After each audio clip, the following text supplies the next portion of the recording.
Chapter 44. 2 days later. It had been 2 days since Naruto acquired the Byakugan mixed with his 6 eyes. He was practicing his new dojutsu and doing chakra control exercises. With 38 to 45% Otsutsuki blood flowing through his veins, his powers were increasing, and his chakra density had risen. He resembled a walking-tailed beast in human form.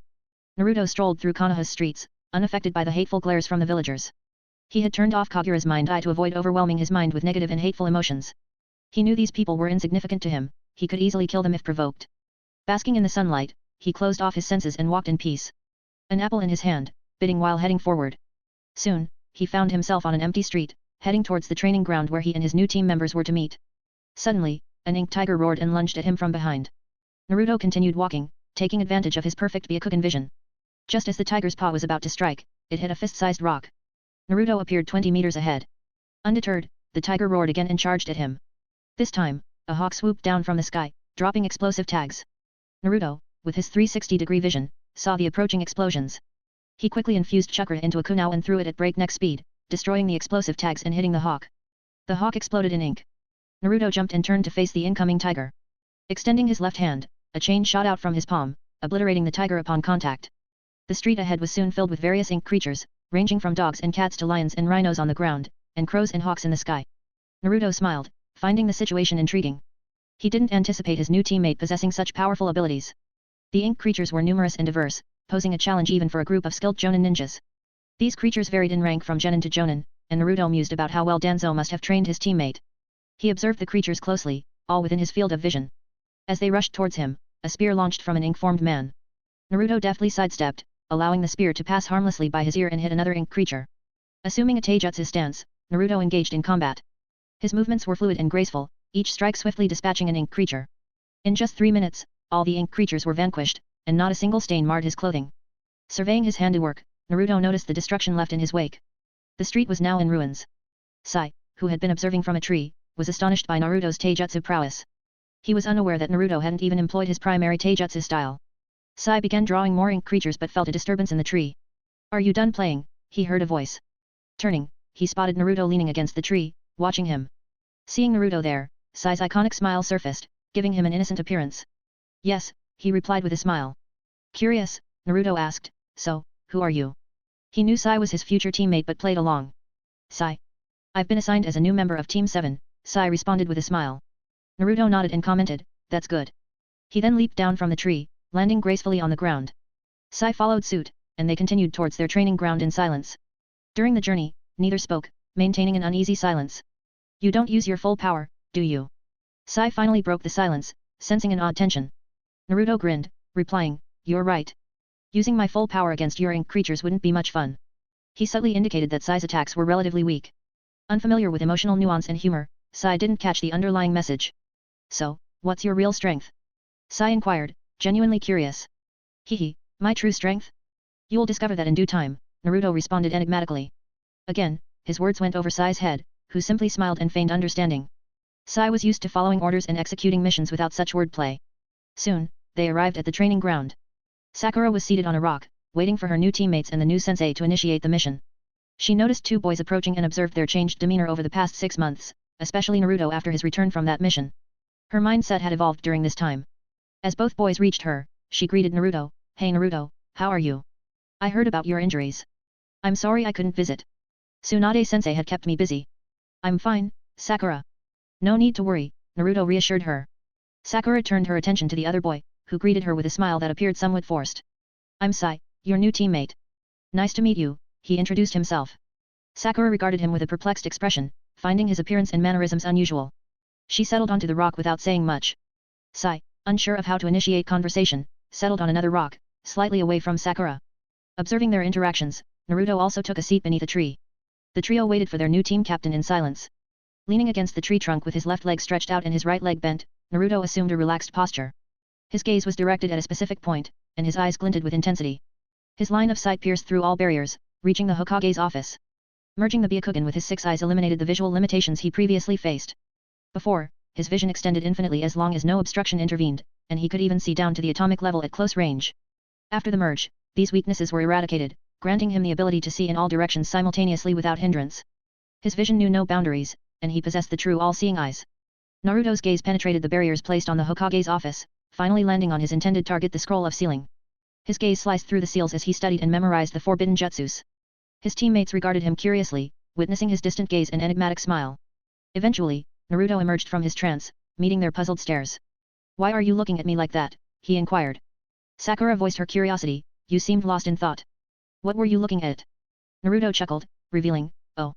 I was learning some forbidden jutsus." His mysterious tone piqued her interest, leaving her bewildered. "Which jutsu?"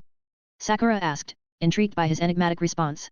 He smiled and answered, "You'll find out in due time." Naruto's response only added to the puzzle, leaving Sakura even more baffled. "And how do you like the chapter? I tried to change my writing style, tell me it's okay or not.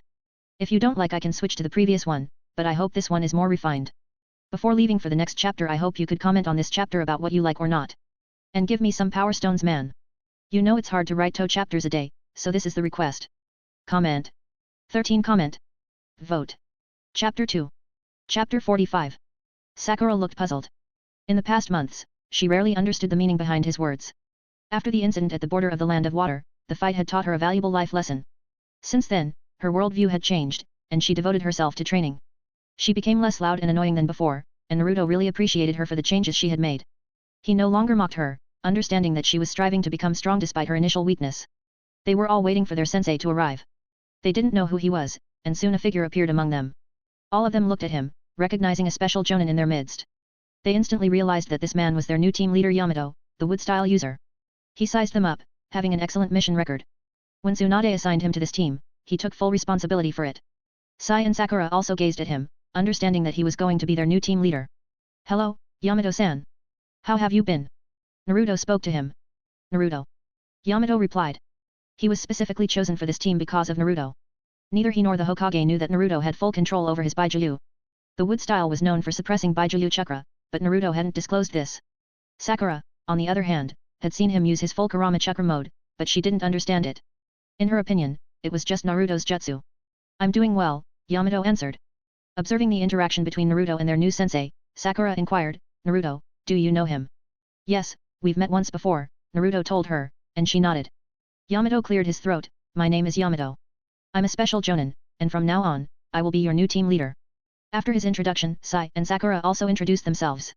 After some conversation, Yamato said, "Let's go. We have a mission to complete. We'll reach the Tenchi Bridge in 2 days." They all nodded, having already packed for the mission. Soon, they set off. During the journey, there was silence among them. Naruto broke it by saying to Sakura, "I think we're going to meet Sasuke." Hearing his words, her heart skipped a beat. The reason she trained so hard was to survive and meet Sasuke-kun. She looked at Naruto, her eyes filled with hope. She never doubted Naruto, but her heart couldn't stay calm. She asked, "How do you know?" "I don't know, but it's a hunch," he replied. Sai overheard their conversation and remarked, "Sasuke is a traitor to Konoha. Why do you care about him?" He spoke as he had been instructed by Danzo. The atmosphere grew tense at his words. Sakura's mood turned somber as she looked at Sai. "If you don't know about him, don't speak about him," she told him sternly. She had become less violent recently, and while her opinion of Sai was never positive, it had worsened. "Let's not discuss unnecessary things," Yamato interjected. He bore the responsibility of the team, and in his view, they weren't doing well. One didn't care, the second struggled with words, and the third had temper issues. He was already getting a headache from his new team after only a few hours. They quieted down at Yamato's words. "I don't know why she's so angry. I just told her the truth," Sai muttered, but everyone heard him. "You," Sakura's scowl deepened. She wanted to punch him, but she restrained herself. She was holding back her old violent tendencies. She had a lower opinion of Sai from the start, and now it had worsened. "Don't speak unnecessarily," Yamato said, putting an end to the tension. He had to manage the team, and in his opinion, they were far from functioning well. Hearing his words, both Sai and Sakura fell silent. Naruto chuckled, finding their interaction amusing. Seeing Sakura's glare, he laughed a bit more. Knowing Naruto wouldn't stop teasing her, Sakura remained silent, and they continued their journey. As night fell, the team stopped by a river bank. The water was pure, allowing them to see the pebbles beneath the surface. They washed their faces, seeking refreshment after a full day of travel. They were deep in the forest, and they retrieved food from a scroll. Seated around a campfire on wooden logs, they ate. "This is the best," Naruto said while enjoying a piece of meat. Memories of his days with his previous team surfaced, recalling moments when they sat like this, chatting and eating during their travels to the Land of Waves capital. After eating, Yamato stood up, moving to an open area. He began forming hand signs, placing his hands on the ground. The ground trembled, and wood emerged, intertwining to create a one-story house with 4 rooms. He admired his handiwork. Crafting architecture with his wood style was one of his hobbies. All of them gazed at the wooden house in amazement. Witnessing a house rise from the ground was fascinating up close. This is the first Hokage's wood style, Sakura remarked. Yes, Yamato confirmed. With that, they entered their respective rooms for the night. The next day, they reached a massive bridge with a deep ravine below, connecting two lands. On one side, a dense forest stretched, while on the other, another dense forest spread. Naruto, Sakura, and Sai stood before Yamato, who had transformed into Sasori. Deepen your voice a bit more, sensei, Sakura advised. Yamato cleared his throat and spoke in a deep, hoarse voice, is this okay? Yes, you sound just like him. No one will realize you are not the real Sasori, Sakura assured. Yamato, disguised as Sasori, and the three of them concealed themselves in the bushes, waiting for the spy to emerge.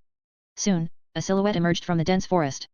The figure moved slowly, eventually stepping onto the bridge and standing in the middle. And tell me, how do you like the chapter? Before leaving, please do the comment, it motivate me to write the story. And from now on I will be using this style of writing. And give me some power stones. And if you complete 50 comments on this chapter, I will upload next chapter as soon as the 50 comments are complete. Until then, bye bye. Comment. 27 comment. Vote. Chapter 3. Dash. Chapter 46. The man on the bridge stood in the middle of it, his hair ruffling in the air. He had silvery white hair and wore round glasses on his face. It was Kabuto, the spy of Sasori. However, he had originally worked for Orochimaru. After Orochimaru removed the seal on his mind that had been placed by Sasori, Sasori didn't know that. Kabuto stood on the bridge, waiting for Sasori to come and meet him. On the other side of the bridge, Team Naruto and Yamato, who had been disguised as Sasori, saw Kabuto's arrival. They were surprised to see that the spy Sasori talked about was actually Kabuto. They all looked at Yamato. The man nodded and started to walk towards the bridge. His Akatsuki cloak swayed in the air, and the bells on his straw hat rang as he walked slowly towards the bridge. Soon, he arrived at the bridge. Both Kabuto and Sasori stood facing each other. Lord Sasori, Kabuto slightly bowed to Sasori. Sasori nodded, his deep voice devoid of emotions. Tell me about the base of Orochimaru and Sasuke Uchiha. I don't have much time. Kabuto, observing this, nodded. Yes, you are right, Sasori-sama. Sasuke Uchiha is in the base with Orochimaru. As for Orochimaru. As Kabuto spoke, a chakra scalpel appeared in his hand, showcasing his mastery over chakra control. He swung his hand in an arc, swiftly destroying the puppet. Inside the puppet, Yamato sweated, and upon seeing the incoming attack, he cloned himself. As the puppet was destroyed, a clone of Yamato was revealed inside, lifeless. The original Yamato appeared some distance away from Kabuto, and soon Naruto, Sakura, and Sai appeared beside him. They all focused on Kabuto. Kabuto, seeing this, was surprised. He didn't expect to be encountered by the Konoha ninja. He looked at the destroyed puppet of Sasori.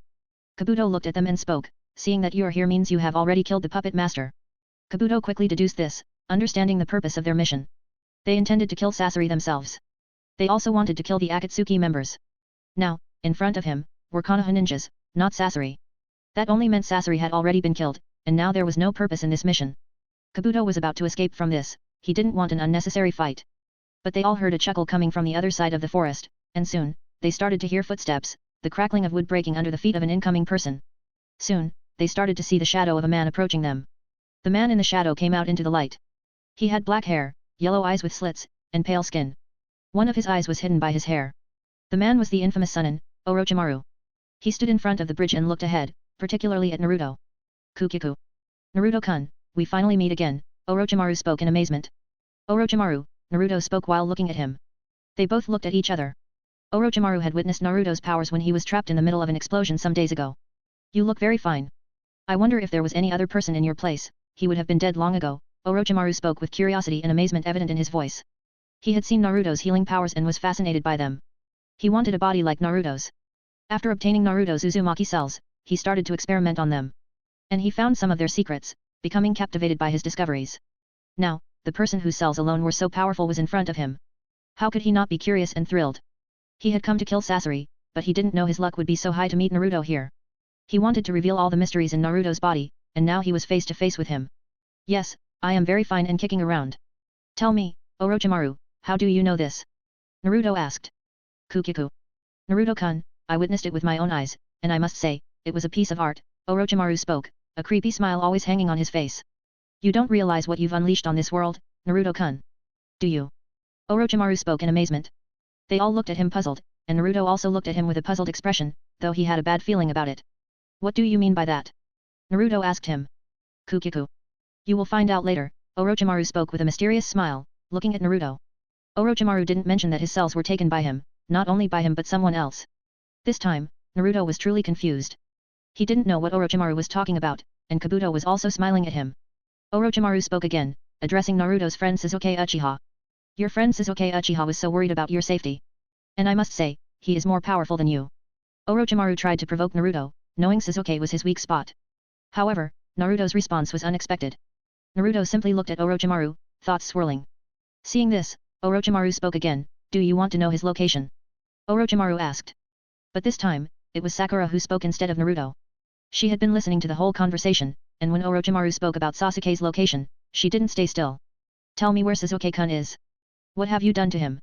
She spoke boldly, not fearing the most wanted man in Konoha even a bit. She knew Naruto was beside her, and he wouldn't let her get hurt. She was really using her brain this time. Naruto looked at her amused, his face saying, you're using me as a shield, aren't you? She gave him a bitter smile. If you want to know Sasuke Uchiha's location, you have to go through me, Orochimaru said. He himself wanted to test Naruto's powers after already testing Sasuke's. He wanted to compare them. Orochimaru had lost interest in possessing Sasuke's body after experimenting on cells from the Senju, Uzumaki, and Uchiha clans. He had reached his own conclusions. After all, he was the best at his experiments and the finest scientist in all the elemental nations. His dream of immortality led him to a new path. Dash. And how do you like the chapter? Before leaving for next chapter, please comment on this. Give me you power stones. Comment. 12 comment. Vote. Chapter 4. Chapter 47. Naruto looked at Orochimaru, recognizing the man's intent to fight. There was no issue with engaging in a fight. Naruto understood that Orochimaru hadn't left because he hadn't obtained what he wanted. Let me come out, Naruto, Kurama's voice echoed from his seal. Let me come out, Naruto, Kurama spoke from his seal. He was really getting bored inside the seal lately because Naruto didn't go to cause any trouble. He was becoming too peaceful for his taste, and Kurama had seen Naruto was learning the Edo Tensei, and before he became complete and went free he wanted to move his muscles. And laying all the years in the cage, Kurama was getting really excited to become complete, and his excitement could be heard in his voice. You know I can handle him by himself, what benefit I get if let you fight instead of me, Naruto spoke to his friend. He knew that Kurama was just wanting to come out of his cage, and he didn't have a problem with this. TCH, you're no fun, Naruto, Kurama replied from within him, causing Naruto to raise an eyebrow. You're using my dialogue, you know, Naruto pointed out. Kurama clicked his tongue in annoyance. Fine, I'll let you see how I use Baiju Utama, Kurama said. He recognized the danger of the technique. He knew Naruto was learning the Edo Tensei, and Kurama wanted to stretch his muscles before Naruto became complete and possibly freed him. Lying in his cage, Kurama had grown excited at the prospect of becoming whole. He also knew the potential dangers of Naruto recreating the Baiju Utama. The technique could erase mountains from the earth's surface, and Kurama didn't want such a powerful jutsu in Naruto's hands. Naruto could even enhance it beyond what a Baiju could manage. Knowing how perilous forming a Baiju Utama was, Kurama had refrained from showing it to Naruto. A smile crept onto Naruto's face. Why didn't you mention this earlier? Hehe, you can come out anytime. Just use up to 4 tails, or it'll be overkill, Naruto suggested, then closed his eyes. I know, Kurama responded, excitement evident in his voice. On the bridge, a strong wind began to blow, and red chakra swirled around Naruto. The iron pipes on the bridge cracked as 3 tails of chakra manifested behind Naruto. The pressure in the surroundings grew heavy. Naruto/Kurama opened his eyes. Slits formed in his eyes, reminiscent of Kurama's. His nails elongated slightly. Before anyone could fully grasp the changes, the wooden ground beneath Naruto's feet shattered. He vanished from his spot and reappeared in front of Orochimaru, striking him squarely in the face. Orochimaru was sent flying from the bridge and into the forest. Naruto stood on the bridge, looking at his hands. This body is so perfect. It doesn't even reject my chakra, Kurama's satisfaction resounded in a low voice. Hehe. Naruto, you're the perfect vessel. Would you give me your body? Kurama playfully joked with Naruto. Naruto, observing everything from within the sealed space, retorted, no. TCH, you're no fun, Kurama grumbled. On the outside, witnesses marveled at Naruto's speed. His presence continued to exert pressure, but this time, there was a change in his aura. He had transformed into something different. Kyuubi has taken over him. I need to act quickly before things get out of hand, Yamato thought to himself. But before he could react, he heard a voice. Kukiku. Naruto-kun, that was rude of you, Orochimaru emerged from the forest. His skin peeled, revealing fresh skin underneath. He looked completely fine after the punch. Naruto observed Orochimaru from the bridge. I see you're fine. Entertain me, mortal, Naruto spoke. With a surge of chakra, everything around them was blown away. The force of the wind sent the 4 people on the bridge hurtling into the forest behind them. Everyone landed in the forest as the bridge beneath Naruto shattered. As he began to fall into the valley, he transformed into his 4th-tailed beast form, the miniature Baiju. The 4 tails swayed, and with a burst of speed, he struck Orochimaru in the gut. Orochimaru was sent flying like a cannonball into the forest on the other side. Naruto followed with his full speed. On the other side of the valley, Sakura, Sai, and Yamato stood stunned. Sakura was taken aback, realizing she had underestimated Naruto's power. This time, all of Kurama's killing intent washed over them. Kurama had relinquished control over his killing intent, allowing it to surge freely. A weak-willed person would have crumbled, but they quickly regained their composure. Sai pulled out a scroll and swiftly painted on it with his right hand while the scroll hung in the air. The hawk depicted in the painting came to life, and Sai rode on it as it took flight. Sakura and Yamato watched in surprise. Sai's swift action caught them off guard. Yamato rapidly formed hand signs. Wood style, wood clone. His cells separated from his body, creating a wooden clone.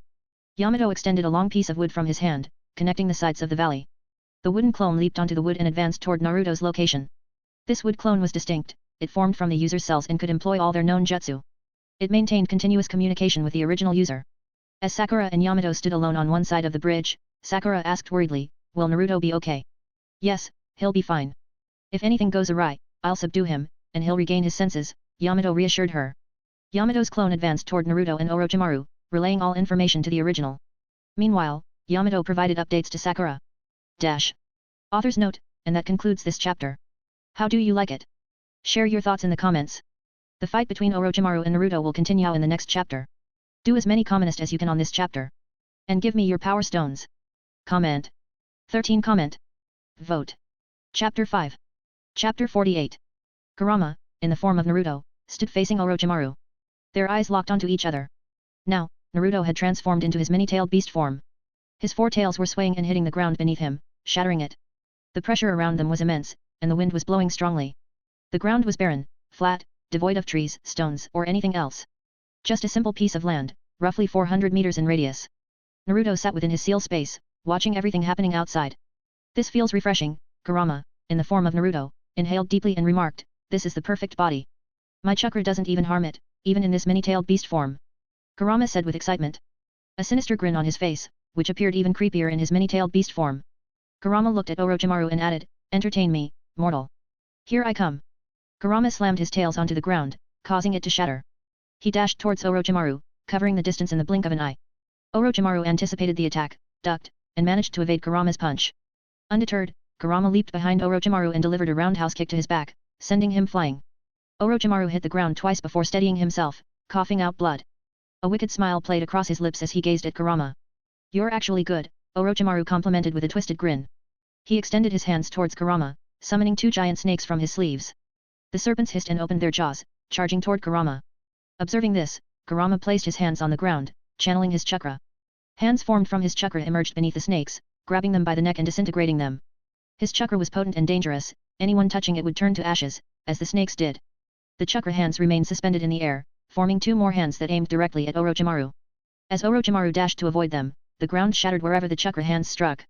Boulder fragments filled the air as the hands multiplied. On the battlefield, hundreds of red pillars formed, and more chakra hands emerged from them, wherever Orochimaru moved, trying to evade their grasp. Kurama maintained his stance, controlling the chakra hands across the battlefield. Suddenly, Orochimaru emerged from the ground beside Kurama, dodging the pursuit of one of the hands. With a powerful punch, Orochimaru struck Kurama, sending him flying and crashing to the ground. "That's what you get for being cocky," Naruto's voice echoed from within, mocking Kurama. "Shut up, Naruto.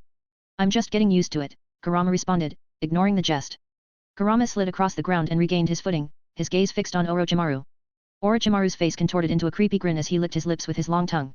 He vanished from his spot, reappearing in midair, aiming a kick at Kurama. However, this time, Kurama evaded the attack and swung his hand, cleaving Orochimaru in half. Unfazed, Orochimaru's upper and lower half spewed forth hundreds of snakes, connecting and reconstituting him. Kurama punched Orochimaru powerfully in the abdomen, sending him hurtling 100 meters away. Orochimaru coughed blood, a hole in his abdomen, and his organs scattered on the ground. However, he merely looked up at the sky. Orochimaru widened his mouth, and two hands emerged from within. The mouth stretched even further, birthing a new Orochimaru who emerged with a smirk. Kurama vanished and reappeared in the air above Orochimaru. He unleashed an axe kick, but Orochimaru sidestepped at the last moment, causing everything to freeze. Orochimaru struck Kurama's gut with a powerful punch, sending him flying into boulders that shattered upon impact. "If I were you, I'd have already clapped him," Naruto's voice taunted Kurama. "Shut up, Naruto. I'm just warming up," Kurama retorted. With a twisted look, Kurama stared at Orochimaru. The ground beneath him shattered, and he appeared behind Orochimaru. Kurama's kick landed on Orochimaru's back, emitting a bone-cracking sound. Orochimaru's face smashed into the ground, creating a 10-meter crater. Kurama wasn't finished, he leaped into the air, delivering a gut-wrenching blow to Orochimaru, sending him crashing into numerous stones. That's my boy, Kurama. You really showed that snake, Naruto cheered on his friend's onslaught. Kurama wore a smug expression, but it appeared eerie in his many-tailed beast form. Orochimaru steadied himself, coughing blood. His spine and ribs were broken, but he paid them no mind. Orochimaru opened his mouth, and another Orochimaru emerged from within, grinning at Kurama. This is truly fascinating, Orochimaru commented, observing Kurama's four tails waving in the air. Kurama locked eyes with Orochimaru. Suddenly, blue and black substances erupted from Kurama's body, coalescing in the air. His mouth extended skyward, and his four tails converged above his mouth. The blue and black substances merged rapidly, forming a colossal Baijuhudama in front of Kurama. The ground cracked as the Baijuhudama's immense energy affected gravity. Kurama swallowed the Baijuhudama, causing the ground to sink and the area to shake from the sheer weight. Orochimaru, observing this, bit his thumbs and performed a summoning jutsu. Summoning jutsu, triple Rashomon, he chanted. Conjuring three massive demonic gates that towered over the surroundings. Holding the Baijuhudama within him, Kurama lifted his head to the sky, then focused his gaze on Orochimaru through the gates. The ground ruptured as Kurama opened his mouth, releasing the Baijuhudama towards Orochimaru, ignoring the Rashomon gates. The Baijuhudama's blazing speed erased everything in its path. The Baijuhudama collided with the Rashomon gates, resulting in a powerful explosion that even horrified onlookers like Yamato, Sakura, and Sai. The explosion's force blew Sai away, leaving nothing of the Rashomon gates but craters. From one of the craters, Orochimaru emerged upside down, his face buried in the ground. He pushed himself up, emerging again from his own mouth. Kurama looked at Orochimaru, he was panting, his chakra was excited, he looked at the monster in front of him. Kurama's hollow white eyes were staring at him, Orochimaru felt shivers run down his spine. This was only the power of four tails and he was already on the deathbed. Kurama looked at him, he disappeared from and appeared in front of Orochimaru, his hand was forming a fist. Boom! The air rippled around Orochimaru's face and the punch hit him in the jaw, he was lifted from the ground, and with a sending boom he was shot out from there. A line was created by the destruction of trees and ground, Orochimaru was sent flying across the forest. That punch held some power, Naruto's voice echoed in his head. Of course, it was from me, what do you expect? Kurama boosted himself. Everything was calmed down, the dust was settled down. But Naruto heard the voice of his teammates. Sakura and Yamato was looking at the many-tailed beast form. Kurama looked at them, his face twisted in a grin. And how do you like the chapter? Tell me in the comments. And before leaving for the next chapter, please comment on this chapter. And give me you power stones. Comment. 10 comment. Vote. Chapter 6. Chapter 49. Naruto in his many-tailed beast form, looked in the direction where he fought some minutes ago. Sakura and Yamato, who stood some distance away, were wary of him. If Naruto had lost his mind he would attack them. Yamato was sure that this was not Naruto in front of them. Sakura, seeing this, was running towards him to wake him up from this state. No, don't go there, Yamato screamed. He didn't want to hurt Sakura because of her mindless rush towards Naruto. Kurama looked towards Sakura, their eyes met, his pure white eye with her green eyes. Fear crawled into her body as she looked at those scary eyes of Kurama, but despite being scared she didn't stop. She wanted his friend to wake up from his sleep and take control of his body. Should just I kill her? Kurama's thought reverberated in the mindscape. Naruto, who was looking at the scenes in front of him, was amazed that, despite being fearful, Sakura didn't stop. She wanted to wake him up. No, although she is weak, she considers me one of his friends, Naruto said to his friend Kurama. Fine, I have my fun, you can come out, Kurama said, prepared for going into his seal again, but before he could go inside, Sakura came closer to him. Yamato extended his hand, and on his palm, there was a seal. Soon around Kurama, wooden pillars appeared and entangled him. These wooden pillars were suppressing his chakra, trying to completely suppress his chakra, and it could have worked if Kurama had forcefully taken over Naruto's body, but this time there was no resistance and Kurama was in full control. Pitiful human, do you think this level of power is enough to suppress my chakra? Kurama's voice echoed. Naruto, seeing this, if this goes on, Kurama could literally go on a rampage. If Yamato tried to use more force in anyone, Kurama. Calm down, let me out, your fun is over, Kurama. Kurama heard Naruto's voice. Soon his gigantic figure appeared in the mindscape, and Naruto disappeared from this place. The many-tailed beast form of Naruto started to fade away, he was bound by the wooden ropes. Soon Naruto's figure started to appear and completely came out. He looked at Yamato, seeing his gaze Yamato did some hand signs, and the woods go back into the ground. Seeing this, Sakura, who stood near him, spoke, "Are you okay, Naruto?" "Yes, I am completely fine." Naruto looked around, "Where is Sai?" he spoke. Seeing that Naruto was fine, they sighed. "He went after you," Yamato spoke, and closed his eyes. He tried to sense something. He opened his eyes after a few seconds. "I found him," Yamato pointed his finger in front of him. "He is in that direction," he spoke. Seeing this, Sakura asked, "How do you know?" "I actually mixed a seed into all of your food yesterday. This is one of my special abilities. I can find anywhere until the seed is still inside your stomach," Yamato said to her. Sakura nodded to his sensei. "Let's go," Yamato spoke. They all nodded and run towards Sai. Orochimaru stood in the middle of the devastated ground. The landscape had been completely obliterated. He was looking in Naruto's direction. He looked at his hands. He still couldn't perform any ninjutsu. His sensei Sarutobi Hiruzen had sealed his hands into the belly of Shinigami. Every 3 years he had to change his body. and this current vessel was on its dying days. Damn sensei, he cursed Hiruzen for it. Soon in front of him, a teenager with pale skin appeared. He was Sai. Orochimaru looked at him, and seeing this Sai immediately spoke. I am not your enemy, I came here on behalf of Lord Danzo, he said, and he tossed a scroll towards him. Danzo-sama said to give it to you, Sai said. Orochimaru looked at the scroll, he put this scroll into his mouth and gulped down it. At this moment Yamato and the team appeared on the battlefield. They saw Sai speaking to Orochimaru. Seeing them, Orochimaru creepily smiled at him. If you want to see Sasuke Uchiha, you have to track my base, Kukiku, see you in just a few hours. Orochimaru sank into the ground, escaping so fast that they couldn't do anything. Even if he can't do his hand signs, he was still able to escape, and if he wanted to escape no one could stop him, and soon he will regain his full power. He was just here to test Naruto's strength. Sai looked at his sunken figure, the ground beneath his feet shake, and wooden spikes spurred out and indicate him. Binding him, Sai was immobilized. Yamato came near him. You work for Danzo, don't you? He asked him. Yes, Sai simply nodded to his question. What's your purpose? Yamato asked him. Sai looked at Naruto and spoke. Lord Danzo asked me to give him the information about Naruto. He speaks and looked at Naruto. Sakura, who hadn't paid much attention to Sai, spoke to her sensei. Sensei, let's go. If we miss this chance, we might never have another opportunity to see Sasuke or bring him back to the village. Sai looked at her. Why are so consistent to bring a traitor to the village? He asked. He still didn't know why she was so obsessed with him to bring him to the village. Hearing his words, Sakura was enraged. He never failed to enrage her. She looked at him.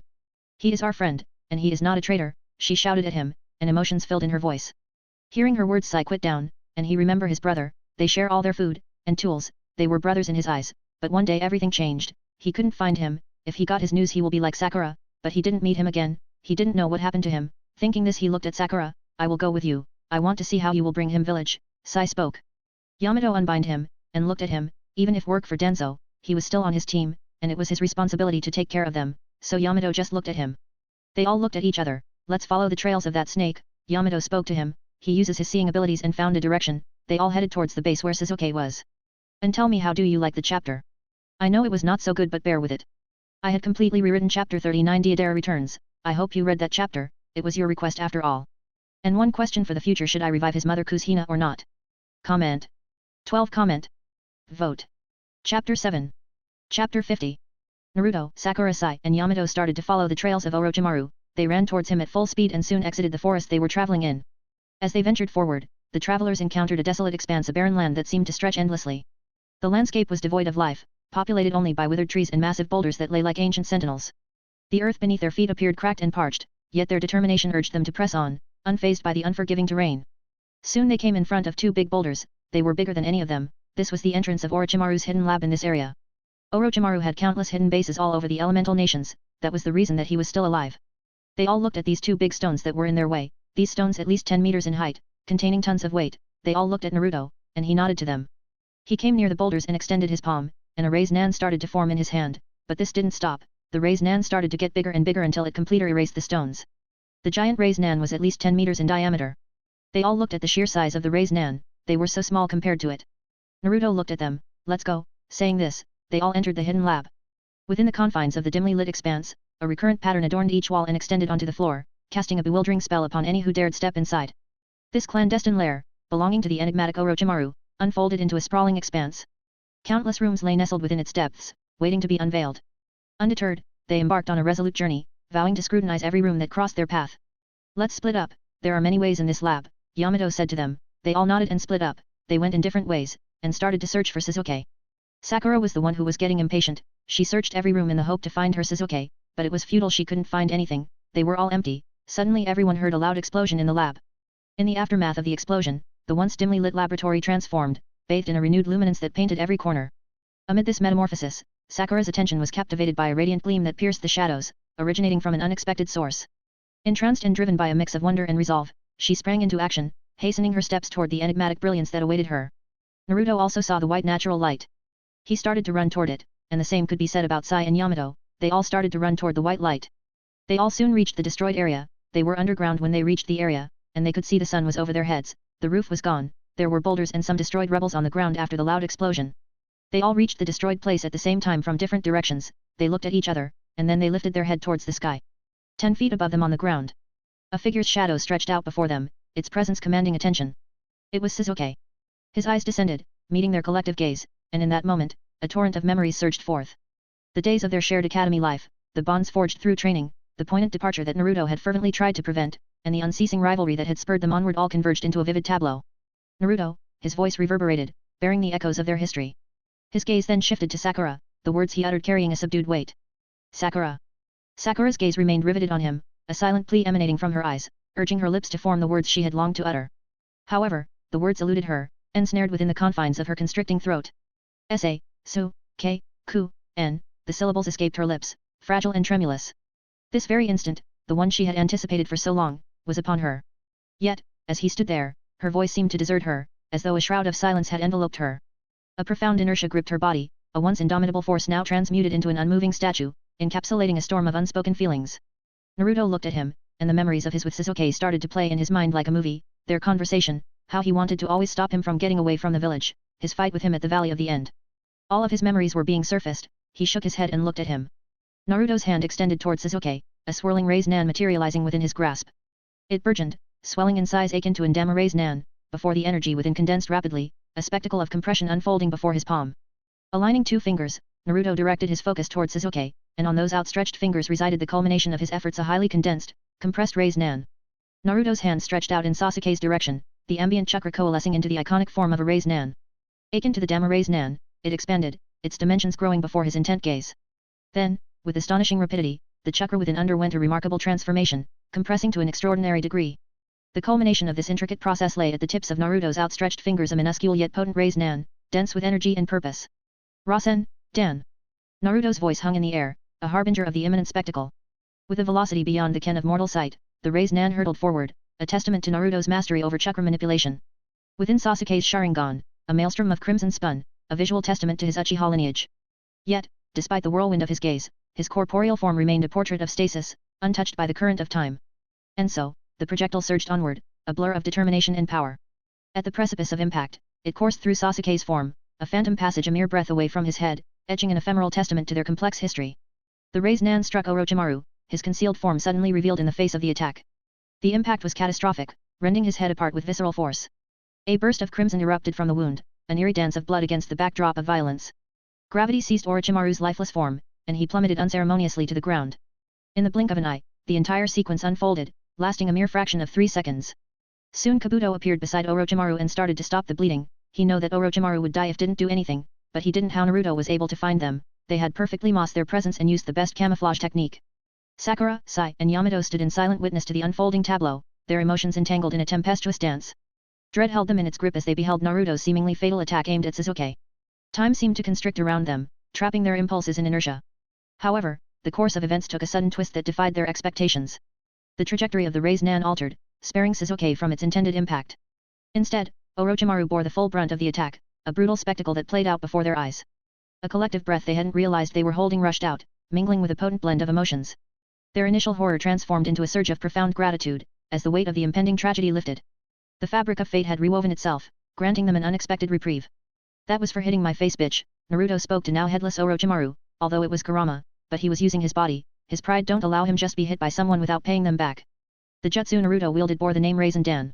It represented the zenith of his mastery over the raised nan, an extraordinary refinement of the Dama raised nan. As he delved into the process of compression, the intricate web of chakra threads within the sphere surged to unparalleled speeds, surpassing anything his standard raised nan could achieve. Guiding his concentration with unwavering precision, he compressed the chakra to its utmost limits, honing it to the brink of detonation within his palm. However, Naruto's control reached a level of finesse that bordered on artistry. At the culmination of his efforts, he guided the densely concentrated energy to the tips of his 2 fingertips. The manifestation that hung before him was a testament to his prowess, a projectile poised for release. The velocity of this construct outstripped the boundaries of sound itself, offering no conceivable means of evasion. In this storm of power, lagging behind meant facing an inevitable end, a manifestation of the one-hit, one-kill philosophy that defined the realm of S-rank jutsu. However, Naruto held a nuanced awareness of Orochimaru's unique nature. This variant of the raised nan, while capable of unfathomable destruction, wasn't intended to claim his life in this instance. The sheer velocity and devastating force of the jutsu left them all in awe. The members of Naruto's team were shaken to their core, witnessing a display that defied their expectations. Until this moment, none of them had borne witness to Naruto employing a jutsu of such magnitude. Every technique he had wielded prior had soared beyond the realms of ordinary classification. Each member stood caught in the wake of Naruto's prowess, a testament to the depth of his power. His arsenal, a collection of jutsu exclusively above the A-rank threshold, had consistently ascended the hierarchy of forbidden techniques. Sasuke too found himself awestruck, a sensation that coursed through him with a palpable intensity. Without the swift activation of his Sharingan, the true destructive potential of Naruto's jutsu would have remained shrouded in the mists of uncertainty. Among the observers, few comprehended the depths of this jutsu's might. But Sasuke was an exception. His Sharingan had granted him the privilege of witnessing the extent of its devastation firsthand. And how do you like the chapter? What do you think of his jutsu? If you wanted to see how the jutsu work, the image of jutsu is in the comments. Man, this chapter was so dramatic, it was fun to write. I hope you appreciate my work with your comments. Before leaving for the next chapter, please comment on this. Give me some power stones or Sasuke will put you in a genjutsu. Just kidding. Dash your author-san. Comment. 5 comment. Vote. Chapter 8. Chapter 51, Naruto's infamous jutsu. Words 2898, so enjoy or die. Tension filled the air as Naruto unleashed his Raise Nan, causing the atmosphere to heat up. His opponents were at a loss for what to do next. Sasuke's Sharingan spun menacingly, its gaze fixed on Naruto, who met it without a trace of hesitation. In an instant, everything transformed. Sasuke found himself standing in the midst of a sprawling green grassland. He turned his body and laid eyes upon the immense figure of Kurama, its 9 tails coiled around its form, its sleep troubled and uneasy. I've heard about the demon fox, Naruto. You've been concealing this creature within you all this time, Sasuke uttered. He manifested within Naruto's mindscape, and shortly after, Naruto materialized beside him, regarding him with a curious expression. Do you want me to release him? Naruto asked, answering his own question. Sasuke looked at him, uncertain about how to respond. With a snap of his fingers, Naruto conjured a normal table and 2 chairs, placing them gently onto the verdant grass. The table bore a spread of tea, thoughtfully arranged. This realm was Naruto's mindscape, entirely under his dominion. He had reshaped it long ago, harnessing his heightened mastery over the yin element. Take a seat, Sasuke. We've got quite a bit to catch up on, don't we? Naruto pointed to the chair, offering an invitation. He lowered himself into his own seat, and upon seeing this, Sasuke followed suit, occupying the other chair. Kurama loomed behind them, not even bothering to crack open an eye. He was aware that Naruto had company, so he saw no need to pry and take a glimpse at them. Laziness seemed to be his current disposition. Sasuke gazed at Naruto, finding it hard to recognize him. This version of Naruto wasn't his usual boisterous self, nor was he urging Sasuke to return to the village. In Sasuke's perception, this incarnation of Naruto held a certain appeal, a departure from the norm. How have you been, Sasuke? Naruto questioned, his gaze steady on him. Fine, Sasuke replied, opting not to offer any further words to him. Good to know you are doing well, Naruto remarked. Humph, Sasuke responded in the language of the Uchiha. Don't you want to ask about me, your one and only friend? Naruto quipped, a touch of humor in his voice. Sasuke glanced at him, at a loss for words. He continued to observe Naruto, perplexed as to why he was still within Naruto's mindscape despite having deactivated his Sharingan. Hehe, no use trying to escape, Sasuke. Not this time. We're in for a real chat, Naruto chimed with a grin. His mastery over the mindscape was unwavering. Entry could be granted without his say, but the exit was solely under his control. Sasuke glanced at him, caught off guard. He was puzzled by how Naruto seemed to grasp his thoughts. Don't look so shocked, Sasuke. I know you inside out, Naruto reassured him. Sasuke simply gazed at him, uncertain about what Naruto expected from him.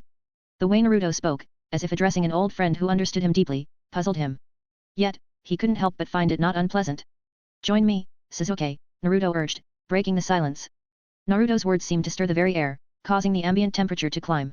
In response, Sasuke's Sharingan blazed to life, radiating its crimson intensity. I won't be going back to the village. My sole objective is to end Ataka's life, to exact my revenge. Do not try to obstruct me, Naruto, Sasuke declared, his voice a chilling embodiment of his resolve. He understood all too well that Naruto would eventually raise the notion of his return to the village, a notion he harbored a profound distaste for. I'm not suggesting you return to the village. What I'm asking is for you to join me, Naruto elucidated, his composure unaffected by Sasuke's blazing Sharingan. Sasuke's gaze lingered on Naruto, a mix of surprise and confusion etched onto his features. For the first time, he found himself unable to grasp the meaning behind Naruto's words. This unfamiliar territory left Sasuke feeling disoriented and baffled. Don't regard me with that expression. Do you truly desire to kill your own brother? Naruto inquired. Upon hearing his brother's name, an icy chill overtook Sasuke's gaze. He locked eyes with Naruto. Yes, obliterating him is my foremost desire. Are you trying to hinder my pursuit of vengeance? Sasuke shot back, his words infused with a seething mix of rage and abhorrence. I never stated that I would obstruct you. What if I offered to aid you in achieving your revenge? Naruto proposed, a faint smile playing on his lips. Sasuke's gaze locked onto Naruto, a mixture of shock and bewilderment etching his expression. The prospect of Naruto not standing in his way, but instead proffering aid, struck him as entirely unanticipated.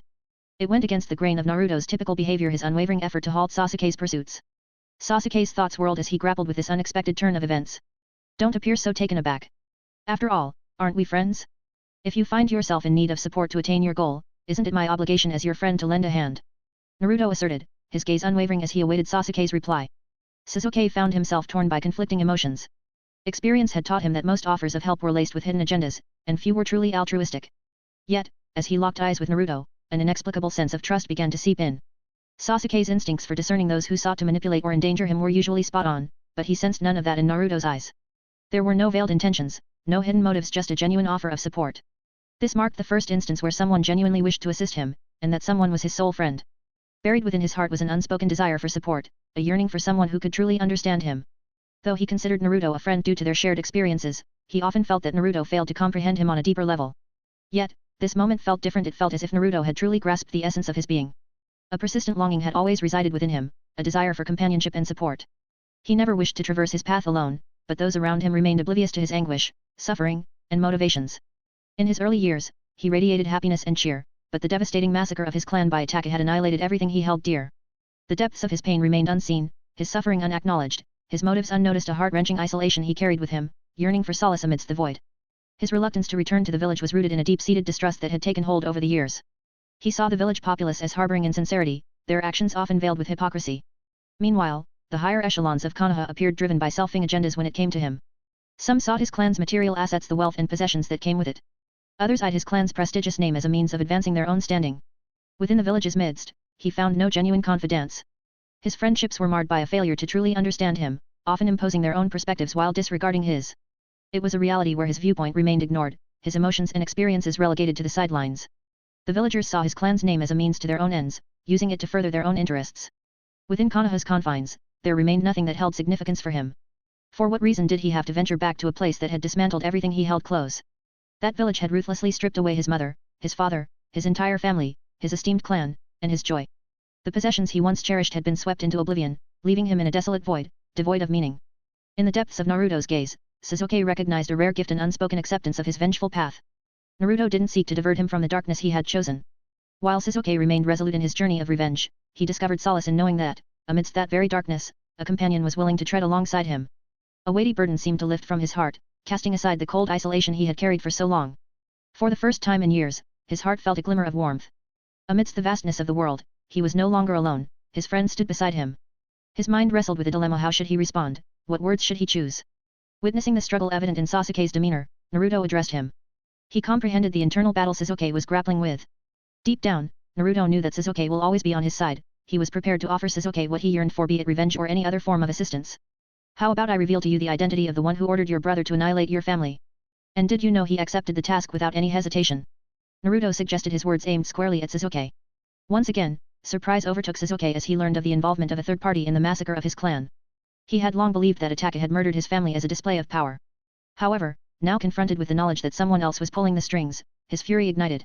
His Sharingan spun ferociously, and his gaze fixed intently on Naruto. Tell me. I want to know every detail about those responsible for the death of my clan, Sasuke demanded, his voice laced with anger and determination.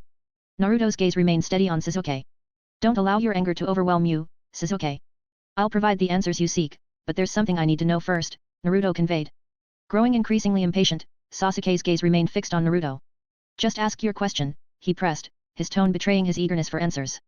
Suppose your clan had decided to attack Konoha. In that scenario, which side would you have chosen? Naruto posed the question to Sasuke. Without a hint of hesitation, Sasuke replied, undoubtedly, I would stand with my clan. If one of your friends aimed to oppose the 5 hidden villages, which side would you align yourself with? Naruto queried. Sasuke's eyes bore into Naruto's, an awareness dawning upon him. The Naruto he had once known, characterized by innocence, had evolved into something more intricate. This transformation resonated with Sasuke. He grasped the depth beneath Naruto's inquiry. Certainly, I would align myself with my friend, even if their goals led to the utter destruction of all, Sasuke asserted with unwavering conviction. Naruto observed him, a smile forming on his lips. Have you come to understand the path your brother walked? He asked, seeking Sasuke's insight. He chose the village over his family, his clan, Sasuke asserted, his voice tinged with palpable anger. He made no effort to conceal his emotions from Naruto. The village that had bestowed nothing upon him. The very family that had given him life and nurtured him had been set aside in favor of nameless villagers who scarcely knew him. The people he had grown up with were seemingly forsaken for the sake of strangers who held no true bond with him. This reality further fueled Sasuke's resentment towards Itachi. The notion of someone abandoning their own mother and father for the sake of others was a concept he struggled to comprehend. If he were in such a position, he knew he would remain loyal to his family, regardless of the consequences, even if it meant facing death or posing a threat to the village. Among those involved were 5 people, Naruto began to elucidate. Sasuke's focus was unswerving, his attention captured by Naruto's words. Sarutobi Hiruzen, Danzo, 2 elders, and the last among them a member of your very Uchiha clan Obito Uchiha. It is this final individual who holds the culpability for my parents' tragic fate, Naruto disclosed, unveiling the individuals responsible for orchestrating the Uchiha massacre.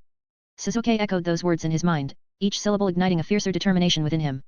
But as he arrived at the portion that implicated Obito Uchiha, an array of emotions surged. His gaze shifted to Naruto, his apprehension intensifying. The revelation that an Uchiha was responsible for Naruto's parents' tragic fate stirred within him a fear that Naruto's perception of him would be tainted by his Uchiha lineage. The prospect of Naruto potentially coming to despise him solely due to his heritage, the same Naruto who had penetrated the depths of his understanding, weighed heavily on Sasuke's soul.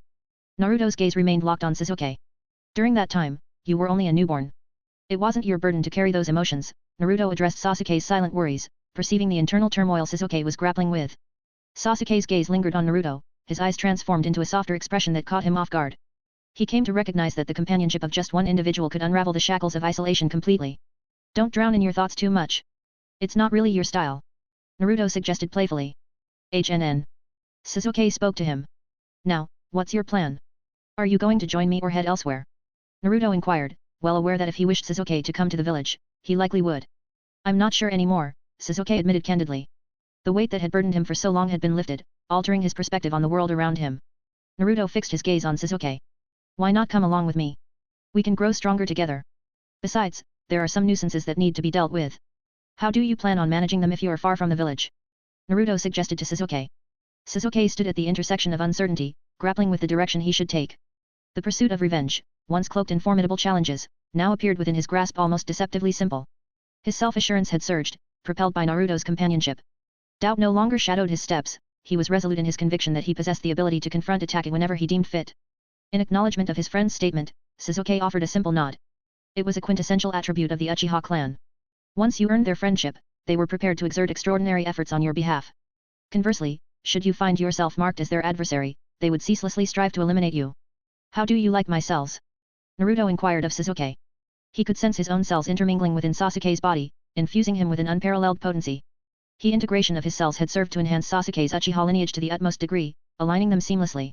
Sasuke now bore both Indra's and Asura's chakras, a fusion that propelled his might. With 50 to 60% of Otsutsuki ancestry woven into his very DNA, he found himself growing more potent with each passing day, a metamorphosis that occurred without conscious effort. He bore the same percentage of Otsutsuki lineage as Hago Romo Otsutsuki himself, a mere countdown to when he would eclipse the progenitor's power. This was Naruto's silent contemplation. However, this did not imply that he had surpassed Naruto in strength. Sasuke's eyes met Naruto's. Ever since our cells intertwined, I've experienced a newfound sense of completion, Sasuke admitted with candid honesty. Naruto nodded in response, his understanding evident. He and Hinata possessed a notable 38 to 45% Otsutsuki bloodline, yet this didn't automatically translate to being weaker than Sasuke. The potency lay in how effectively one harnessed and channeled these inherited traits. Shall we make our way back to our village? Naruto suggested, a genuine smile lighting up his features. Sasuke recognized the underlying meaning in Naruto's words and responded with a nod of understanding. As if by magic, their surroundings transformed again, yet they remained physically stationary. From his vantage point, Naruto maintained an unwavering gaze on Sasuke, who mirrored the scrutiny from his position above. A rare smile graced Sasuke's typically reserved expression, evoking a wry smirk in response from Naruto.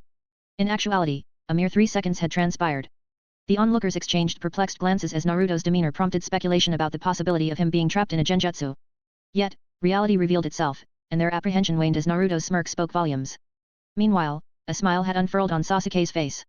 The subtle interplay between the two left their teammates baffled, as the intricate bond shared between Naruto and Sasuke remained veiled in secrecy. Sakura's gaze shifted to Naruto. Naruto, are you feeling all right? She asked, her tone carrying genuine concern. As his eyes met Sakura's concerned gaze, Naruto offered reassurance. We're wrapping up our mission here and heading back to the village. And, he turned his gaze back to Sakura with a smile. Sasuke is coming along as well. And how do you like the chapter? Tell me in the comments.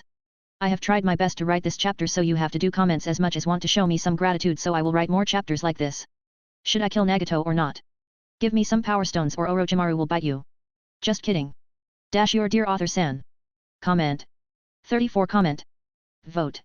Chapter 9. Chapter 52. In the hidden lab of Naruto. Hinata was seated on her bed, diligently practicing her Byakugan. She was on the cusp of achieving her goal, to observe the DNA within her body and gain the ability to manipulate it. Her eyes were gently closed, as she meticulously scanned every inch of her form. Gradually, she drew nearer to glimpsing the intricate DNA nestled within each cell. DNA stood as the fundamental building block of every living being. She beheld spirals of various hues within her DNA, an array of colors unlike any other. Although she drew near, the distinction within the DNA still eluded her grasp. Suddenly, memories flooded her mind, memories belonging to her shadow clone that she had left back at the Haiga compound. With a jolt, she opened her eyes, a fiery rage now evident within them. In those memories, she found herself being summoned to the elders' meeting, a meeting where grim intentions had been revealed. According to the elders, the time had come to subject her to the cursed mark. Hinata, who was peacefully practicing her Byakugan, found her clan intervening in her affairs. She hadn't interacted much with her clan, but now the elders and her father were growing impatient due to her rapid growth in the past 6 months. It was clear to them that if they allowed her any more, she will surpass them. This was the main reason that there was no Haiga powerhouse in the Konoha. The elders feared them and had a sense of danger, and this was the case with Hinata. They could not control her, because she didn't have any curse seal on her forehead. The primary reason for the Haiga clan's lack of significant powerhouses lay with the clan's elders. They forbade anyone from advancing beyond the Jonin rank. Even individuals in the branch house refrained from striving for strength, understanding that even if they were to become powerful, the main house would subdue them. There was no escaping their predetermined fate, leading to a broken spirit in their pursuit of strength. Hinata sifted through her memories, her expression contorting with disgust. Her animosity towards the clan elders surged, a wicked grin spreading across her face. Curse mark seal, hee, let's unveil your secrets, my dear father. Her words resonated into the void, spoken to an unseen presence. However, the very atmosphere seemed to heed her words, an aura of coldness descending upon her surroundings. Those imprisoned in the cells shuddered as an icy chill enveloped their bodies. Tiny fissures began to snake their way across the room, a visual testament to the immense pressure she radiated. Jaugen, she murmured in hushed tones, the words carrying an air of invocation. As her utterance hung in the air, a profound transformation overtook her eyes. The sclera darkened, engulfed by inky blackness, while her irises underwent a mesmerizing metamorphosis. They assumed a bluish-white hue, devoid of any pupils, an otherworldly manifestation of power. The very space around her began to ripple as if the fabric of reality itself was responding to her presence. Before her eyes, a peculiar vortex began to take shape, a swirling, obsidian void that bore an uncanny resemblance to a black hole. Within a span of mere seconds, the portal expanded, its dimensions growing until it stretched wide enough to accommodate her entry. The portal's manifestation extended even into the heart of the Haiga compound. It materialized within the confines of Hinata's room, a spatial rift that bridged 2 distant points. Stepping forth from the portal, she emerged into the chamber, her presence a testament to her mastery over this mysterious power. As swiftly as it had appeared, the portal behind her sealed shut, severing the connection between the 2 locations. This marked one of Jaugen's unique capabilities, the power of dimension traveling. This extraordinary ability harnessed the potential of her eyes, harnessing their enigmatic nature to traverse the boundaries between realms. Remarkably, this feat didn't demand an exorbitant amount of chakra. The elemental nations were surrounded by a myriad of dimensions, each concealed from the ordinary eye. To gain entry into these hidden realms necessitated a distinct set of skills or specialized implements. Her Jaugen granted her access to this hidden web of dimensions, enabling her to embark on journeys that few could even fathom. Like Obito's Kamui, Kamui had its own separate dimension, he can travel through it. The Kamui dimension was connected to the original dimension but located on a different plane. Similar to the unexplored dimensions that lay within Obito's Kamui realm, the Jaugen harbored access to a multitude of untouched dimensions. With this ability, she possessed the means to open gateways into these hidden realms, just as Kamui had done.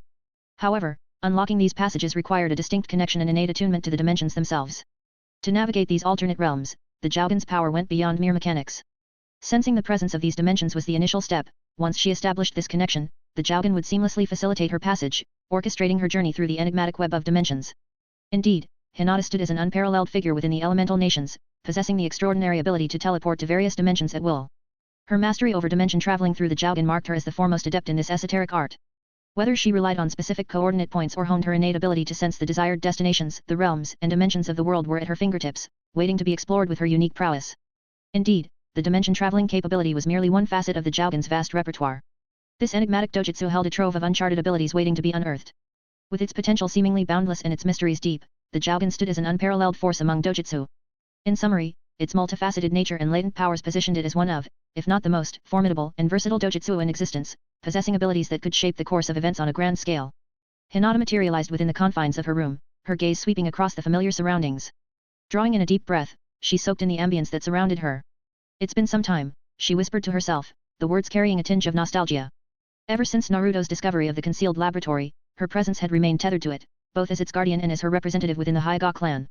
To balance these dual roles, she had enlisted a shadow clone to stand in her stead. Stepping out of her room, Hinata embarked on a journey toward the meeting room. The corridors seemed to yield to her presence, a silent acknowledgement of her status. As she approached, she encountered her fellow clan members, each one displaying a humble deference, their heads respectfully lowered. The memory of the past, the mistakes made mere months ago, loomed over them like a cautionary tale. This time, their demeanor radiated a solemnity, a collective determination to avoid repeating past missteps. Before her stood a room, its entrance marked by gates of remarkable size. In stark contrast to the compound's other gates, these were grand and imposing. This chamber held a distinct significance within the clan. It was the venue for the clandestine gatherings, shrouded in secrecy and reserved for discussions of the utmost importance. Lady Hinata, please proceed inside. The clan head and elders await your presence, the guard before the room respectfully addressed her. With a gesture of deference, he swung open the gates, inviting her to step into the chamber where the weighty matters of the clan were to be discussed. Acknowledging the guard's words with a nod, Hinata proceeded into the meeting room. The gates sealed shut behind her, cocooning the chamber in a hushed atmosphere. Illuminated by the warm glow of candles, the room unfolded before her. As she advanced, her gaze fell upon the assembled council of elders, a solemn assembly of 11 individuals. 10 of them were elders, each possessing a wealth of experience and wisdom, and her father, the patriarch of the clan, completed the assembly. They also looked at her. They were in haste to put the curse mark on her, fearing her growth. They could feel the power from her, but the fools didn't know that was the shadow clone they were feeling until now, and now she stood in front of them. Hinata, you know why are you here? Hayashi spoke in his usual tone, without any emotions. Her gaze locked onto her father's, the flames of her fury burning bright within her eyes.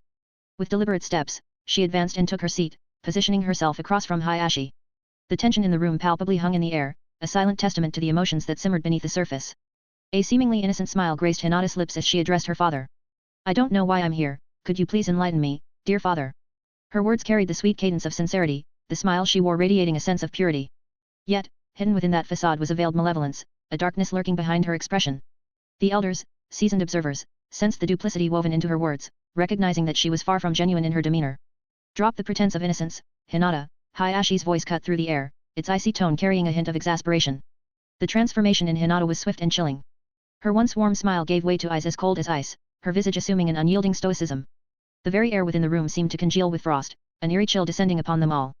Those assembled felt an inexplicable pressure settling on their bodies, an unspoken weight that was almost suffocating. Involuntarily, her fingers began to crackle with small arcs of electricity, the sparks winding around her digits like serpents of light. It was a manifestation of her storm release. A force that responded to her emotional state. The atmosphere itself trembled, echoing her newfound intensity. And how do you like the chapter? Tell me in the comments. 2 chapters are more on the way, so before going to the next chapter please comment on this. Comment. 9 comment. Vote. Chapter 10. Chapter 53. 4529 words, enjoy or die. The atmosphere in the room was unsettling for most of the elders, yet they weren't about to abandon the idea of the curse seal. One of the audacious elders spoke up. Girl, don't be rebellious, listen and lay down. I will put the curse seal on you, one of the elders spoke. He was around 60 years old. Hinata looked at him, he displayed remarkable courage despite his age and power. Her lips arched up slightly. If I don't want to, she spoke in an amused tone, anger lurking behind it.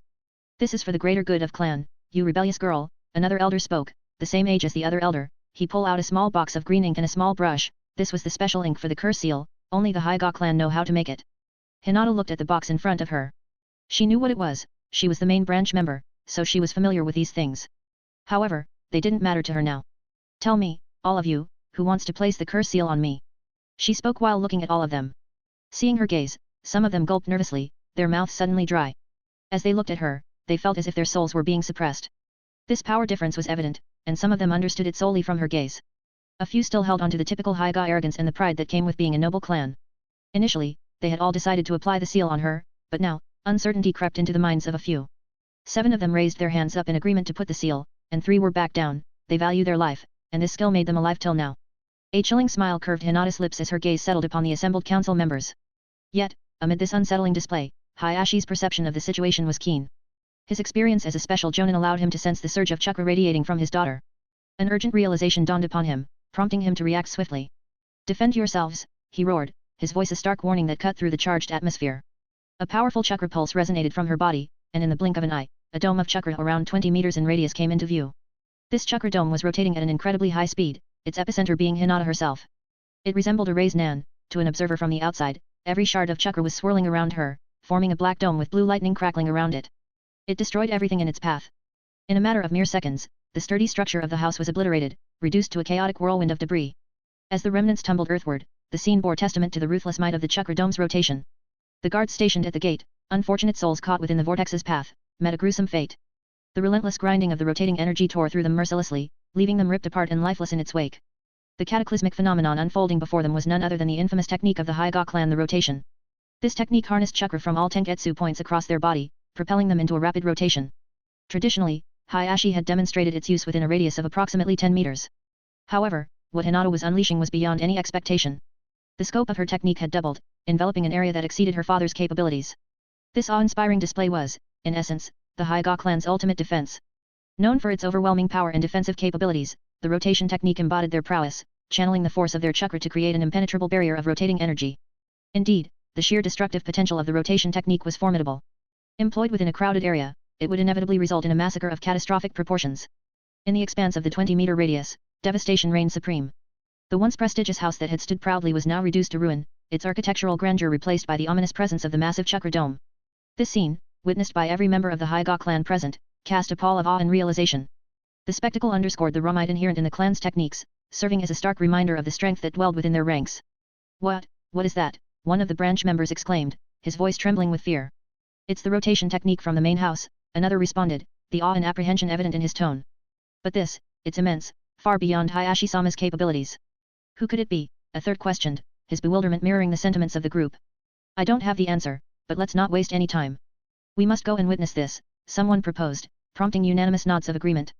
Without further ado, they surged forward, racing toward the epicenter of the tumultuous display. In a desperate bid to counter Hinata's unleashed rotation, the council members, the elders, had attempted to wield their own versions of the technique. A mixture of fortune and misfortune dictated the outcome. Some managed to invoke the technique in the nick of time, their rotating chakra acting as a barrier of defense. Yet, for others, fate was less kind. As the sphere of Hinata's rotation engulfed them, two unfortunate souls found themselves ensnared within its destructive whirlwind. The force of the technique reduced them to a gruesome fate, leaving nothing more than a grisly residue, a macabre blend of pulverized flesh and bone. But even this was not the full extent of their ordeal. The electrical currents that had surged from Hinata's body further contributed to their demise. In their final moments, they were subjected to a searing torrent of electricity that scorched their bodies to a crisp, an excruciating end to their lives. The elders who managed to initiate their rotations in time found themselves thrust backward as the collision of techniques occurred. Their eyes widened in astonishment and disbelief. The sheer magnitude of the rotation technique before them was unprecedented. To witness not only the vast expanse of the technique but also the infusion of elemental chakra into it left them dumbfounded. This display of power and mastery defied all expectations, shattering the boundaries of their comprehension. The realization dawned on them that they were facing a force beyond their previous imaginings. The audacity of someone challenging the main house with such force was a revelation that reverberated within them. This marked a moment of unprecedented defiance against the established order, a paradigm shift that upended the norms of their clan. Rising from her seat, Hinata left behind the sole piece of furniture that remained amidst the ravaged landscape. Her dominion over the rotation technique was nothing short of astounding. As she strode forward, the chakra dome obediently moved in tandem with her, a testament to her absolute control over this overwhelming force. In her wake, the aftermath was a circular crater, a stark reminder of the unprecedented power she had harnessed. The surroundings bore witness to the chaos that had transpired, the once prosperous area now reduced to a landscape of devastation. With each step she took, the path before her seemed to yield, the fallen stones and debris effortlessly kicked aside by the relentless force of the rotation. Emerging into the open, she commanded the rotation to dissipate, returning the area to a semblance of normalcy. Her gaze fixed upon the remaining elders and her father, a silent acknowledgement of their presence, the air charged with attention that resonated in their collective gaze. "TCH, you all survived, hehe, but that's good that you don't die in single jutsu, now let's begin." A seemingly playful tone laced Hinata's words, a veneer that sent an eerie shiver down the spines of those who listened. Yet, beneath that facade simmered a deep-seated anger, a fury that resonated in the undertones of her speech. The audacity of their actions, the attempt to brand her with the curse seal, had ignited a fire within her. No one was qualified to address her in such a manner, and this outrage catalyzed her transformation. Her Otsutsuki lineage coursed through her veins, awakening traits that mirrored a ruler, a conqueror. The essence of a true queen or princess emerged, her demeanor radiating an aura of authority and command. As her Otsutsuki heritage gained ascendancy, the indomitable spirit of her lineage, the relentless drive to conquer and dominate, surfaced in her psyche. The presence of her beloved by her side only strengthened her resolve, elevating her above all. In her unwavering conviction, those who dared to oppose her were relegated to a grim fate. Her belief dictated that any who stood against her were destined for oblivion. The merging of her Otsutsuki legacy and her affection for Naruto forged her into an unstoppable force, an entity poised to conquer all that lay before her. Hinata's gaze remained fixed ahead, her resolute demeanor unwavering. Before her, the elders stood as a collective, their presence framed by the watchful eyes of the Hyga clan members encircling them. As they beheld Hinata, a chill seemed to descend upon them, a tangible reminder of the weight her words held. The announcement of the impending clash had cast a shadow over the entire scene, the air laden with tension and expectation. This confrontation marked a battle of the main branch against the main branch, a testament to the divisions that had emerged within the clan. The lines had been drawn, and the stage was set for a confrontation that would potentially reshape the clan's destiny. Amidst the charged atmosphere, one of the elders turned his gaze towards the assembled crowd, his voice commanding as he addressed them. "Attack her, you fools! She's rebelling against the Hyga clan." His words reverberated through the air, carrying the weight of authority as he called upon the members of the clan to take action against Hinata. The members of the clan turned their attention towards Hinata, the gravity of the situation sinking in as they exchanged uneasy glances. A collective gulp resonated through the air, a manifestation of their trepidation in the face of this unprecedented confrontation. Steeling themselves for what lay ahead, they readied for action, knowing that their course of action could have far-reaching consequences for the clan and its future. Hinata's gaze remained unwavering as she addressed the assembly with a chilling certainty.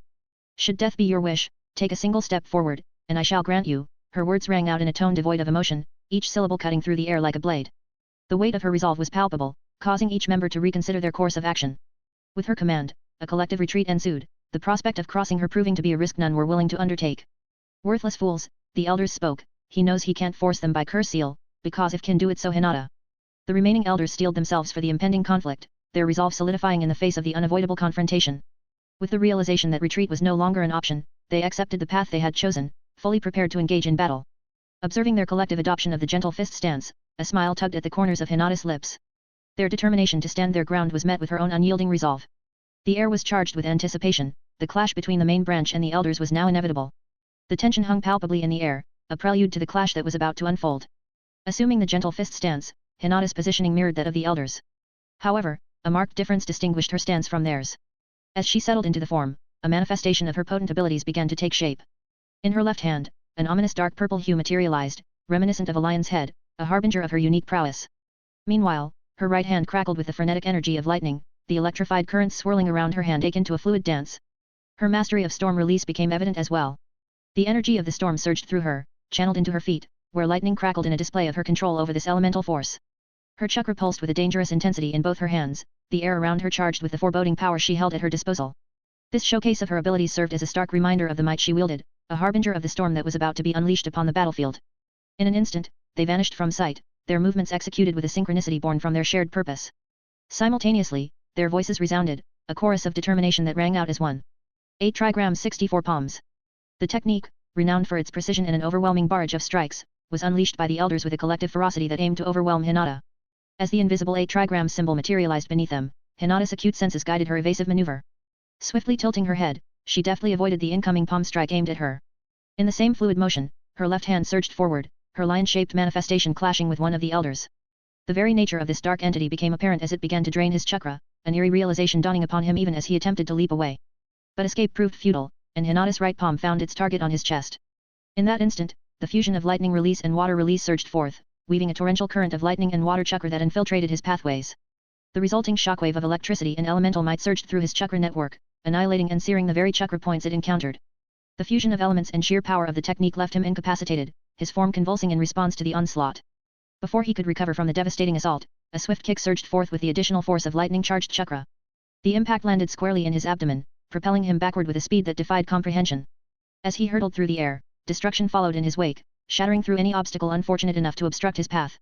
The house he collided with bore the brunt of his trajectory, its structural integrity obliterated as he passed through it with a force that was relentless. The aftermath of his collision manifested in a spray of blood, the coughing fit serving as a testament to the brutal assault that had just unfolded. His body lay within the wreckage, broken and battered, a grim testament to the overpowering might that Hinata had harnessed. And before he could think any more, vacuum palm Hinata spoke in a low voice, extended both of her hands, and with a chakra pulse, the compressed air hit the flying elder in his chest, penetrating it. With a large hole in his chest the elder hit the wall, dying on the spot. This happened so fast that the remaining elders stood in their place, frozen. They haven't expected her to be this powerful and fast, the elder was dead in just 3 seconds. Beneath her feet, lightning crackled as she vanished from one location to reappear before another elder. The echoes of her determined voice resounded in the air, each syllable carrying the weight of her technique, 8 trigrams 64 palms, 2 palms, 4, 8, 16, 32, 64 palms. The culmination of these strikes resulted in a fatal outcome for the elder in her sights. As she struck with precision, the elder's life was extinguished in an instant.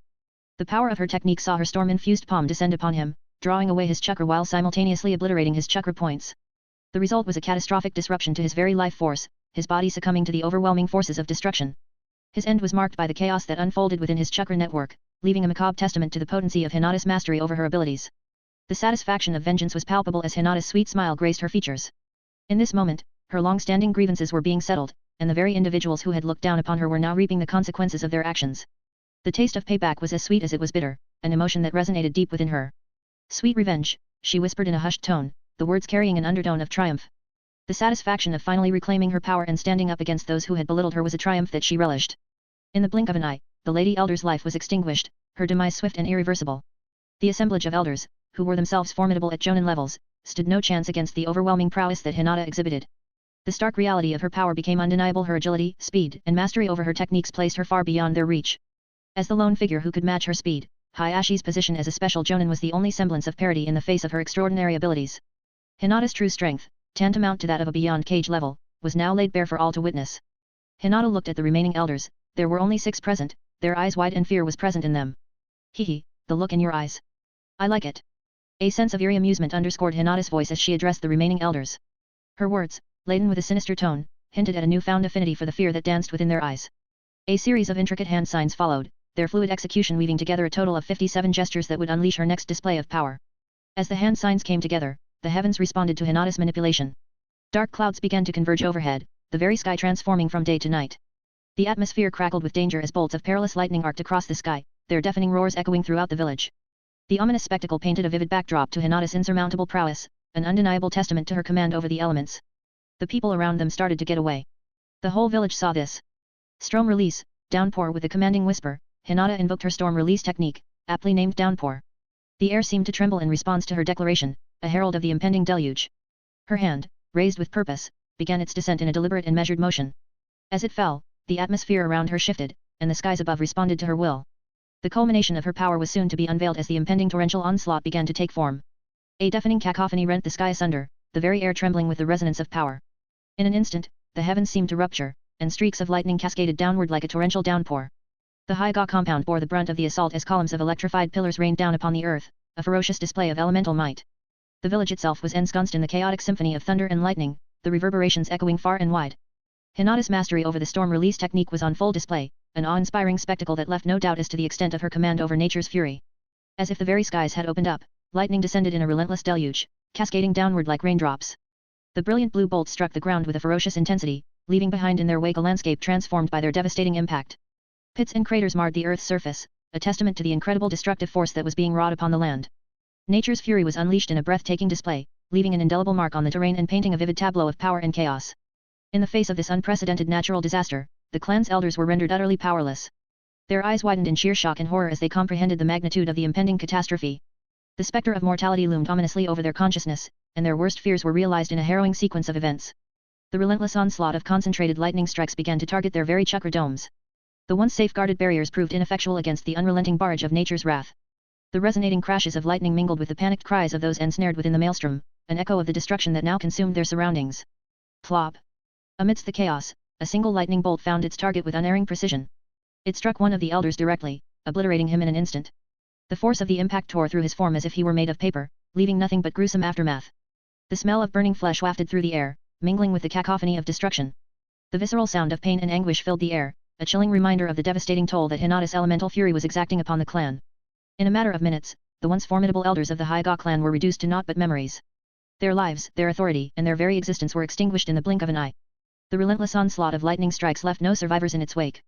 The scorched remains of their bodies bore witness to the catastrophic event that had unfolded, while the larger craters served as grim markers of the destruction wrought upon the area. The carnage was all-encompassing, a stark testament to the unimaginable power that Hinata wielded. The battlefield, once a place of confrontation and resistance, now lay silent and desolate, a canvas marked by the stark aftermath of elemental annihilation. The lightning downpour continued for whole 5 minutes. And the rain started to fall on the ground. Drip drip asterisk. The aftermath was marked by an eerie and haunting silence, a stark contrast to the chaos that had reigned only moments before. The stillness was broken only by the faint sound of raindrops falling, a somber reminder of the destruction that had transpired. The once vibrant surroundings now bore the scars of devastation, the landscape forever altered by the cataclysmic events that had unfolded. In this hushed and desolate aftermath, the weight of what had occurred hung heavily in the air. The pin-drop silence served as a solemn backdrop, encapsulating the magnitude of the tragedy that had befallen the Haiga clan and their elders. Amidst the desolation and destruction, only Hayashi Haiga remained, though grievously injured with broken limbs and shattered resolve. As he gazed upon his daughter, the truth behind the adage "Don't wake up the sleeping lion" became painfully clear to him.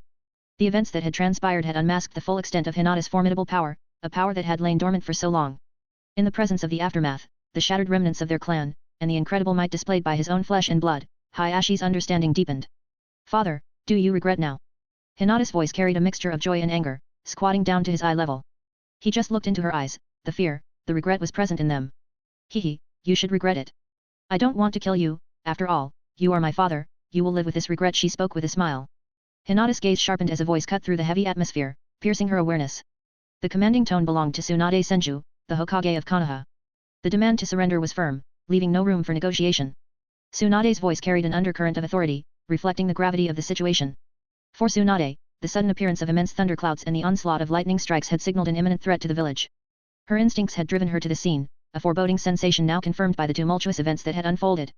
The Hokage's appearance marked a pivotal moment in Hinata's confrontation with her own actions, forcing her to grapple with the consequences of her decisions. Hinata rose to her feet, her posture resolute as she turned her back on Tsunade, her gaze directed away from the Hokage. The weight of the situation hung heavily in the air as she spoke without facing her interlocutor, her voice carrying a blend of weariness and resignation. 200 ANBU ninjas, 5 special jonin, and 1 cage-level ninja, she recited, her words offering an accounting of the forces that had converged upon this scene. The numerical breakdown underscored the gravity of the situation and the formidable array of opponents that awaited her. Despite her outward stoicism, it was clear that Hinata was fully aware of the forces arrayed against her and the challenge that lay ahead. Tsunade's brow furrowed, her internal thoughts racing as she contemplated Hinata's seemingly precise assessment of the incoming forces. Her recognition of the accuracy of Hinata's count underscored the extraordinary capabilities of her Byakugan. However, beneath the surface of this acknowledgement, Tsunade couldn't help but feel a sense of regret for the young woman standing before her. As a cage, Tsunade recognized the necessity of taking action against Hinata, regardless of her remarkable talents. The path Hinata had chosen was one that could not be overlooked or pardoned. The internal conflict that Tsunade grappled with, the balance between acknowledging the potential within Hinata and the imperative to enforce justice, remained a weight upon her shoulders as she sought to address the situation at hand. "Girl, raise your hands and come with us. If you cooperate with us, I will try to reduce your punishment." Tsunade's voice carried a mix of stern authority and a hint of compassion as she addressed Hinata's predicament. Her words held a proposition, a last chance for Hinata to cooperate and potentially mitigate the severity of her punishment. The offer extended to Hinata was not without conditions. Cooperation was key to any potential leniency. It was a chance for Hinata to make a choice that could shape her fate even in the midst of her profound transgressions. Drip drip. "Punishment for me? You are mistaken, Tsunade Senju, no one is qualified to punish me." She spoke, though inwardly she added, "Except Naruto-kun." She giggled, thinking about him punishing her, her face turning red. "What's so funny?" Tsunade asked, observing the girl giggling like a fool. "Nothing," she replied curtly, her words punctuated by her aloof demeanor. "I just weeded out some unwanted grass from the Hyga clan." "You don't have to meddle in clan matters," she concluded, her words a clear assertion of her authority and a reminder that the intricacies of the Hyga clan were her domain to navigate, regardless of external intervention. "And how was the chapter? I hope you liked it. If so, please comment on the chapter, before leaving for the next chapter. And give me all your power stones. Comment. 10 comment. Vote." Chapter 11. Every citizen comes under Konoha, and I am the Hokage, so it's my duty to protect its citizens. You, girl, have killed many people in broad daylight. Be a good girl and come with us, or we will have to forcefully capture you. She spoke to her, prepared for any potential attack if needed. Hearing her voice, Hinata was annoyed. They were expecting and ordering her to surrender, treating her like some third-rate villain. "If it wasn't for Naruto's future plans that required you, I would have killed you," she thought to herself. "I refuse." Hinata's voice rang out with unwavering determination. In an instant, her Jougan activated, and a portal materialized before her, a conduit to another destination. Without hesitation, she stepped into the portal, disappearing from sight. As the portal closed behind her, the lingering aura of her presence and the gravity of her actions remained, a testament to the intricate power and purpose that guided her decisions. The moment encapsulated the complexity of her character, torn between defiance and an understanding of the wider implications of her actions. All the people stood there, dumbfounded. This happened in just 2 seconds. Their gazes converged upon the point where the portal had abruptly snapped shut. What manner of technique was that? A spatial ninjutsu, voiced one, astonishment painted across their features. The forbidden nature of such an artistry lingered in the air, casting a shadow of disbelief. Tsunade's voice slipped into a hushed register, laden with intrigue. How has she come to grasp such a forbidden jutsu? Or could it be an extension of her dojutsu? Her musings played out in the sanctum of her thoughts, dissecting the enigma that was Hinata. A nuanced current of understanding flowed through her. A subtle chakra flux near the girl's eyes had not gone unnoticed. Veiled by the ebony tapestry of night, the ANBU operatives stood transfixed, their shock reverberating in the silence. They had infiltrated the scene with a singular purpose to seize the girl. Yet, the unforeseen tableau before them had shattered their certainties, leaving them suspended in a sea of bewilderment. "Invoke withdrawal." Tsunade's utterance was a breath, a decree meant for the shadows alone. Though her words were not directed at any one figure, the ANBU comprehended with a precision born of synchronization. Like phantoms retreating to their lair, they dissolved from view, merging seamlessly into the very darkness that cloaked them. With stealth and celerity, they wove their way back to their hidden sanctum, a bastion of enigma. Tsunade looked at the battered Hayashi and squatted down near him. "I am sorry for your loss, Hayashi-san. I arrived here slightly late." She spoke to him and began to heal him. As a medic ninja, it was her foremost duty to tend to the injured. "No, it was not your fault," he said to her. "It was all my fault," he mumbled to himself. Tsunade looked at the man with pity. Her own daughter did this to him and his clan. She remembered the Uchiha massacre when Ataka killed all his clansmen for the sake of Konoha and peace. He had taken their lives in the cover of night, darkness concealing his face, burdening his heart. He couldn't bear to slay his clan before others, and he had done it for the sake of Konoha, not for himself. On the other hand, Hinata had killed her fellow clansmen in broad daylight, in front of thousands. Unlike Ataki, she hadn't done it for the sake of Konoha, she had done it for herself, for her vengeance. Killing the Hyuga elders didn't burden her, quite the opposite, she felt a certain sweetness in her heart, the taste of revenge. The people who had turned her home into a living hell, she had killed them without a trace of pity. She is worse than Ataki. The boy killed his clan for the greater good of Konoha, and she killed hers for selfish reasons. These were the internal thoughts of Tsunade. What are you going to about her, Hokage-sama? She had killed 10 elders, she is not from my Hyuga clan. Hayashi's words carried a blend of resolve and conflict, his duty to the Hyuga clan evident in his tone. The loss of 10 elders, regardless of their internal dynamics, was a blow that could not be ignored. His acknowledgement that Hinata was no longer fully aligned with the clan underscored the gravity of her actions. Of course, I will put her in the bingo book as a rough ninja, an S-class missing nin, she said to Hayashi. Do you have any problems with this? No, Hokage-sama, do as you wish, he speaks to her. Now Hinata had killed 10 people from Konoha, she had to capture her. She had become a criminal on her own, no one had forced her. She butchered her clansman in front of everyone. She has to put her down. After doing first aid to Hayashi, Sunda left the Hyuga compound and appeared in the Hokage office. She ordered her Enbu to put Hinata into the bingo book as an S-rank missing nin and update the bingo book immediately. The Enbu standing in front of the disappeared into a puff of smoke. In the Hyuga estate, whispers circulated among them, nearly every branch house member was elated. However, they dared not reveal their joy outwardly, for doing so would result in immediate execution. They had finally been freed from the clutches of those wretched elders. In their hearts, they began to regard Hinata as their savior, their goddess. They were aware that the curse seal still bound them, but they also recognized that Hayashi was in no condition to take any action. Stay safe, Lady Hinata, they all pray in their hearts. But there was someone else who was watching this whole scene. The white humanoid figure of White Zetsu smiled to himself. I have to quickly report to the boss about the things that happened here and what was her new dojutsu. I bet Black Zetsu knows about it, he thinks to himself and sank into the ground. On the top of Hokage Mountain, a dark blue and black portal opened and Hinata came out from it. She looked at the Konoha below her. She inhales a long breath and exhaled it. That was fun, I finally put those scums into their place, she spoke to herself.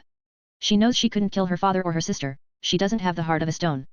But after breaking some of his bone, she felt refreshed. And how do you like the chapter? Tell me in the comments. Some random question. What Hinata did to the elders was right or wrong? Give me some power stones, man. Comment. 22 comment. Vote. Chapter 12. Chapter 54. Naruto, Sasuke, Sakura, Sai, and Yamato journeyed toward Konoha. Meanwhile, at the place where their paths had initially crossed, Orochimaru lay lifeless. His heart had ceased its rhythm, brought to an end by a single jutsu from Naruto. Kabuto's gaze remained fixed on his sensei, felled by a single strike from Naruto. Anger surged within him, an overwhelming force that rendered his eyes bloodshot. Orochimaru-sama, I will avenge you. Kabuto murmured to himself, his gaze unwavering as it remained fixed on the lifeless body of the Sannin. However, he recalled Naruto's assertion that he wouldn't meet an easy demise, a statement that left Kabuto pondering its implications. Unbeknownst to him, the true purpose behind the cursed marks Orochimaru had branded upon many of his subordinates remained beyond his knowledge. Kabuto had taken the time to respectfully bury his sensei's body. Now, he was on his way to his concealed base. However, a sudden surge of heightened senses jolted him. Ahead, a portal began to materialize, its form resembling a swirling vortex.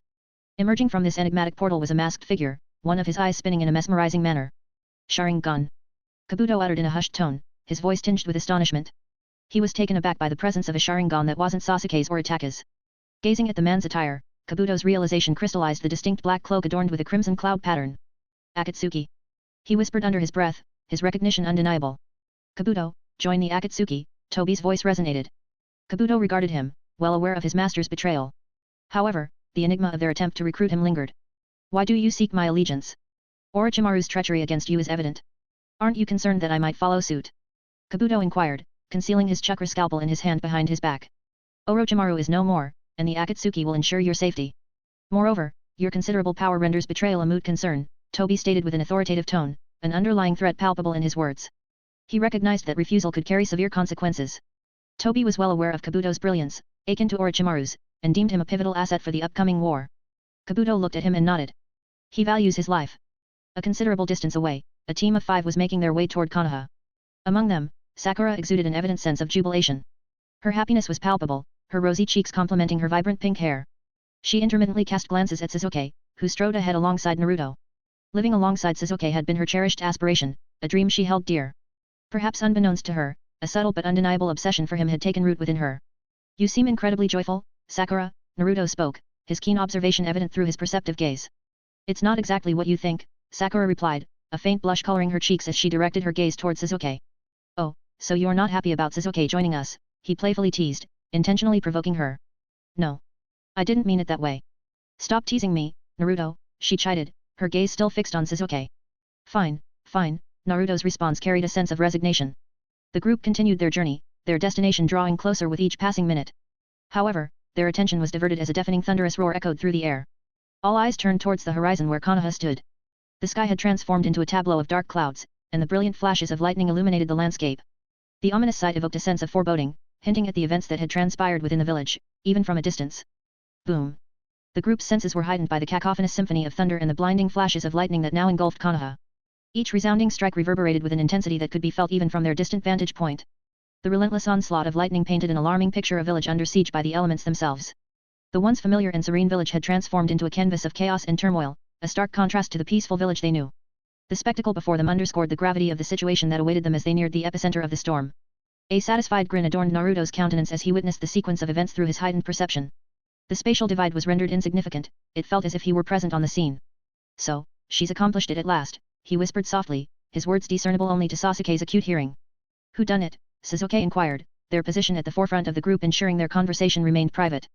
A wicked grin adorned Naruto's visage, the crimson glint in his eyes adding an eerie aura. Hehe, you'll find out soon, he quipped to Sasuke. Through his all-seeing eyes, he watched the unfolding events in Konoha, fully aware of the occurrences within the village. Sasuke regarded his soul friend, noting the increasing enigma surrounding him and his growing intensity reminiscent of a wild beast. HNN, he responded in the Uchiha tongue, his tone cryptic. Let's increase our speed, the situation in the village is unknown, Yamato urged, taking charge as the team leader. They all nodded in agreement and quickened their pace. In a mere hour, they arrived at the village gate. Their steps directed them toward the Hokage's office, the village enveloped in a somber atmosphere. The persistent shroud of dark clouds seemed to echo the collective mood. Each individual was absorbed in their own musings. Who could have imagined that the Hyuga princess would turn against her own clan and betray the village, a villager murmured. She used to be such a sweet and lovely girl, but now she's turned into a traitor, another man chimed in, his tone laced with both contempt and fury. Lovely, sweet, Naruto contemplated to himself. Their words ring true, she truly is sweet and endearing, hehe, though that's reserved for me alone, as for anyone else, well, let's not delve into that. Naruto's thoughts drifted to her, a fond smile gracing his lips. Sasuke observed his friend's expression, well aware that Naruto had a keen understanding of the situation. They proceeded towards the Hokage's office, Sasuke concealing his identity behind a mask to prevent any premature recognition. They aimed to ensure that their information remained confidential until their encounter with the Hokage. Along their journey, they encountered numerous rumors concerning Hinata's actions and various other topics. However, they disregarded these whispers. Sakura regarded Naruto with a concerned gaze, cognizant of his affection for Hinata.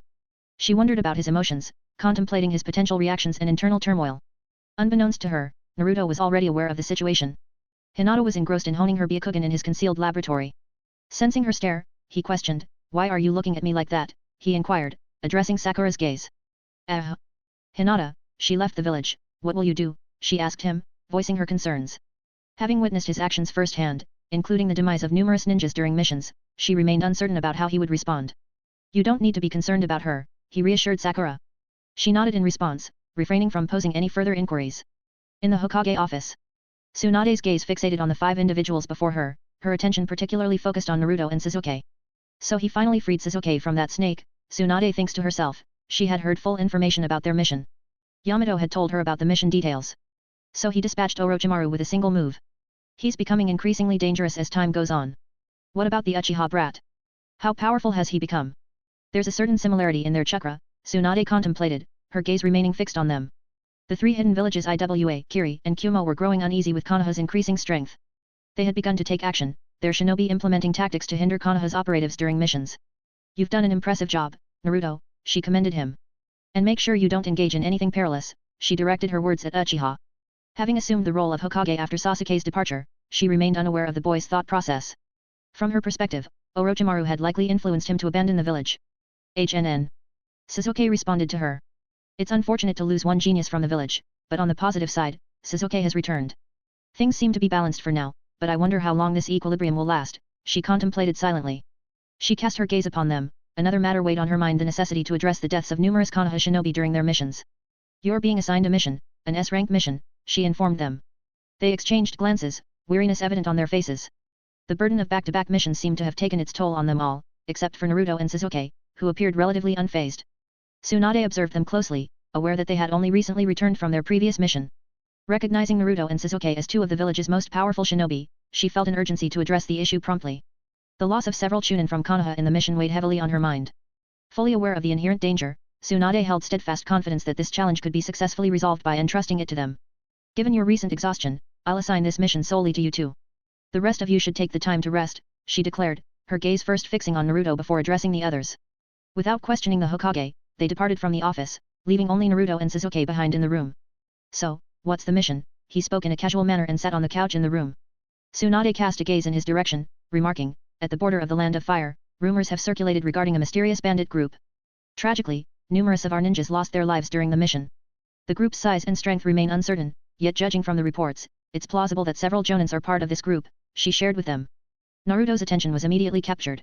A group of mysterious bandits? That sounds really fishy, he remarked, leaning in and directing his gaze toward Tsunade. So, when are we leaving? Sasuke asked. You are going right now, she said, tossing a scroll to Naruto. These are the mission details we've managed to gather so far, she explained to them. You're free to leave now, Tsunade told them. They both nodded in acknowledgement and set off on their mission. Why isn't that boy asking about Hinata? What is he planning? Does he know what's going to happen? He seems strangely composed about the entire situation. It's becoming increasingly difficult to comprehend his motives, she pondered silently. Author's note, let me know your thoughts on the chapter in the comments section. Starting from this point, the story will gain momentum, unveiling numerous twists and turns. Can you guess who the ultimate antagonist of the story will be? Please show your support with Power Stones, folks. Comment. 14 Comment. Vote. Chapter 13. Chapter 55. Outside the Konoha gates. Naruto and Sasuke stood, gazing at the towering trees ahead. Sasuke exuded an air of calmness, a departure from his usual chaotic demeanor. You seem peaceful, Naruto spoke to him, sensing the emotions emanating from Sasuke. Let's go, he said. Yes, it has been a long time since we both go on a joint mission, Naruto spoke to Sasuke. He uttered, though deep inside, he no longer felt alone. The presence of his friend had begun to fill the void that his brother's absence had left behind. Don't be such a brooder, Sasuke, Naruto remarked to his friend. His inclination for playful teasing was a constant source of enjoyment. He didn't respond, instead setting off toward the country's border. The mission briefing had indicated that the mission was located on the borders between Kumo and Konoha. Naruto cast a glance at his friend and increased his pace, running alongside Sasuke. Along the way, he playfully annoyed him with his ongoing conversation. The change in climate as they approached their destination was evident, marking their transition from one region to another. The group's arduous journey of 2 days had brought them to the borders of a new territory, where the environment and conditions began to shift noticeably. The group's journey led them into a rugged and rocky terrain, a stark contrast to the lush greenery of Konoha. The landscape transformed into a mountainous region, characterized by tall and imposing peaks that seemed to reach the skies. The absence of the familiar vegetation of their village was replaced by the raw and untamed beauty of the mountains. Their senses picked up. I can feel your energy radiating all over the place, Sasuke addressed Naruto. Yes, you are right. I could sense my chakra signature, and there was another one as well, one that I'm familiar with, Naruto spoke to Sasuke. Sasuke nodded in agreement. He, too, sensed the presence of 2 chakra signatures emanating from the same individual. However, it wasn't just a singular person, there were hundreds of them. Astonishingly, they weren't weak either, each one resonated at the level of a jonin. Both of them remained stationary, and before long, individuals began to materialize before their eyes, emerging from the ground one after another. Hundreds of men appeared, all of them seemingly at the jonin level or higher, sporting a variety of distinct headbands. Among them, a portion were adorned with headbands from various villages: Konoha, Iwa, Suna, and Kiri, to be specific. White Zetsu, Naruto whispered in a subdued tone, making his words discernible only to Sasuke. But these aren't the typical White Zetsu. They've taken control of ninja bodies. The original White Zetsu were comprised of Hashirama cells and were generally at the Genin to Chunin level. Once they've assimilated into a human host, they become indistinguishable from regular humans. Even the Byakugan wouldn't be able to detect them, Naruto enlightened Sasuke. However, these White Zetsu are far from ordinary. They've been enhanced not only with Hashirama's cells but also my own. This infusion amplifies their power, streamlines their production, and renders them nearly undetectable. They've reached the level of a Jonin's prowess. They can eliminate targets and seamlessly replace them, making them exceptionally effective spies. Their true identity would remain concealed unless they're scrutinized for either Hashirama's or my cells. The situation is escalating into utter chaos. We're completely unaware of the extent of these Zetsu creations. If their numbers reach into the millions, the combined might of the 5 nations would pale in comparison, Naruto elaborated. Now I comprehend why Orochimaru mentioned that I will bring chaos to the whole world. Compatibility of my cells with Otsutsuki blood. It all falls into place, Naruto thought to himself. I can't help but wonder how many high-ranking figures within the hidden villages have been replaced by Obito, Naruto mused within his own thoughts. But do I really care? Nah. I don't care whether they live or die, Naruto contemplated. There are only a few individuals I truly care about. As long as they are safe, the world could crumble to ashes for all I care. Naruto pondered how much everything had changed. There was no guarantee that Jiraiya would meet his end in just a day or two, or that Akatsuki would strike Konoha within a matter of days. A smile graced Naruto's face as he observed the multitude of Jonin-level ninjas standing before him. His eyes glowed faintly as he activated them, scanning the entire area. There are precisely 456 Jonin-level ninjas surrounding us, he informed Sasuke. Sasuke's demeanor remained composed and analytical. He observed the situation before him. It will take some time to deal with all of them, he said. Hehe, this is going to be fun, Naruto chuckled, and with a swirl of smoke, a sword reminiscent of Kusanagi manifested in his right hand. Seeing his friend's readiness, Sasuke drew his katana, adopting a stance of readiness as well. Asterisk. In the Hokage's office, a somber and dense atmosphere hung in the air, as if the weight of a death had settled upon the room, a truth that indeed held its ground. Before Tsunade, Shikamaru, Ino, and Koji stood with red eyes, bearing witness to the painful loss of their sensei. So, Asuma Sarutobi fell in battle against the Akatsuki, Tsunade spoke, her gaze fixed upon the three ninjas before her. She had received the mission report detailing their encounter with two Akatsuki members during the mission, individuals known as Haiden and Kakuzu, who were infamous for their immortality and tenacity. The report indicated that they had succeeded in killing Asuma Sarutobi while sparing the lives of the children present. I want to kill them, Shikamaru spoke to her, his tone serious. The fact that they were responsible for their sensei's death was a clear motivation for his desire to eliminate them both. You're not strong enough yet, but don't worry. We will avenge him, Tsunade assured the young man. Ino and Koji exuded a somber and despondent atmosphere, marked by the weight of sorrow. This marked their first experience with the loss of someone dear to them. They gazed at the Hokage, their eyes devoid of their usual vibrancy. You can leave now. Take some time to rest, she addressed them. They all nodded in acknowledgement and departed the room. They'll need some time to find solace for their minds and hearts. Witnessing the demise of someone close is never easy, she contemplated within herself. Akatsuki is becoming increasingly troublesome, the actions of the three hidden villages are escalating against Konoha, and now the loss of an elite Jonin, this situation is spiraling beyond control. Is there some kind of curse upon me, she thought silently. And then, a knock at her window interrupted her thoughts. She knew exactly who it was. The person stood before her, awaiting her attention. So, Jiraiya, you've arrived. What information do you bring, she addressed her teammate. Jiraiya always communicated with her through letters and various undisclosed methods, reserving in-person visits for the most critical of situations. The fact that he was here in person now signaled that the situation had escalated significantly. Jiraiya fixed his gaze on her. It's concerning the leader of the Akatsuki. Utilizing my network of spies scattered across the world, I've ascertained that he's currently located in a Megakure, he spoke to her. The village hidden in the rain. So you're heading there, she stated.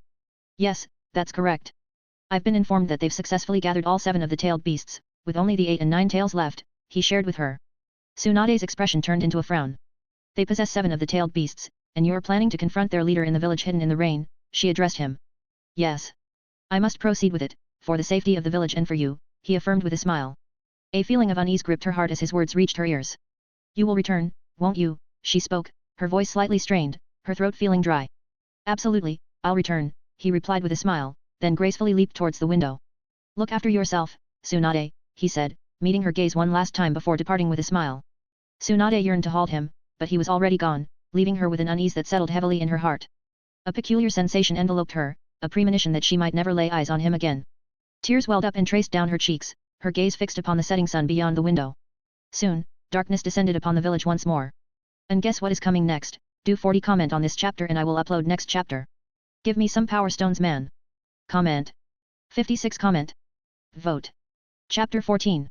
Chapter 57. Drip drip asterisk.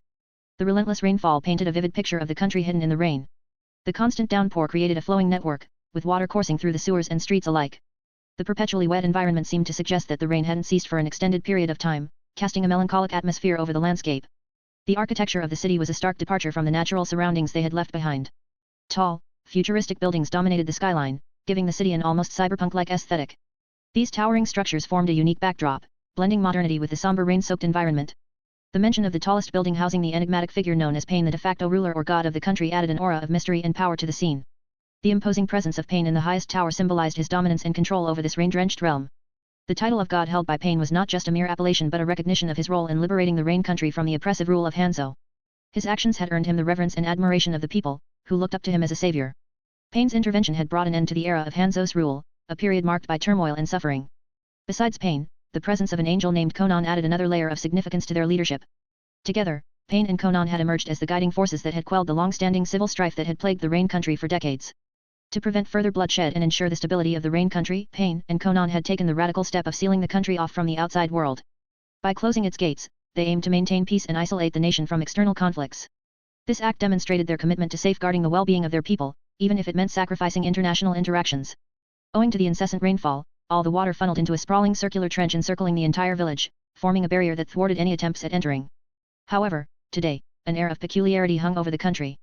Amidst the streets of the Rain village, an incongruous sight unfolded. An amphibian toad was hopping along. The toad came to a halt within a narrow alleyway. It proceeded to open its mouth, and from within emerged a man, none other than Jiraiya himself. Taking in his surroundings, he found the village utterly captivating. Water droplets pelted against him, an effect of the constant rainfall. The security here is undoubtedly top-notch, which explains why infiltrating this village is so difficult, Jiraiya muttered to himself. Having eliminated one guard and extracted information through interrogation, he had gained insight into Pain and the 6 paths of Pain. However, the true identities behind these aliases remained a mystery. His interrogation had revealed that the leader of the village resided within the tallest edifice. With this knowledge in hand, he intended to breach the tower and confront the presumed Akatsuki leader. He acknowledged that this endeavor wouldn't be straightforward, but the necessity of the task spurred him forward. Jiraiya embarked on his path toward the tower, skillfully navigating through the shadows to remain undetected. Progressing with a steady gait, he encountered no hindrances on his route. Could this be a trap, or is the security around the tower truly so lax? Jiraiya questioned silently. His journey had proceeded remarkably smoothly since his entry into the village. He couldn't suppress a creeping doubt that the situation was deviating from his original expectations. Nevertheless, he held firm to his purpose to infiltrate the supposed headquarters of the Akatsuki leader. Jiraiya navigated through the sewers, eventually arriving at the tower's base and making his way inside. Gradually, he began to perceive the distinct chakra signatures of living individuals within the tower. While not a specialized sensor, decades of battle experience had endowed him with certain tricks of the trade. As he traversed the interior, he noted the conspicuous absence of security personnel within the tower, a detail that raised his suspicions. After some exploration, he finally arrived at his destination. Before him stood a massive iron gate. He exerted force upon it, and with surprising ease, the gate swung open. The room was dimly illuminated, allowing Jiraiya to perceive the presence of 2 living individuals within. Initially, his attention was drawn to 2 purple, pupilless eyes adorned with distinct rings. Shock rippled through him as he recognized those eyes. He had encountered these eyes before, having trained a young individual who possessed them. His mind raced, connecting the dots. 3 pupils he had mentored were now entangled in the throes of battle. Jiraiya-sensei, the man spoke, a hint of nostalgia resonating in his voice. As Jiraiya focused on the figure before him, the previously dim room seemed to illuminate with clarity. Standing there was a vibrant red-haired man, radiating energy and vitality. His chakra levels surged beyond measure, surpassing anyone Jiraiya had come across. The man reclined in a chair, one leg casually draped over the other. By his side stood a woman with azure hair. Swiftly, recognition dawned. These were his former students. Nagato, Konan, he addressed them. A whirlwind of emotions churned within Jiraiya's heart. A mixture of happiness surged within him, knowing that his students were alive, yet sadness overshadowed it as he realized they were now the leaders of the Akatsuki, adversaries he had to face. You remember us, we thought you have forgotten about us, sensei, this time the girl spoke to him. Jiraiya regarded them, his gaze shifting to survey the room where 6 motionless figures were positioned. Unbeknownst to Jiraiya, these were the 6 paths of Pain. I do remember you, he paused for a moment. So, you're the leader of the Akatsuki, he questioned Nagato. Yes, Jiraiya-sensei, you're accurate in your assessment. I am indeed the leader of the Akatsuki, he replied in a straightforward manner. Why are you doing this, Nagato? You're sowing chaos throughout the world. Jiraiya's voice rose in frustration. This is for the sake of peace, Jiraiya-sensei, Nagato calmly retorted. Peace, you claim? This isn't peace, you're jeopardizing the entire world, Jiraiya countered, his voice laced with anger. The people never truly understand peace until they know pain, Nagato stated. He possessed his own motivations for traversing this path. Life had imparted numerous lessons, with the most significant being the loss of his closest friend.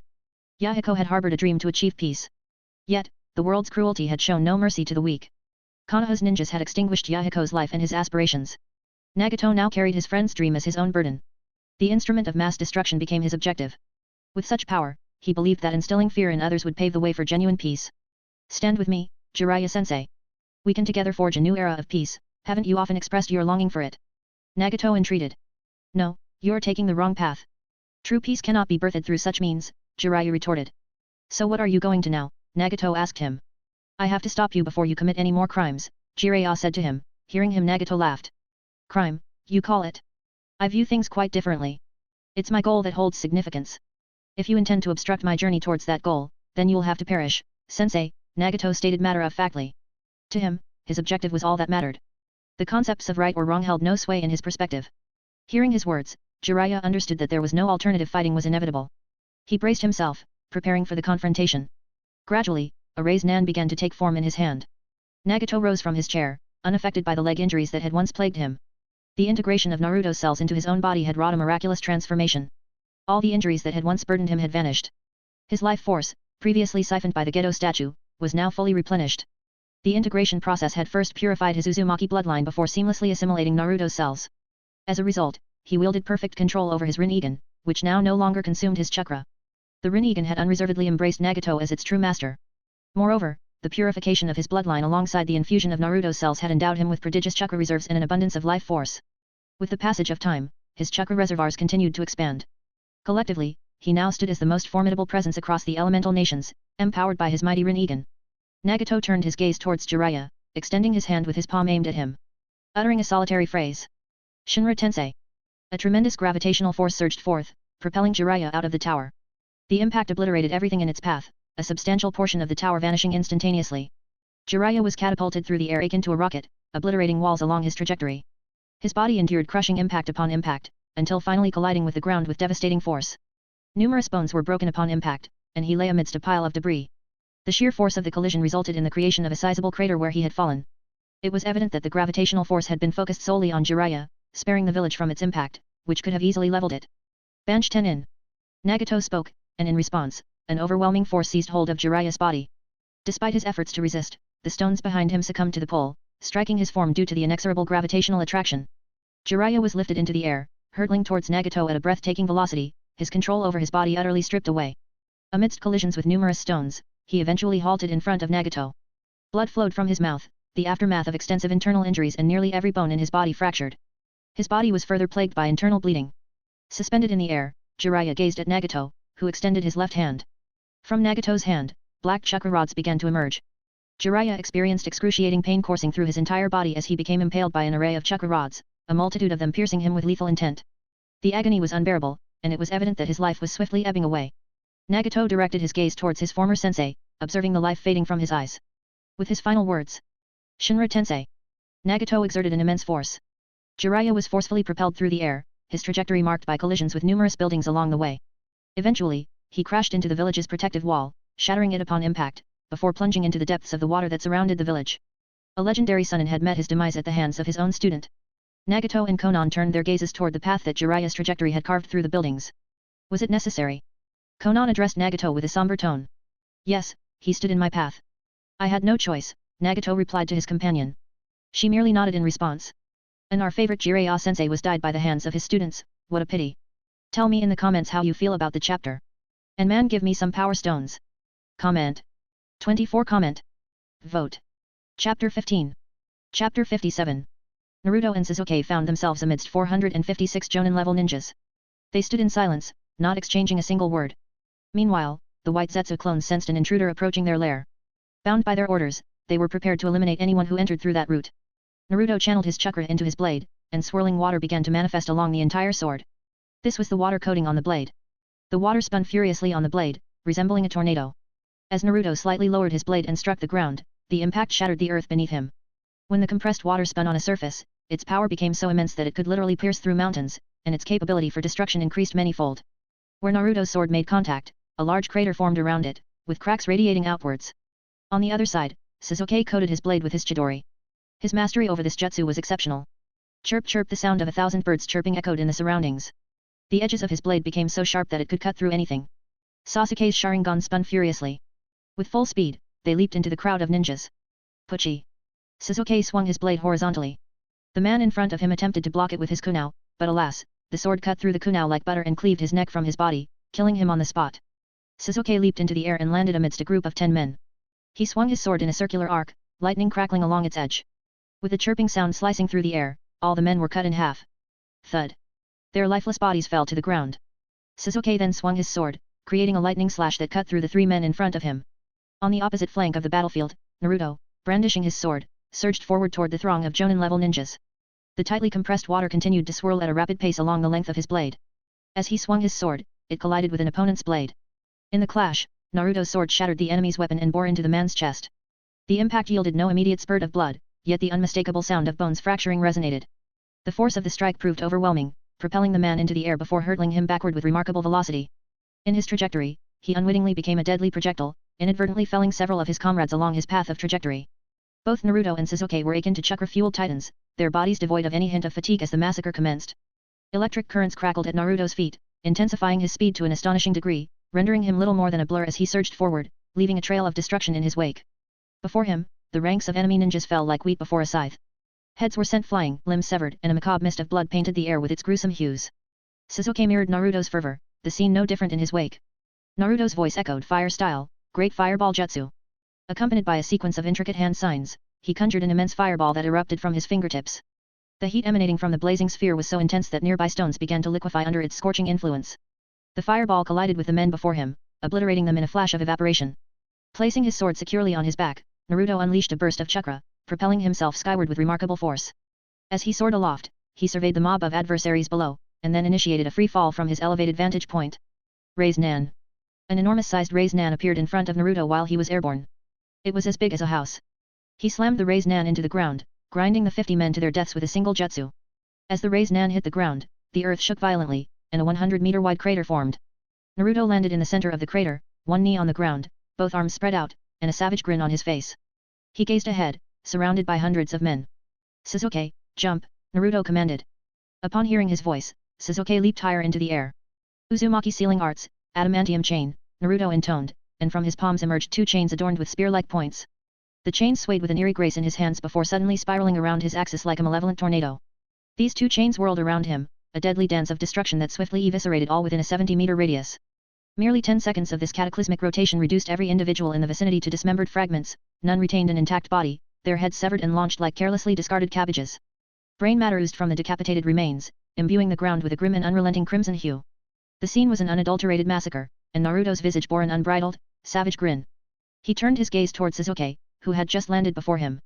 "This is so much fun, don't you think, Sasuke?" he remarked, his voice casual as he addressed his comrade. While he acknowledged Sasuke's apparent relish in the midst of their combat, Naruto recognized the gravity of their situation. These were the cloned minions of White Zetsu, infused with his cellular essence, leaving them alive was not an option. Sasuke's gaze rested upon his friend, a flicker of emotion crossing his features. Deep within his heart, a sense of contentment blossomed, reminiscent of the days when they stood side by side against a multitude of adversaries. A faint smile graced his lips, and he responded with a simple yet telling sound, "HNN. Let's put an end to the remaining ones," Sasuke proposed, his resolve unwavering as he prepared for the forthcoming assault. Naruto acknowledged the sentiment with a nod, his expression savage. Forming a sequence of intricate hand signs, Naruto's voice resounded, "Water style, water dragon." In response, a colossal water dragon, its eyes gleaming a vivid yellow, materialized seemingly out of thin air. Its manifestation demonstrated the staggering extent of Naruto's chakra prowess, summoning such a magnificent creature from the very atmosphere itself. Sasuke's smirk didn't go unnoticed as his gaze locked onto the immense water dragon. In a series of swift hand signs, he intoned, "Lightning style, free flow." With his hands extended toward the water dragon, arcs of electricity surged through his palms, seamlessly merging with the aquatic entity. Lightning danced around the colossal creature's body, a radiant blue consuming its eyes. This electrified water dragon pulsated with an ominous energy, its potency surpassing even the confines of an S-rank technique. The very air surrounding the beast seemed to wither under its dominance. Naruto was the mastermind behind the dragon's manipulation, and the strain on his mental fortitude surged. However, this pressure proved insufficient to inflict any harm upon him. Naruto directed the dragon with flawless finesse, as if it were an extension of his own body. Roar! The dragon thrust its head skyward, unleashing a furious roar that resonated through the air. Naruto lowered his hand, and the dragon began its descent from the skies. Cracking sounds reverberated, assaulting the ears of their adversaries. As the dragon made contact with the ground, a devastating impact force surged forth. It traversed the rocky terrain with unparalleled speed, akin to a creature swimming through the earth itself. Destruction unfurled in its wake, leaving no avenue of escape untouched. The dragon tore through solid rock and ancient trees alike, leaving a trail of devastation in its wake. The ninjas unfortunate enough to be in its path met their demise either from the immense voltage coursing through the dragon or from the tremendous brute force it wielded. The scene was nothing short of awe-inspiring, the dragon resembling a creature of myth and legend, sprung forth from the pages of ancient tales. However, eventually, the water dragon's chakra reserves were depleted. The battlefield lay in ruins, utterly devastated by the ferocity of the battle. Only a handful of ninjas remained standing amidst the aftermath. "Wow, that was incredible," Naruto exclaimed, his voice filled with excitement. Sasuke nodded in agreement, sharing his friend's sentiment. After all, the technique they had just employed was a forbidden jutsu, conceived in the heat of the moment. The success of its execution owed much to Naruto's exceptional grasp of elemental manipulation.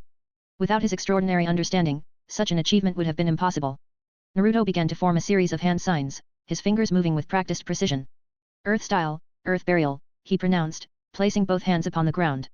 Chakras surged through his body, flowing into the earth below. The ground responded, trembling violently as if stirred by an unseen force. Cracks fissured the rocky terrain, and a gaping chasm emerged. It materialized into a bottomless pit, into which the remaining men plummeted, swallowed by an abyss of darkness. With yet another surge of chakra, the ground gradually sealed itself, mending the rupture as if nothing had transpired. The battlefield was once again restored to its previous state, as if the cataclysmic event had been naught but an illusion. They cleared the mission with ease. After all, they killed 456 Jonin ninjas. Sasuke gazed at his friend, his astonishment evident in his eyes.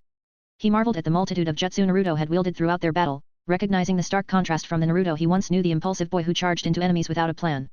As Sasuke's gaze lingered, Naruto quirked an eyebrow and inquired, "What are you looking at?" Sasuke hesitated briefly before responding, "Nothing. I've noticed a shift in your fighting style." Naruto chuckled in response, a wistful expression crossing his features. "Over time, everything changes, my friend," he remarked to Sasuke. The latter simply nodded, sensing there was a deeper meaning behind Naruto's words. They gazed out upon the battlefield, a landscape now transformed beyond recognition. The boulders lay scattered, debris strewn about haphazardly, and the once pristine ground was now saturated with a deep shade of crimson. Overhead, crows began to circle, casting dark shadows upon the aftermath. Some descended to the ground, picking at the remains of the fallen ninjas. The scene before them was nothing short of gruesome. "With our mission completed, let's head back to the village," Naruto suggested to Sasuke. They began their leisurely walk toward their village, taking their time as they had a full month ahead. The mission was originally expected to take 1 month, but they had managed to finish it in just 3 days. With the bulk of their task behind them, Naruto looked forward to savoring the remaining days. Along the way, they encountered small villages and towns, offering opportunities for rest and relaxation after the mission. Unbeknownst to them, an aloe-vera-type plant began to emerge from the earth. Their attention was fixed on the aftermath of the battle, but lurking amidst the scene was Zetsu and "I hate this man. They have grown significantly stronger. This could potentially impede my plans. I must discuss this with Nagato," he muttered to himself, the weight of his thoughts evident in his tone. Zetsu possessed a collection of pictures depicting Naruto and Sasuke engaged in battles, eliminating IWA, Kumo, and Kiri ninjas. This evidence will serve as ample ammunition for them to launch an assault on Konoha. After all, Konoha's ninjas have claimed the lives of their own, Zetsu contemplated, his gaze fixed upon the images arrayed before him. The greater the chaos within the elemental nations, the more advantageous it would be for his plan, aiding him in fulfilling his mission. Observing the desolated battlefield, he gradually melted into the ground, a spectral disappearance that left no trace behind. And how do you like the chapter? Tell me in the comments. Tell me how many elements Naruto used in his fight. Give me some Power Stone man. Your dear author-san. Comment. 11 Comment. Vote. Chapter 16. Chapter 58. Naruto and Sasuke strolled through the quaint town, its charm emanating from every corner. Nestled along the country's border, the town may have been modest in size, but its beauty and prosperity were undeniable. As they ambled through its streets, a mosaic of establishments met their gaze, from inviting food stalls to specialized weapon shops, each contributing to the town's vibrant atmosphere. The sun was gradually setting, casting the sky in a warm, inviting orange hue that painted its colors onto the surrounding landscape. The serenity of the evening enveloped them, offering a tranquil backdrop to their leisurely journey. With an impulsive grin, Naruto seized Sasuke's arm and ushered him into a bustling gambling establishment. The interior was a lively blend of characters, from rowdy thugs to inebriated revelers, and even the affluent. The bartender efficiently served drinks to the incoming patrons, a hubbub of activity filling the room. Neither Naruto nor Sasuke donned their shinobi headbands, shrouding their identities and allowing them to blend seamlessly into the crowd. As they crossed the threshold, a brief hush swept through the room, all eyes momentarily fixed on the newcomers, before everyone quickly returned to their respective diversions, undisturbed by the duo's presence. Naruto looked around the room and found a gambling table where card games were being held. Naruto walked towards the table and took a seat. Sasuke followed him, unsure why Naruto had chosen this place of all places, but since he didn't have anything else to do, he didn't complain and simply followed his friend. Naruto sat at the table and looked at the man in front of him. "What is a pretty boy like you doing in a place like this?" the man asked. "What do you think I'm doing at this table?" "Of course, I want to play you, moron," Naruto said with a smile. The people around them burst into laughter at the man's expense. The man's face turned red. "You brat!" He gritted his teeth. "Now, let's play," Naruto exclaimed. The man deftly shuffled the deck, and Naruto received 3 cards, as did the dealer. "So, brat, how much money do you want to bet?" the man inquired. Naruto produced a sum from his scroll, confidently placing the currency on the table. 5 million ryo. "Do you have the guts, man?" Naruto challenged, his tone daring. "Of course, I have. What do you think of me?" The dealer matched Naruto's confidence, retrieving an equal sum of money to lay down as the bet. They revealed their cards. 3 aces, the man declared with a triumphant grin. 1 jack, 1 queen, and 1 king, Naruto stated evenly. The man burst into laughter. "Haha, brat! I win. Don't go home while crying," he jeered inwardly, envisioning the possibility of exploiting a wealthy youth's desire for recklessness. Naruto's eyes remained partially veiled by his hair as he collected himself. "Next game, he declared, producing yet another 5 million ryo. Surely, this is my pleasure, young master, the man responded, his tone dripping with anticipation. As the man's words reached Naruto's ears, a visible vein throbbed upon Naruto's forehead, while a slight curl formed on Sasuke's lips. The subsequent hand was revealed, 3 aces again, you lose once more, pretty boy. Don't beg me to return your money, you know, the man sneered, his delight palpable. Within his own thoughts, the man reveled in his success. Next game, Naruto's voice pierced the room yet again, accompanied by the resounding clink of another 5 million ryo being placed on the table. The man's grin stretched wide, his elation mirrored his inner fantasies. I'll never play this again. I'll buy a luxurious house in the capital and indulge in pleasure, he mused, envisioning a future beyond his wildest dreams. With a dramatic flourish, he revealed his hand. 3 aces, you lose again, boy, he exulted, savoring his continued victory. This is the last match. Place the cards, Naruto declared to the man, producing a staggering 50 million ryo. The sheer amount left all the surrounding onlookers gasping in disbelief. The man at the table erupted into laughter, his amusement echoing through the room. Naruto's eyes took on a subtle glint, a calculated anticipation lurking within. This will be fun, Naruto mused to himself. 3 aces. You lost, man, Naruto proclaimed, triumph lacing his voice. The man's jubilant demeanor crumbled, replaced by a mixture of panic and disbelief. He clutched his head in disbelief, his hands trembling as he flipped through the cards in desperate denial. How could I lose? I'll be ruined after this, he thought frantically, his expression contorting with distress. Meanwhile, Naruto studied the man's face, amusement dancing in his eyes. Sasuke observed his friend with a detached expression, recognizing the intricate machinations at play. He first made this poor man think he is winning, and then the main event came. He flipped the dice according to his plan. He's weaving misery into the man's joy. First, make him feel happiness, and then shatter his hopes and happiness in an instant. What an excellent use of genjutsu, Sasuke reflected, silently acknowledging Naruto's masterful manipulation. Unbeknownst to the man and the surrounding spectators, Naruto had ensnared them in a high-level genjutsu, manipulating their perceptions to reveal the desired cards. These unsuspecting individuals remained oblivious to the truth, that the two seemingly ordinary participants were, in fact, skilled shinobi. Naruto collected the winnings, eyeing the disheartened man before him. It was quite fun to play with you. I hope we play sometime again, Naruto remarked, a malevolent grin gracing his features. Only the man recognized the hidden intent behind it, undoubtedly genjutsu. You devil, it was all your plan all along, the man retorted, his voice tinged with bitterness. What are you talking about? Naruto responded with an innocent smile, feigning ignorance. He turned to face Sasuke, his demeanor shifting. Let's go, Sasuke. We've earned quite the money. Let's burn this money, Naruto proposed, a smirk playing on his lips. Earned? You simply robbed them, Sasuke countered, his voice cool and detached. Do I care if they're broke or not? Nah, I don't care. I'm just here for my own amusement, Naruto declared to Sasuke, a carefree attitude in his words. With that, he continued down the street, his steps unhurried. Naruto shifted his gaze to his side, his eyes taking on a subtle glow. So, they've arrived. I've been waiting for them. I sensed their presence 15 kilometers away.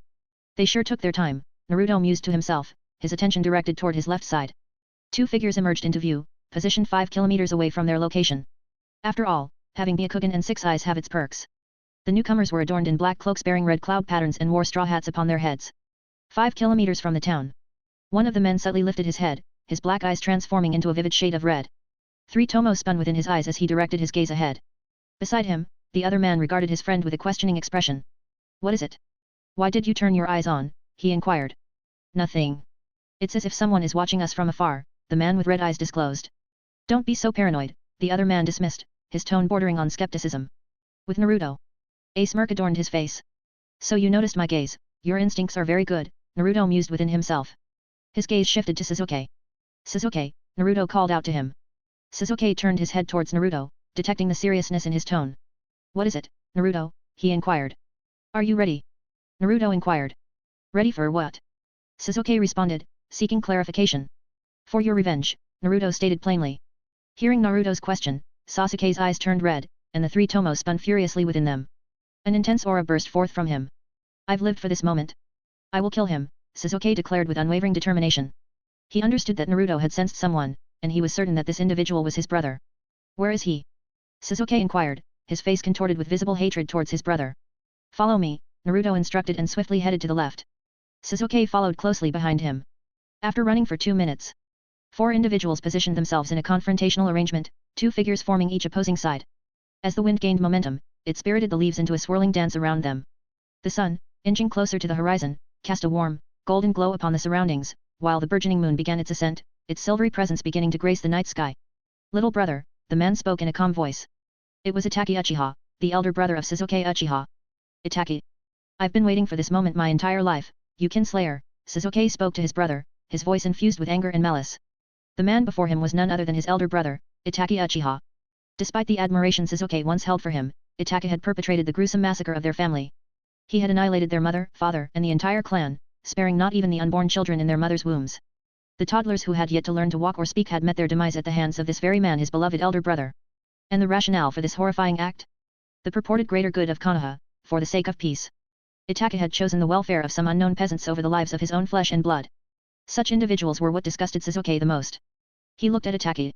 Upon hearing the term kinslayer uttered by his own brother, Itaki felt a sharp pang in his chest. You looked hurt, big brother, why so? Didn't you kill your parents, my parents? How did it feel to you? Tell me, brother, Sasuke addressed him, his voice carrying piercing intensity as he fixed a penetrating gaze upon Itaki.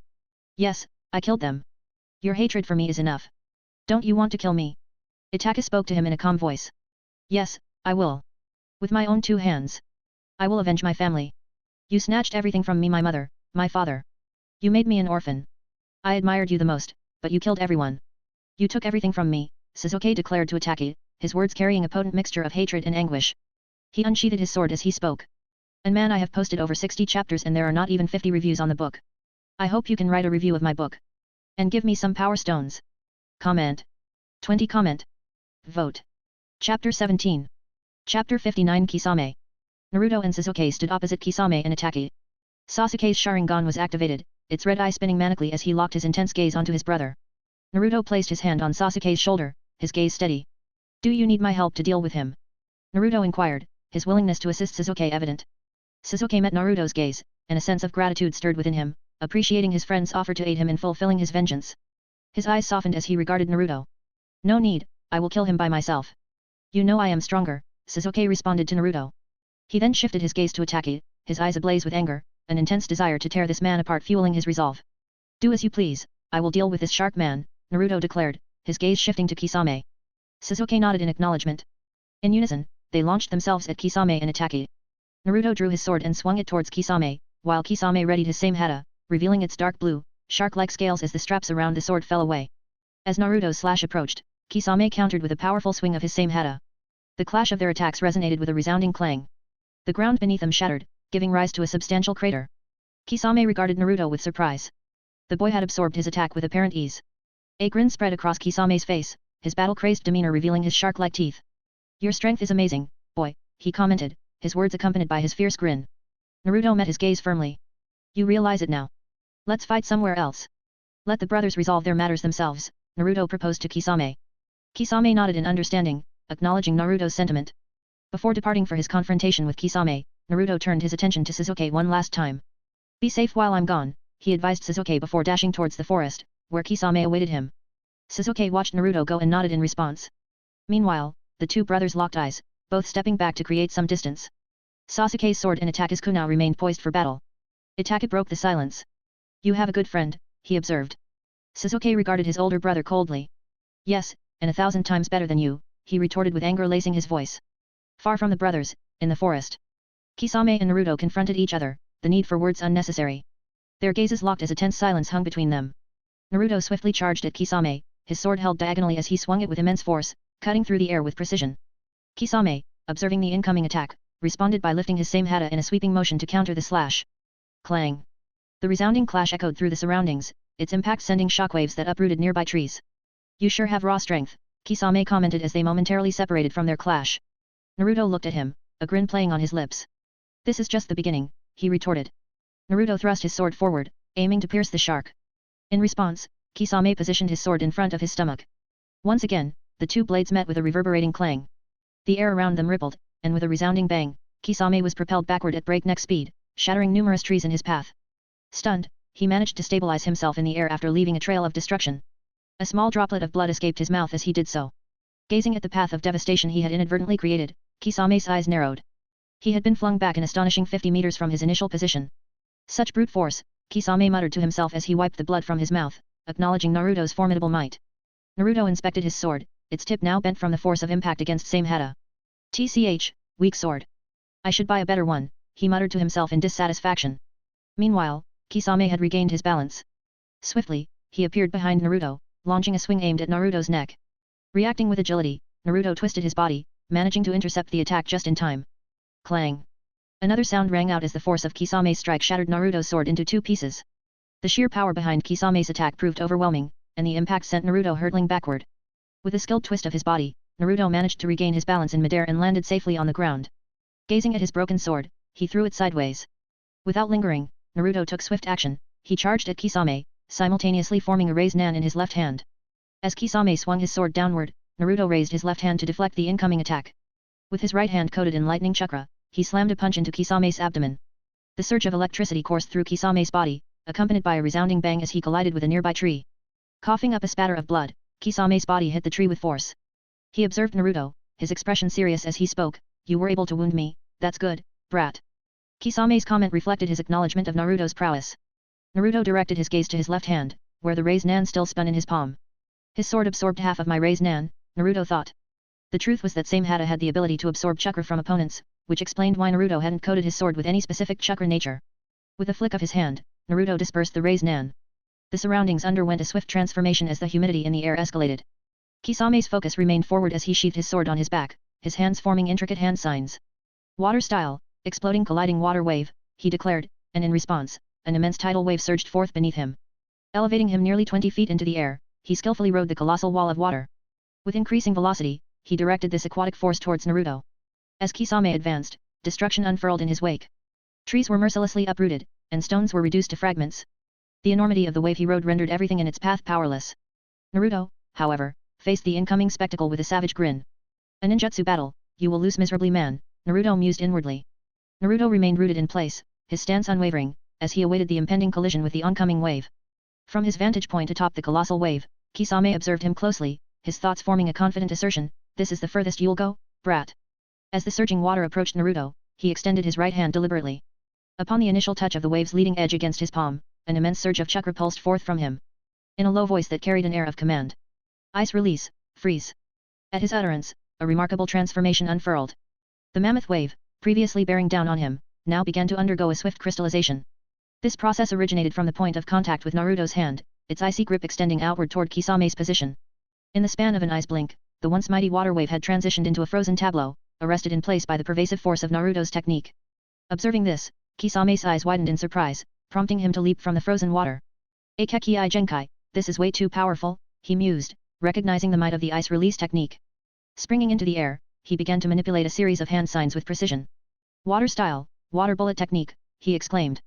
The result was a rapid barrage of water bullets unleashed from his mouth, akin to relentless machine gun fire.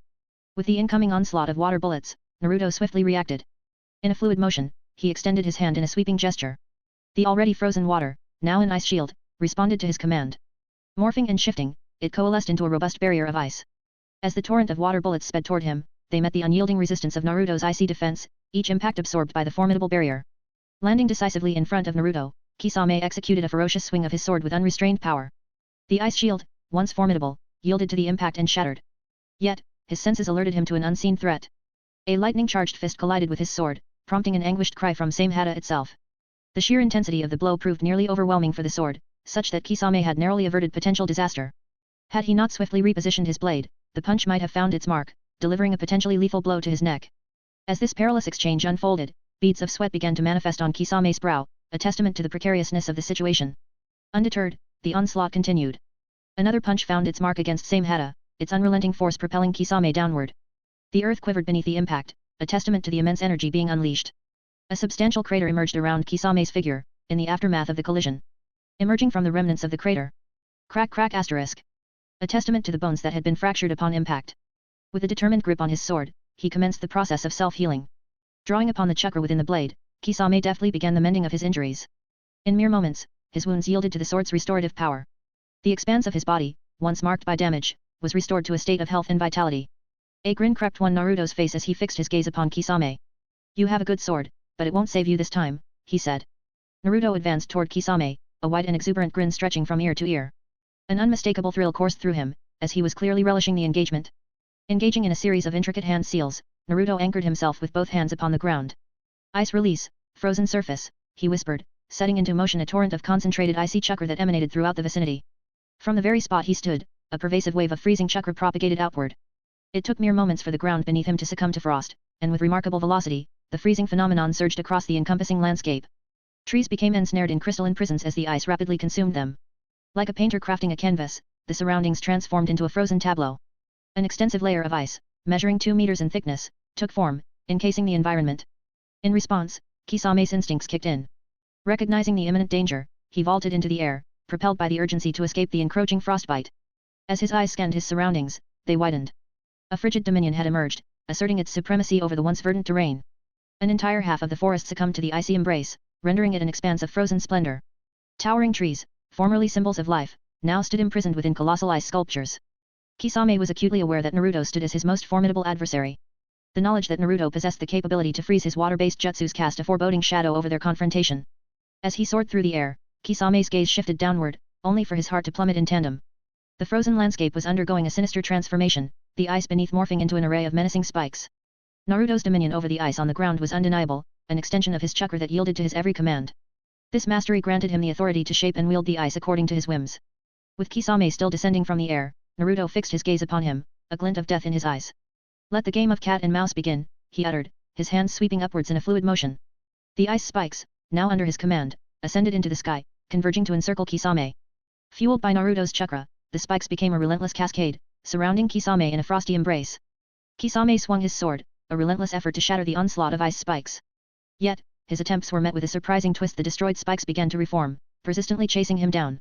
He relentlessly brandished his sword, obliterating the spikes in his path. However, the tide seemed unceasing, a torrent of ice threatening to engulf him entirely.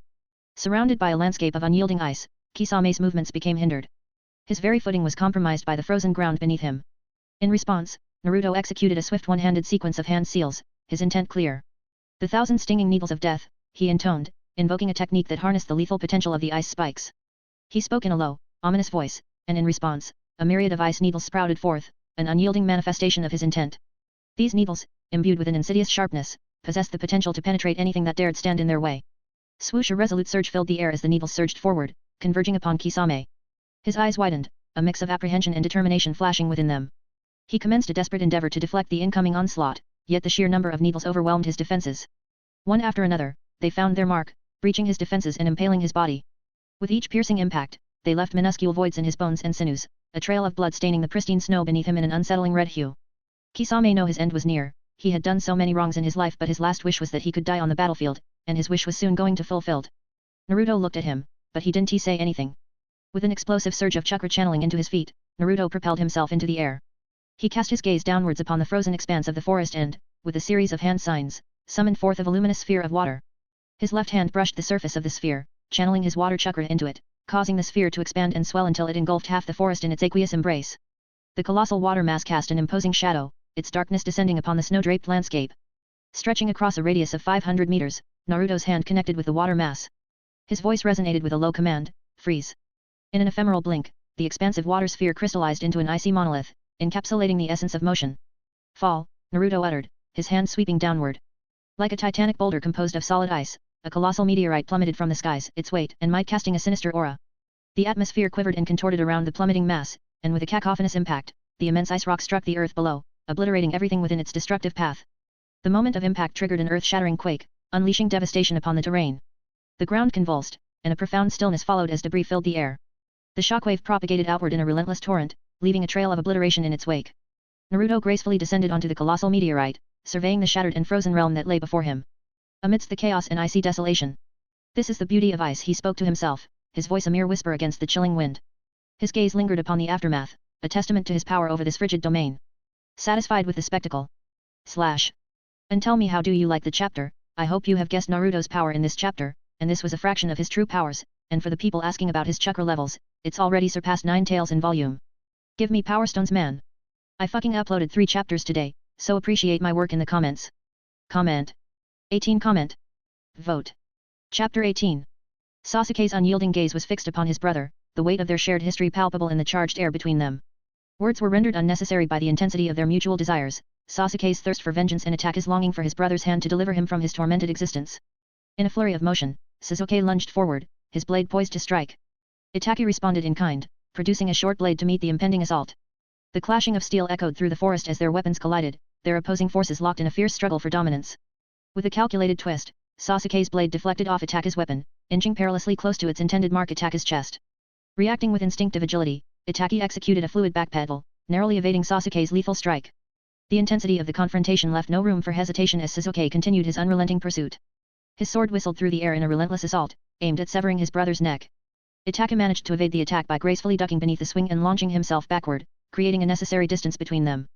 Itaka's Sharingan eyes flared to life, locking onto Sasuke's own crimson gaze.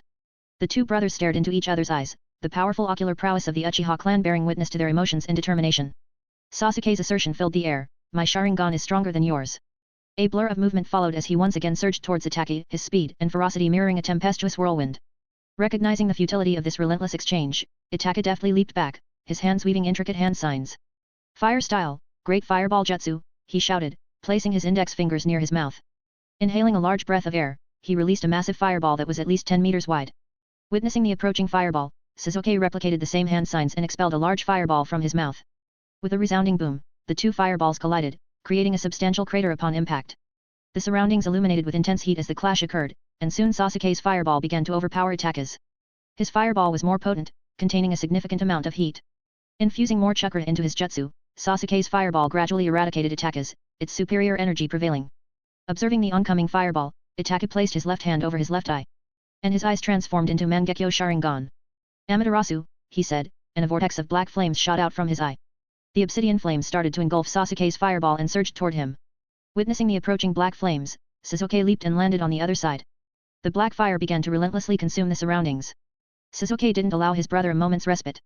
He dashed towards him. Itaka was on one knee, the use of Amaterasu had drained him and blurred his vision. Sasuke plunged his sword into Itaka's chest, and blood gushed out like a fountain. Itaka's back hit the ground while Sasuke stood over him, the sword embedded in Itaka's chest. Itaka lifted his right hand, attempting to reach Sasuke, but midway, he twisted his hand to the right.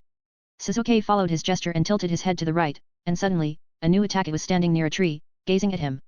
Sasuke glanced downward, and the Itaka he had been stabbing erupted into a murder of crows. "Genjutsu," Sasuke muttered under his breath.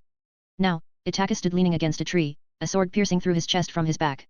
He looked ahead, and the Sasuke he had been observing gradually faded away. "You're not the only one who can use Genjutsu," Sasuke's voice emerged softly from behind him. However, Itaka merely smiled, his eyes transforming into Mangekyo Sharingan.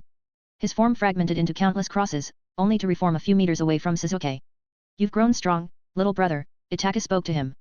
Sasuke remained silent, his hands weaving through a series of intricate signs. "Fire style, great fire annihilation," he shouted, and a literal sea of fire burst forth from his mouth, engulfing his opponent. However, his gaze soon fixed upon an orange skeletal structure forming around his brother, rendering him completely impervious to the flames. Sasuke observed it closely, sensing an immense concentration of yin chakra radiating from the skeleton. Itaki, who had summoned his Susanoo, now teetered on the precipice of exhaustion. Coughing up blood, the weight of his illness resurged, and the immense chakra demand of the Susanoo began to take its toll, further impairing his vision. Itaka channeled more chakra into his Susanoo, causing the skeletal framework to gradually be covered with flesh. Soon, he transitioned into the second stage of Susanoo. Confronted by the humanoid figure before him, Sasuke enshrouded his sword with Chidori, the distinctive crackling sound resonating from the blade. Springing into the air, Sasuke plunged his sword into the Susanoo with all his might. The force behind his attack was tremendous, and upon impact, a resounding boom reverberated throughout the surroundings. However, the Susanoo remained unscathed. After all, it was the ultimate defense of the Uchiha clan. Sasuke wore a slight frown as he registered that his assault had failed to breach the humanoid form. Yet, he wasn't disheartened.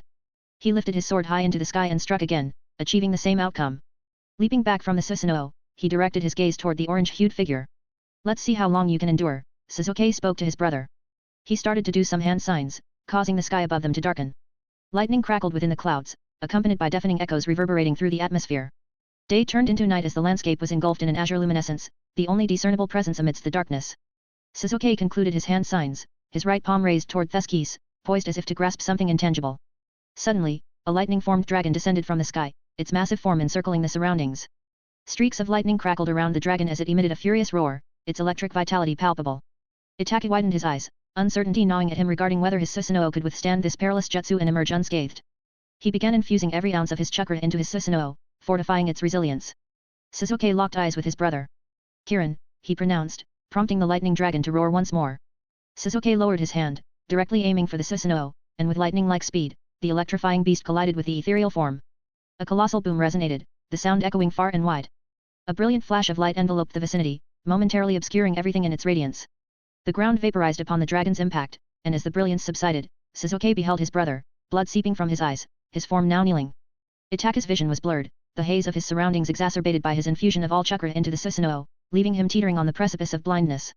Amidst the fog, he perceived a figure approaching, wielding a sword. Although his sight was distorted, he recognized the silhouette his brother. Gradually, pain bore into his chest, and he gazed ahead. Sasuke had driven his sword into Itaka's chest. Itaka's lips curved into a faint smile, blood trailing from his mouth and chest. He raised his fingers and gently tapped Sasuke's forehead. "You've finally accomplished your goal," Itaka spoke softly to him. The smile on his face remained, and soon his vision began to fade, the darkness overtaking him. He glanced at his younger brother one last time before closing his eyes. Sasuke's gaze remained fixed on his brother's lifeless form. Itaka was truly gone this time, it wasn't a trick or a genjutsu. The realization hit him hard. He had achieved his revenge, fulfilling his mission to avenge his clan and parents. Yet, an inexplicable emptiness pervaded his being. Despite the pain Itaka had caused, Sasuke couldn't deny the love he felt for his brother. Looking at the lifeless body, tears welled up in his eyes. A profound ache settled in his heart. The weight of what he had done, killing his own brother with his own hands, was overwhelming. Loneliness crept in, and in the midst of the anguish, he felt a surge of intense pain in his chest. Why, does it hurt so much?" he screamed, his hand clutching his chest as if to alleviate the agony. The pain was excruciating, a reflection of the emotional turmoil he was enduring. The memories of every moment spent with his brother flooded his mind, a montage of their shared experiences. In the midst of his torment, he was unaware that his eyes were undergoing a transformation. From Sharingan to Mangekyo Sharingan, to even the eternal Mangekyo Sharingan, his eyes evolved. Eventually, his chakra flowed into his eyes, unknowingly initiating their transformation into the Rinnegan. Despite this, Sasuke remained on his knees, the force of his grief compelling him to pound the ground. His tears were unceasing, a testament to the pain he was experiencing. Yet, a comforting touch found its way to his shoulder. Lifting his head, he found his best friend gazing at him. Naruto had arrived on the battlefield, having concluded his own battle.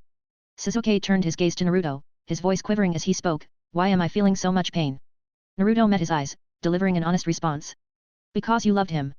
Despite the fact that he wiped out your clan, you still loved him. Losing someone you care about hurts more than anything else." Heeding Naruto's words, Sasuke absorbed the truth in them. His emotions had been complex, but Naruto's perspective was simple and genuine.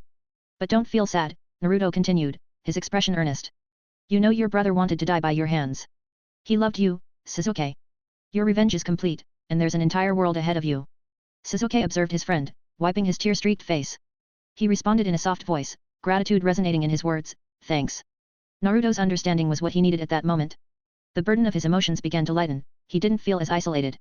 In Naruto, he found a friend who comprehended him, someone akin to a brother. As his heart gradually calmed, he recognized the guilt lingering within. Yet, he understood that he had to forge ahead. Time would heal the wounds on his heart. Naruto's presence dispelled the loneliness that had gripped him, serving as a reminder that he wasn't alone. With renewed determination, Sasuke vowed silently to safeguard all he cherished. Though unspoken, the oath was etched into his resolve. Unbeknownst to him, his eyes radiated a purple luminescence when he looked at Naruto. Naruto gazed at Sasuke's eyes, now adorned with rings in them. Sasuke had awakened the Rinnegan. Naruto understood that it was inevitable, given Sasuke's possession of both Indra and Asura's chakra. The Rinnegan's emergence had been a matter of time. However, the process had left Sasuke utterly drained. His chakra had been wholly consumed in the awakening. As his eyes reverted to their normal state, Sasuke's body faltered, rendering him unable to walk. The initial awakening of the Rinnegan had sapped his chakra, but Naruto knew that in due time, after days of rest, Sasuke's chakra levels would be revitalized to extraordinary levels. For now, though, Sasuke needed to stabilize his body to accommodate the power of the Rinnegan. Exhaustion claimed Sasuke's consciousness, his last sight was Naruto catching him as he fell, placing him gently onto his back. "Just rest for a few days." A faint smile graced Sasuke's lips as he closed his eyes. Naruto, carrying Sasuke on his back, set his sights on Konoha. Yet, before he headed there, he had a promise to fulfill to Kurama, the Nine-Tails Fox. Naruto had promised Kurama to complete him and, if Kurama desired freedom, to grant it. Naruto began walking towards Konoha, Sasuke's unconscious form resting against his back, a testament to their enduring bond. And guess who's Naruto gonna meet in next chapter? Give me your power stones, man. Comment. 11 Comment. Vote. Chapter 19. Naruto made his way towards the Uzumaki Temple, the unconscious form of Sasuke slung over his shoulder.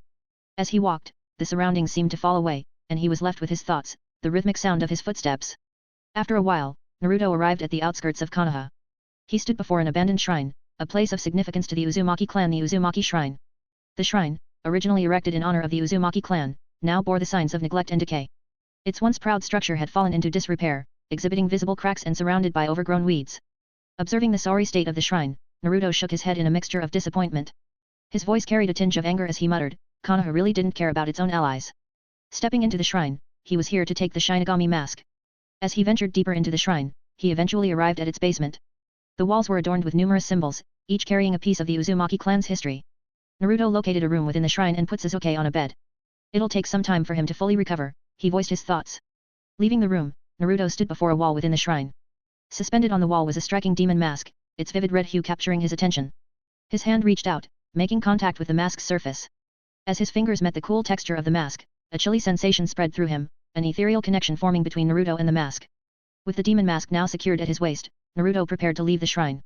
He knew that the power of the Shinigami mask required a living sacrifice to be utilized. Naruto exited the shrine and headed towards the forest to find some poor souls for his reanimation jutsu. He was not aware of what was happening outside the world. Kumo. The Raikage sat upon his imposing chair, radiating an aura of strength and authority. His muscular frame attesting to his physical prowess. His stature was tall and robust, embodying a figure of power. Spread before him were pictures, each holding a story of its own. Focused on those images, his expression contorted with rage, the intensity of his emotions unmistakable. His gaze fixated on the depictions of Kumogakure ninjas, lifeless and defeated, their fate sealed at the hands of Naruto and Sasuke. However, he was not aware that these were not genuine Kumo ninjas, but rather the creations of Zetsu. Unaware of the true nature of the situation, the Raikage's perspective was shaped by his belief that Konoha's shinobi were responsible for the deaths of his own. The images before him painted a grim picture, solidifying his conviction that his village's shinobi had fallen victim to the actions of Konoha's ninja. His anger and frustration grew, fueling his determination to address what he perceived as an assault on his village and its honor. He had a serious face, he was thinking about how will he take action against Konoha. And there was another problem, he looked at his brother B. He was in a very sorry state. B's condition was dire, teetering on the brink of life. The recent events had been harrowing. 2 members of the Akatsuki had ambushed him not long ago. Miraculously, he had managed to extricate himself from their clutches by resorting to a desperate measure. Severing a small tendril of his own body, he had used it to reinvigorate himself, narrowly escaping their grasp. The consequences of their encounter had been severe, as the entire form of the 8 tails had been captured by the Akatsuki. Through sheer luck and resourcefulness, B had managed to slip their hold and escape. Now, his weakened state served as a testament to the challenges he had faced and the struggle for survival he had waged. Now he was in a tattered state. He was barely standing. 95% of the chakra from the 8-tailed beast was taken away. Only his consciousness was left. Why are they collecting the tailed beasts? A asked his brother. I don't know, B answered him. He was in no mood for rapping. He was dead serious this time, just 1 inch away from death. What should we do about Konoha and its growing power? A asked his brother. Although he was the Kage, he always asks his brother in these types of matters. B was a ninja from Kumo. He couldn't watch their ninjas die like that in the hands of Konoha. Konoha had their own Jinchuriki, B spoke. A raised his eyebrows. He knew that Konoha had their own Jinchuriki, but why was his brother mentioning it now? A looked at him, silently asking him to continue. Akatsuki were hunting all the tailed beasts. They had gathered all the beasts, only the 9-tailed fox was remaining. So when they attacked Konoha and took their Jinchuriki, we can attack them, B said to his brother. A looked at his brother. He grinned, his brother was right. When Konoha was in its weakest state, they would purge them. He looked at the pictures again. He could see that other than Kumo ninjas, there were also Kiri and Iwa ninjas. He knew the old man Tsuki Kage wouldn't sit still, and as for the Mizu Kage, he didn't know how she would react to this. But he had to fix the meeting with them and discuss this matter.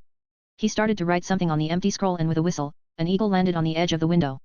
He tied the small scroll to the leg of the eagle, and the eagle took off in flight. Let's see how you will handle all 3 hidden villages in Akatsuki at the same time, A spoke in a low voice. After all, he was the leader of a hidden village and the village meant everything to him. In reality, he wasn't sad that his ninjas were dead, he was waiting to strike Konoha. In his opinion, all the ninjas who had died were cannon fodder. Amidst the tranquil expanse of the sky, an eagle soared with grace, its wings slicing through the air as it drew nearer to its destination. A sense of anticipation hung in the atmosphere, a prelude to the imminent change that would envelop the surroundings. Gradually, the serene landscape began to shift, transforming from its former state. The once unbroken vista now gave way to the emergence of rocky terrain, as the setting underwent a subtle yet profound alteration. Guided by an unseen current, the eagle descended upon the hidden village nestled amidst the rocky expanse. The terrain's rough texture mirrored the village's unique identity, with boulders of varying sizes forming a distinctive landscape. The buildings seamlessly melded with the natural formations, constructed within and upon the rocky hills. Sunlight played upon the light brown hues of the hills, creating an atmosphere that was both rugged and awe-inspiring. At the heart of the village, a massive tower stood tall and proud. This towering structure, unmistakably the Tsuchikage's tower, was a central figure in the village's layout, its prominence signifying its importance within the community.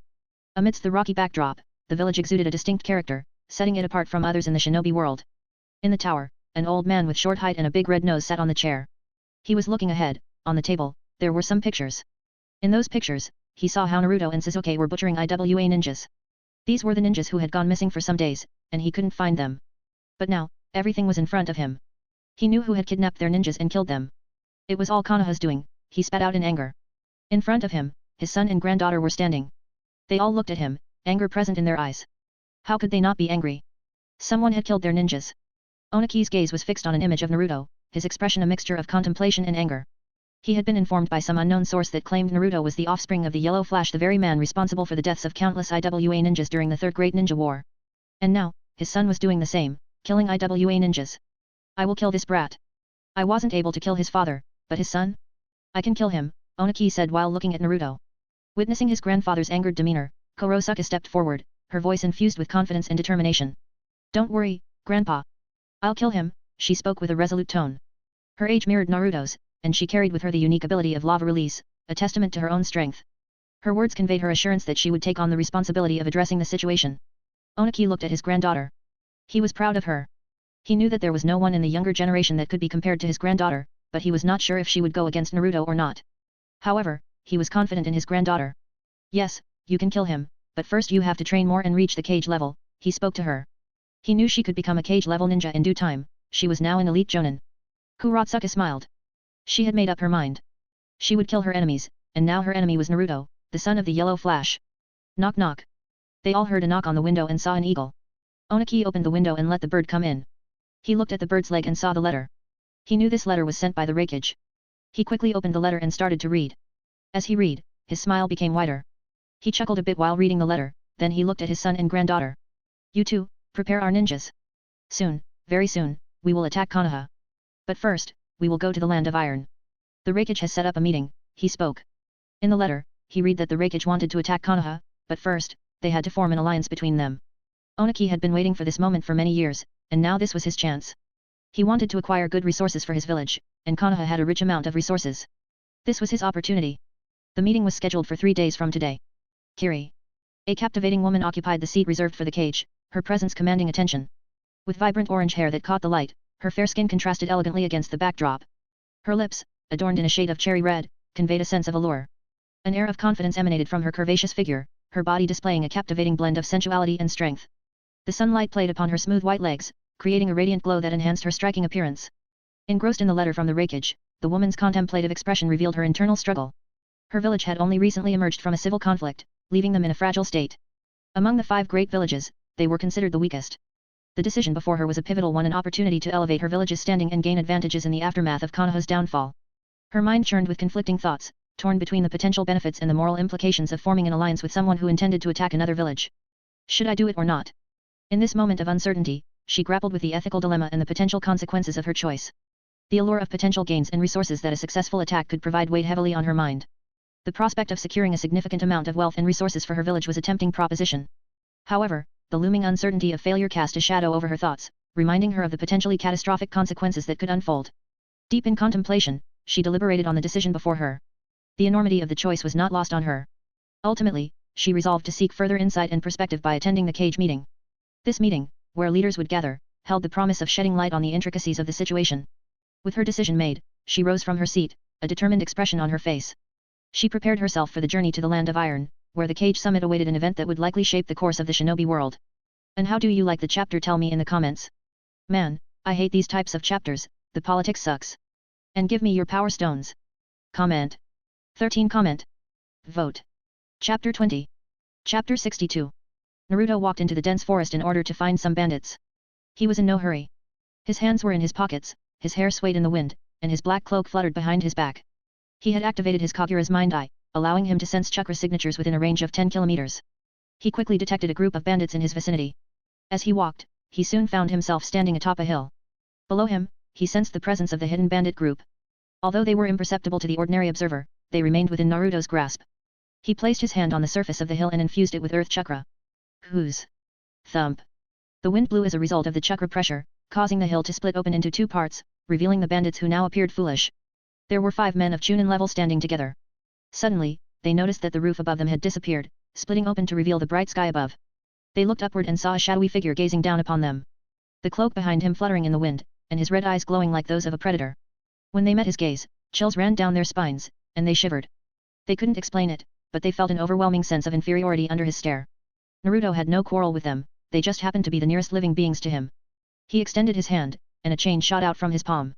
Before they could react, a chain wrapped around two of them. Apart from these unfortunate souls, everyone else remained unharmed. Naruto raised his hand, causing the chain to gradually shorten, pulling the two men off the ground and positioning them behind him. Helpless, the two men were unable to even shake their heads, bound by the chain from head to toe. Naruto turned his gaze toward the remaining bandits. Chills ran down their spines and their hearts sank. Were they to meet their end like this? They had merely been enjoying their solitude in the cave after looting some merchants. Consider yourselves lucky that I require only two of you alive, Naruto spoke, and then he vanished from their sight. They heaved a sigh of relief, having narrowly escaped death. They didn't know who that man was, but they thanked God for sparing their lives from his hands. Their hearts were beating rapidly. After Naruto vanished, they collapsed onto the ground. Thank God we are safe, one of the men spoke, and upon hearing him, all of them nodded. Naruto walked towards an empty space in the forest, with two of his captives chained and being pulled along by his clone. In reality, Naruto only needed one person to perform his jutsu, but he had taken another along in case something unexpected were to happen. Naruto soon found an empty space within the dense forest, surrounded by tall, imposing trees. Naruto retrieved a scroll, and with a puff of smoke, the scroll unfurled, revealing a set of Fuinjutsu materials on the ground. He examined the ink and brush, then began to meticulously draw the necessary Fuinjutsu seal on the ground. In just 15 minutes, he had completed the intricate seal required for the jutsu. Naruto glanced at his clone, receiving a nod in response. The clone lifted one of the men by his chains and placed him within the circle. The man's face was a mask of horror, though he couldn't even scream due to his mouth being sealed shut. Naruto reached for the Shinigami mask hanging at his waist. He studied the mask for a moment before decisively placing it over his face. Without hesitation, he began to weave a series of hand signs. Whoosh whoosh. Naruto's senses went on high alert as he felt the sudden change in the atmosphere around him. The wind seemed to carry an ominous presence, and the feeling of death hung heavily in the air. The wind began to whip around him, causing his hair to stand on end. An aura of death seemed to envelop him, sending chills deep into Naruto's soul. This sensation was entirely new to him, cold and unmistakable. The surroundings fell into complete silence, devoid of any sound, creating an atmosphere of utter stillness. Then, a grisly figure began to take shape behind Naruto. The aura of death pressed down upon him, and before long, the Shinigami materialized right behind him. With white hair, grayish skin, and a dagger clenched in its teeth, the Shinigami gazed down upon Naruto. Naruto retrieved a vial from his pocket and cast it into the circle. Inside was the DNA of his father. Then, using his left hand, he drew a kunai, driving it into his stomach and sliding the blade from right to left, creating a deep scar across his abdomen. Behind him, the Shinigami replicated the action, slitting its own belly open, and a brilliant light flashed forth. From its belly emerged a soul. In a low voice, he uttered Edo Tensei, and placed his hand upon the ground. Before him, the soul emerged from the man, causing him to crumble into a heap of papers. The soul traversed through Naruto's body and entered the belly of the Shinigami. The Shinigami behind him vanished into thin air. The deal was sealed, a soul for a soul. Naruto retrieved his mask and secured it around his waist. His left hand clutched at his wound, the injury on his abdomen began to mend itself. Gazing ahead, Naruto observed as the soul that had exited the Shinigami's belly entered the scattered papers. Gradually, the soul began to reshape and reform, until a figure started to emerge from the midst of it. Before long, the figure stood before him, a man with blonde hair and blue eyes. The man locked eyes with Naruto. Naruto gazed at his father. He had encountered his father once before when he had intentionally unsealed the cage. However, that meeting had only involved a fraction of his father's soul, and they hadn't had the opportunity for much conversation. This time, his father stood before him in full form, his soul complete. Now, Naruto had all the time in the world to engage in a meaningful conversation with his father. As he stared at his father, a maelstrom of emotions swirled within Naruto. He was experiencing a whirlwind of feelings all at once: rage, love, happiness, and anger. Minato directed his gaze ahead, his eyes falling upon a young man with red hair. He recognized who this was. He had acquired the memories from the fragment of his soul that he had left within the seal. As he looked at his son, a bittersweet smile tugged at the corners of his lips. Memories of their brief conversation within the sealed space came flooding back to him. Naruto, he spoke, his voice carrying a weight of emotion. As he gazed at his son, Minato felt a pang of guilt in his heart, remembering what his son had said to him in the sealed space. Father, Naruto addressed him, the tone of his voice carrying a hint of sarcasm that didn't escape Minato's notice. A bitter smile tugged at the corners of Minato's lips as he regarded his son. Yes, Naruto, he replied to him. Naruto met his gaze and posed a question. Do you recall what I told you? He inquired. Yes, I remember, Minato responded. Now tell me, father, Naruto continued, his voice carrying a mixture of rage and anger. Do you feel honored that you sealed the tailed beast within your own son, making him a Jinchuriki, and all for what? For the sake of Konoha. Minato's gaze remained fixed on Naruto, but the young man pressed on, his voice charged with emotion. Do you know how they see me? They called me the fucking demon fox. You wanted them to see me as a hero, but see how they truly view me. Naruto's words were infused with anger as he vented his frustration. This marked the first time he had expressed such intense anger. But Hiruzen assured me he would take care of you, Minato replied, his voice carrying a note of defensiveness. Yet, deep down, he couldn't deny the truth in his son's words. Naruto's life had been undeniably difficult, growing up without the presence of both mother and father, a reality that Minato couldn't bear to dwell on. Haha, Naruto laughed, leaving Minato puzzled by his reaction. Minato's gaze remained fixed on his son, unsure of the reason behind his laughter. My dear, foolish father, Naruto continued, his tone carrying a mixture of bitterness and revelation. You instructed Hiruzen to look after me, but allow me to demonstrate just how naive that trust was. Come, let me show you how Hiruzen looked after me. With those words, Naruto began to stride toward his father. Naruto began to perform a series of hand signs, his voice resonating. Genjutsu, Deadlight Horror. As his words echoed, the very surroundings they stood in underwent a transformation. Minato made no attempt to resist the genjutsu. In the blink of an eye, he found himself suspended in the sky, his gaze directed downward at the sprawling expanse of Konoha. By his side, Naruto stood, a silent presence within the illusory landscape. Minato's gaze settled upon Naruto, a fleeting moment of pride washing over him as he recognized his son's mastery of such a potent genjutsu, one capable of ensnaring even the dead within its illusions. Yet, this sense of pride was short-lived, swiftly replaced by a different emotion. Look, father, Naruto's voice cut through the illusory space, heavy with accusation. He gestured toward a particular spot, directing Minato's attention there. Minato followed his son's indication, his eyes fixing on the scene that unfolded before him. As he took in the sight, a surge of anger began to bubble within him, his blood starting to boil at what he witnessed. Look, there's the demon fox. Let's hunt him down. Let's finish what the fourth Hokage started, one of the men declared, his words dripping with hostility. The scene unfolded before Minato's eyes, and he listened as the cruel words echoed in the air. Today, on Naruto's birthday, these sentiments were voiced aloud. The atmosphere grew tense as they began to give chase, brandishing stones, knives, and sticks in their hands. The anticipation hung thick in the air as they closed in on Naruto. Thud. A stone struck baby Naruto squarely in the head, causing blood to gush from the wound. He tumbled to the ground, his small form now surrounded by the hostile mob. Tears welled up in his eyes as he gazed at the people who had encircled him. I am not a demon fox. His plea trembled in the air, his voice laden with anguish. He couldn't fathom why these people hate so much him. Laughter erupted from the crowd as mocking words filled the air. See, the demon is crying, they jeered, and another blow from a stick landed on Naruto's head. He writhed on the ground, pain and darkness beginning to encroach upon his senses.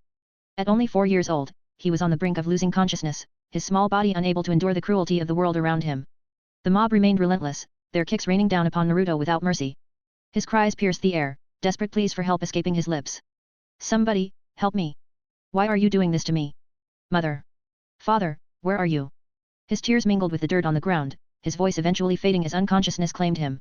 Despite his unconsciousness, the mob continued their assault until they noticed he was no longer responding. With a sneer and a muttered curse, the man leading the attack turned away, the others following suit.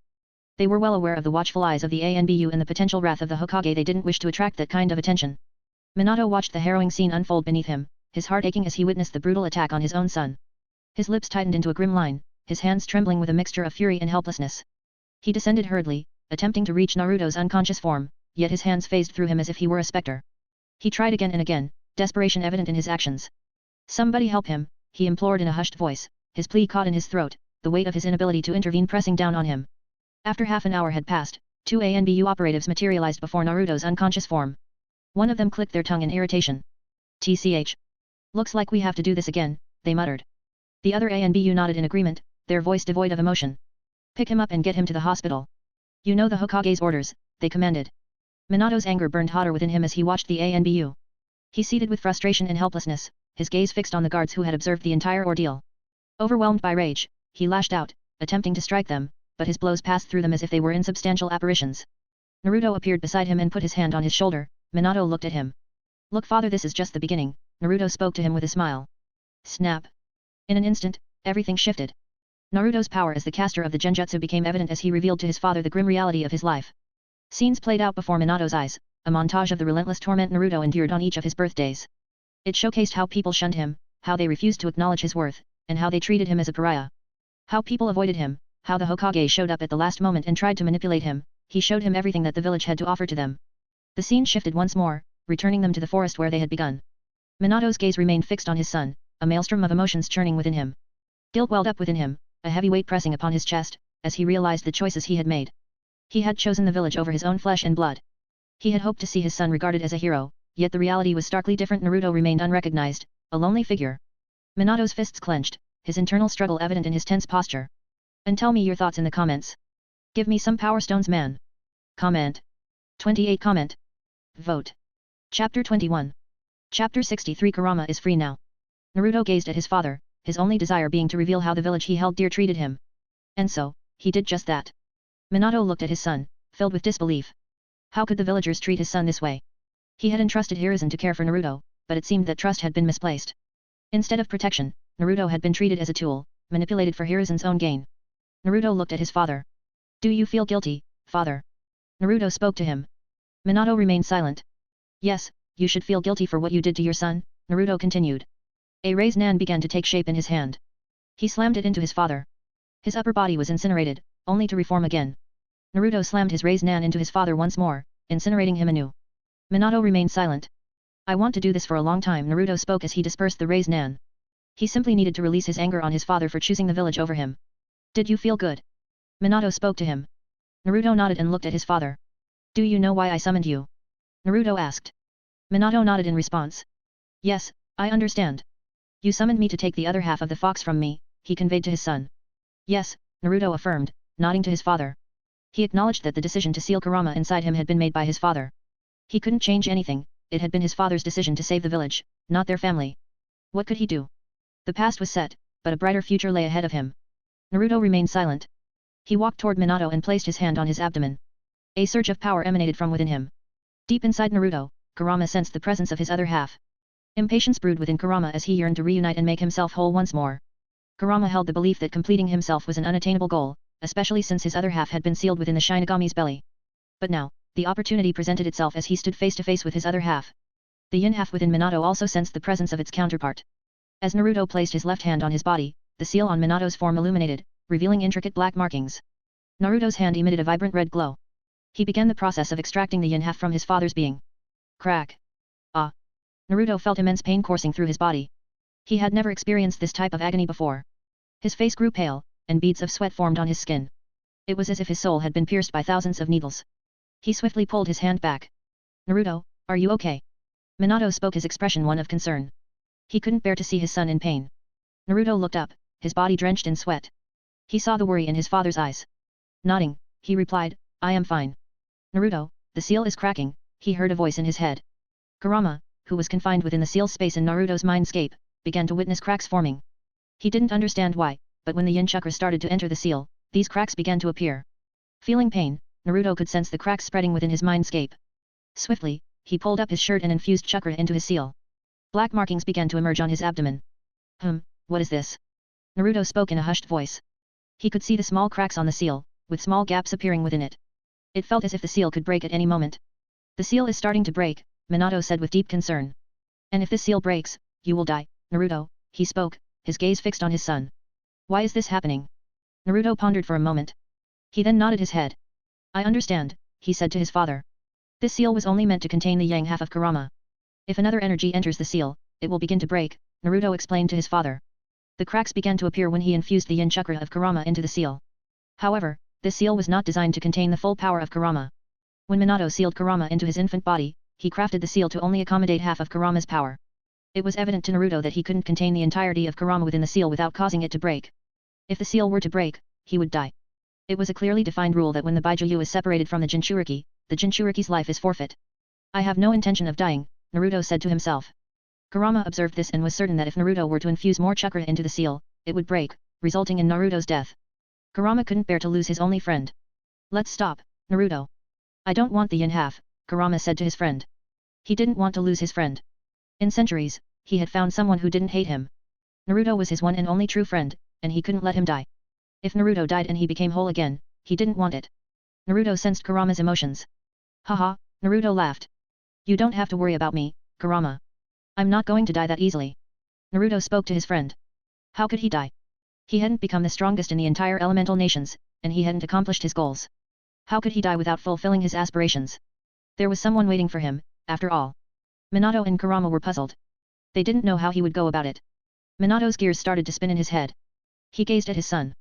Naruto, are you planning to do that? He asked, his concern evident. He didn't want his son to execute that jutsu, it could harm his soul. Naruto had a grin on his face as he glanced at the man bound by his chains. The man felt a chill run down his spine when he met Naruto's crimson and intense eyes. Be ready, Kurama. You're getting out of the seal, Naruto spoke. Kurama was confused by his remark. He wasn't going to risk Naruto's life by getting out of the seal. But before Kurama could speak, Naruto grabbed the Shinigami mask and placed it over his face. He was going to summon the Shinigami again.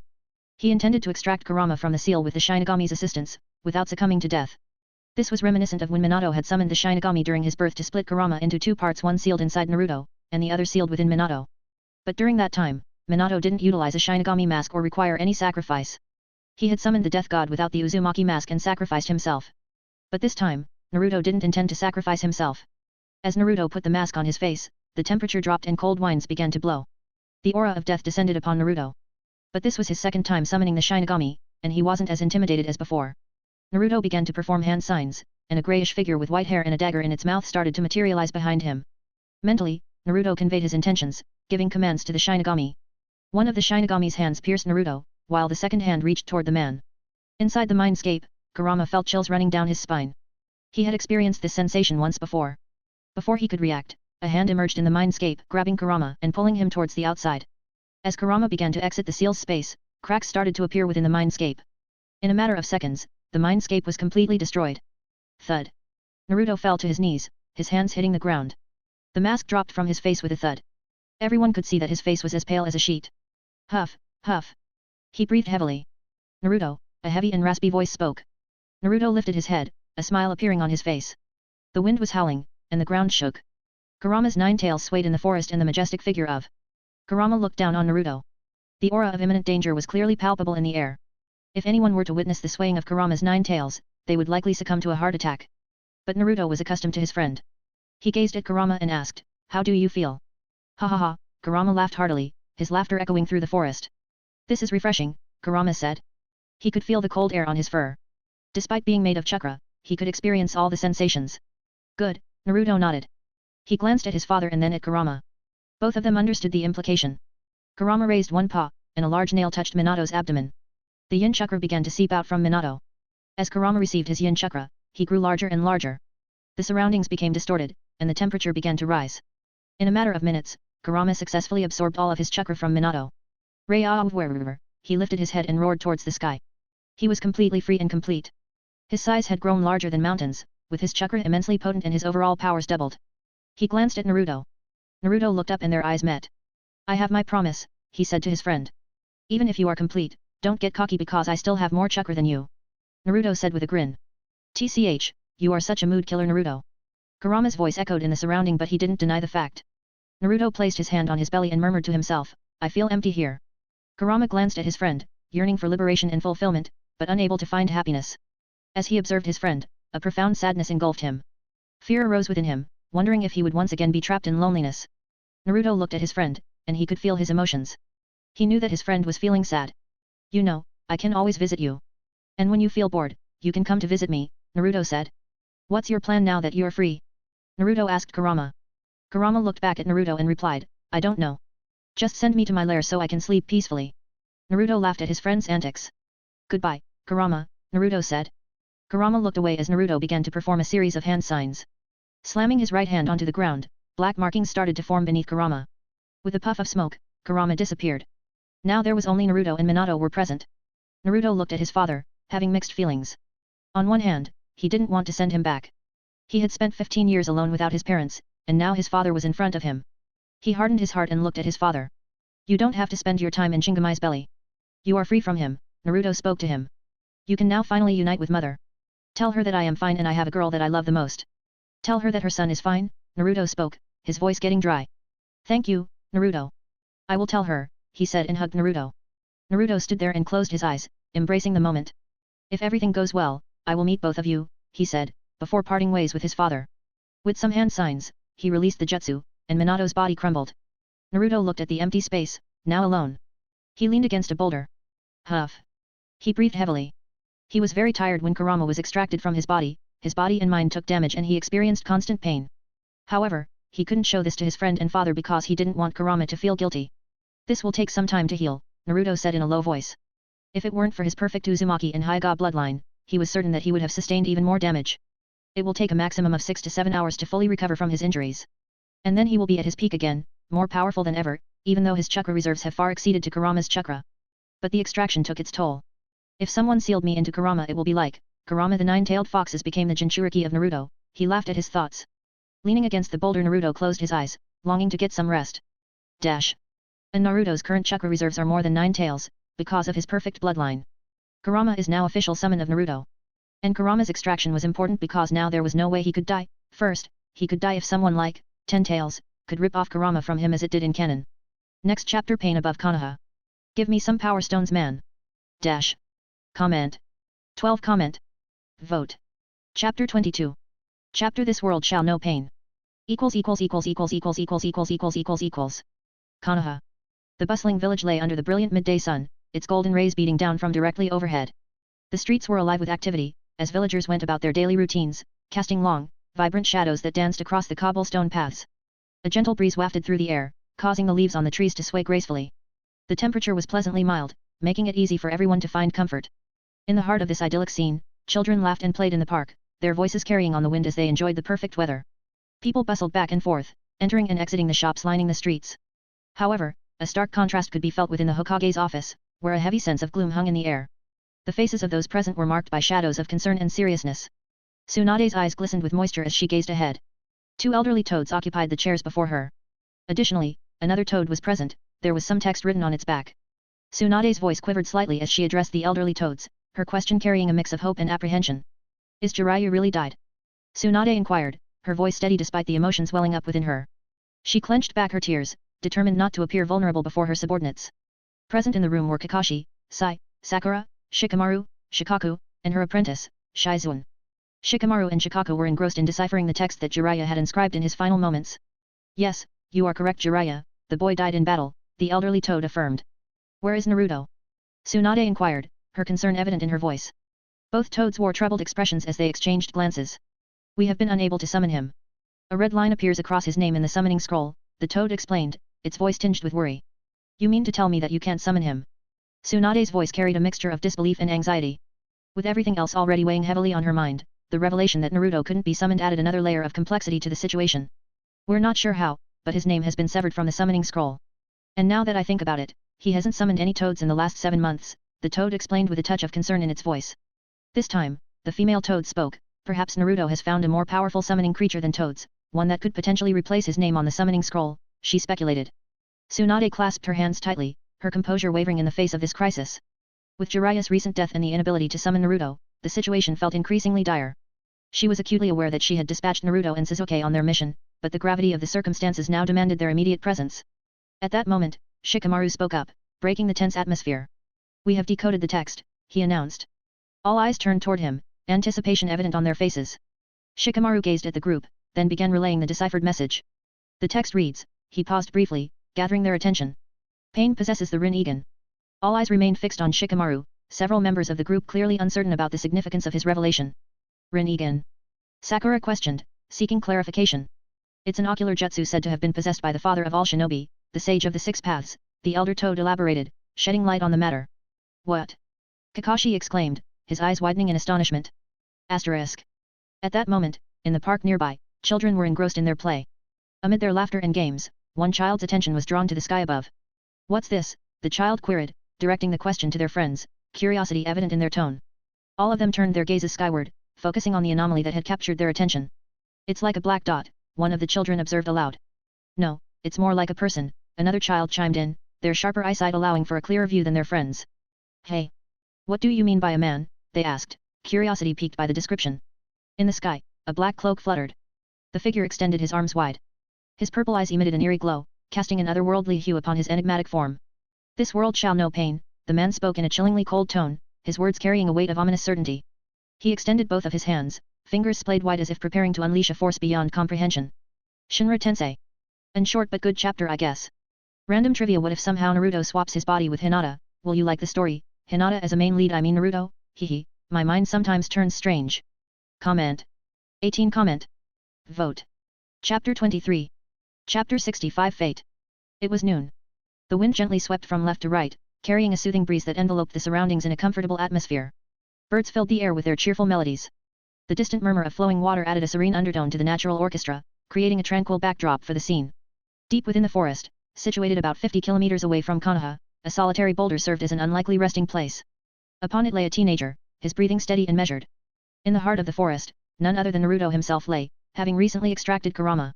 His body and mind bore the weight of exhaustion, evident in his worn expression. A distance away from that spot, a group of individuals was making their way in Naruto's direction. Their appearance was rugged and tough, exuding an air of wildness and lack of refinement. Each member carried an array of weapons strapped to their bodies. At the forefront of the group strode a tall and muscular man, his commanding presence making him the leader. A lengthy axe rested on his back, a testament to his strength and prowess. His features boasted a mane of black hair and eyes that mirrored the same shade. His gait exuded confidence as he walked with a deliberate pace, his followers trailing behind him in a respectful formation. "Hey, boss, when are we gonna go after some rogue ninjas? It's been a while since we collected a bounty," one of the men spoke up, addressing their leader. They comprised a band of mercenaries, a faction of ninja unaligned with any specific village. Their source of income stemmed from pursuing bounties detailed within the bingo books, enabling them to accumulate earnings through their endeavors. "Don't be impatient," the leader responded firmly. "I have a gut feeling that today, we will indeed cross paths with someone worth our attention." All the men behind him nodded in agreement, a testament to the trust they placed in their boss's instincts. Their reliance on his gut feelings had proven profitable over time, resulting in a substantial accumulation of funds that afforded them a comfortable lifestyle. The group consisted of 10 individuals, a tightly knit team whose synergy had propelled them to a record of flawless assassinations. Whether the target was an A-rank or an S-rank ninja, their exponential teamwork ensured their success remained unwavering. As they pressed forward, the landscape around them underwent a dramatic transformation. Trees lay shattered and uprooted, while the earth itself bore signs of rampant destruction. "What's going on, boss?" one of the men asked in disbelief. "How can the land be laid to waste to such an extent?" The boss surveyed the surroundings, his gaze sharp and analytical. Soon, all of them followed suit, leaping into the 1-meter-deep trench in the ground and proceeding on foot. As they ventured forward, they observed the ground dividing into 5 distinct paths, each leading in a different direction. An unsettling unease began to creep over them inexplicably. Hastily, they clambered out of the pit and resumed their journey on foot. Before long, their eyes fell upon a boy soundly asleep against a boulder, nestled within the heart of the forest. If one were to observe from above, the pit from which they had emerged was none other than a colossal paw print left behind by Kurama. "Hee, how reckless," one of the men chuckled upon spotting the boy before them. "What's the plan, boss? Should we kill this brat?" another man inquired with a nonchalant tone. The boss narrowed his eyes, a furrow forming on his forehead as he scrutinized the boy. "Wait a minute," he said, his voice tinged with recognition. "His face feels familiar." With that, he retrieved the bingo book from his pocket, flipping through its pages in search of a matching visage. Flipping through several pages, he eventually stopped at a specific entry. His gaze shifted back and forth between the book and the boy before him. A widening grin crept across his face. "We've hit the jackpot, boys," the boss proclaimed with a mix of excitement and satisfaction. "What's the jackpot, boss?" one of the men queried. "Naruto Uzumaki," the boss answered, his grin growing wider as he spoke the name.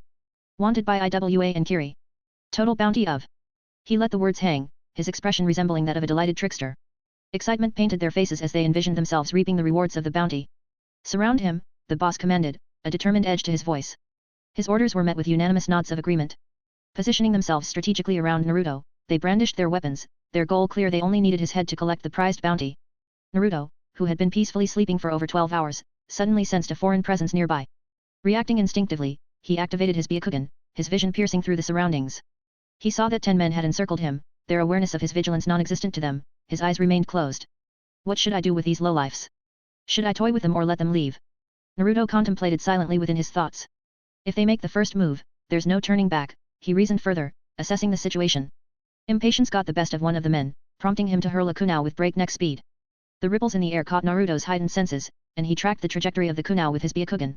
To him, the events unfolded in slow motion, allowing him to anticipate every nuance.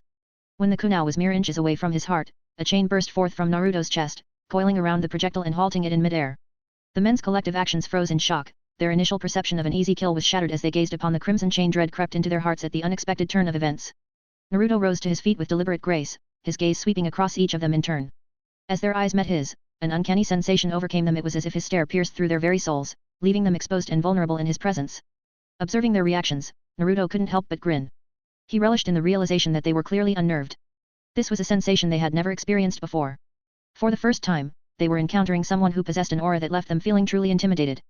Naruto's smile remained, his tone playful. "I'll offer you one chance, withdraw or die," he cleared. He was no irrational killer, but if someone wants to die, what can he do? "Haha." The boss's laughter resounded, echoing through the tense air. "Don't get too cocky, brat. Take a good look around you. You're surrounded by us," the man retorted, his tone laced with a mocking confidence. "Hehe, don't blame your ignorance on me," Naruto responded. Without hesitation, they lunged at him from every angle, converging on him in a coordinated assault. As Naruto observed their movements, their actions seemed to unfold in slow motion through his heightened perception. He closed his eyes briefly, and in the next instant, "Pucci!" 10 chains burst forth from his body with astonishing speed. They didn't even know what hit them. Blood spurted from their mouths as each chain found its mark, piercing through their heads swiftly and decisively. Their deaths were swift and painless, their lifeless bodies collapsing to the ground with a resounding thud. Naruto's gaze settled on the fallen men. He had given them a chance but they didn't appreciate it. Worthless fools died without reason, he muttered in a low voice. Naruto began to walk towards the Uzumaki shrine, his steps measured as he left behind the aftermath of the encounter. Boom! Suddenly, a powerful tremor rocked the ground beneath him, sending a surge of vibrations through Naruto. Reacting swiftly, he activated Kagura's mind's eye, his consciousness reaching out to perceive his surroundings. What's going on? That explosion originated from Konoha, he muttered in a hushed voice. Activating his eyes, Naruto's vision pierced through the vast expanse of trees and distance. With remarkable precision, he focused on a point 50 kilometers away, where the condition of Konoha came into view before him. Fuck, this shit happened so soon, he muttered under his breath. Without wasting a moment, Naruto disappeared toward the village, his movements becoming a blur as he surged forward. Shinra Tensei. Boom! A massive crater dominated the heart of the village, its diameter spanning around 1,000 meters. The ground beneath it had upheaved, the land contorted as thousands of houses were reduced to rubble. The shockwaves emanating from the impact site rippled through the village, leaving devastation in their wake as they obliterated everything in their path. Dust billowed into the air, creating a suffocating haze as a tsunami of debris and stones surged from the depths of the yawning crater. The devastation was overwhelming, leading to the loss of thousands of lives in mere seconds. From the sky, the Deva Path of Pain gazed down upon the scene below. A crater spanning 1,000 meters in width and 15 meters in depth had emerged, leaving destruction in its wake. The landscape lay barren and desolate, with nothing remaining but the empty expanse of the devastated ground. Hey! My leg! My body can't move! The village was engulfed in a chorus of mournful voices, a haunting lament echoing through the air. The iconic faces of the Hokage statues were shrouded by the swirling dust. In the confines of the Hokage's office, Tsunade's gaze swept across the view before her. The sight of the expansive crater from her vantage point weighed heavily on her heart, sinking it with a sense of foreboding. What has happened? She murmured, her voice edged with concern. Her eyes searched the room, seeking answers amidst the uncertainty that hung in the air. Summon all available ANBU and ninja, she ordered, her directive clear and urgent. Yes, Hokage-sama, the ANBU acknowledged with a nod before vanishing in a swirl of smoke. Kakashi, gather a team of ninjas and head to the battlefield, Tsunade commanded, her tone carrying the weight of the situation. Yes, Hokage-sama, Kakashi acknowledged. Pulling his headband slightly to reveal his Sharingan, he vanished in a whirl of leaves, setting his course for the impending conflict. The land lay in ruin, marked by destruction and chaos. Lifeless bodies were strewn amid the rubble, trapped between shattered rocks and massive boulders. The cries of pain and grief filled the air as survivors mourned their lost loved ones. The Deva path touched down at the center of the sprawling crater.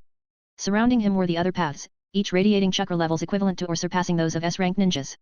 This time Nagato was not injured, he was in his prime. Which in turn elevated the chakra levels of all the paths, rendering them even more formidable than before. The human path touched down amidst a group of shinobi, his eerie power emanating from him. He extended his hand towards one of the ninjas and with a swift motion, yanked out the unfortunate soul. A frustrated click of his tongue followed as he spoke in a low voice, TCH, he didn't possess the knowledge of the Jinchuriki's whereabouts. The animal path descended upon the western outskirts of the village. With a series of hand signs summoning jutsu, he uttered, and a plume of smoke materialized on the horizon. From within the smoke, various creatures began to emerge, their presence adding another layer of chaos to the village. Queer. Nai touch he. The resonating roars of beasts reverberated through the surroundings, filling the air with a cacophony of primal sounds. From within the summoned creatures emerged a multitude of animals, each embodying its own unique menace. The three-heads hound, an eagle with wings spanning like buildings, crocodiles lurking, apes swinging from rooftops, serpents slithering through streets, hawks soaring overhead, and bulls charging recklessly, all of them ran amok through the village, mercilessly attacking anyone unfortunate enough to cross their paths. The chaos and destruction escalated as the once peaceful village became a battleground of survival. The Petra Path unleashed mayhem as it systematically targeted and slew the unsuspecting shinobi.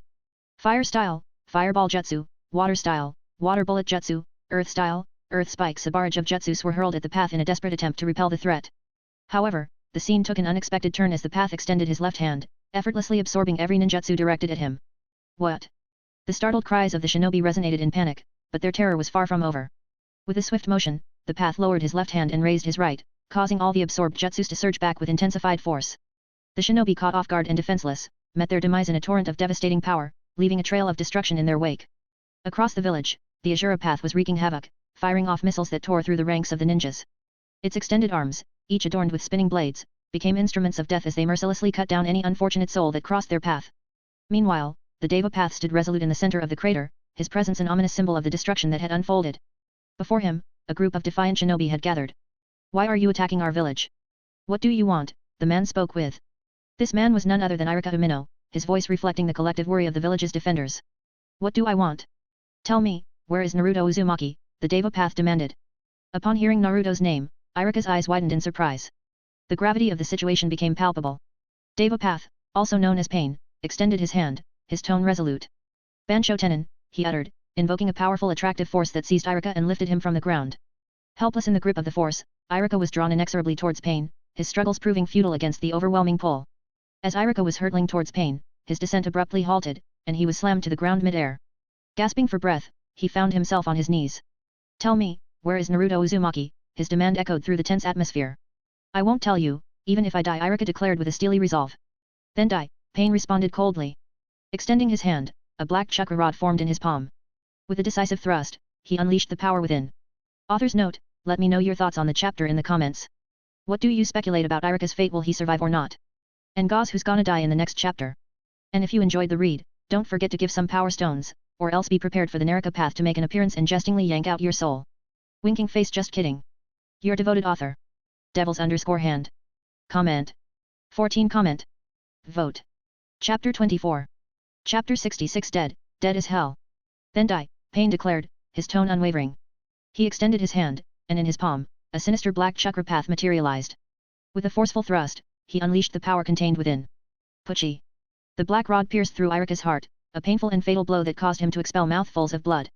He looked up, his gaze meeting the visage of his killer. Thud. With a heavy thud, Irika's lifeless body collapsed to the ground. The earth beneath him was tainted crimson by his spilled blood, as he lay still amidst the somber scene. The chill of the wind brushed against his face, and a sense of coldness enveloped Irika.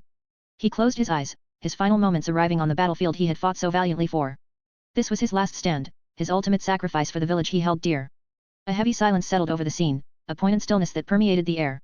The ninjas who stood before Pain remained motionless, their words held captive by the weight of the moment. Irika, their respected leader, had fallen so easily, and this grim realization settled heavily upon them. The gap in power between them and the formidable figure standing before them became glaringly evident. A tremor ran through their legs, the unease causing them to waver. The weapons they grasped began to emit a low, nervous buzz, a reflection of their own uncertainty and the overwhelming presence of the adversary they faced. Gulp. They swallowed hard, the sound of their own salivation echoing their growing apprehension. This was the pivotal moment, where the trajectory of their lives would be determined. It's futile to escape your destiny, and your destiny is to perish here, Pain's words resonated ominously. With a commanding gesture, he extended his hand. Shinra Tensei. Chakras surged around Pain's outstretched hand, forming an ominous aura. The gravitational force he commanded surged forth like an unstoppable wave, its power overwhelming. Boom. The impact was catastrophic. Their bodies, unable to withstand the force, succumbed in an instant. Bones shattered, and their forms were reduced to a gruesome pulp as they were slammed into the ground. The scene left behind was a testament to the sheer destructive might of Pain's ability, marked by another crater, albeit smaller, etched into the earth. Pain didn't cast a glance at the aftermath of his actions. He remained standing in an unyielding stance, his presence exuding an air of anticipation as if he were waiting for someone or something to arrive. In the western part of the village, chaos reigned supreme. Countless animals ran rampant, leaving a trail of destruction and death in their wake. Tsunade stood atop a tall building, her gaze encompassing the nightmarish scene that unfolded below. The choices before her were grim, and the dire reality was evident. Lives were being snuffed out with each passing second, as the once vibrant village descended into a relentless nightmare of violence and tragedy. 6 S-ranked ninjas had become the agents of mayhem within their own village. All Anbu squads, proceed to secure the western side of the village, Tsunade's command rang out with authority. Yes, Hokage-sama, the members of the Anbu responded in unison. In a synchronized motion, they vanished in a blur of speed, their mission clear. The Anbu squads were tasked with quelling the threat posed by the rampaging animals. Perched atop a lofty building, Tsunade was flanked by Inoichi Yamanaka and his team. Her gaze swept over them, her question laden with purpose. Are you ready? She asked, her voice holding a determined edge. In response, each member nodded in affirmation. Tsunade bit her thumb and slammed her hand onto the ground. Summoning jutsu, she called out, her voice carrying through the air. With her summoning complete, a voluminous cloud of smoke materialized before her. Fixing her gaze on the summoned creature, she issued a clear directive: heal anyone who is in need. Her command was resolute, a call to utilize the summon's restorative powers for the wounded. Yes, Lady Tsunade, the summoned slug responded, its compliance immediate. Dividing into numerous smaller slugs, they dispersed in a wave, spreading to all corners of the village to offer their healing aid. Taking her place within the circle formed by Inoichi and his team, Tsunade seated herself. Focusing her energy and resolve, she established a connection to every ninja within the village. Through this intricate link, she began guiding and coordinating their efforts, uniting their strengths towards the common goal of repelling the crisis that had befallen them. Channeling her formidable chakra, Tsunade directed her energy towards the network of slugs she had summoned. Her chakra flowed through them like a lifeline, empowering them to aid the ninjas in their battle and tend to any wounded comrades. With each infusion of chakra, the slugs became beacons of healing, their presence a source of hope amidst the chaos. Amidst the heart of the battlefield, Kakashi, Koji, Shikamaru, and Choza appeared before Pain. As their gazes fell upon the lifeless form of Irika, their eyes reddened with a mixture of grief and anger. Kakashi's disappointment was palpable, evident in his tongue click and his self-blame. Late again, he muttered, his voice carrying the weight of regret. Pain's attention shifted to Kakashi, his tone laced with a peculiar formality. Kakashi Hatake the copy ninja. He addressed Kakashi, his words delivered with an eerie calmness. In the span of a heartbeat, Pain materialized directly before Kakashi, a black chakra rod clutched in his hand. With a swift and precise motion, Kakashi seized the rod with his unguarded hand, his grip unyielding. A subtle movement of his wrist, and the chakra-infused rod snapped in two. Pain's eyes narrowed, with a fluid swish of his body, he directed a powerful kick aimed straight at Kakashi's head. Anticipating the oncoming strike, Kakashi swiftly ducked and planted both his hands on the ground. Earth style, earth walls, he invoked, his jutsu summoning multiple walls of earth that sprang forth from the ground, encasing them within a protective barrier. Chirp, chirp. Echoed like the harmonious chorus of countless birds, Kakashi's hand enveloped in a dense shroud of lightning-infused chakra. His Sharingan spun with a fiery intensity, and in a split-second decision, he unleashed the forceful technique. Chidori, his voice rang out with determination, punctuating the impending surge of electrical power. With a resounding shout, Kakashi thrust his hand forward, directing the ferocious Chidori toward Pain's head. Yet, Pain's countenance remained eerily impassive. In a swift and calculated movement, he tilted his head ever so slightly, allowing the Chidori to sear through the air beside him, its intensity obliterating the wall in its wake. In a sudden leap, Pain propelled himself away from Kakashi's immediate range, evading the deadly strike with an almost effortless grace. As Pain's gaze surveyed his surroundings, he registered the impending danger in the form of two rapidly approaching boulders. From the right, Choza had transformed into a spinning behemoth, hurtling towards him, while from the left, Koji mirrored the same transformation and trajectory. The determined duo aimed to converge upon Pain, their spinning forms transformed into formidable projectiles, their intent clear, to break through Pain's defenses and deliver a crushing blow. Pain's response was swift and resolute. Extending both of his hands, he invoked his jutsu with unwavering focus. Shinra Tensei. The force of his technique struck the spinning boulders, halting their advance abruptly. The impact of the attack was undeniable as Choza and Koji were forcefully propelled backward, their momentum abruptly disrupted by the sheer might of Pain's power. Shadow Possession Jutsu. Shikaku's command resonated, and in the midst of Pain's engagement with Choza, a shadow extended from Shikaku's form, connecting with Pain's own shadow and effectively immobilizing him. Trapped within the confines of the technique, Pain's movements were abruptly halted. Gazing upon his ensnared shadow, he directed his attention towards Shikaku. "Do you believe this could truly stop me?" he questioned, his words steeped in an air of defiance and curiosity. Witnessing their opportunity, Choza and Koji surged forward with unyielding determination, propelling themselves like relentless boulders towards Pain. The moment seemed ripe for their strike. Yet, Pain remained the same. Channeling his chakra with a powerful surge, he exerted his own energy to overpower the grip of the shadow possession jutsu that had entrapped him.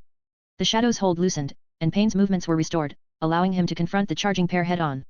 Acting swiftly, Pain's gaze darted to his left and right, in a decisive motion, he extended his hands, channeling his power. Shinra Tensei. An invisible force, now amplified to a formidable magnitude, surged forth from Pain's outstretched hands. The wave of energy crashed into Choza and Koji, their progress instantly halted as they were forcefully repelled by the overwhelming might of Pain's technique. Struck with unforgiving force, Choza and Koji collided with the remnants of broken walls, the impact jarring their already wounded bodies. Blood spurted forth, a visceral testament to the severity of the blow. Their bones shattered under the crushing power of Pain's attack, leaving them incapacitated and incapable of rising again. Pain remained unwavering as he materialized a chakra rod within his grasp, his intent clear. The rod, a harbinger of suppression and death, was directed with precision toward Koji. The rod sliced through the air with a sharp swish, its trajectory aimed unerringly toward Koji's vulnerable form. Frozen in the face of impending doom, Koji's widened eyes mirrored his desperation, his immobility cementing the sense of helplessness that gripped him. It seemed as if the weight of fate hung heavy upon him, with the rod's lethal approach signaling a grim end.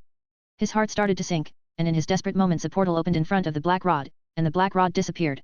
Pain tilted his head, and saw Kakashi had used his Mangekyo Sharingan in order to protect Koji. "Oh. I see.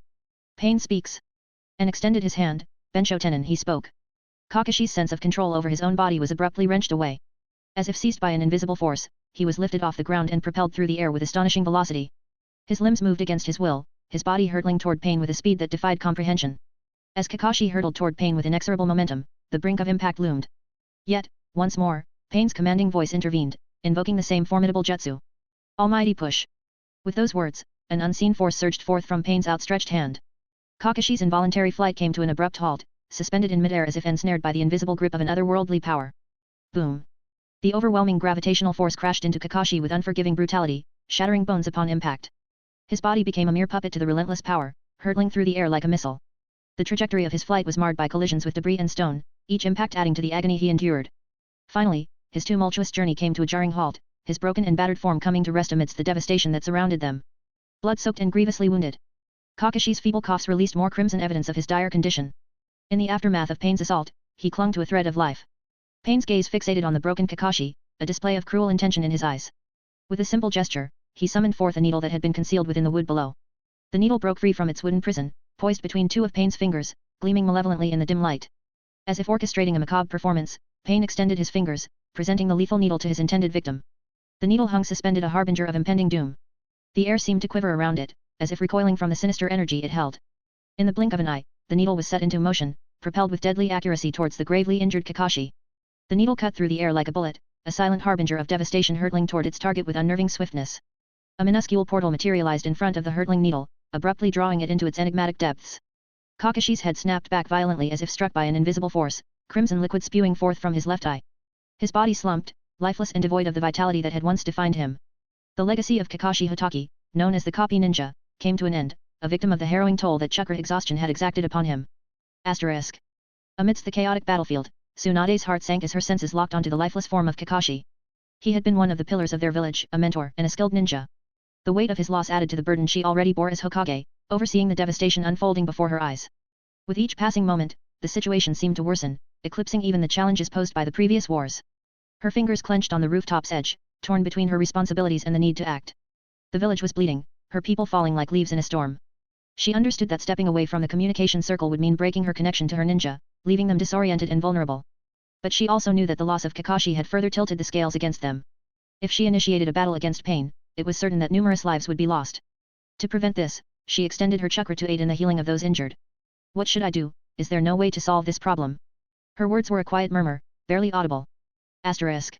Simultaneously, on the northern outskirts of Konoha, a resounding battle cry of Raise Nan heralded Konohamaru's fierce attack. His Raise Nan collided with the Naraka path of Pain, yet the strike narrowly missed its mark.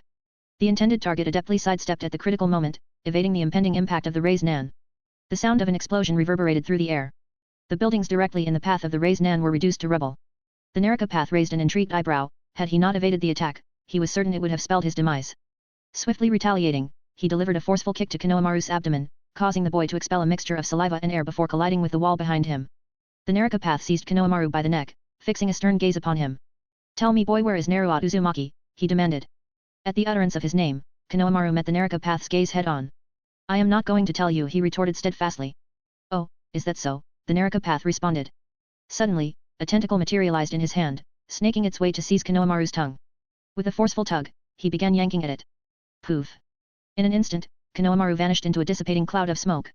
"Shadow clone jutsu," the Naraka path muttered, realization dawning upon him. Before he could react, a voice reverberated from behind him. "Raise Nan." Instinctively, he ducked, narrowly evading the impending Raise Nan attack. Swiftly, he lashed out, delivering a precise kick to Konohamaru's abdomen as he reappeared. The impact forced Konohamaru to collide with the ground, blood trickling from his mouth. "Do you truly believe you could deceive me?" the Naraka path inquired coolly. The tentacle in his hand swayed ominously in front of the wounded Konohamaru. "And Goz, who is going to save Konohamaru? 1. Naruto.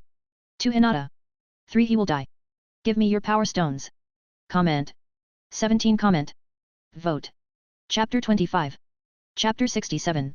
Within a dimly lit cell, shadows stretched and danced.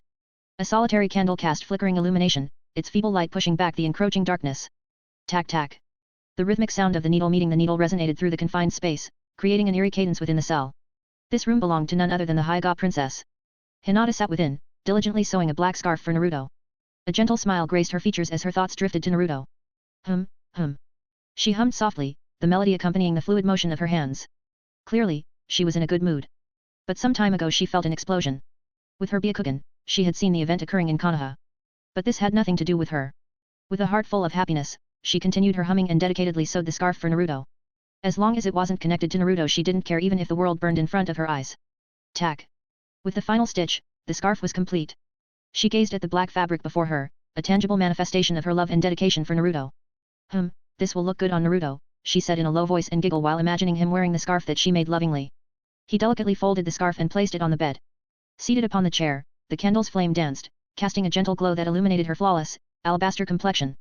Her white eyes remained fixed ahead, their gaze piercing through the veil of distance, observing the unfolding events in Konoha. Iruka has died, this will not make Naruto sad. She murmured in a low voice. In Konoha no one knew Naruto better than her, there were no secrets between them. Kakashi is also dead, things are getting pretty rough, but it didn't concern us. She said in a low voice while looking at empty space. This brat, what's he doing in the midst of that battlefield? She observed the clash between the Naraka Path and Konohamaru. She knew Naruto like the boy, she couldn't let him die like this. This will make Naruto sad. She said in a low voice. Everything was tolerable until it came to Naruto or her pride. In that instant, Konohamaru lay sprawled before the Naraka Path on the ground. TCH, this brat, she clicked her. She stretched her arms, a sense of anticipation building within her. It's been a while since I've faced someone truly formidable. The time has come to unveil my strength to the world, hee, an evil grin crept on her face. In the next instant, her eyes shifted from the Byakugan to the Jougan. Extending her right arm, a purple portal began materializing before her. Let me have some fun until Naruto comes, she spoke, a grin adorning her face as she stepped into the portal, vanishing from sight. Meanwhile in Konoha, Konohamaru lay on the ground, his form sprawled. Before him, the Naraka Path held the swaying tendrils in its hand. Fear coiled within his heart. Am I going to die here? Big brother Naruto, where are you? He pondered silently in his thoughts. But in the very next moment, his eyes caught sight of a purple portal beginning to take form. However, as his gaze settled upon the figure emerging from the portal, a smile graced his features. Big sister. He murmured, a sense of relief washing over him. He recognized her well. Upon hearing Konohamaru's words, the Naraka Path narrowed its eyes, a flicker of uncertainty crossing its features. Simultaneously, an icy wind brushed against the Naraka Path from behind. Hinata emerged gracefully from the portal, her gaze fixing on the scene before her. Hehe, you are dead now. Konohamaru said with a mockery in his words. Flexible lightning crackled to life upon her fingertips, and with a fluid motion, she unleashed a swift strike against the figure before her. In a matter of moments, two well-placed strikes brought the man to a crumpled collapse upon the ground. Extending her left hand, a portal materialized before her. With a decisive kick, she propelled the collapsed man towards the portal. The resounding crack of something breaking reverberated in the vicinity as the man shot through the portal like a rocket. Hinata clenched her outstretched palm into a fist, causing the portal to close. The Naraka Path was sealed into some unknown dimension, there was no coming back. Konohamaru looked at her, he was in the life and death situation while fighting the man, but she dealt with the man in just 2 strikes. He didn't know where the man was sent but he was sure he was not coming back. He felt the power difference between them. Hinata directed her gaze toward him. Head to the shelters on Hokage Mountain, she instructed him. With a nod, he swiftly executed the body flicker technique and disappeared. 1 down, 5 to go, Hinata said, her attention now focused in a specific direction. Asterisk. At that very moment, the Deva Path had successfully dispatched Kakashi and was on the verge of sealing the fate of Shikaku and the rest.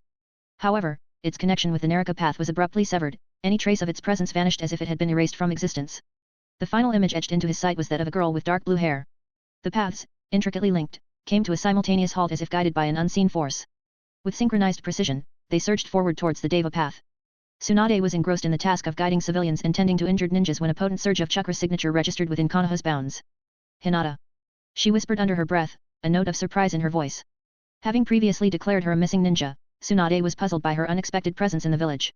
Is she also going to take advantage of this situation? Tsunade thought silently to herself. Yet, in the very next moment, a message reached her via one of her summoning slugs, revealing that Hinata had eliminated one of the adversaries. Relief washed over her as she realized that Hinata wasn't causing havoc as she had initially suspected. Turning her attention to her left, Tsunade sensed a disturbance in the air. Soon enough, a purple portal began to materialize before her. Reacting swiftly, she tensed and raised her guard in anticipation. Hinata stepped out from the portal. She had a grin on her face while she looked at Tsunade. Observing Tsunade's state of tension, Hinata couldn't help but chuckle. What are you doing here? Tsunade inquired, her tone laced with tension. The surrounding ninjas immediately assumed defensive postures, their readiness evident.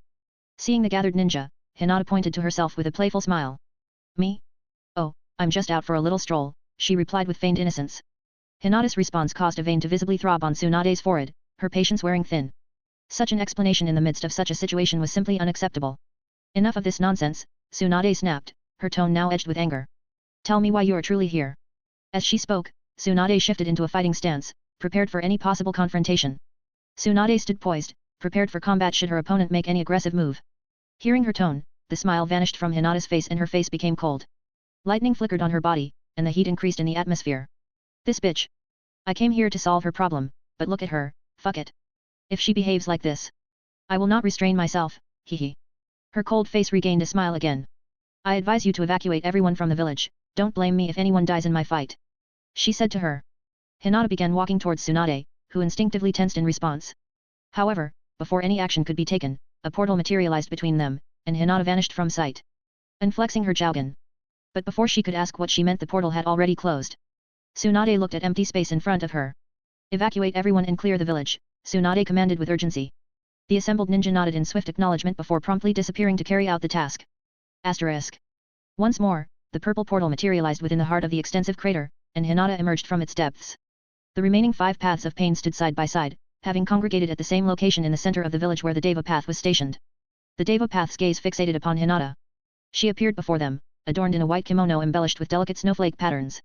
Her hair danced in the breeze, and a mischievous grin adorned her face as she surveyed the 5 paths gathered before her. So, you're the one who possesses the dojutsu superior to the Rinnegan, the Deva path spoke, his curiosity evident. Hinata remained silent in response. Instead, she tilted her head slightly and directed her gaze towards a specific direction. Come out. I have no interest in battling puppets, she said. We shall see if your actions force my hand, the Deva path retorted. Oh, is that what you think? Hinata replied with a playful tone, even as her gaze shifted towards the real body of Nagato. Her true intentions were clear. She had no desire to engage with these puppet-like avatars. First, let's raze this village to the ground. That bitch will pay for her arrogant words, she thought while her gaze swept all around the village. Deva path extended his hand. Shinra Tensei. Cliffhanger-kun. And what do you think who will win? 1 Pain. 2 Hinata. Could you give me your power stones? Do 50 comments and I will post the next chapter. Comment. 59 comment. Vote. Chapter 26. The atmosphere around them seemed to shudder as a potent, invisible force surged toward Hinata, leaving a wake of destruction in its path. The ground split open, hurling debris into the air as a cloud of dust billowed upward. Rotation. A dome of rapidly spinning chakra with incredible speed manifested around Hinata, creating a 10-meter wide crater at the spot where she had been standing. Boom! The forces of gravity and the ultimate defense of the Hyga clan collided. A blinding flash occurred. The rotating chakra dome slid 3 meters, while Hinata stood safely in the center of the dome. Pain looked at her, surprised. She was the first person to emerge from his jutsu unharmed. This jutsu was capable of destroying half of a village in a matter of seconds. Now it's my turn, Hinata spoke. Creak. The ground beneath her feet cracked. Streaks of lightning started to appear on her feet. 2 black lion heads began to materialize in her hands. Swish. Pain blinked in surprise. Hinata vanished from his sight and reappeared in their midst. She assumed the gentle fist stance, the 2 lions in her hands flickering. 8 trigrams 128 palms. Hinata's hands became a blur, each strike landing precisely on one of path that were within her field of vision. In just 5 seconds, the assault was over. As the assault ended, the animal path and human path crumbled into the ground. They couldn't muster any of their chakra, completely immobilized. With a puff of smoke, they were ultimately destroyed. With her Jougan, Hinata could discern weaknesses in the chakra pathways. If she struck the vulnerable points, a person might perish in just a few blows. She could perceive red spots within every person, signifying their vulnerabilities. Likewise, she could detect these red spots within any jutsu, allowing her to pinpoint weaknesses in each technique. This was one of the abilities of the Jougan. This was the primary reason why the animal path and human path were destroyed.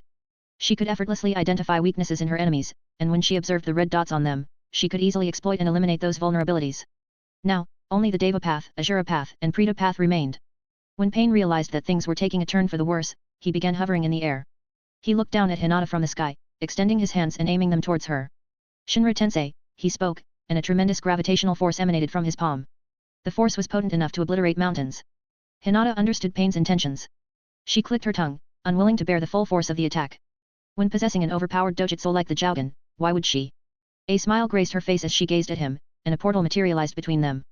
As the gravitational force descended, it collided with the portal, causing it to descend along with the force, ultimately engulfing Hinata.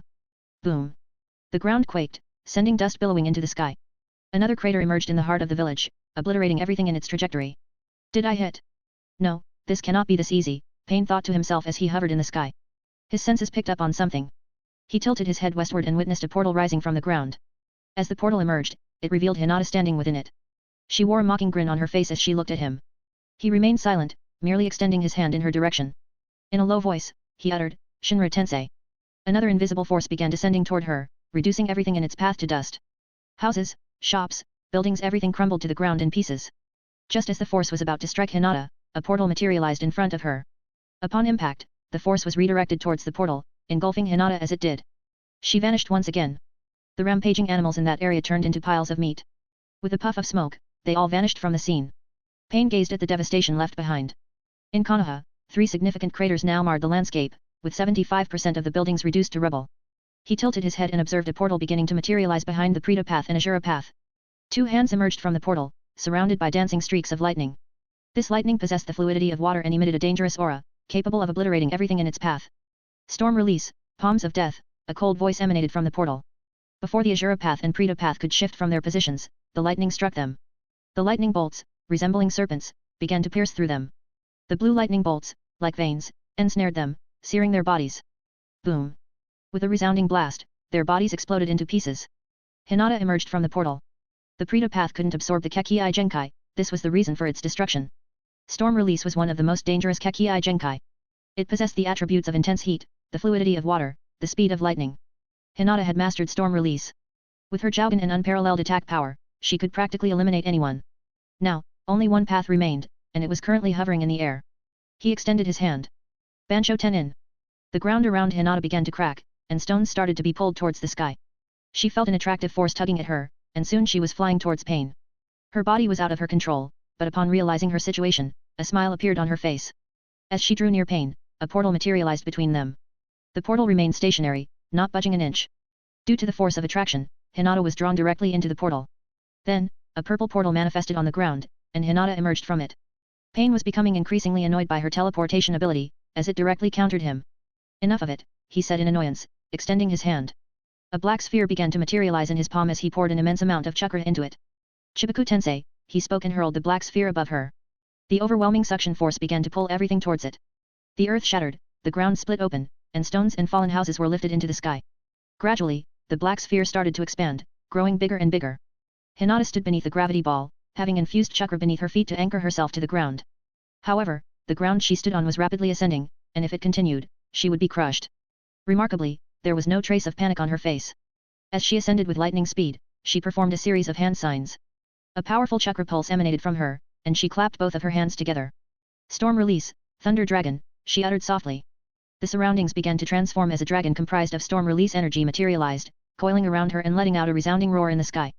She raised her hand toward the gravity ball. The Thunder Dragon spun around her, then shot towards the sky. As it ascended, its size grew larger and larger. The mythical creature expanded to such an extent that it became visible from miles away. The dragon opened its mouth and swallowed the gravity ball. Gulp! Lightning cracked, and a flash of light blossomed in the village. The radiance was so blinding that even the sun's light paled in comparison. Debris began to rain down upon the ground, shattered stones impacting with a thud, and a cloud of dust billowed upward. Silence. There was an eerie silence all around. Everyone observed the awe-inspiring scene from various vantage points on the mountain shelters. Tsunade watched as Hinata obliterated the gravity ball, feeling uncertain if she herself could handle such immense power. As she gazed at Hinata, she couldn't help but feel like she was looking at a monster. After all, Hinata had faced 6 S-rank ninjas single-handedly, a feat her entire village had struggled to achieve. But before she could dwell on her thoughts, the skies began to darken. Thunder rumbled, and lightning bolts impatiently struck within the brooding clouds. She recognized this ominous scene, having witnessed it before. Hinata's gaze was fixed on Pain, who hovered in the sky. While she couldn't yet fly, if she couldn't reach her enemy, she would certainly bring them down. Storm release, downpour, she spoke, lowering her hand. Asterisk boom asterisk. Crack. The entire sky darkened as the first strike hit the ground, creating a deep crater. Then, thousands of lightning bolts began to rain down upon the earth, annihilating everything in their path. Craters began to appear across the village as the rain of lightning poured down relentlessly. Pain, who hovered in the sky, struggled to evade the lightning strikes, but the confined space offered him no escape. It was a nightmare. How could he possibly elude the speed of lightning? And then, boom, a lightning strike struck his body, obliterating his Akatsuki cloak. Asterisk bang asterisk. With a resounding crash, he plummeted to the ground. Yet, his torment didn't cease there. Hinata fixed her gaze upon him, and the relentless bombardment of lightning commenced. Boom. Boom. Every second a lightning bolt hit him. Puff. With a puff of smoke, he disappeared. This jutsu fell under the forbidden category, the downpour, an ability with the potential to reduce a village to ashes. And there was no escaping its devastating effects. First, the entire village would be shrouded in dark clouds. Then, the torrential rain of lightning would commence. This jutsu harnessed the element of natural lightning, and when a bolt struck the ground, it would leave destruction in its wake. Now, envision thousands of lightning strikes relentlessly pounding the earth, continuing for a span of 10 minutes.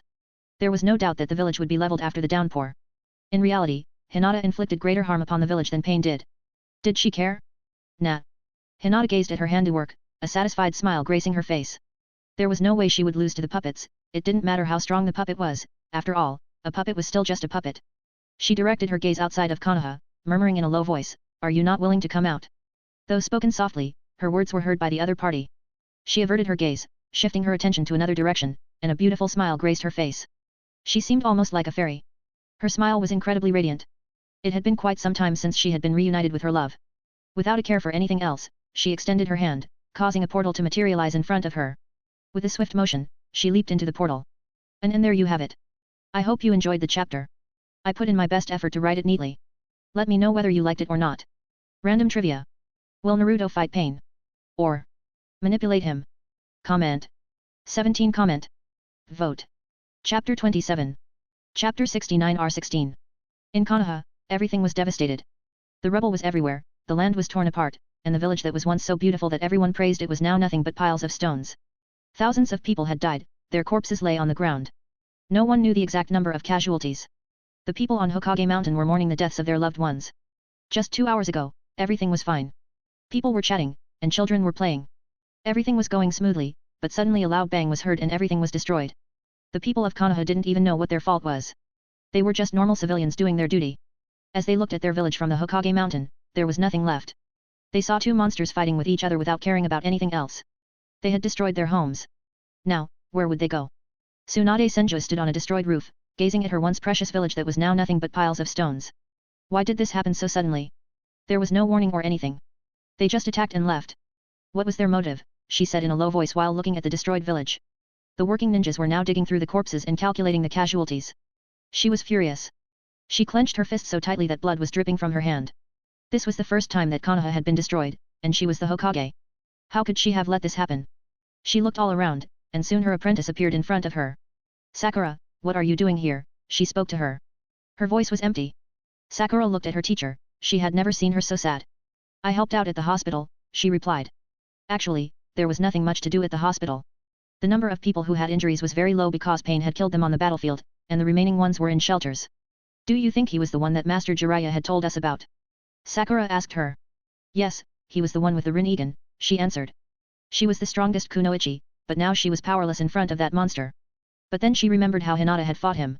She didn't know what to do. Do you think he was here for Naruto? Sakura asked her. She knew Naruto was the Jinchuriki. And she had heard from the conversation that some people were collecting all the beasts. Maybe you are right, she answered. But there was no news about Naruto. She had sent him on a mission with Sasuke. She didn't know how much time it would take for them to return to the village. She wasn't sure whether they would be safe or not. But to her misery, this was not enough. She looked at the sky, where an eagle floated overhead. She knew the eagle was sent by her spies in other villages. She extended her hand, and the eagle landed on her hand. She reached out with her other hand and looked at the scroll that was tied to the eagle's leg. She started to read it, and her expression grew uglier as she read. Sakura saw this and asked, what is written in the letter, sensei? Tsunade snapped out of her shocked state and looked at her. You go and inform all the shinobi together. This is an emergency, she ordered Sakura. Sakura nodded and used sunshine to disappear from her sight. Tsunade clenched the letter in her hand. The Cage Summit, she murmured to herself. She had received news from one of her spies that there would be a Cage Summit in the Land of Iron. And it was about Konoha, they were planning to attack their village. She looked at the village, which was already destroyed, and now this. If they were to attack her village, there would be no Konoha left. She was truly desperate. What should I do, she said to herself. Jiraiya, her teammate and closest friend, had died. Kakashi Hatake, one of the best ninjas in the village, had also died, along with hundreds of her ninjas. Now, Konoha couldn't even be considered in the top 5. Its power had been significantly reduced. Tsunade looked at the shelters in the mountains. What should I do about them? They've just endured a dark day today, and there is already a war at their doorstep, she thought to herself. She had to appear powerful in front of her people, after all, she was the Hokage. She disappeared from sight. Asterisk. In the midst of Konoha's gloom and darkness, there was one person who found a glimmer of happiness. A portal suddenly opened in the heart of the forest, and Hinata stepped out, her face adorned with a genuine smile. Asterisk who's asterisk? She directly jumped on the back of Naruto. She looked at him with a wide smile on her face. Whoa! Hinata, Naruto said in a happy voice and balanced himself. He was rushing towards Konoha while looking with keen eyes. He was not worried because Hinata was there. And now she was on his back, riding him like a piggyback. She wrapped her hands around his neck, and her legs locked onto his waist. She rested her chin on his shoulder and whispered in his ear, You have waited for me for too long, let's go on a date, she said in a sweet voice. Naruto, upon hearing her voice, laughed and gently placed his hand on her thighs, lifting her in a comfortable manner. All right, we can go on a date. Naruto's words flowed with a mix of playfulness and warmth. As Naruto's hands settled on her soft thighs, a subtle blush tinted Hinata's cheeks. The warmth radiating from his touch caused her cheeks to flush, a delightful sensation spreading through her. A soft, melodic sound escaped her lips in response to the gentle touch. Upon hearing her sweet voice, Naruto playfully chimed in, "You sound so sweet, my love." His teasing tone carried affection and a hint of amusement. Her cheeks turned even redder. "Don't tease me like that," she whispered in his ear, though deep down, she loved his teasing, she wanted more. And Naruto knew this. He started to walk slowly towards the now destroyed Konoha. Hinata was on his back, her smooth skin against his back. Naruto slightly tilted his head and looked at Hinata. "You are so soft, Hinata-chan," he said, gazing into her beautiful eyes. Before she could react, Naruto deftly shifted his body, and suddenly she found herself facing him, their gazes locked in an intimate connection. With a gentle motion, he leaned her back against a nearby tree, his eyes fixated on hers. Time seemed to slow as their surroundings faded into insignificance, and in that suspended moment, their lips came together in a tender, passionate kiss. As he deepened the kiss, his tongue gently intertwining with hers in a dance of shared desire.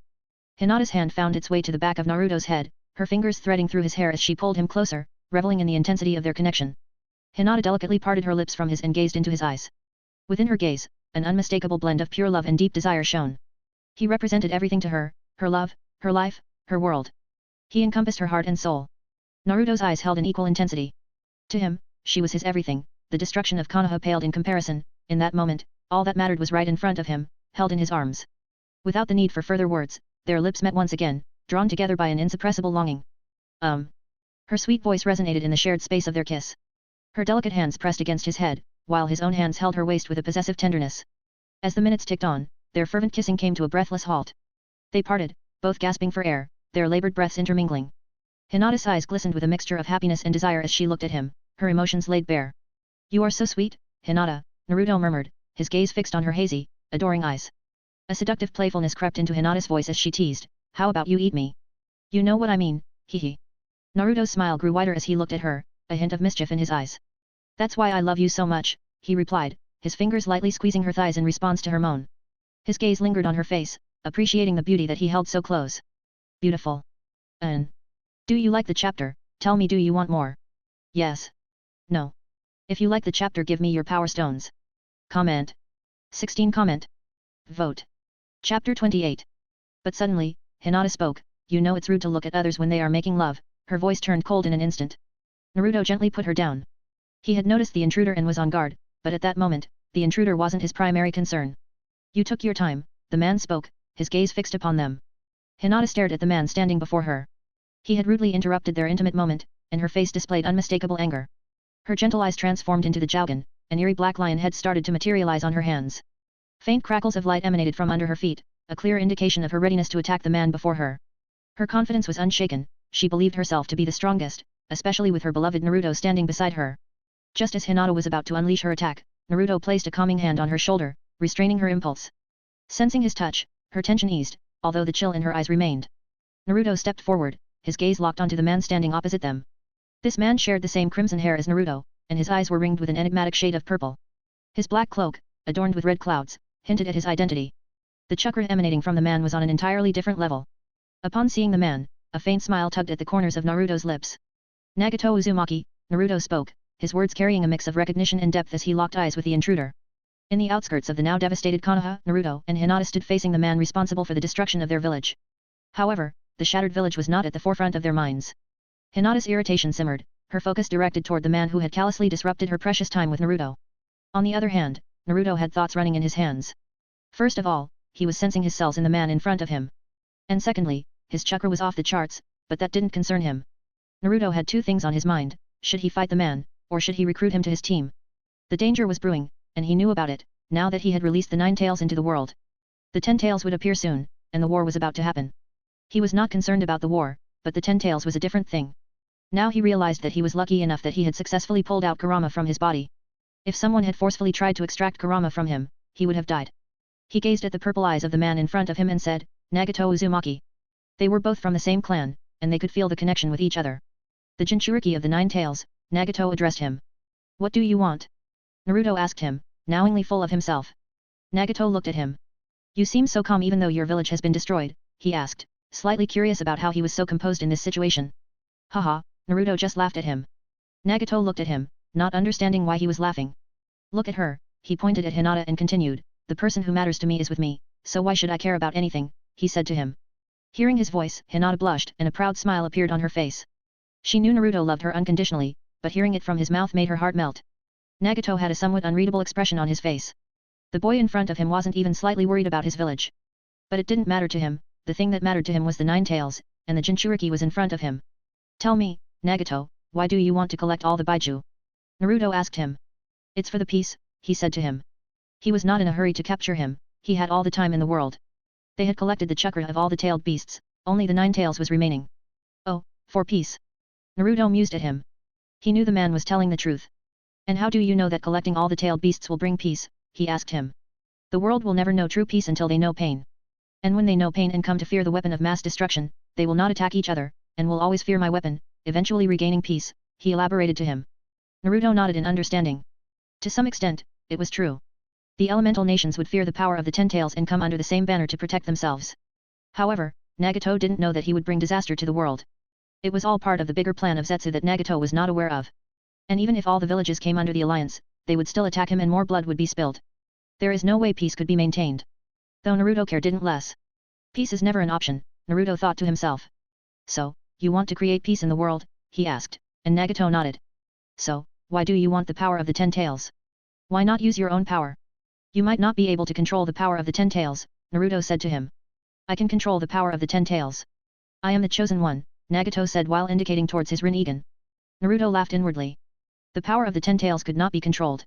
Even Hago Romo died after sealing the 10 tails inside him, even if he was old, but full-blooded Otsutsuki was another matter and the beast has only 2 uses. The first was for mass destruction. And second, to use the 10 tails to collect the chakra fruit from the god tree. You cannot control the power of the 10 tails if you are not a full-blooded Otsutsuki, Naruto thought to himself. While thinking to himself, Naruto looked at his Rinnegan and smiled. Do you want to know a secret? Nagato became curious. What secret? Naruto smiled. Tell me, how much do you know about your Rinnegan? It's mine. Of course, Nagato said. Hearing his answer, Naruto laughed. Nagato had a frown on his face. To tell you the truth. It's not yours. The eye you possess only appears in the Otsutsuki clan, he answered him. After consuming a chakra fruit he didn't say it loudly. Nagato was puzzled by his answer. What is the Otsutsuki clan? He had never heard of them. Hearing Naruto's response, he became even more suspicious. He had always been suspicious about how he awakened the Rinnegan. He never showed it on his face, but in his heart, he had always known that things were not as simple as he thought. Now, an opportunity had come in front of him. How could he pass it up? He wanted to know more. Naruto saw the fluctuations in his emotions and knew that the fish had taken the bait. He was waiting for this moment. Tell me, what do you know? Nagato asked him. Naruto smiled at him. You know Madara Uchiha? Yes. He is in my organization, Nagato told him, not even concerned about the secrets of his organization. Naruto gave him a "Are you serious?" look. I'm asking about the real deal, not a fake one, Naruto said to him. Hearing this, Nagato became even more suspicious. He knew something was not right with Tobi, how could he be Madara Uchiha when the man had died decades ago? But now, he was even more interested. The eyes you possess are Madara's eyes, he said to him. Madara's eyes? Nagato had a confused expression on his face. How could his eyes be from Madara? Let me tell you a story, Nagato, Naruto said to him, and he slightly tapped the ground. 2 chairs made of rocks appeared from the ground. This was going to be a long story. Naruto and Hinata sat on the chairs, while Nagato made his own chair using Ashura Path's powers. What story? He asked. Story of a woman. The story of a goddess, he said, and started to tell the story. He explained how Kaguya came to this planet and how the current shinobi system came into existence. He spoke about the Sage of 6 Paths and the creation of clans like Uchiha, Senju, Hyuga, and Uzumaki. He delved into the story of Black Zetsu. Naruto was not worried about revealing the story to anyone, in fact, he didn't care. Nagato listened keenly. He asked some questions and received answers.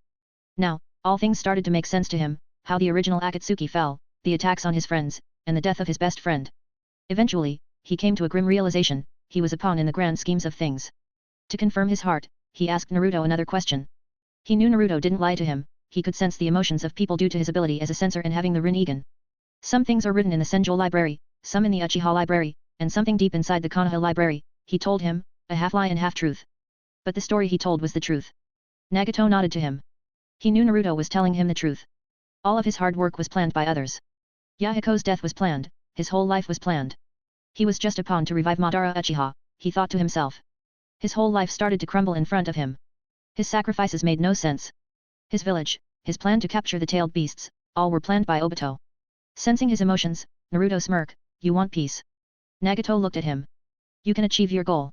Although everything was planned for you, your hard work, your goal is not delusional. You could achieve it. You have broken free from your shackles, he spoke to him. Nagato had some hope left in him. Come with me, and I will help you achieve your goal, Naruto said to him with a smile on his face. Nagato looked at him, he couldn't detect any lies from him. However, he knew there was nothing free in this world. If Naruto wanted to help him, he also wanted something in return. What do you want in return? Nagato asked him. Naruto smiled at his question.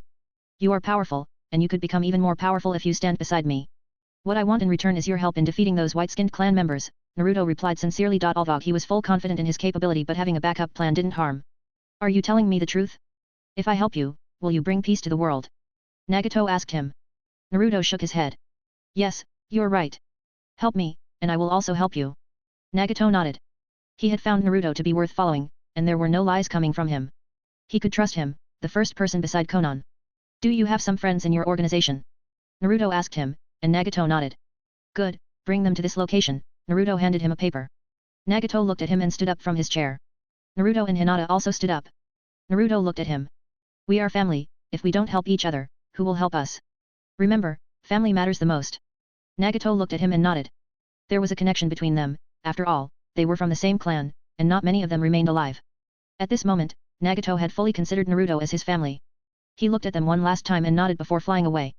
Many things were going to happen in the future, and if he wanted to bring peace, he had to act quickly. Naruto and Hinata looked back at Nagato. Hinata looked at Naruto and mused.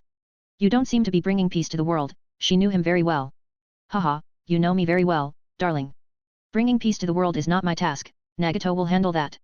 I don't care if the world burns, I just want to live a happy life with you, of course, he said to her, wrapping his arm around her waist. Hinata giggled.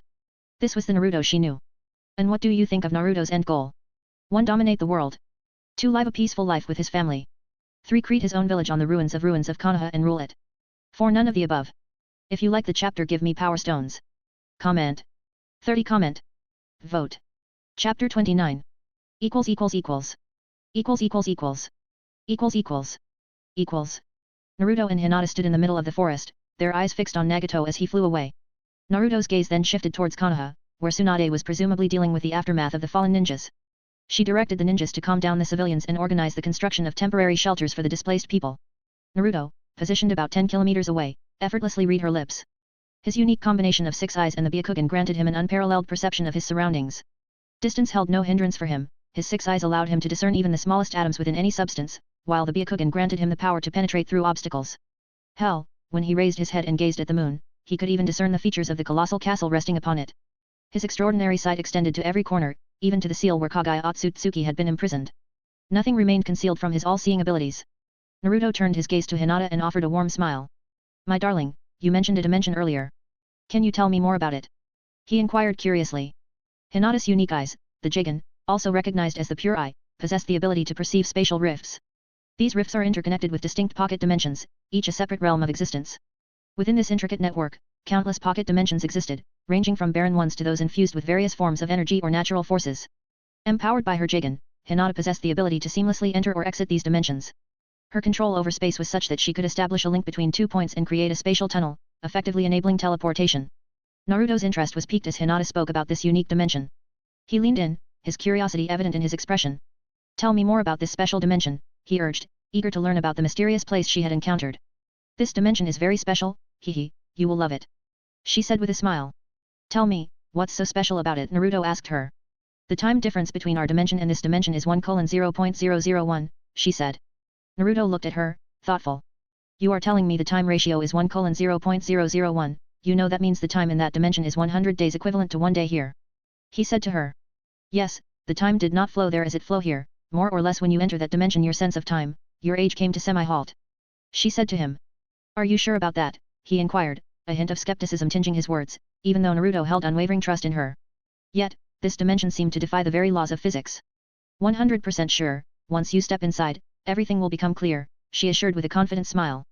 Naruto's trust in her was unshakable, yet the allure of the unknown began to sow the seeds of unconventional thoughts within his mind. Ideas, wild and untamed, started to sprout like vines, entwining with his curiosity. How many dimensions are there that no one is aware of? Naruto pondered in the quiet recesses of his mind. Where does Todd live? What about slugs? And where do the Rinnegan summoned animals originate from? His thoughts raced like a cascade of fleeting stars, each question a glimmering point of inquiry in the vast expanse of his curiosity.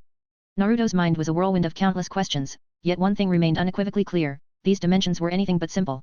Indeed, gaining access to these enigmatic realms proved to be an intricate puzzle, one that demanded the key of space manipulating ninjutsu or the rare mastery of specialized ocular techniques like the Rinnegan or the Kamui's transcendent power.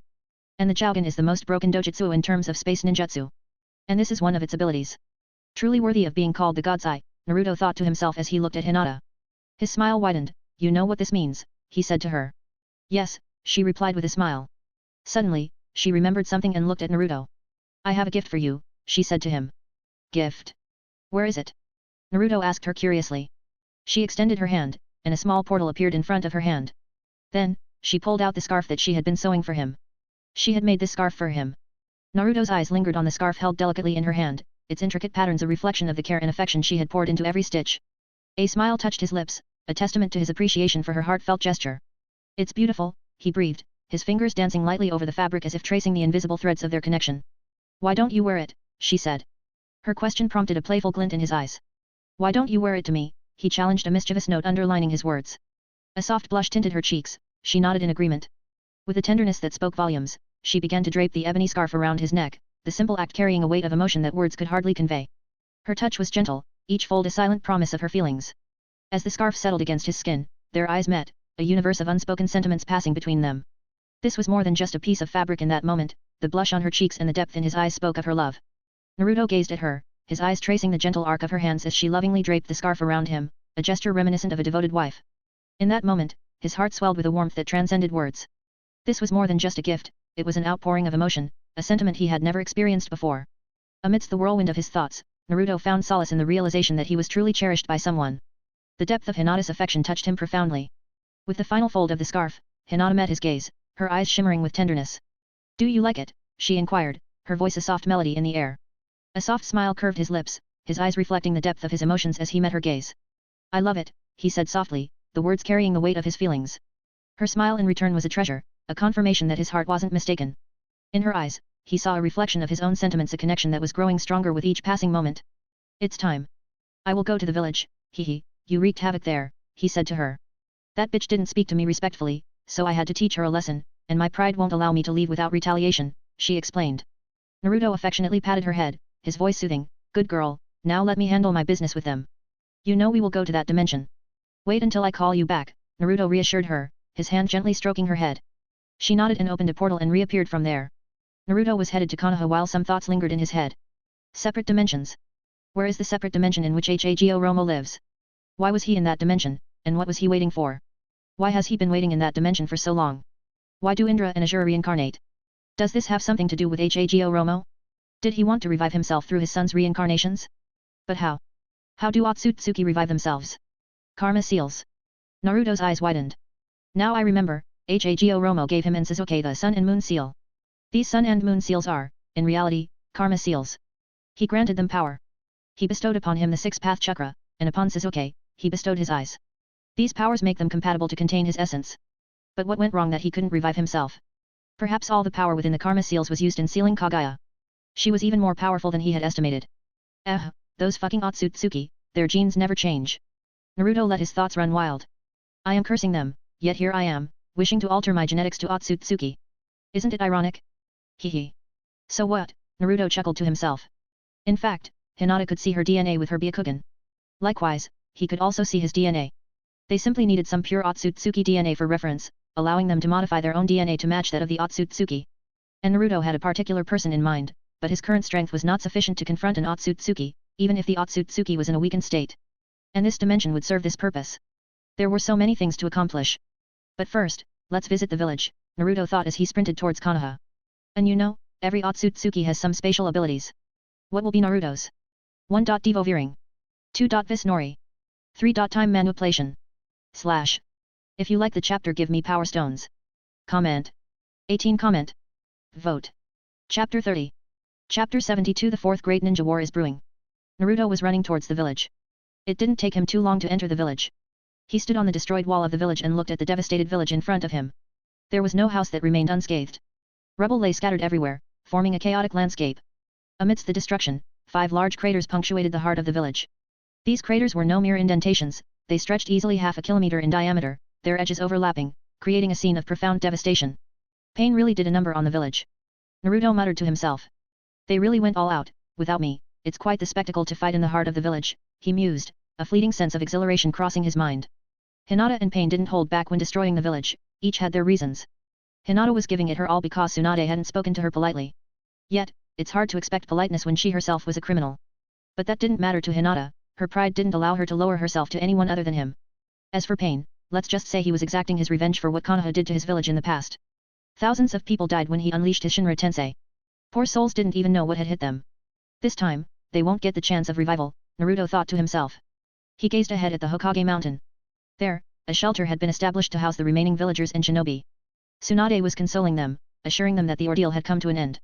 Hee, poor souls, Naruto whispered softly. With his keen eyes, he could assess the situation there without the need to physically approach. Konohamaru, Yuden, and Mogi are all safe and sound, Naruto remarked as he stood atop the ruined wall. Naruto activated his Kagura's mind's eye and extended his senses throughout the entire shelter. Ah, there it is, he whispered to himself, flicking his finger. In an instant, a scroll materialized, landing gracefully on the ground within the shelter. After providing reassurance to the civilians and ninjas, Tsunade settled into a chair in a separate room. The room housed various individuals including Shikamaru, Ino, Sakura, Sai, and other prominent figures. Sai was engrossed in reading a scroll that detailed the extent of the casualties resulting from the assault. Half of our shinobi have perished. Additionally, the initial attack claimed the lives of at least 45,000 civilians. Currently, we have only half of our ninja force remaining and 25,000 surviving civilians, Sai reported, his tone grave. So, our strength has been reduced to 2/3, Shikamaru commented, his voice reflecting the analytical assessment of the data. The toll was staggering.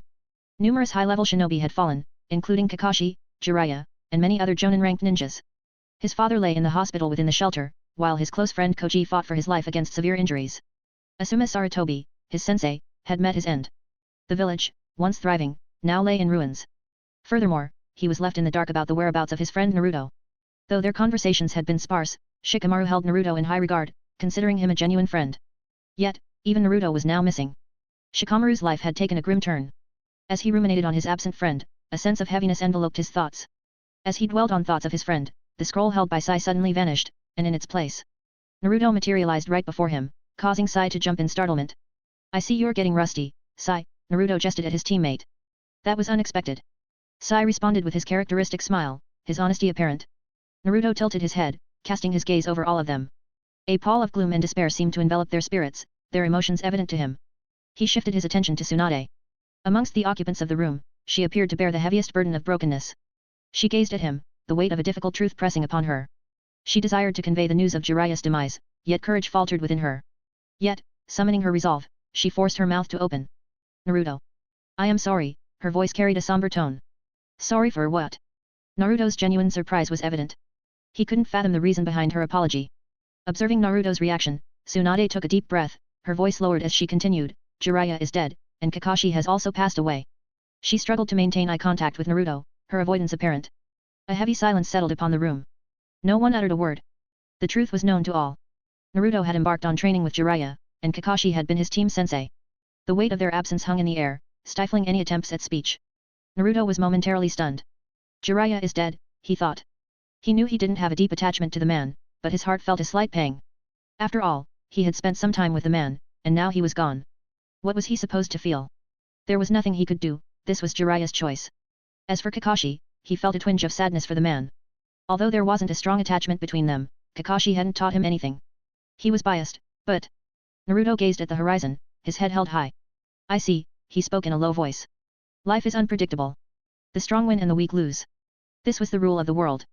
And this rule proved itself once again. Pain was strong, so he killed them, and they were weak, so they died.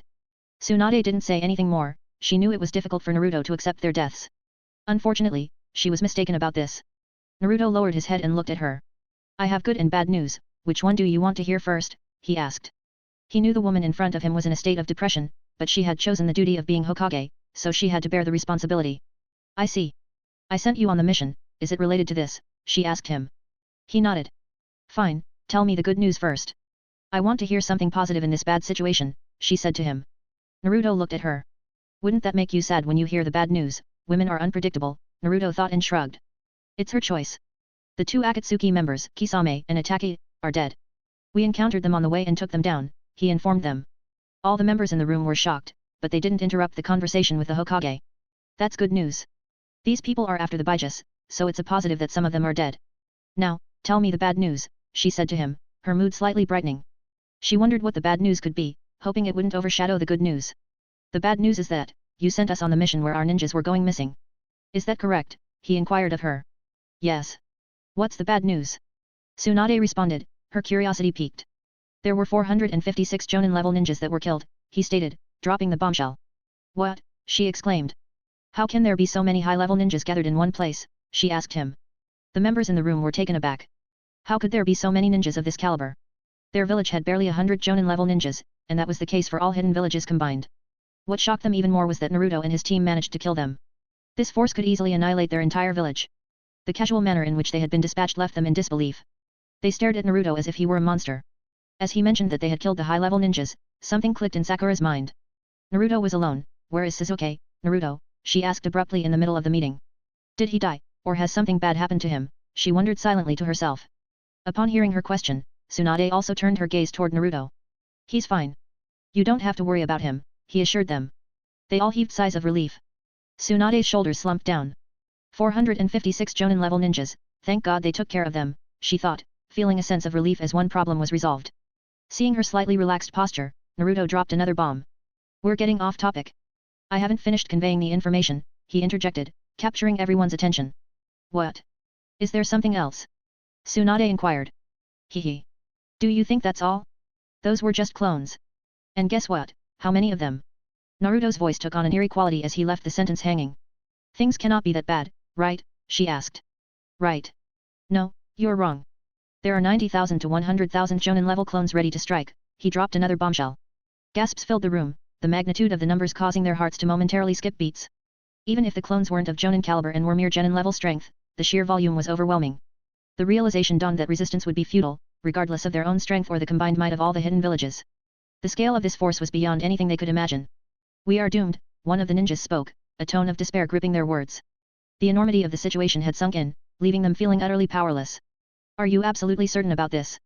Tsunade queried, a glimmer of hope that this might not be entirely accurate. But Naruto's affirmation extinguished that hope. He had witnessed the reality with his own eyes, he could even see them from where they stood. The grim truth was undeniable. Yes, this is 100% certain, and they'll be in motion soon, Naruto stated, shattering any remaining glimmers of hope. The fourth great ninja war is brewing, he declared, the gravity of his words hanging heavily in the room. How do you know all of this? Shikamaru asked, voicing the question that many were thinking. Despite his trust in Naruto, this revelation was hard to comprehend. Naruto's gaze settled on Shikamaru, aware that all eyes were fixed on him. I have seen it with my own eyes, he asserted firmly, leaving no room for doubt or debate. A heavy silence settled upon the room, the weight of Naruto's revelation causing a collective heartache. Thoughts raced through their minds, each grappling with the chilling truth. Is there no way? Are we going to die? Whispered through the minds of some, the fear of impending doom gripping them. Can't you handle them? After all, you managed to defeat 456 of them, Ino's voice broke the silence, a glimmer of hope in her question. Eyes turned towards Naruto, a desperate hope that he would confirm their desire to have a savior. Logic, clouded by their fear, took a back seat, all they wished for was an escape, for someone else to shoulder the burden of this disaster. This was the manifestation of fear, the fear of death that gripped their minds. Tsunade glanced at Ino with an expression that seemed to say, are you serious, girl? Naruto met Ino's gaze and offered an evil grin at her, then proceeded, yes, I can deal with them, but... Ino's expression shifted, a sense of relief washing over her. But, what? Shikamaru inquired, his mind already formulating a prediction about what Naruto's next words might entail. The room remained tense, awaiting Naruto's continuation. Naruto's smile persisted as he continued, but the ones behind them are more powerful than the first Hokage. Another bombshell dropped, leaving the room in stunned silence. The legends of the first Hokage, the god of shinobi, echoed in their minds. It was difficult to fathom someone being that powerful in the current era. Unbeknownst to them, Nagato, with his pure Uzumaki genes and Rinnegan, had already exceeded the prowess of Hashirama and Madara. Yet, Naruto chose not to reveal that there were not just one, but four of these individuals. Now you understand the situation, Naruto stated, his gaze shifting to the individuals in the room. The weight of reality had eroded their resolve, leaving them bereft of fighting spirit. His eyes then settled on Tsunade. Amidst her despair, regret, and shattered heart, she appeared to be in turmoil. Her gaze met Naruto's, holding a glimmer of hope that he might offer a solution. Do you possess any solution to this predicament? If what you've stated is accurate, then we're in dire straits, Tsunade spoke candidly, her choice of words reflecting her deep concern, regardless of their informal nature. Yes, Naruto replied simply, his words carrying a weight of assurance that seemed to alleviate their anxieties. They refrained from probing further into the specifics of his plan, content for the moment that he had a solution. But first, let's fix the village, he said, his gaze drifting toward the village as seen through the small window behind Tsunade. Puzzled expressions filled the room, their confusion evident. Naruto's thoughts silently assessed their reactions, realizing that these individuals might not truly comprehend the depth of true power. His eyes settled on them, observing the ignorance that colored their expressions. I have to become more powerful, learn all the practical jutsus that are possible to master. Things are getting interesting, hehe, this war is going to be the battle between gods. Hinata, my darling, just wait for a moment. Once I deal with this mess, we are going to become strong, powerful enough to shatter the world, Naruto whispered to himself. He looked at Shikamaru and smiled. Do you want revenge, my friend? If you do, don't hesitate to ask your friend, Naruto said to his friend. In reality, it was a genjutsu, and only Shikamaru could hear his voice. Yes. I want to kill that man, Shikamaru replied to him. Be ready. We'll go after I deal with the village, Naruto said, then looked away. Slightly startled and bewildered, Shikamaru blinked, his attention directed towards Naruto's back. The sight of Naruto's response caused him to raise an internal question, what was that? His gaze met Naruto's, and in response, Naruto tilted his head and winked at him. Genjutsu. Shikamaru realized, his understanding dawning. He glanced around the room, his surprise mounting as he comprehended that no one else had detected anything unusual. A smile formed on Shikamaru's lips. The path ahead was clear, he would avenge his fallen sensei by eliminating the one responsible. Naruto's mind was set on mastering the shadow-related jutsu. In his view, the Nara clan had merely scratched the surface of this intricate branch of techniques. He saw the potential for these skills to become unstoppable, and he knew that to achieve this, he needed Shikamaru's expertise. And things are getting heated, and the training arc is coming soon. Comment the jutsus that you want to him learn. And give me power stones. Comment. 7 comment. Vote. Chapter 31. Chapter 73 It's either be the best or nothing at all. In the meeting room, Naruto stood alongside Tsunade and the others, a palpable air of seriousness enveloping the space. He had revealed to them the imminent threat of war, and the gravity of the situation hung heavily on their minds. Anxiety gnawed at them, uncertainty about their fates looming large. Tsunade had instructed them to prepare for the upcoming war, there was no way out. They had to fight, or they would lose their remaining loved ones. Tsunade was unsure about the other villages, she had received news about the Cage Summit, and they were planning to attack their village. Are they foolish enough to abandon their village to attack Konoha? What if their village gets attacked in their absence? Tsunade thought to herself. Seeing her thoughtful look, Naruto didn't say anything to her. Some time passed in the meeting room as they discussed what they would do. It's time to rebuild the village first, Naruto spoke, interrupting their thoughts. No one said anything in response. Tsunade nodded to him, knowing that it would take a lot of money to rebuild the village, and Yamato didn't have enough chakra to build the entire village. However, he could assist Naruto, but Naruto declined her offer. See you in the newly built village, Naruto spoke before vanishing from the room. In his absence, a small stone struck the floor where he had stood, producing a soft thud. All present fixated their gaze on the small stone. They had grown accustomed to Naruto's impressive jutsu, yet each time they witnessed it, a sense of wonder overcame them. Naruto materialized in the heart of the vast crater, unmistakably the epicenter of the village. It marked the site of Pain's initial devastating assault, the very first crater. Surveying his surroundings, Naruto took in the melancholic scene. Evening had descended upon the village, and the setting sun painted the sky with rich hues of red and orange. The atmosphere radiated with vibrant colors, creating a stark contrast to the ruins below. The village lay in shambles, a somber testament to the thousands of lives lost in the devastation. Naruto began to do hand signs as his chakra surged within him, pulsating with an intense force. Meanwhile, every sensor ninja in the village could feel the overwhelming magnitude of his chakra. Their senses went haywire in response to the sheer power emanating from him. Within the safety of their shelters, the village's inhabitants anxiously peered out towards their ravaged village. Suddenly, a powerful tremor rippled through the land, shaking the very ground beneath them. The quake was so formidable that it sent them tumbling onto their backsides. Naruto firmly planted both of his hands on the ground, channeling an inhuman level of chakra into the earth below. Earth style, earth burial. His voice, though spoken in a low and controlled tone, carried to the ears of everyone present. High above, on the Hokage Mountains, all the onlookers watching the spectacle unfolded below widened their eyes in shock. Fear was palpable in their expressions as they beheld the incredible display of power. Their eyes remained locked on the scene below as the ground beneath them began to tremble with unrelenting force. The few remaining buildings that had withstood the earlier destruction now succumbed to the relentless shaking, crumbling into heaps of debris. The earth itself seemed to ripple like a liquid, its surface undulating as if it were water. It transformed into a quivering mass, resembling a massive puddle. Then, in an astonishing and surreal sight, the ground inverted, as if gravity had lost its hold. Rubble, stones, and even some partially intact buildings began to sink into the ground's maw, disappearing beneath the surface. Crunch! The cacophony of smashing and crunching sounds resonated throughout the village, echoing in the ears of all who watched. Before their watchful and fearful eyes, an unthinkable transformation occurred. Their entire village vanished from the face of the earth. In the place where the once mighty village had stood, there was nothing but emptiness. The landscape was now an expansive, featureless plain. Konoha had been reduced to an empty expanse of land. Naruto withdrew his hand and surveyed the transformed landscape around him. In a low, measured voice, he remarked, "The cleaning part is done." The utter power of his jutsu struck fear deep into the hearts of those who witnessed it. They couldn't help but contemplate the implications. If this jutsu were unleashed on a battlefield, it could mean devastation and death on an unimaginable scale. The thought of Naruto potentially using this jutsu on hidden villages elsewhere sent shivers down their spines, as they wondered if he could indeed sink entire villages into the earth. As they gazed upon the awe-inspiring spectacle, both ordinary civilians and seasoned ninjas couldn't help but feel a profound unease beneath their feet. The fear that gnawed at them was palpable. What if the very ground they stood on suddenly gave way, and they were swallowed by the earth? The idea of disappearing without a trace, with no hope of being found, haunted their thoughts. While they held a certain apprehension towards users of earth-style jutsu, the reality was that they had never truly witnessed the full extent of any elemental power. Their knowledge only scratched the surface of the vast potential hidden within elemental chakra. This ignorance was the root of their fear, for they were keenly aware that they lacked the skills and understanding needed to harness the true might of their respective elements. Naruto tapped his foot on the ground and felt its newfound hardness, akin to solid rock. With the transformed landscape before him, Naruto now faced two options for rebuilding the entire village. This undertaking would be a larger-scale application of his practice and skills. Naruto pondered for a moment, weighing his options. Should I employ earth style to construct the houses, or should I utilize my ice release?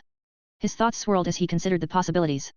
Should I transform this land of fire into a land of ice, he mused, contemplating the radical change he could bring.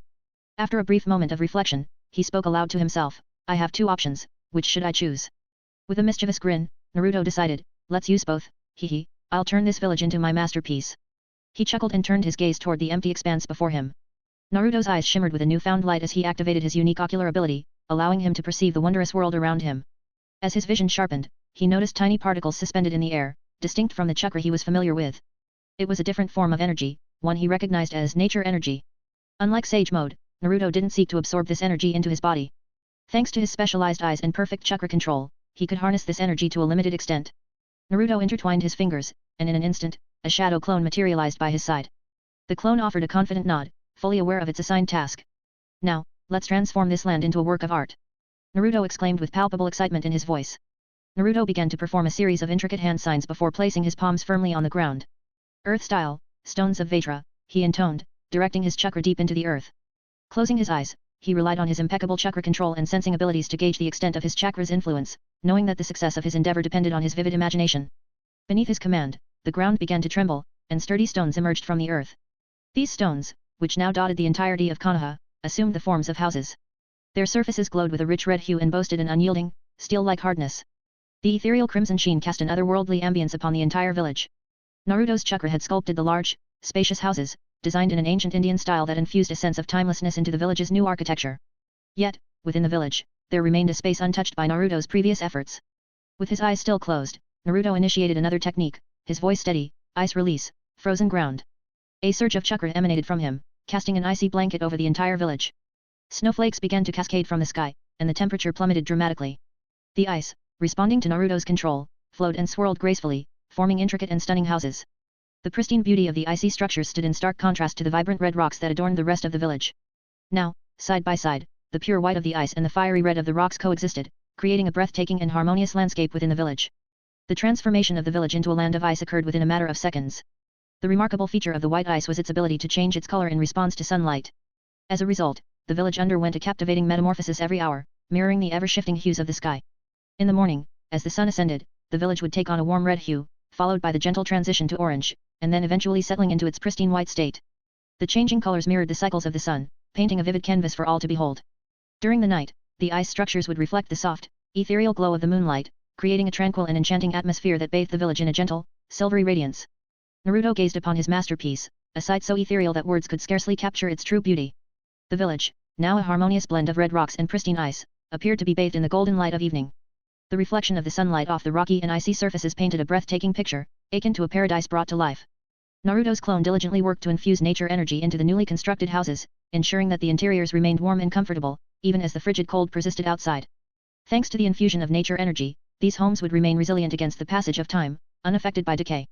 Furthermore, any minor imperfections or scratches that marred the surface of these structures would be effortlessly repaired, thanks to the continuous presence of nature energy. As a result, the ice would remain eternal, its purity untarnished, and the gentle cascade of snowflakes would continue to grace the ground in perpetuity.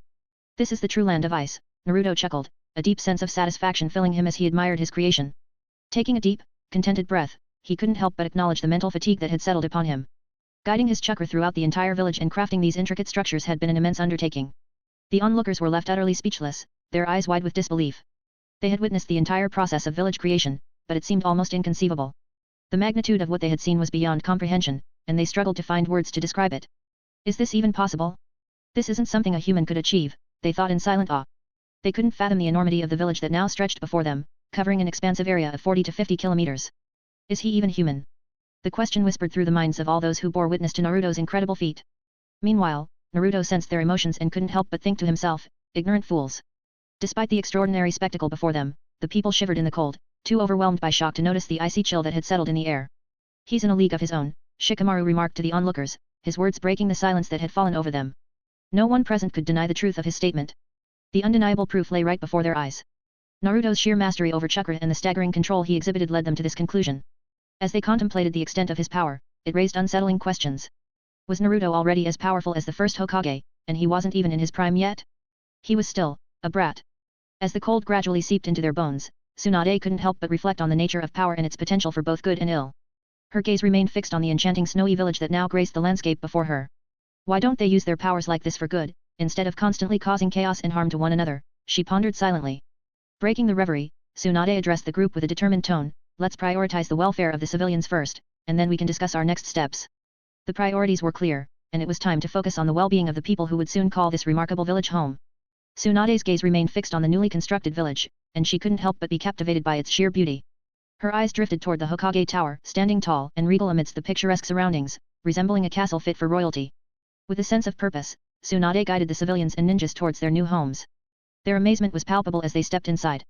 The warmth that enveloped them was a stark contrast to the frigid cold outside, and their expressions reflected a mixture of astonishment and gratitude for the new beginning that awaited them. 5 days had come and gone since the village had been resettled, and the funerals had already taken place. With each passing day, a semblance of normalcy returned, and the village began to function smoothly once more. However, an underlying tension still lingered among the shinobi. Despite this tension, the ordinary citizens found solace in the newfound peace. Their worries had dissipated, and children once again roamed freely, joyfully playing in the snow, creating snowmen and engaging in various other activities. Naruto strolled through the village, his gaze fixed on the playful children. As he made his way toward the new Hokage office, he couldn't help but smile at the scenes of happiness and innocence that surrounded him. Naruto stood before Tsunade, their conversation turning serious. So, you're going on a personal mission, she inquired. Yes, he affirmed. Some rats have managed to escape. I have to clean up the mess. Tsunade's concern was evident as she voiced her worries. What if someone were to attack our village again? You can't just leave like this. We need you here, in the village. She couldn't deny the immense power Naruto possessed, and she was acutely aware that their village might not be able to defend itself without him. Her maternal instincts and love for the village weighed heavily on her heart, and she fervently hoped to protect their newfound paradise from any potential threats. Naruto regarded Tsunade, empathy filling his gaze as he recognized her vulnerability despite her status as Hokage. Don't worry about anything, he reassured her. I can say, nothing bad will happen. Tsunade's uncertainty lingered as she asked one more time, do you really have to go? Naruto nodded. Yes. Despite her position as Hokage, Tsunade couldn't deny Naruto's authority and importance. She reluctantly gave her approval, her words laced with concern. Okay, you can go, just return quickly.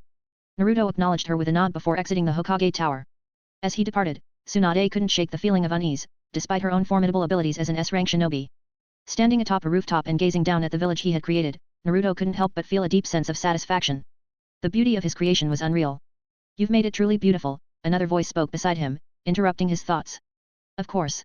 It's either be the best or nothing at all, Naruto replied. The two of them shared a moment of quiet contemplation. Are you ready? Shikamaru he asked. Yes, let's go, I was waiting for this day. Shikamaru spoke to him. Naruto nodded to him and they both disappeared from their location. As the original Naruto stood just outside Konoha, his clone departed with Shikamaru on their mission to learn Shadow Jutsu and eliminate the troublesome duo, Haiden and Kakuzu. With one clone, he aimed to strike down two birds with a single stone. Naruto's eyes gleamed, and a sly smile crept across his face as he observed a particular individual. Hehe, your time has come. Be prepared, he laughed softly before vanishing from the spot, leaving behind an air of impending change. And who is gonna die next? 1 Danzo. 2 Obito. 3 Zetsu.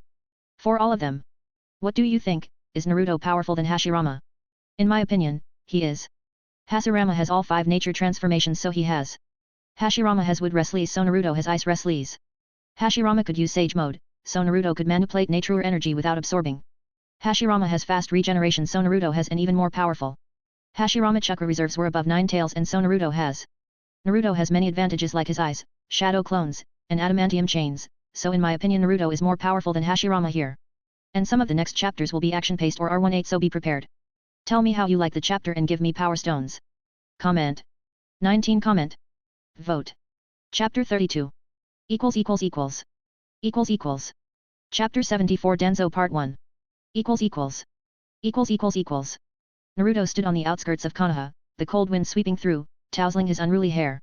Delicate snowflakes fell gently from the heavens, blanketing the earth in a pristine layer of white. As the morning sun cast its golden-orange glow upon the landscape, the snow sparkled, turning the scene into a breathtaking winter wonderland. Naruto's eyes radiated a gleam as he observed a particular individual's every move. A sly smirk danced on his face. It's time to pass judgment on this guy, he mused aloud. In an instant, he vanished from his current location, reappearing in the heart of the dense forest. Come out, darling, he called out. Soon, a portal began to materialize in front of him, and Hinata emerged with a sweet smile on her face. Upon seeing her, Naruto couldn't help but break into a warm smile of his own. Were you stalking me the whole time? He playfully teased. Hee. You know old habits die hard, she said in a sweet voice, her eyes reflecting the warmth of her affection. Hearing her words, Naruto's heart melted, and he couldn't help but admire the softness in her gaze. How beautiful, he remarked, his eyes locked with hers. He gently took her hand, and together, they strolled towards their destination. Hinata wore a gentle smile on her face, her cheeks tinged with a delicate blush, their footprints leaving an enchanting trail in the freshly fallen snow as they walked side by side. After savoring their time together, Naruto turned to Hinata and asked that she open a portal to their hideout. In response, a swirling portal, a striking blend of obsidian black and regal purple, manifested before them, right outside the Uzumaki shrine. Naruto's keen senses immediately detected the distinct chakra signatures of 3 individuals nearby. They entered the shrine and soon found themselves in the basement. 3 people were sitting on chairs. Naruto looked at them, and a smile appeared on his face. I see you're awake, he said to Sasuke. Sasuke nodded to him and looked at his friend with a slight smile on his face.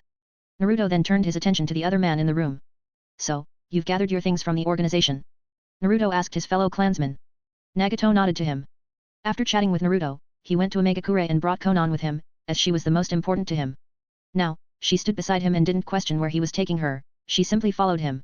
Naruto glanced at the blue-haired girl and then looked at Sasuke, a smile appearing on his face. We are going to kill someone, hehe. You will love it, he said to Sasuke. Who? Sasuke asked. Denso, Naruto replied. The room fell silent. Soft lighting cast gentle shadows, and the man's actions had left a mark of pain in Sasuke's eyes, his Sharingan flared. Nagato's face displayed clear anger, as this man was the primary reason behind his friend's death. Everyone in the room held a grudge against him, except for Hinata, whose presence seemed oddly peaceful amidst the tension. So, my friends, behold the hatred in your hearts and follow me. It's going to be fun, Naruto said as he looked at Hinata. She understood him and opened the portal, and soon they all entered it. Denzo and his 2 loyal subordinates were making their way, standing atop a bridge, to be precise, the Samurai Bridge.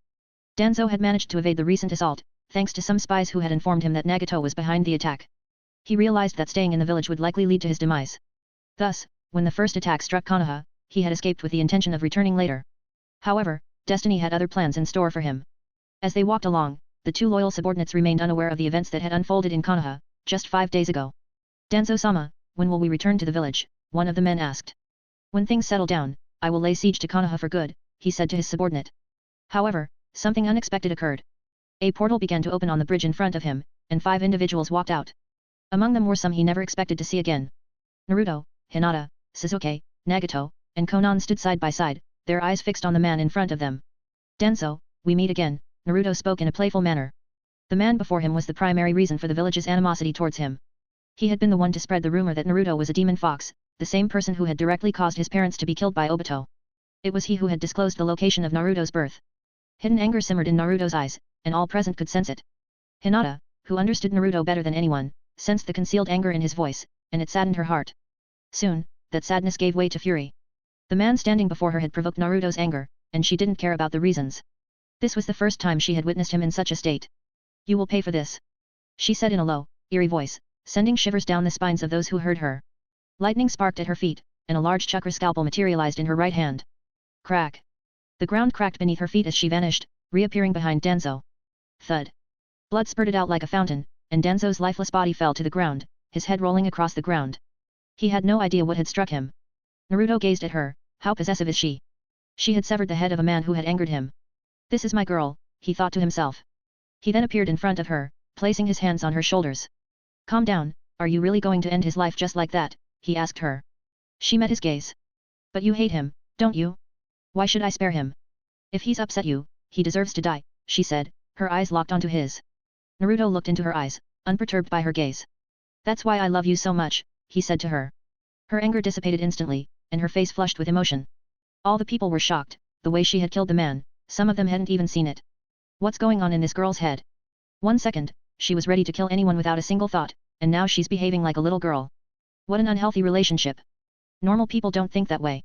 They all had similar thoughts. It's not over yet, Naruto said as he looked at Danzo's lifeless body. Soon, Danzo's body faded away, and he appeared some distance away. Sasuke squinted his eyes, his initial relief at the man not being dead turning into a burning desire for vengeance. He now had the chance to kill the man responsible for his clan's demise alongside his brother. Danzo then removed the bandages covering his right arm, revealing an arm composed of Hashirama's cells with Sharingans embedded in it. Sasuke's gaze locked onto those eyes, which once belonged to his clan members. His blood began to boil, and his Sharingan transformed into the Mangekyo Sharingan. You used Izanagi, Sasuke spoke with anger in his voice. Danzo admitted, you're right. I was right to exterminate your whole clan. How could I let them live with such a dangerous ability? Danzo continued, then turned his gaze towards Nagato. So, you're alive. I thought you were dead, Danzo remarked to Nagato. Nagato stared at the man, his Rinnegan glowing. The man before him was one of the reasons for his friend's death. Naruto glanced at Danzo, a thought running through his mind, is this man foolish? Why is he provoking them? Does he truly believe he can win against us? Clap, clap. All eyes turned toward Naruto. Be patient, everyone. This man didn't act alone in his crimes. His 2 partners are still missing, hehe. How could we start the party without them? Naruto addressed the group with a mischievous smile. Sasuke gazed at Naruto, impatience growing within him. Shouldn't we first kill him, and then deal with the remaining 2? Sasuke voiced his desire for immediate action. Don't be so impatient, Sasuke. Let me set the stage, Naruto responded and crossed his fingers. A shadow clone materialized beside him. The clone nodded and leaped into the air, bringing its hands together. Sealing arts, birdcage, the clone spoke, and thousands of adamantine chains erupted from its hands, forming a massive birdcage around them. This 200-meter-wide birdcage was a dome of spears, encircling them all. Now that there's no escape, let's bring your friends here, Naruto said to Danzo. Danzo remained frozen in place, fully aware that any movement could lead to his demise. 5 monsters had their eyes locked onto him, and his subordinates were similarly immobilized by their overwhelming presence. It was an oppressive display of power, ranging from high to low. Naruto turned to Hinata, saying, Darling, can you please open a portal above Konoha? Hinata nodded with a happy smile, and a portal appeared above everyone's head. In Konoha, 2 individuals were seated in the Hokage's office, engaged in conversation with Tsunade. These were the 2 elders, Homura and Koharu. Simultaneously, a black portal materialized in the sky above Konoha. 2 crimson chains shot out from the portal, hurtling toward the Hokage's office. Crash. Boom. The wall shattered, and Tsunade's eyes widened as she witnessed the 2 bloody chains breach the office. The people inside wore expressions of sheer horror as these chains coiled around their bodies. Tsunade's gaze was drawn to the sight of the 2 elders being forcefully dragged away by these sinister chains. Avra. Somebody, help us. Their cries pierced the air, filled with desperation and fear. Tsunade hurried to the window of her office. Her heart raced as she witnessed a portal closing in the sky, its dark, swirling depths slowly retracting like a monstrous maw about to swallow its prey. And soon, the shattered wall of her office began to rebuild itself, slowly and methodically.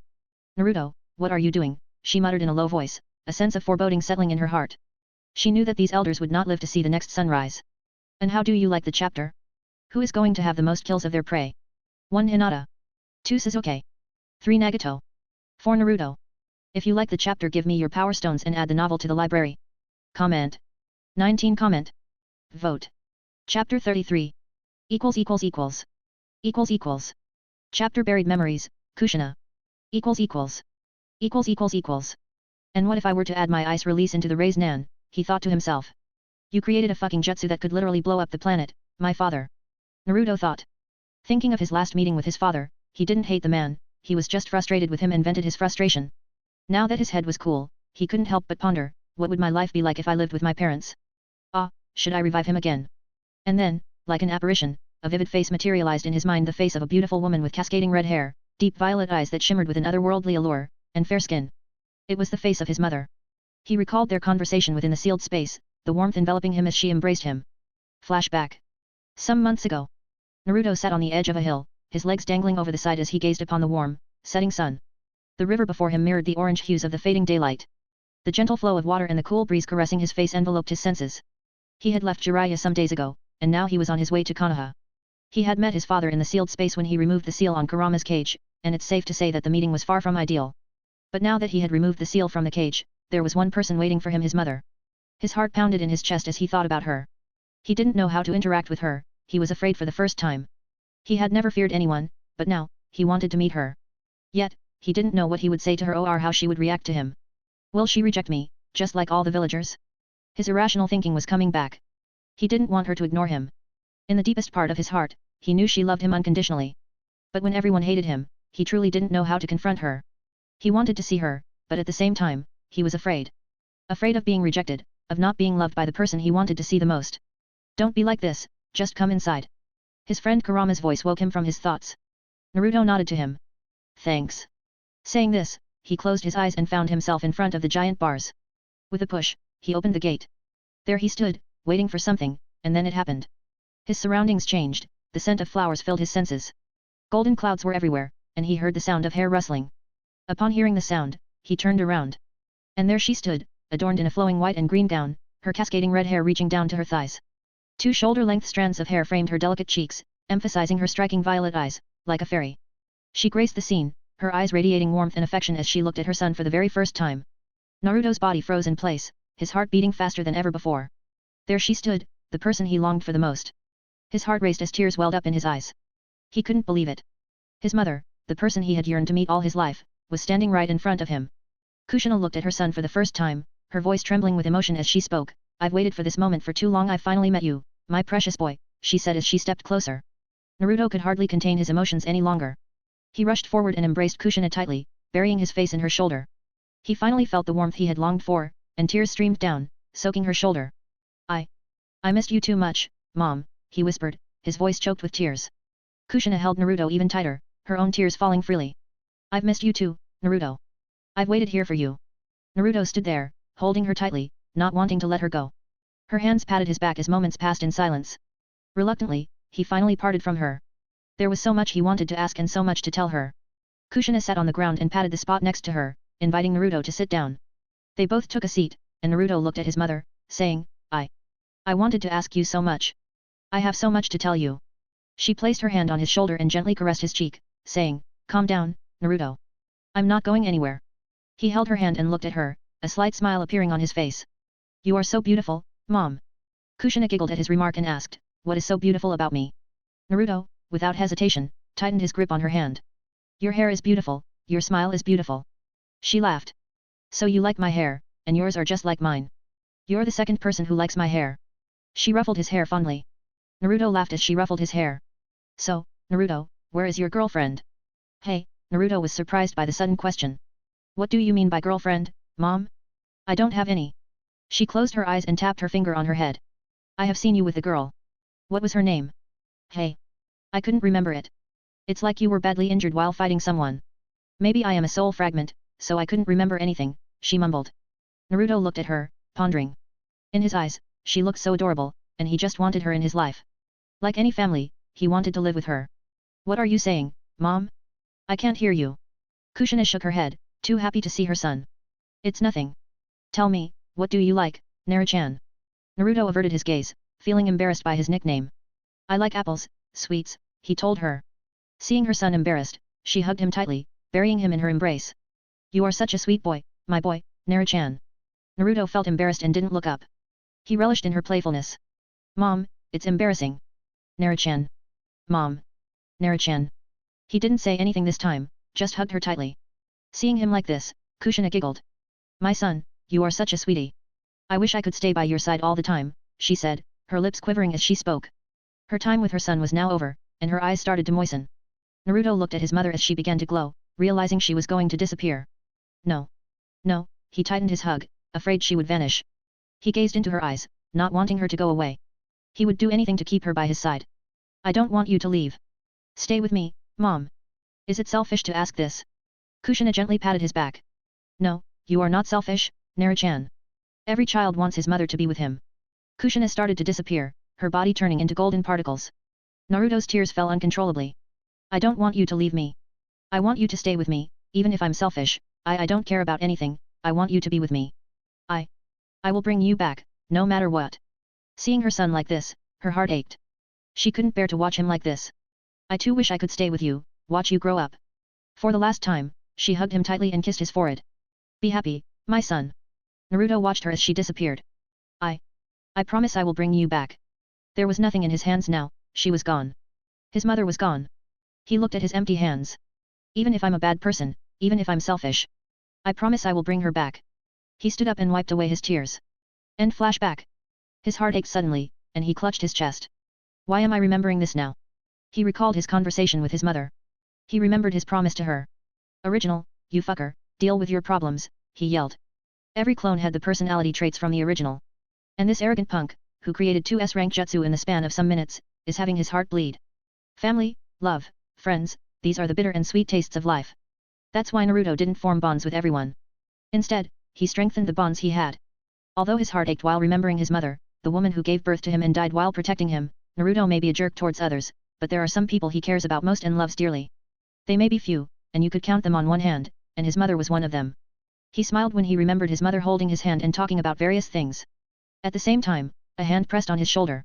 He was lost in his thoughts, and he didn't notice anything. Are you okay, Naruto? Shikamaru asked him. Naruto looked at him and nodded. An end of the chapter. Tell me how you like it. The flashback was not in the original chapter, but I feel like I should write it. From this flashback, you can understand his character more. He is not some emo guy, with emotionless face and a cold glint in his eyes. He is just a normal boy just like me and you who just wanted to live with his family and don't be bothered by anyone. That's why he wants power. Here is today's question. If you are in Naruto's place, will you revive your mother? 1 yes. 2 no. If you like the chapter, please comment on the chapter, genuine comment so I could reply you, and if you have power stones just give them to me. Comment. 19 comment. Vote. Chapter 34. Equals equals equals equals. Equals equals. Chapter 76 Bullying the Weak Again Part 2, Goz who's he? Equals equals. Equals equals equals. That's good. Let's go. Our job is done, Naruto said. Shikamaru nodded, and they walked towards Konoha. But before walking away, Naruto had sealed Kakuzu into the scroll. Naruto and Shikamaru were heading towards Konoha. Naruto's mood was not good at this time. Shikamaru felt it. He tried to ask his friend what was wrong, but Naruto just shook his head, saying it's nothing, so Shikamaru didn't press the matter. He felt somewhat happy that he had avenged his sensei, but he also felt emptiness, knowing that his sensei could never come back to life. He just walked with Naruto. Naruto was thinking about his happy talks with his mother, although they were few, they were pleasant. But suddenly his mood changed when a certain incident came to his mind. He had just killed one member of Akatsuki, but there was one member that he had to pay back. That bastard almost killed his students, and he hadn't paid him back for what he did. He looked at his friend, Shikamaru, you can go alone. I have something to do. Shikamaru looked at him. What is it? I can help you, he said to his friend. After all, Naruto had helped him avenge his sensei. Naruto gazed at him. Look at you. You are in no condition to help here. Shikamaru looked at his condition. He was tired and exhausted, and he was in no condition to fight. Shikamaru nodded to Naruto, okay. He knew Naruto was powerful, but he also wanted to help his friend. However, his condition was not so good, and he would just get in the way. Okay, be careful, Shikamaru said to him and then disappeared. Naruto stood there for a few seconds. They were still in the forest. In fact, the land of fire consisted of 80% forest and 20% land. They should call it the land of trees, Naruto thought to himself. Or should I make this land to a literally land of fire, he thought with a grin. When he was alone, his mind tended to wander, entertaining all sorts of random and seemingly useless thoughts. He squatted down, placed 2 fingers on the ground, and closed his eyes.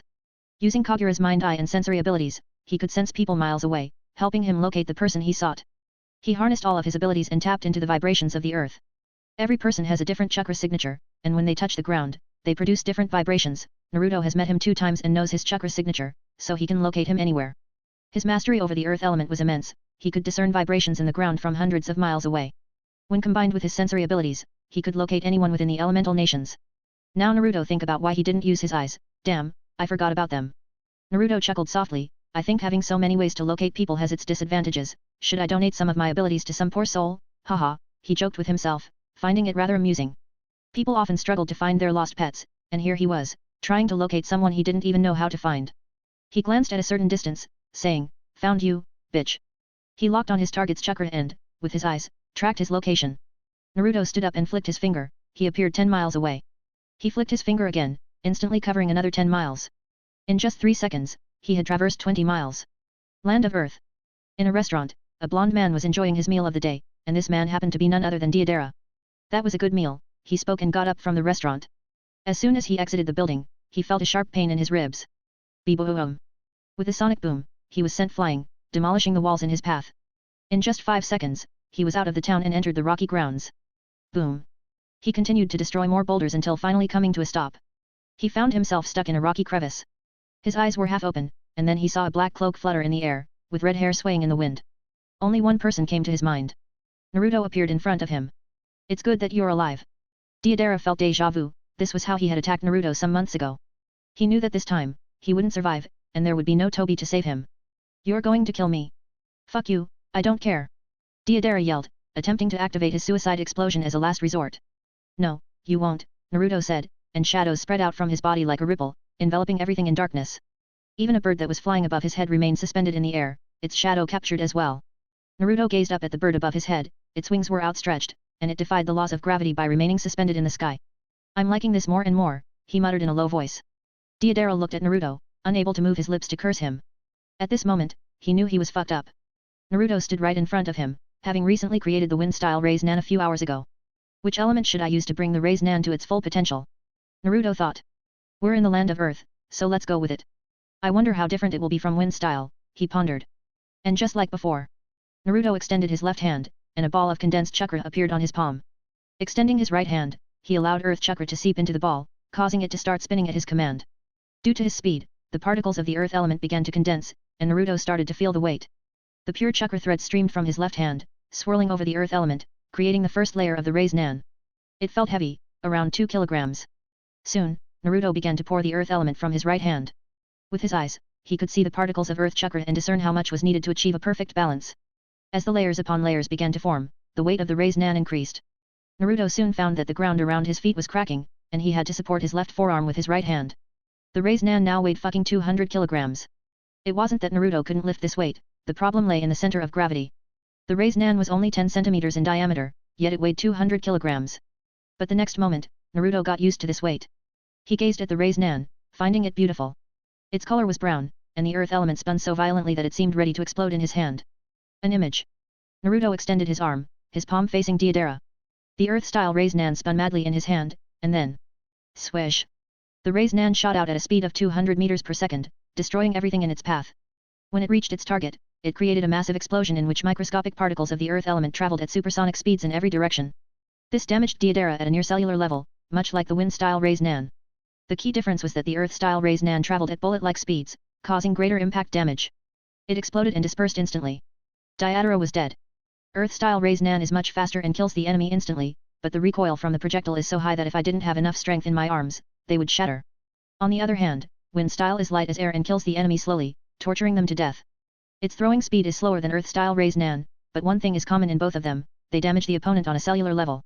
One does it slowly, and one does it instantly. Both are monsters in their own right. I wonder how water, fire, and lightning Raise Nan would feel, hehe. I will create them soon, he said to himself. He looked at Deidara's lifeless body, a smile forming on his face, and then packed the body into his scroll. Naruto looked in the distance, a grin appeared on his face, the naive girl wants to kill me. I think I will pay her a visit soon. I will send this gift to the Tsuchikage. I wonder how he will react to the dead body of his former student, Naruto wondered and disappeared from the scene. An end of the chapter. How to do you like? What do you think about this bully Naruto? I think he uses his eyes in a better way than his original. But don't worry, the training arc will soon after one chapter, where you will find out the true purpose of his eyes, and why I haven't fully utilized them. Just wait one chapter and the fun begins. Who do you think Naruto was looking at? 1. Kurosuke. 2. Mabi. 3. Samui. 4. Image reference check comments. And here is the today's question. What would you want to have in real life? 1. Sharingan. 2. Byakugan. And please share your genuine reaction, it always helps me write more. And give me some power stones. Comment. 13. Comment. Vote. Chapter 35. Chapter 77. If you find yourself enjoying the chapter, press on the paragraph for 3 seconds and comment on what you like, it will help me to write what you like. Words 2700. Long chapter. Enjoy or die. Naruto and all of his friends exited the portal. One by one, they made themselves comfortable in their hideout. They settled into chairs, sofas, and tables scattered around the space. The hideout felt just like home, nestled beneath the Uzumaki Shrine, a temporary meeting place they had chosen for the time being. That was fun, Hinata called out in a joyful voice, not caring about what others might think of her. Yep, that was awesome, Naruto replied, grinning at her. It's all his karma, he got what he did to others, Nagato spoke with a tone reminiscent of a wise older brother. Hehe, you can say whatever you want, but that was a lot of fun, man, Naruto replied, his voice filled with a mixture of amusement and satisfaction. Yes. I wish he could have more life so we could have tortured him further, Hinata said to Naruto. Naruto nodded in agreement. He then shifted his gaze to Sasuke. Sasuke and Konan remained the quiet ones in this group of bizarre individuals. One of them is a Yandere, a crazy girl. The other one was the EMO, who killed his brother. Another one was the man who killed his sensei in the name of peace. The other one has a god complex. So, in this group, the blue-haired girl, Konan, was relatively normal in comparison to them. Hey, Sasuke. Do you think revenge is a sweet pill? Naruto asked, a mischievous glint in his eyes. Sasuke turned to his friend, his expression unreadable. I don't know what you're talking about, he replied. Although he knew what Naruto was asking. You're no fun, man, Naruto remarked to Sasuke, shaking his head in mock disappointment. Sasuke's expression remained unchanged. You're always like this, the EMO brat. Although you've changed, you're still you, the classic Uchiha, Naruto teased him, a playful glint in his eyes. What did you just say, EMO? Sasuke retorted, irritation evident in his voice. Naruto looked at him, amused by Sasuke's reaction. Turning his attention to Hinata, Naruto asked, Hey, Hinata. Do you think revenge is a sweet pill? Hinata looked at him, and a smile appeared on her face. Of course, revenge is a sweet thing, she said with conviction. The people who say revenge will lead you to nothing, that's all bullshit. Look at me. I killed the elders of the main family, tortured some clansmen who looked down on me and mentally tormented my father. And I feel nothing bad, on the contrary, it feels amazing. She spoke to Naruto with a sweet and innocent smile. Hehe, that's my girl, Naruto said, and hearing his praise, her cheeks reddened in response. All of them looked at her, seeing her sweet smile. In that moment, no one could believe that this girl could have a darker side. Then, Naruto suddenly remembered something, and he looked at Sasuke with a subtle smile playing on his lips. Hey, Sasuke, now that your goal is complete, and you've avenged your clan, but, Naruto said, pausing for emphasis, although Obito is still alive, and they're all going to kill him together. But what? Sasuke asked, not fully grasping the point Naruto was making. But, have you thought about rebuilding your clan? Do you have any girls in mind? Naruto asked, a sly and teasing smile on his face. Sasuke remained silent, unable to provide an answer to Naruto's question. What about Sakura, or do you not like flat-chested girls? Oh, what about your other fang girls? Naruto said, playfully needling Sasuke. Naruto, Sasuke responded with a visible vein pulsing on his forehead. Tell me, Sasuke, what type of girls do you like? Tall, short, flat, big boobs, or something else? You can tell me, you know I'm here to help you, Naruto continued, a sly smile on his face. Naruto, you're getting on my nerves lately, Sasuke said in annoyance. He struggled with words, and Naruto was clearly enjoying poking fun at him. TCH, you're no fun. I want to help you, EMO brat, Naruto said, the last part in a low voice, but everyone in the room heard him. You. Sasuke wanted to respond, but he found himself momentarily at a loss for words. But he was determined not to let Naruto have his way. Look who's saying this, the boy who always yelled like a fool, I'm gonna be Hokage. What's now? Sasuke asked, his lips curling upward slightly. After having Naruto as his friend, he had also picked up some of Naruto's traits. Hokage, why should I become Hokage when I could become a god? Naruto replied. Isn't that right, Hinata-chan? He looked at her, and she nodded in agreement. Here you go again with your god complex. I'm out of this, Sasuke said, his smile fading as he walked away from them. He found a corner to sit in, closed his eyes, and decided to disengage from the verbal battle. No matter how hard he tried, he couldn't seem to win. Naruto's expression shifted, becoming serious as he turned to Nagato. The three villages are getting ready to wage war on Konoha, and these fools didn't even know they're being manipulated by someone, Naruto explained to Nagato. He understood that this was not just any ordinary war. Yes, I could feel the disturbance in the air. What do you want me to do? Nagato asked. He was willing to follow Naruto, he was driven by his goal to create peace in the shinobi world. However, now he understood that it wouldn't be as simple as he once thought. The people here could change the way of war on their whims, but that wasn't Naruto's primary concern. We'll see when the war starts. First, you have to train hard, Naruto said to Nagato. Sasuke, eager to use his eyes, asked, how much time do we have? 1 month, Naruto replied. This is enough, Sasuke affirmed. Naruto nodded in agreement. He was well aware that the scale of this war would be significant, with Jonin-level shinobi serving as cannon fodder and Jinchuriki of Ten Tails and Otsutsuki clan members posing the real threat. However, he didn't appear overly concerned. He turned his gaze to Hinata. Are you ready? He asked. She nodded, and a portal materialized behind her. Naruto looked at them. We'll see you in a few days. Until then, goodbye. With that, both Naruto and Hinata stepped through the portal. Sasuke stood up, his fire burning in his eyes, and walked away. He knew he had to train hard, he couldn't let Naruto get too far ahead. With purpose, he disappeared from the scene. Now, only Nagato and Konan remained. They exchanged nods, silently understanding the gravity of the situation and the roles they needed to play. Without further words, they too vanished from the location. Asterisk. Naruto, clone, the arrogant punk, was now heading towards Konoha. Ha ha ha, this is addictive, he exclaimed, a swaggering grin plastered across his face. A earth-style raised nan pulsated in Naruto's palm. As he prepared to unleash its power, he felt a significant recoil, and the raised nan was expelled like a high-speed projectile, hurtling forward at a velocity of 200 meters per second. Boom! The brown raised nan tore through everything in its path. Trees were reduced to splinters, and rocks were sent flying in all directions. With a deafening explosion, the force of the raised nan devastated the surroundings. As the explosion expanded at supersonic speed, it disintegrated everything down to a cellular level and dissipated instantly. Naruto gazed at the devastation he had unleashed. Hehe, it's fun, he mused aloud, a gleam of excitement in his eyes. What if I add some Kekkei Genkai into the raised nan? Even thinking about this gives me goosebumps, the power will be so tremendous that not even the Jinchuriki of the Ten Tails could absorb my ninjutsu, haha. His laughter echoed through the forest. He activated his eyes and looked in the direction of Konoha, and saw Shikamaru still hadn't reached the village. I will think about mixing my Kekkei Genkai into the raised nan when I reach my village, Naruto declared, and with a casual flick of his finger, he vanished from the spot. Meanwhile, Shikamaru continued his journey towards Konoha. After an hour had passed with no sign of Naruto's return, Shikamaru muttered in a low voice, "It's been an hour, and Naruto hasn't returned." A chill settled over him as he neared the village. The climate had undergone a drastic change. Deep in thought, Shikamaru suddenly heard Naruto's voice from behind. "You haven't reached the village yet, you're so slow, Shikamaru," Naruto's teasing voice called out. The inability to sense Naruto scared Shikamaru. "Are you done with your business?" he inquired cautiously. Naruto nodded in response. As they conversed, snowflakes began to drift down from the sky, and the coldness intensified. The once vibrant greenery transformed into a frosty landscape. With a final exchange of farewells, they went their separate ways. Shikamaru strolled through the village, taking in the changes to the architecture. Despite the alterations, the place still felt like home to him. As he meandered, he noticed his team sitting in a restaurant, enjoying a meal together. Entering the establishment, Shikamaru joined his friends at their table. His fatigue was evident, and he slumped wearily into a seat. Sakamaru's friends, Koji and Ino, turned their attention to him. They shared a knowing glance, aware that he had recently gone on a mission with Naruto, a secret known only to the three of them. "So you completed your mission?" Ino asked Shikamaru, her blonde hair tied in her typical style. "An IMG?" "Yes," Shikamaru replied to her.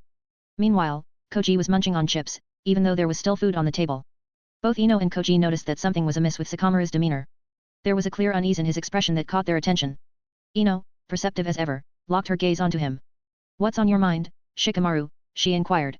Shikamaru hesitated for a moment, contemplating whether to share his thoughts. After a pause, he finally spoke up, "It's about Naruto." "What about Naruto?" Koji inquired. Shikamaru took a moment before he responded, his words laced with hesitation. "He's a monster. I really felt scared being near him." Ino, seemingly surprised by Sakamaru's assessment, chimed in, "How can you say that? Look at him, he's so handsome. In the whole village, there is no one as handsome as him, you're not making any sense." "You don't believe me about what I saw," Shikamaru stated to his friends. "What did you see?" Koji inquired, his interest piqued as he continued to munch on his chips. "He didn't put any of them in his eyes, he just called them lesser beings, and I saw him using the shadow possession jutsu, and believe me, this was on a whole another level than even my father couldn't do at his level," Shikamaru explained to his friends. "Didn't it make him cool?" Ino said, her perspective was different from Sakamaru's. She found Naruto's abilities intriguing and exciting, wondering why Shikamaru was reacting this way. Sakamaru's tone remained serious as he responded, "You don't understand. He is powerful, way more powerful. I know no one could defeat him. He's leagues beyond anyone. What if he turned against Konoha? Who will stop him? Do you understand now? He is way too powerful. I don't feel safe around him, but rather scared," he explained, earnestly sharing his concerns with his friends. These were his thoughts after witnessing his powers. He felt conflicted, he believed in his friend, but he also felt afraid of his power. "No, he will never turn against our village. Don't you remember he rebuilt this whole village? If people hear something like this, they will kill you," Ino said to her friend. She didn't have any problem with this, in her opinion, their village was safe in his presence. She had witnessed his powers, and she knew everyone had seen his powers. "Don't you know what people call him nowadays?" Koji said to his friend. "What do they call him?" Shikamaru inquired, genuinely curious, as he hadn't been paying much attention to village affairs. "They call him the god of shinobi." Naruto strolled through the village, his gaze falling upon a group of children playing on the street. They were busy building snowmen and engaging in lively snowball fights, their boisterous laughter filling the air. As he passed by, Naruto couldn't help but smile at the sight of the carefree children, their innocence a stark contrast to the world of shinobi he knew so well. "I am getting bored, what should I do?" Naruto continued his aimless walk through the streets, eventually passing by the ninja academy. "These little kids preparing for the war," he mused to himself. In the academy. These days, the training for the academy students has become exceedingly strict. It was a stark departure from their usual classes, and the students felt the drastic change keenly. Each day was a grueling ordeal as they navigated the rigorous training regimens. New students had recently been enrolled in the academy, and the existing students couldn't help but sense the tension in the air. Rumors circulated among the academy's corridors, whispers of an impending war on the horizon.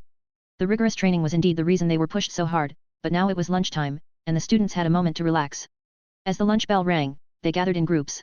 Several students formed a group, sitting together and enjoying their lunch. "Hey, do you remember that day when he flattened the whole village?" one of the students asked. "Yeah, that was scary as hell. How could someone flatten the whole village? It's above 40 kilometers in diameter," another boy remarked. "And then he started raising houses from the ground, that was something else," a third boy chimed in. "Look around us. There were houses made of ice, and we didn't feel cold inside them. And the whole village is now a snow village," the girl remarked. "That was awesome, our village now looks like the paradise from some fairy tales," another boy added. "You know his nickname, how could you be like him?" one boy questioned. "Didn't they say that the first Hokage was the god of shinobi, the forest around us was made by him?" another boy asked. "I don't believe this, Naruto Uzumaki is the real god of shinobi. We have seen his powers with our own eyes," the girl stated firmly. They all nodded in agreement with the girl's statement. After all, they had personally witnessed Naruto's incredible powers. Conversations like these echoed throughout Konoha, and soon, the nickname the god of shinobi became associated with Naruto. The younger generation idealized him more than anything. Asterisk. Naruto stood in the graveyard, his gaze fixed on the gravestone bearing Kakashi Hataki's name. He paid his respects to the man. In his hands, Naruto held a jar filled with green liquid, and within it floated an eye that had once belonged to Kakashi. Now his Sharingan was in his hand. Naruto looked at the eye. "Should I give it to Konohamaru?" Naruto thought. "But it will hinder his progress, the chakra consumption is too high for him. Even Kakashi was able to use it only 2 times before passing out," he said to himself. "No one is coming to my mind," Naruto muttered, contemplating the fate of the Sharingan eye. He carefully sealed it in a scroll, ensuring it wouldn't go to waste. "Now, let's work on my Raise Nan, hehe. I wonder what will happen when my ice release mixes with Raise Nan. This is getting addictive," Naruto mused to himself. An end of the chapter. How was the conversation between Sasuke and Naruto? Was Shikamaru really afraid of Naruto? That poor boy didn't even know it was his clone. The training arc will start in the next chapter. Now Naruto will explore the true ability of his eyes. If you have some jutsu in mind, tell me, I will add them to his arsenal in a proper way. And here is today's question. Kakashi's Sharingan eyes, who will get it? 1. Konohamaru. 2. Tsunade. 3. His son. 4. Some random crow. If you like the chapter, tell me in the comments and give me your power stones. Comment. 19. Comment. Vote. Chapter 36. Chapter 78 Time Strings. This chapter can go over your head, so read it carefully because there are maths, physics, and the concept of space involved.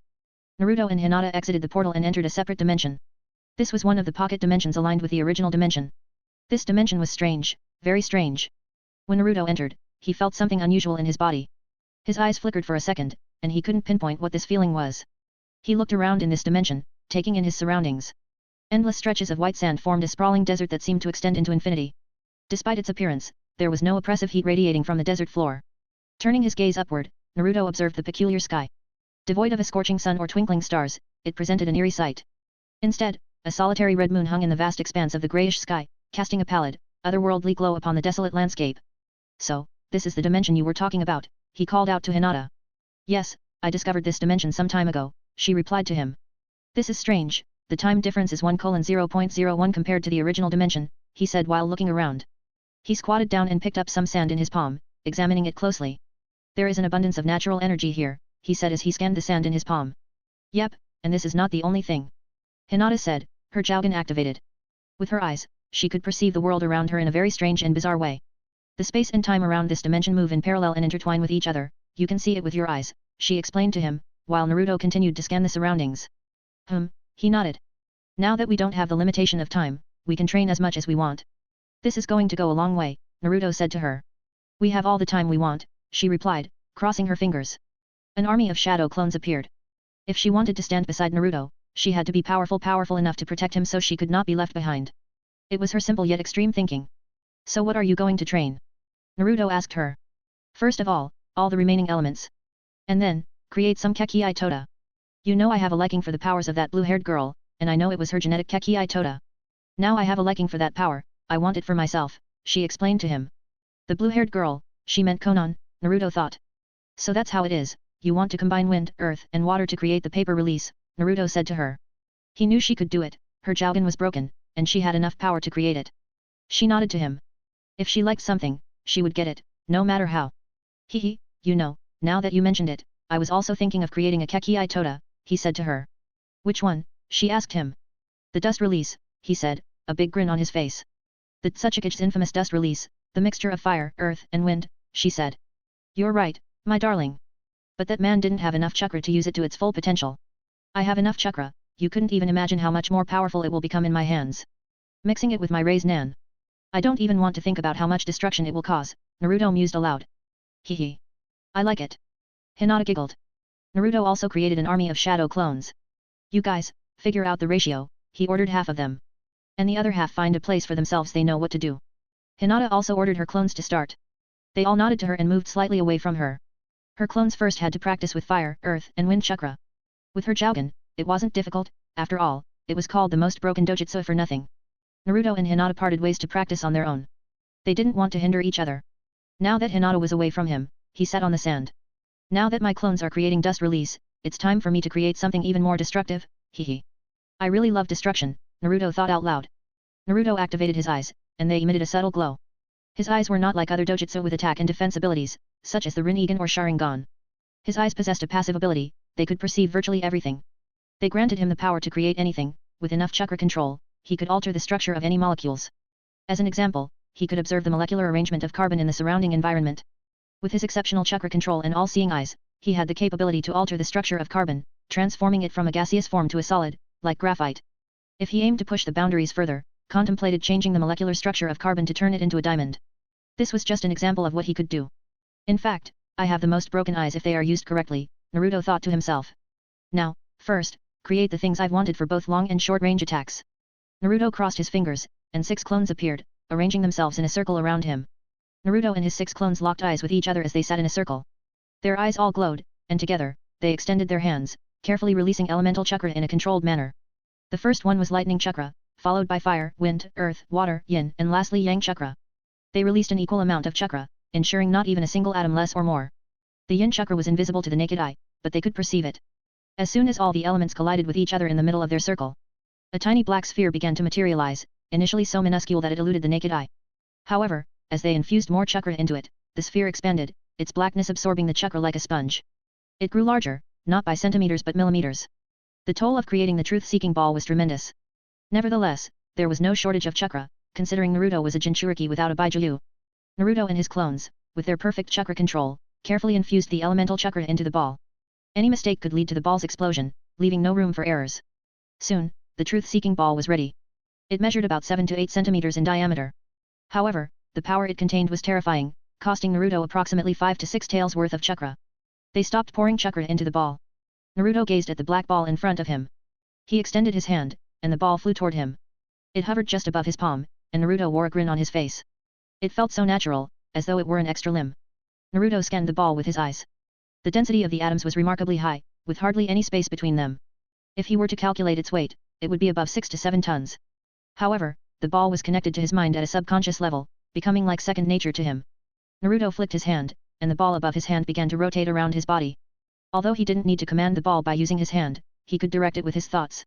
With a sigh of concentration, the ball changed into a staff, and then into a shield. Naruto altered its form repeatedly to get a better feel for it. Once he was done experimenting, the ball started to hover behind his back. Boys, we can't stop with just one, can we? Naruto said to his clones, all of them wearing grins on their faces. Of course not, they called out in unison. And so, the drill began. Naruto didn't know how much time had passed in this dimension. The moon was a constant presence, offering no indication of the passing hours. Nonetheless, in reality, he was growing more powerful. He had depleted nearly all of his chakra, only to find it fully replenished again. His reserves were increasing day by day. However, there was no time for celebration, he had more tasks to attend to. Naruto stood in the center of the white desert, gazing at the moon. In the distance, his and Hinata's clones were engaged in their practice. 9 truth-seeking balls were hovering behind his back in a circular pattern. It's time to test one of my theories, I hope it works, Naruto said to himself. With his thoughts, one of the truth-seeking balls materialized in front of him. It began to expand. In just a few seconds, it transformed into a hollow sphere, completely empty inside, containing nothing. Naruto examined the massive black hollow sphere before him. Naruto had his eyes activated as he bypassed the barrier and peered inside the sphere. Initially, it appeared empty, but this was not the case. With his eyes, he could see the particles of all elements. It's time. Naruto murmured in a low voice, a pure excitement gleaming in his eyes. He placed his hand on the sphere, connecting with the energies inside it. At first, his hand began to emit a light green glow. With his mastery over the wind element, he could feel the particles of wind chakra within the sphere. Naruto started to guide these particles, gradually removing all the wind chakra from the mix. As he looked inside the sphere, Naruto could see that there were no wind particles left within it. It had become a vacuum devoid of air. The black ball surrounding the vacuum prevented any particles from entering from the outside. However, it couldn't be referred to as a true vacuum. While there was no air inside, any living being with a weak body that entered this domain would be boiled alive and eventually burst open. But, as Naruto pondered, it couldn't be considered a true vacuum. Other elements, such as nature energy, lightning, water, earth, and fire chakra particles, were still present. Naruto had only removed the wind chakra from the mix. These 5 elements, along with nature energy, made it possible for living beings to exist. However, what these elements concealed was the essence of space-time. Naruto once again placed his hand on the sphere, and this time his hand turned blue. He connected with all the water particles and, using his mastery over the water element, guided them out of the sphere. Now, only fire, earth, lightning, and nature energy remained within the sphere. One by one, he began to extract all the remaining elements from the sphere. Finally, only nature energy remained inside it. Naruto didn't care about this small amount of nature energy and effortlessly absorbed it into his body. It was much easier when you could see it, and this minimal energy couldn't turn him into stone. At last, everything was done, and there was nothing left inside the sphere. Naruto couldn't see anything inside it, because there was nothing. The sphere had blocked all the light, leaving only darkness, a profound emptiness. Initially, he could perceive the atoms of different natures, but now there was absolutely nothing, just an abyss of darkness. He squinted his eyes even further, straining to see anything in the absolute darkness. But his efforts were in vain, there was nothing to see. However, at that moment, something truly miraculous occurred. Amidst the nothingness, he started to perceive something. With each passing moment, his vision became clearer and clearer. Ding! Achievement unlocked, your mastery over your eyes has reached its pinnacle. There is nothing you cannot see. Final stage, watch space-time, complete. Naruto heard a message in his head, and he realized he had forgotten about the system. After a long time, he heard the sound of his system. But this was not the time for this. He focused on what he was seeing. He struggled to describe it, but he was witnessing space-time, appearing like a complex graph. One thing remained constant, it was space. Space was everywhere, yet it remained still, unchanging from its position. The other element resembled threads or strings, flowing in straight lines. These strings were omnipresent, moving uniformly in a straight trajectory. It was as if space remained stationary while time flowed in a straight line above it. These two were parallel to each other. Space had no end, it was infinite. Time, on the other hand, flowed endlessly into eternity. He was witnessing both infinity and eternity simultaneously. He didn't know how much time had passed, and he didn't care. He was observing, comprehending, and getting the hang of space-time. So, if I create a curve in space, the flow of time will attempt to maintain a parallel relationship with space, making it seem like time has slowed down for us. In reality, due to the bending of space, the flow of time maintains its parallel connection with space, creating the sensation of time slowing down. This is one simple practical theory, not the advanced applications of space, Naruto thought while becoming more acquainted with the elements of time and space. Now, let me think about how limitless works. The first application is called infinity, and infinity is everywhere. Where I am standing, it's also infinity. If I create a 2-inch layer of space around my body, anyone trying to reach me would have to travel an additional 2 inches to reach me. Let's say I am at point 0, and you want to reach me. To do that, you have to pass through points 5, 4, 3, 2, 1, and then 0 to reach me. If I divide the space every time by 2, initially 2 inches thick, into halves successively, you would reach point 1, and then you would continue to divide it by 2, reaching 0.5, then 0.25, and so on. However, you'll never quite reach 0. In this case, it's me. This scenario illustrates the concept of approaching a limit but never quite reaching it through repeated divisions by 2. This is the concept of a technique called infinity, which will provide me with ultimate defense. Now, no one can reach me. But, Naruto couldn't help but think. Will there actually be an infinite distance between me and my target? If that's the case, how can light reach me? Wouldn't I appear as a black, humanoid figure, unseen because the light never reaches me and doesn't reflect? And what about sound? Sound can't travel infinitely. Wouldn't that mean I won't be able to hear anything if there's an infinite distance between me and my target? The more Naruto thought about it, the more confused he became. Fuck it, my head hurts just thinking about it. This is one of the advanced techniques of space manipulation. And similarly, there are techniques called blue and red, representing attraction and repulsion using space manipulation. In fact, it's simpler to explain. Let's just consider that everyone lives on the number line at 0. That's why space remains still. If someone were to introduce negative numbers into reality, space itself would attempt to fill the gap, creating a suction or attraction force that pulls everything around the negative number towards it. Conversely, if someone brings out the positive numbers in reality, space will repel everything, striving to return to 0. In this process, it generates a repulsion force, Naruto thought to himself. And what about the element of time? It is even more mysterious and challenging than space manipulation. Naruto observed the never-ending flow of time strings. He didn't know how much time had passed, but by now, He had a good grasp of both elements. He began to experiment with the time strings, attempting to stretch them. As he did, everything within the stretched area slowed down. Then, he attempted to squeeze the time strings, causing time to speed up within that compressed area. He, it's really getting fun. Time and space are incredibly profound elements. Let me try this, and that. Naruto continued to experiment with them, manipulating time and space. To manipulate time strings and space, he required energy, and this energy came from his chakra. His eyes also operated using chakra. The chakra consumption was high, very high, to perform these feats. However, chakra was never his problem. And so, his training and practice continued for some time, perhaps days, weeks, months, or even years. After all, the time ratio in this dimension was 1:0.01, meaning that 100 days here equated to 1 day outside. An end of the chapter. How do you like the chapter? If there is something you don't understand, you can ask me in the comments. Today's question. Which jutsu was most suitable for Naruto? 1. Truth-seeking balls. 2. The concept of infinity and the force of attraction and repulsion. 3. Or manipulating the time strings. I think to go with the truth-seeking balls, and man, I love to play with time strings. You can travel in time using time stings. If you like the chapter, please do your genuine comment and give me your power stones. Comment. 19. Comment. Vote. Chapter 37. Chapter 79. Ender Flames.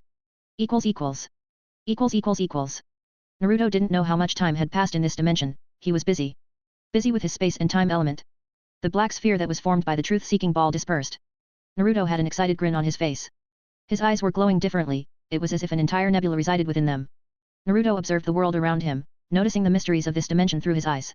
He wondered why they couldn't age in this dimension, why there was a time difference between this dimension and their own. Upon observing the dimension with his eyes, he realized that time was flowing in different directions. However, it wasn't a mistake, the time was linear. Imagine time as a string, and the space around this dimension as curved, a curvature that caused time to move in such a way that these time strings possessed two properties at once due to the curvature in space. These time strings had the ability to move forward and backward. In simpler terms, time was flowing both forwards and backwards simultaneously due to the specific curvature in space. As a result, they were both aging and aging at the same time. Naruto marveled at the beauty of time-space. In other dimensions, they ran parallel, and time moved in a straight line. But here, it was different. After marveling at the scene in front of him, he suppressed his eyes to their limit. The abundance of information caused his mind cells to burn, but his unparalleled healing factor prevented it from being a significant problem. He could use his eyes as much as he wanted. But the headache would appear if he went all out in a battle, and didn't want to cover his eyes. There was one simple reason: his ego. Having mixed Byakugan didn't help either, and one part of his eyes was passive. He could only suppress it, not deactivate it. If he didn't suppress his eye powers, his brain would be overloaded with too much information. The 9 truth-seeking balls hovered behind his back, rotating slowly clockwise. Now that this is done, let me create something akin to Amaterasu. Those flames have piqued my interest, Naruto muttered to himself. He understood the workings of Amaterasu. They were a combination of fire and yin release, combined with certain abilities of the Sharingan, allowing them to burn for 7 days and nights. These flames couldn't be extinguished and would reduce their target to ashes, continuing to burn for 7 days. I want to create something even more powerful than Amaterasu, flames that will burn forever, Naruto contemplated. He extended his palm, and a fire ignited on it, a yellow flame. He examined it closely. His chakra had transformed into the fire element, and it would continue to burn until his chakra was depleted. I want to make it stronger, he thought. The flame flickered above his palm. With his other hand, he began to infuse yang chakra into it, observing its transformations. He continued pouring yang chakra into the flame until it became so dense and concentrated that it resembled a burning liquid. The influence of yang chakra transformed the intangibility of fire into a liquid-like state. He poured chakra into the flame until it could hold no more. The flame, now intensely heated, began affecting its surroundings. Although the flame could incinerate anything, it was tied to Naruto's chakra. Once he ceased supplying his chakra, the flame would extinguish. This wasn't what Naruto desired. He began manipulating the surrounding natural energy, subtly altering the structure of the light green flame burning above his palm. The nature energy merged with the flame, turning it dark green.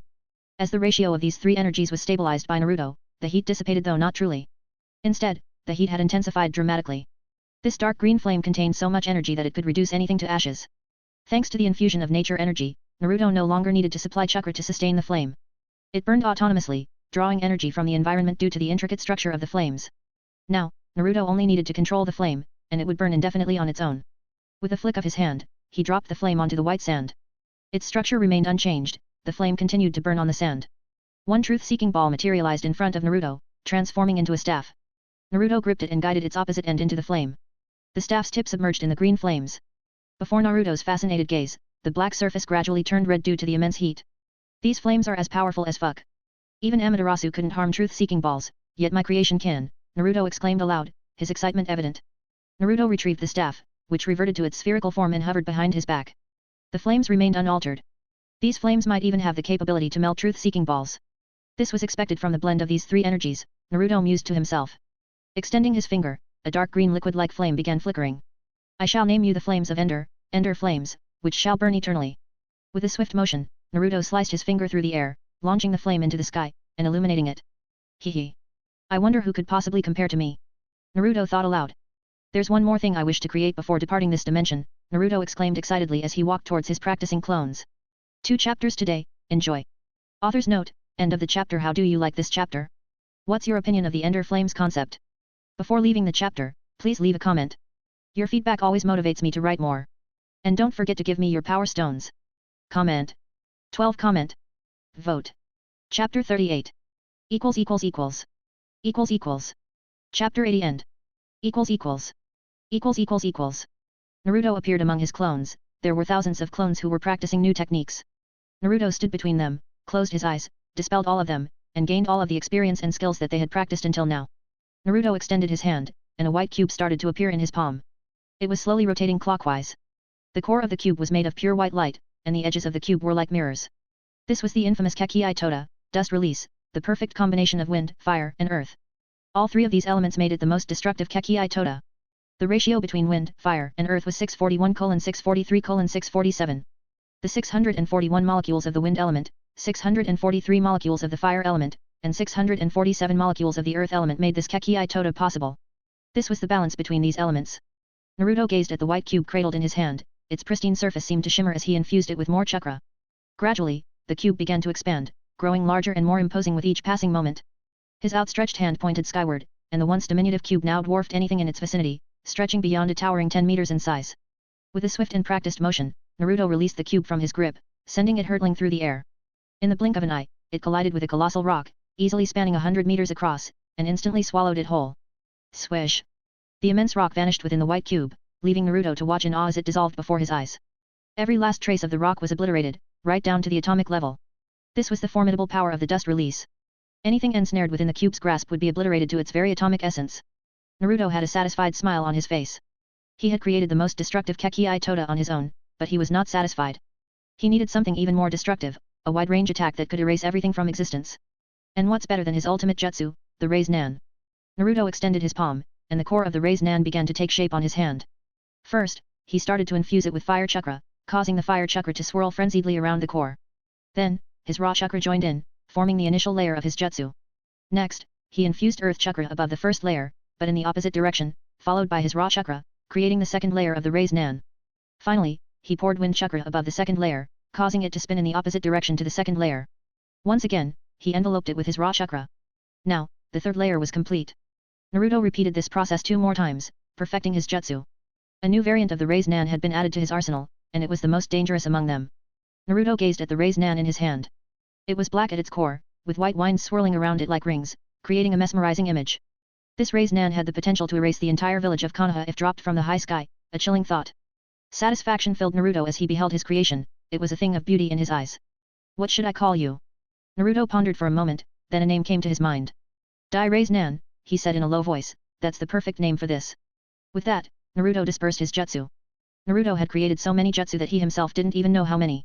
It's time to return from this dimension. I wonder how much time has passed outside, Naruto said and disappeared from there. Hinata sat in a meditative position. Soon, she sensed a disturbance around her, and a smile appeared on her face. Naruto appeared in front of her, and she greeted him with a smile. So, have you completed your training? She asked him. Naruto nodded in response. How about you? He asked her. She had a smile on her face, and with a flick of her hand, a paper kunao, harder and sharper than steel, appeared in front of her. The paper kunao soon became coated in wind chakra, and lightning started to crackle on the kunao. With a sonic boom, the paper kunao created air rings as it sliced through the air, completely destroying the small hill in front of it. Naruto looked at the devastation, a smile appearing on his face. He loved destruction, and he could imagine how much destruction it would cause when thousands of paper kunao hit the ground. How is it? She asked him with a smile. It's beautiful, worthy of you, he said to her. Asterisk. She wore a beautiful smile on her face. Standing up, she approached him and locked eyes with him. Her cheeks began to redden as she wrapped her hands around his neck, drawing nearer until their foreheads touched. Naruto placed his hands on her waist, pulling her closer. Gazing into her eyes, he found them brimming with love for him. Their lips met in a tender kiss, their tongues intertwining in a passionate exchange. Their love battle raged on for a few intense minutes before they finally parted. Naruto looked at her beautiful and flushed face, utterly captivated by it. Let's go, Naruto said to her. Hinata nodded with a sweet smile, and a portal began to materialize before them. They both entered the portal and disappeared from the dimension. System, Naruto spoke in his mind. Yes, host. Show me Hinata's stats, he commanded the system. It had been a while since he had last used the system. In fact, he had forgotten about it entirely until he received a message upon mastering his eyes. Name, Hinata Hyuga. Bloodline. Hyuga, 100%. Atsutsuki, 44%. Dojutsu. Byakugan. Jougin. Abilities. 360-degree vision, no blind spot, X-ray vision, teleportation, dimension portal open, telekinesis, locked. Chakra. Above 9 tails. Taijutsu, 95/100. Ninjutsu, 90/100. Genjutsu, full resistance. Element affinity. Natural, water, lightning. Mastered, above 70% water, lightning, earth, fire, wind. Kekii Genkai, storm release ADV. Kekii Tota, paper release ADV. Now show me my stats. Yes host. Name, Naruto Uzumaki. Bloodline. Uzumaki, 100%. Otsutsuki, 44%. Dojutsu. 6 eyes and Byakugan, mastered 100%. Chakra, above 9 tails. Taijutsu, 97/100. Ninjutsu, 100/100. Genjutsu, could affect reality if yin and yang are mixed. Kenjutsu, 80/100. Skills. Raise Nan Max. Variant of Raise Nan, big, ultra max big, small, compressed Raise Nan. Skill created. Wind style Raise Nan, Rasen Shuriken. Earth style Raise Nan. Dust release Raise Nan, Dai Raise Nan. Lightning Raise Nan. Fire Raise Nan. Ice release Raise Nan. Water Raise Nan. Shadow domain. Infinity. Attraction. Repulsion. Teleportation. Time slow, fast, domain type. Time strings. Dismantle and cleave, using time strings. Shadow clone max. Element affinity. Wind, mastery, above 90%. Water, mastery, above 90%. Fire, mastery, above 90%. Lightning, mastery, above 90%. Earth, mastery, above 90%. Yin, mastery, above 90%. Yang, mastery, above 90%. Kekii Genkai, ice release fully mastered. Dash transformation can go above the temperature of absolute zero, minus 273.15 degrees Celsius. Kekii Tota, dust release ADV. Creation of special skills. Truth-seeking balls. Ender flames. Special elements. Space, mastery, above 10%. Time, mastery, above 6%. Fuck, it's amazing. Naruto began to scan the list of his skills. Shadow domain and the other variants of Raise Nan must be created by my clone, Naruto thought to himself. He was in a joyous mood. After all, this was the fruit of his labor. Where are we headed now? Hinata asked him, now that they were back in the elemental nations. They were walking in the forest. We're going to acquire something from someone, Naruto replied. From whom? She asked, her voice filled with curiosity. Is Heike Otsutsuki, he said to her, excitement in his voice. What do we need from him? She asked, her mind forming some vague ideas. Blood, we need his blood, he said with enthusiasm. An end of the arc. How do you like the chapter? Now that Naruto has been powered up, can he defeat his Heike Otsutsuki? Yes. No. The new arc will start from the next chapter and Gaz what a new waifu is going to introduce. Gaz, who is she? Shin. Temari. Samui. Images are in the comments. And if you like the chapter, please comment and give me power stones. Comment. 19 comment. Vote. Chapter 39. Chapter 81 Poorly and Cruel Naruto. Alternative title Bullying the Weak for Fun Part 3. As Naruto and Hinata walked hand in hand through the lush forest, the dappled sunlight filtered through the leaves overhead, creating a warm, speckled pattern on the forest floor. They chatted happily, their voices blending with the rustling of leaves and the occasional bird's song. Hinata's cheeks glowed with a rosy hue, her eyes sparkling with delight as she enjoyed this intimate moment with Naruto. Are we going to kill him? She asked him. Yes, we will kill him, but not now, he said to her. Why not? She asked, confused. I have received the memories from my clone that Tsunade is looking for me, and it's quite important, he said. A few hours had passed since Naruto had received the memories of that arrogant punk, clone, lurking in Konoha. Through him, Naruto knew that Tsunade was looking for him and it is an S-rank mission. Naruto didn't find this mission to be a problem. He had already completed his training, and he knew that there was no one in the entire elemental nation who could match his strength. As he contemplated the mission, Naruto couldn't help but feel a sense of nostalgia. It had been a while since he'd on a mission, and he had almost forgotten the unique sensation of living among those less powerful than himself.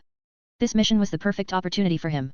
From Tsunade's words, he knew that the mission would take place in the land of demons. Naruto had heard the name before, but he knew very little about it. This mission had come unexpectedly, and it was precisely what he wanted, a break from his training. The concept of space-time had become exhausting for him. So, are you going on the mission? Hinata asked him. Yes, are you coming with me? He asked her. No, I will be practicing for a while before we kill that Otsutsuki, she replied to him. Naruto nodded in understanding. He grasped her reasoning. She didn't want to make any mistakes that could endanger their lives. Her reasoning to gain power was clear, to protect him from any danger, stand side by side with him, and be with him. This simple goal drove her to go to any length, even if it meant taking on an Otsutsuki member. After all, Naruto meant everything to her. Naruto completely understood her, knowing that she was doing all of this for his sake.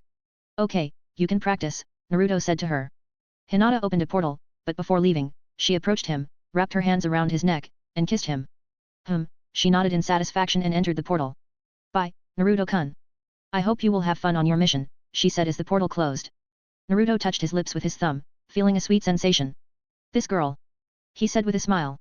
Naruto disappeared without a trace and reappeared high above Konoha. He gazed down upon his creation, the Konoha he had crafted with his own hands. Naruto hovered over Konoha, utilizing the concept of infinity. Infinity, or space, was everywhere, allowing him to stand suspended in space, defying gravity.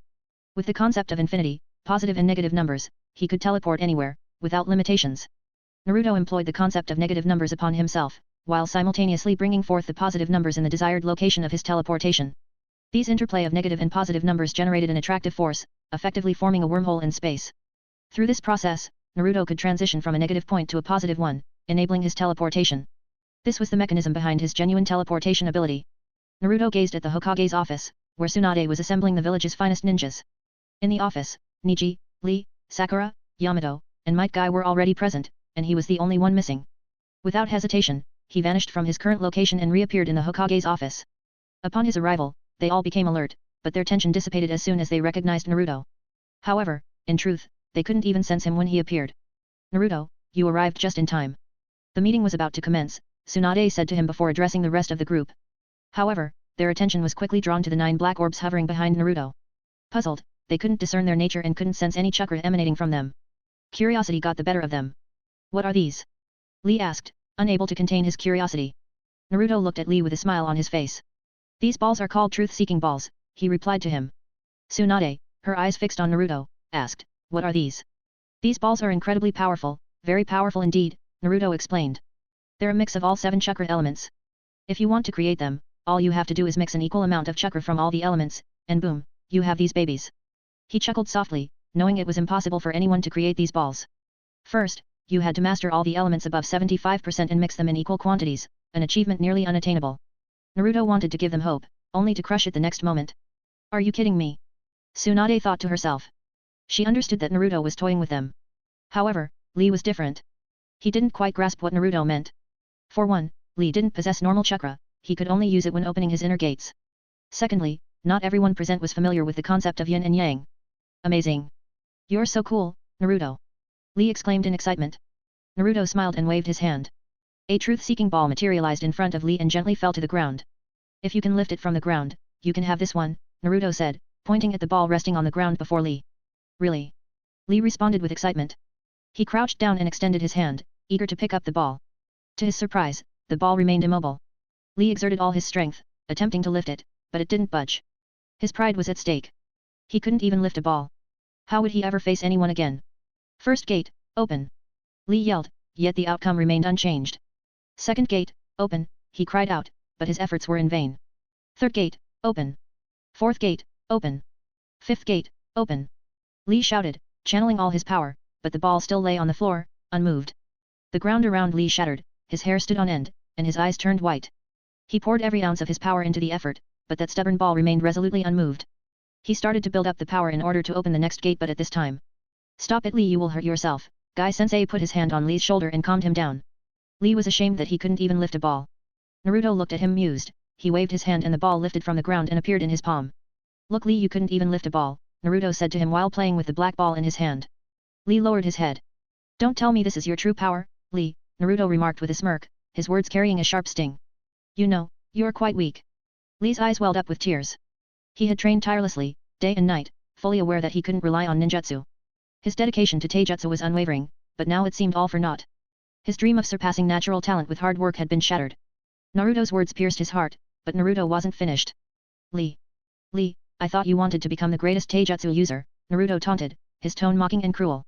But look at where your power stands now. Pathetic. Lee remained silent, tears streaming down his face as his cherished dream crumbled before him. Naruto's cutting words felt like icy arrows, piercing through the very heart of his aspirations. Naruto, that's enough. Tsunade intervened, putting an end to Naruto's hurtful comments. She recognized that Naruto was simply having fun at Lee's expense. But I'm only speaking the truth, Naruto insisted to Tsunade, continuing to wound Lee with his words. With his current power level, he'd be nothing more than cannon fodder in the upcoming war. Lee's heart ached at Naruto's words. He wondered if all his relentless effort had been in vain. Observing the pitiful sight of Lee, tears streaming down his face like a child, Naruto approached him and gently rested a hand on his shoulder. Their eyes locked. Lee couldn't help but startle when he gazed into Naruto's eyes. They resembled a crimson nebula, appearing eternal and boundless. Look, Lee, Naruto began, his voice steady and filled with an air of wisdom, with your current power level, you might seem like mere cannon fodder. I didn't lie to you. However, you have the potential to become truly powerful. A glimmer of hope ignited in Lee's eyes. Really? He inquired with a hint of excitement as if his shattered dream might still have a chance to flourish. Yes, when you become powerful enough to lift these black balls, I'll gift you one, Naruto reassured him, his words like a soothing balm for Lee's heart. One of these balls has the potential to obliterate a mountain with a single strike. For Naruto, people like Lee were very easy to manipulate. Lee was of a simple mind, and Naruto's blunt words and the stark reality of his own power had made Lee vulnerable and easily swayed. Naruto was done with his fun. In reality, he helped Lee. Now the boy will work hard in the future. And maybe he will not die in the war. Naruto didn't hold any emotional attachment or any ill intentions to Lee, that's why he didn't destroy the frail heart of little Lee. Determination gleamed in Lee's eyes. He was resolved to work harder than ever before. Guy-sensei observed Lee's determination but remained silent. Dark circles marred the skin beneath his eyes, a testament to the sleepless nights he had endured. How could he sleep when his best friend, Kakashi, was no longer in this world? His rival had departed, leaving a void that couldn't be filled. Naruto's gaze shifted to Guy, but he chose to remain silent. What could he possibly say to a man with whom he had no meaningful connection? Naruto turned his attention to Tsunade. Now, tell us about the mission, he inquired with a faint smile. Despite being the strongest, he also sought to have fun. An end of the chapter. How do you like Naruto's evil talk no jutsu? Here is some of your answer who were asking about Naruto's current strength. He alone can't beat Isahik, but he is stronger than Canon Naruto with his 9 Tails avatar mode. After all, Isahiki was powerful as fuck. He humbled Naruto and Sasuke in their prime with so little effort, while in his vassal Jigen he could easily clap Naruto and Sasuke. And to kill him Sasuke nearly died, and Naruto lost Kurama. Now I think you have the idea of how powerful was Isahiki. But worry not, our Naruto won't lose to him, nor his hand will be cut. Here's today's question. When you want the lemons between Naruto and Hinata? 1 after their marriage, before the war arc. 2 after their marriage, after the war arc.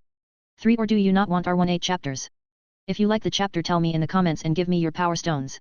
Comment. 7 comment. Vote. Chapter 40. Chapter 82 Brother-in-law. Alternative title Demon Morio and the Priestess Shin. They all quieted down and turned their attention to Tsunade.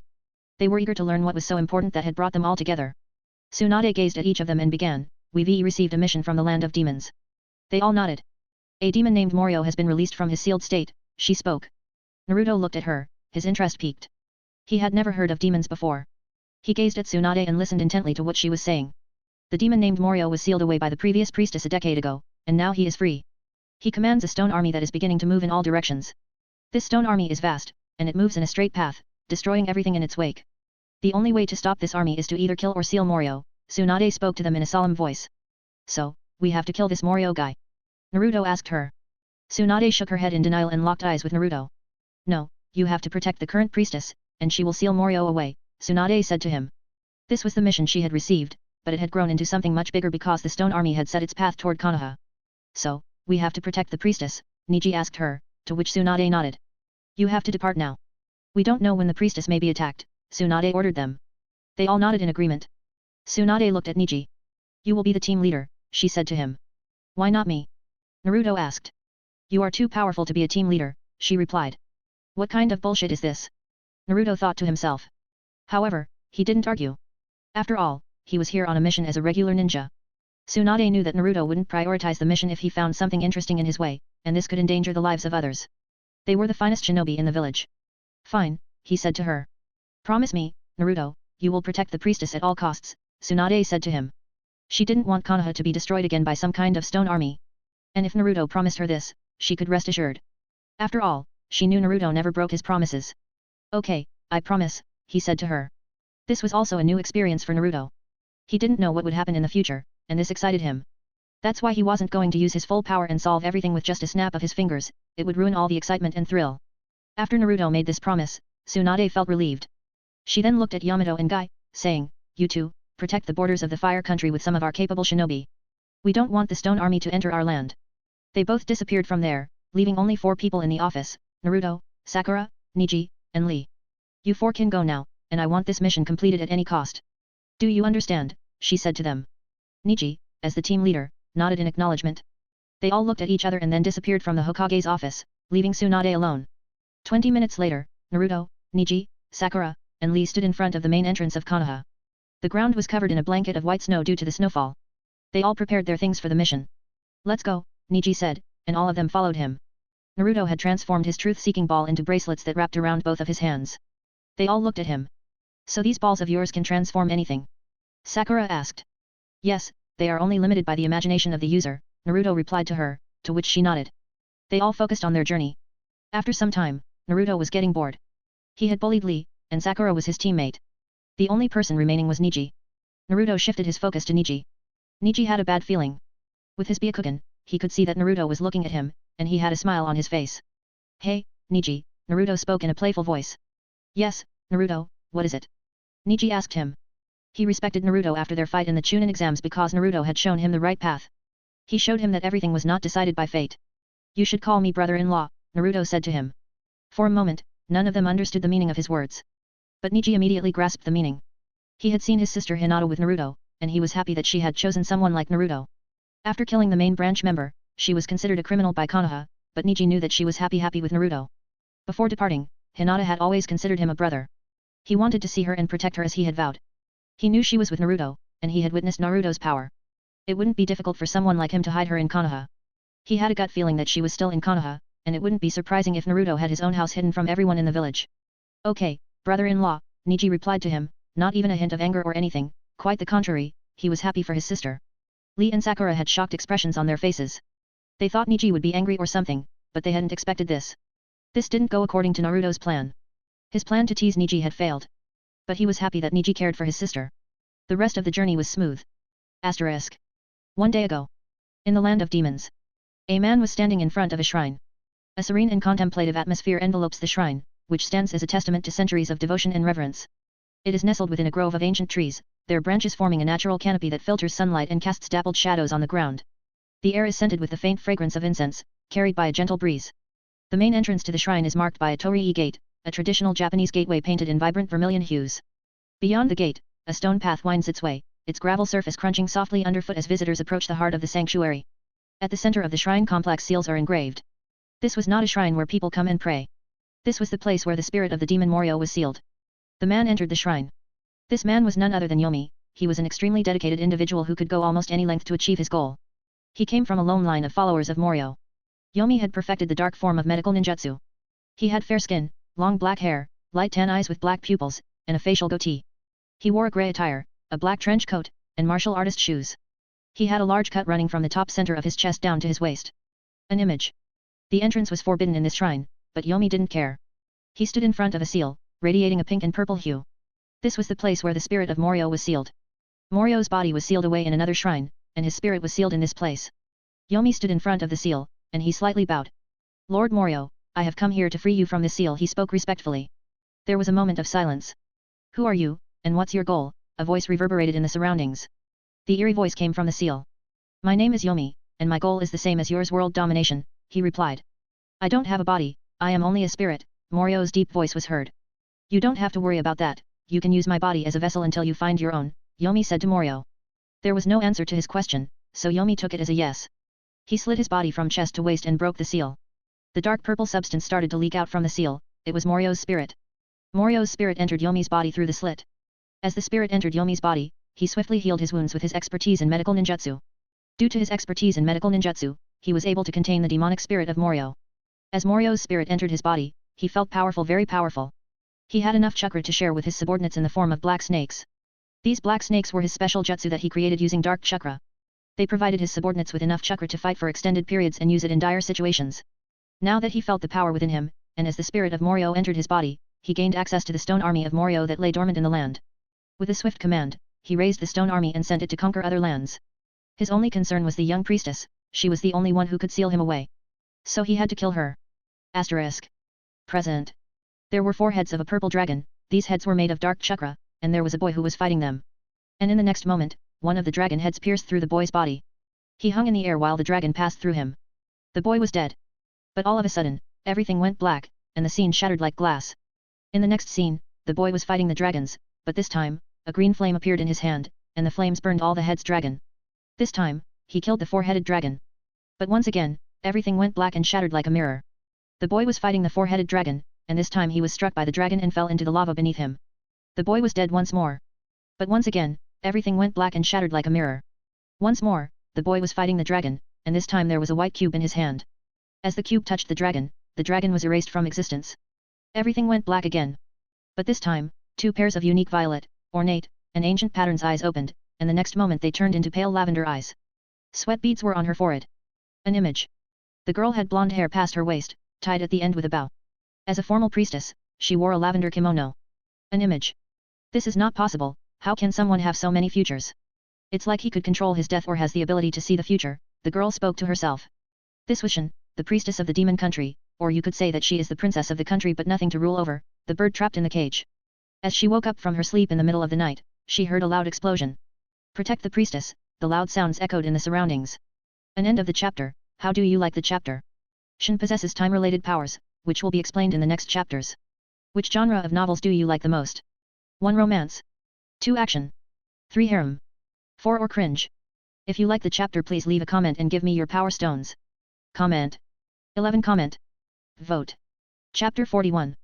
Chapter 83. Yomi stood outside the now destroyed shrine.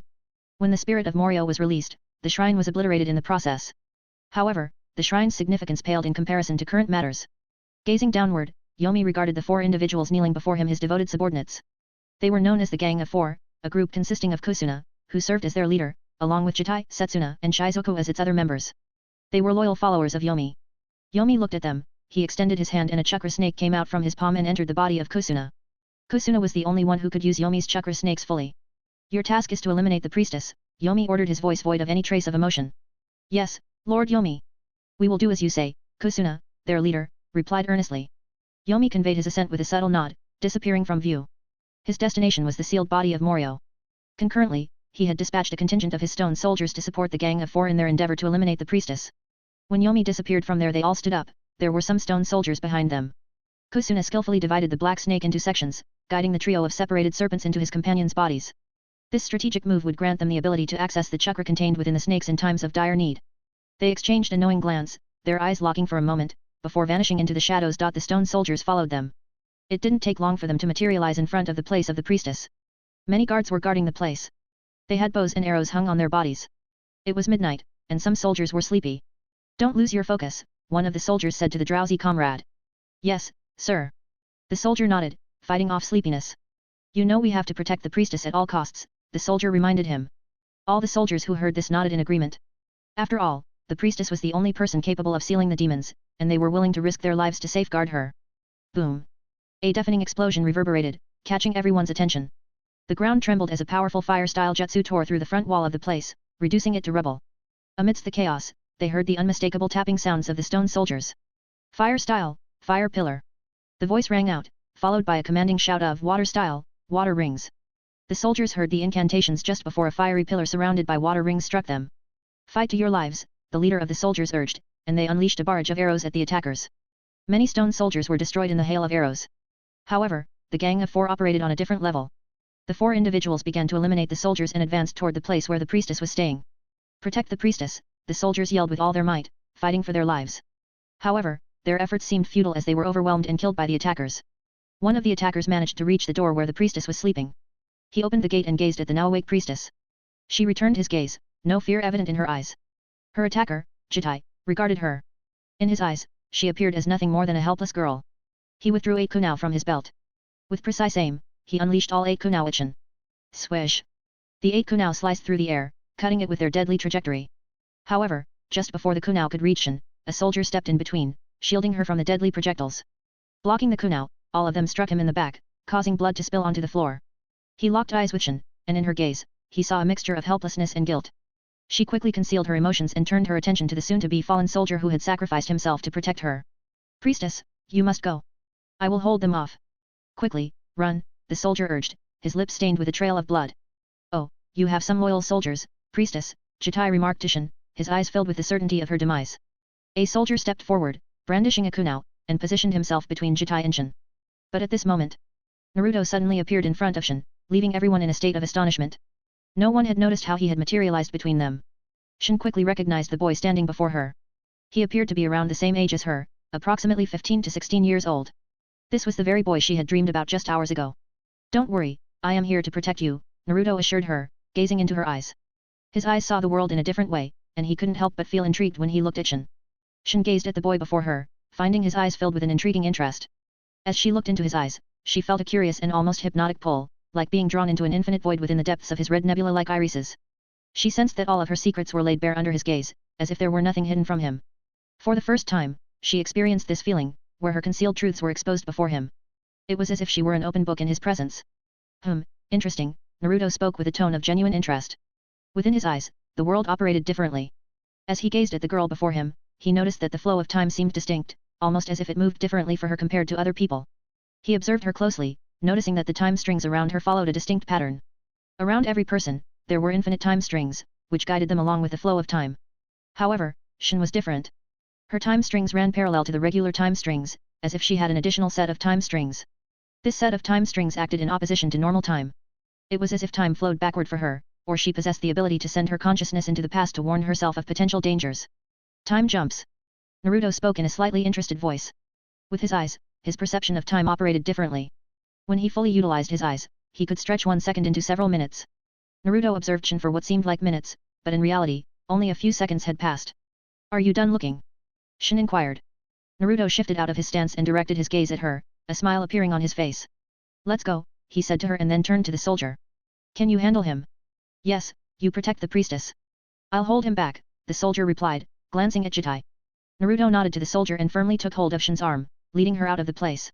Niji, Lee, and Sakura stood waiting for him, anticipating his return with the priestess. An end of the chapter. How do you like the chapter? This was the first meeting between Naruto and Shin. Her powers are absolute if they are used in the correct way, you will see it in the far future. Here's today's question. How will Hinata react when she sees Shin? 1. Kill her at first glance. 2. It didn't matter to her. 3. They will become like sisters. 4. If Shin disappoints Naruto, Hinata will kill her. I hope you like the chapter, and if you do, please leave a comment and give me your power stones. Comment. 11. Comment. Vote. Chapter 42. Chapter 84. I don't expect you to fully understand. Some distance away from the palace, Naruto appeared with Shin. Niji and the other two were waiting for them to arrive. Shin gazed at the palace where she had grown up, watching as the soldiers who had always protected her now lay dying in their efforts to safeguard her. Her heart was heavy with guilt, knowing that it was because of her that these soldiers were losing their lives. Her expression saddened, but she quickly concealed her emotions. Naruto caught a glimpse of her sadness, while the other three remained clueless. They all heard a deafening explosion, and the sky was illuminated as the palace where Shin had been living was now reduced to rubble. The plumes of the explosion billowed into the sky. Let's go, we have to protect the priestess, Niji said to all of them. This was his mission, and he couldn't afford to make any mistakes. As they started to leave the palace, a man emerged from the bushes. Taraho, why are you here? Shin yelled out to the man. How can I leave, priestess? It's my duty to protect you, Taraho replied. He was the most devoted of her followers and had vowed to protect her at all costs. With the situation so dire, he couldn't fathom leaving her side. She represented the last hope of sealing the demon away. So, you're going to come with us? Lee asked him, and the man nodded. We don't have any problem, Niji said to him. The more people there are, the better our chances of protecting her. They had to carry the priestess on their backs due to her low stamina, she couldn't run like them. Sakura lifted Shin onto her back, and they all started to run toward a distant waterfall. They hoped to reach it, as it would provide a place to rest and possibly lose their pursuers. Naruto and Lee took the lead, with Sakura in the middle carrying Shin on her back and Niji and Taraho bringing up the rear. Niji had his Byakugan activated so they could detect any incoming attacks. They had been running for quite a while when Shin's expression suddenly changed, and she looked at Sakura. Your back hurts me. Can you be more feminine, she said to her. Hearing this, Sakura's expression turned grim. The girl on her back had just implied that Sakura wasn't like a girl. This bitch, Sakura thought to herself, if it weren't for the mission, I would have punched her for insulting me. Sakura restrained herself from reacting violently. No one said anything to her. In their mission, these things happened. But this was not the case for Naruto. Naruto looked back, his face sporting a smirk. Look Sakura, now everyone's saying that you are not so feminine, hehe, Naruto teased. Not you too, Sakura replied in irritation. Asterisk. Suddenly, they were attacked by someone, none other than the leader of the gang of four. Niji stepped forward and assumed a defensive stance. I will hold him back. You keep going. There was some hesitation, but they couldn't deny the order from their team leader, so they continued on their way. Will he be okay? Sakura asked. He'll be fine, he's more powerful than that guy, Naruto reassured her. While he spoke with her, he kept an eye on the fight between Kusuna and Niji. Soon, they all reached their first destination, the waterfall. Sakura gently lowered Shin from her back. Naruto leaned against a tree and closed his eyes, thoroughly enjoying the fight that was unfolding. So chakra exhaustion is still a problem, he mused in a low voice. To him, it felt like a joke, given that his chakra reserves far exceeded even the Nine Tails volume. Shin sat by the bank of the flowing water, her feet immersed in the cool stream, while Taraho knelt beside her, gently washing her feet. Are you feeling okay, priestess? Taraho asked her in a respectful manner. I am hungry, make some food for me, she said. Taraho nodded, and after finishing washing her feet, he began to prepare a meal for her. In the meantime, she observed Naruto, who appeared to be asleep. She had previously foreseen his death in one of her predictions, but every time, there were contradictions. Specifically, each time she glimpsed his death in her visions, another vision began to emerge where he defied his fate. This was the first time this had happened. Whenever she saw someone's death in one of her visions before, she prevented it by warning them and altering the future. However, this time her vision presented multiple possible futures. Until now, she had seen a single possible future where events unfolded, but this time there was no specific future event. Everything was constantly shifting and changing. Naruto, who appeared to be sleeping, noticed her gaze. He opened his eyes and looked at her.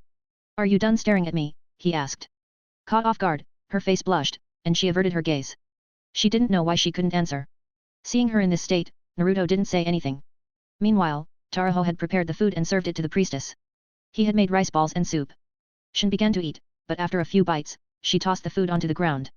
What happened, Lady Shin? Taraho asked, concerned. The soup is ice cold, and I can't eat these rice balls, she replied. Seeing this, Lee became angry. How can you throw the food on the ground? He shouted at her in frustration. Because I didn't like it, she replied simply. She looked at Taraho and started to walk away. I am going to sleep, she stormed in anger while saying this. Taraho nodded to her respectfully. Lee seeing this was angered but Sakura stopped him from saying anything. Naruto was observing this all but in his opinion, it was her choice to throw the food away. If she didn't like it why would she eat that? But that wasn't the only thing Naruto was observing. The time threads around Taraho changed and connected with Shin's. So he is going to die, Naruto thought to himself as he observed the time threads shifting around Taraho while Shin slept. So the one cause has many effects. The poor soul is going to die, Naruto remarked with a sense of amusement. While he observed the flow of time and the time threads around him, Naruto came to a conclusion, there was no specific future, only a blank canvas. Predicting the future relied on the actions made by those around him. If someone possessed the ability to foresee the future, they used these time strings to glimpse possible futures, and in 99% of cases, these glimpses were correct. However, if Naruto were to take a sudden action that was not supposed to happen, it would undoubtedly disrupt future predictions. If I pretend to lower my power level, and someone sees my future, in their vision, I will die, Naruto concluded. While Naruto pondered this to himself, Sakura asked Taraho, is it true that the priestess can see death around her? Taraho looked at her and nodded, saying, Lady Shin has made hundreds of predictions, and they've never failed. By revealing to us the future deaths, we've prevented them from happening.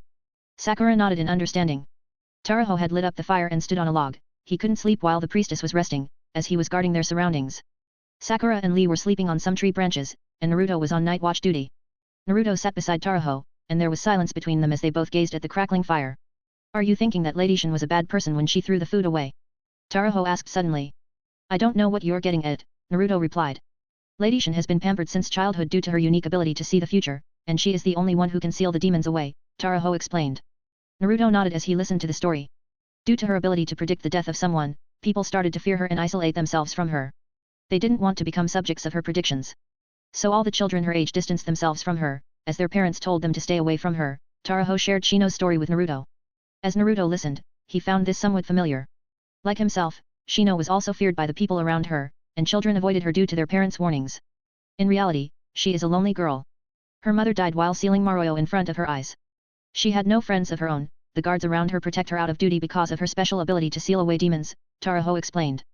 Naruto nodded in understanding, finding her situation to be quite similar to his own in many ways.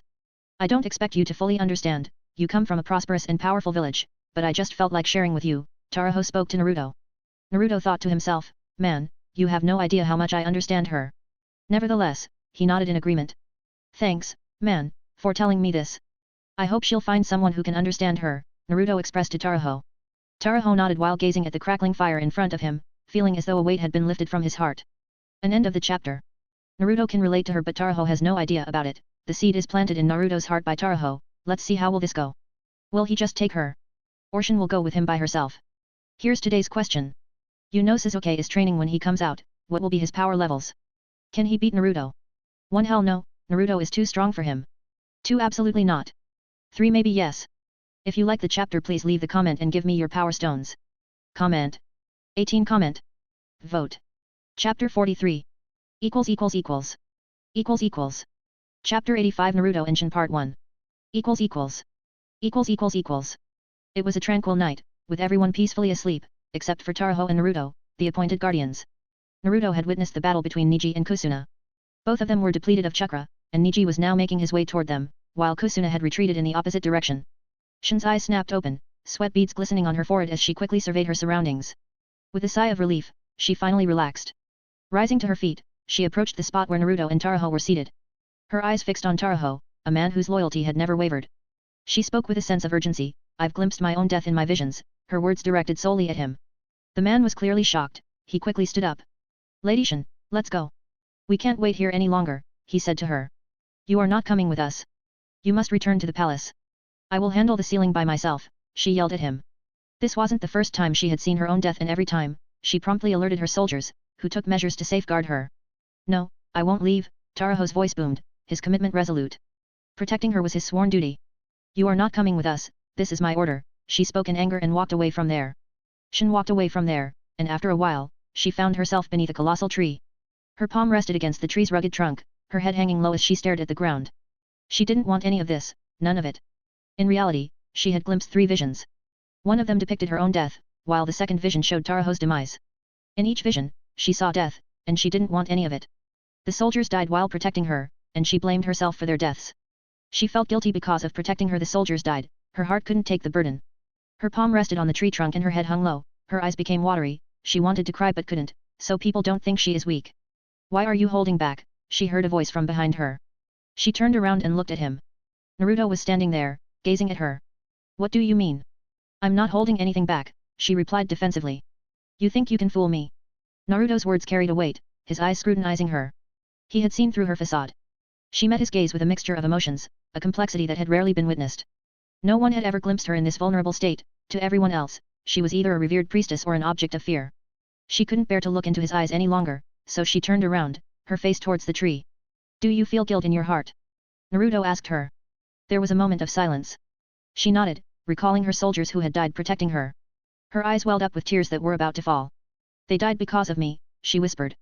No, they didn't die because of you, Naruto said. What do you mean by that? She questioned. Tell me, did you ask them to die for you? I guess not. They died because they chose their own path. It's not your fault, he said to her. His words reached her ears like a soothing balm, and upon hearing them, her heart quickened its pace. This was the first time someone had told her that it wasn't her fault, that she had nothing to feel guilty about. She had never asked them to protect her, they had made that choice on their own. Tell me, do you always want to live like this, burdened by false guilt? I guess not. This has nothing to do with you, he asked her. No, I don't want to live like this. I want to live a happy life away from all this, she said to him. So why don't you live the way you want, he asked her. Hearing his words, her head hung lower. I don't have any friends or family. They all fear me, thinking that if they become friends with me, they will die, she said, her tears falling as she shared her painful truth with him. I see, he said to her. He placed his hand on her shoulder, and as she felt the reassuring touch, she turned to face him. Naruto stretched out his hand, a genuine smile on his face. Why not become my friend? I don't have many either, he proposed. He found the girl likable, her childhood much like his own, no friends, no family, people around fearing them. And she had so much potential that shouldn't be wasted. Shin glanced at his extended hand, it was the first time someone had expressed a desire to befriend her. Quickly, she clasped his hand, a rush of anxiety prompting her to fear he might retract it. As she held his hand, she felt its warmth, and a wave of emotion overwhelmed her. She was so overwhelmed by a surge of joy that some tears escaped her eyes. Now you could do as you like, Naruto said to her. Shin responded with a joyful nod. She felt the happiness that he was not fearful like others. But at the same time, she remembered that she had seen her death. She didn't want to die when she found a friend that she could share her happiness with him. This was something she couldn't bear to happen. Sensing her emotions, Naruto placed his hands gently on her shoulders. Don't worry, you won't die. I'll protect you, he said while looking into her eyes. His voice had a special charm, and hearing his voice, she herself began to believe that she would live. However, her fragile happiness shattered once more as the recollection of her third vision resurfaced. You are going to die, she disclosed, sharing the details of her third vision with him. The thought of losing her soul friend weighed heavily on her heart, and she hoped for a different outcome. She didn't want him to die. Naruto gazed at her with a smile she found particularly captivating. Her cheeks flushed as she felt herself drawn to it. I am not going to die, believe it, he said to her. She nodded in response, yet her heart remained restless. She couldn't bear the thought of losing him. You worry too much, as I said I am not going to die, because I am the strongest here, he stated with a playful smirk, and as she looked at him, she found herself drawn to him even more. A nod was her reply, accompanied by a smile that finally adorned her face. She couldn't recall how many years had passed since she had experienced such a simple smile. Let's go. Aren't you going to seal that demon, Morio? Naruto said, grabbing her hand as they walked out of the forest, where his teammates were resting. In the meantime, Niji had arrived, and Sakura and Lee had woken up. They all looked as Naruto emerged with Shin. So when are we going to continue? Sakura asked once they had all gathered. Let me replenish my chakra, we'll start our journey in 2 hours, Niji replied, and she nodded. Shin stood behind Naruto, her gaze fixed on his back, and the strands of his hair gently swaying in the breeze. A content smile graced her lips. Taraho's attention caught the scene, and a surge of happiness warmed his heart as he witnessed Shin forming new bonds. His resolution solidified, he would ensure that she wouldn't die. We are leaving in 2 hours, Niji said to them. They all nodded to him. Naruto leaned against the tree, closing his eyes. So my guess was correct. By pretending to be weak, I could alter the course of predicted events. And this is what she saw when I pretended to be weak. She saw my death in her visions. This confirms my theory, the future can be changed by our actions, it isn't predetermined. But what about the past? Can it be altered too? If so, what happens to the events already set in stone?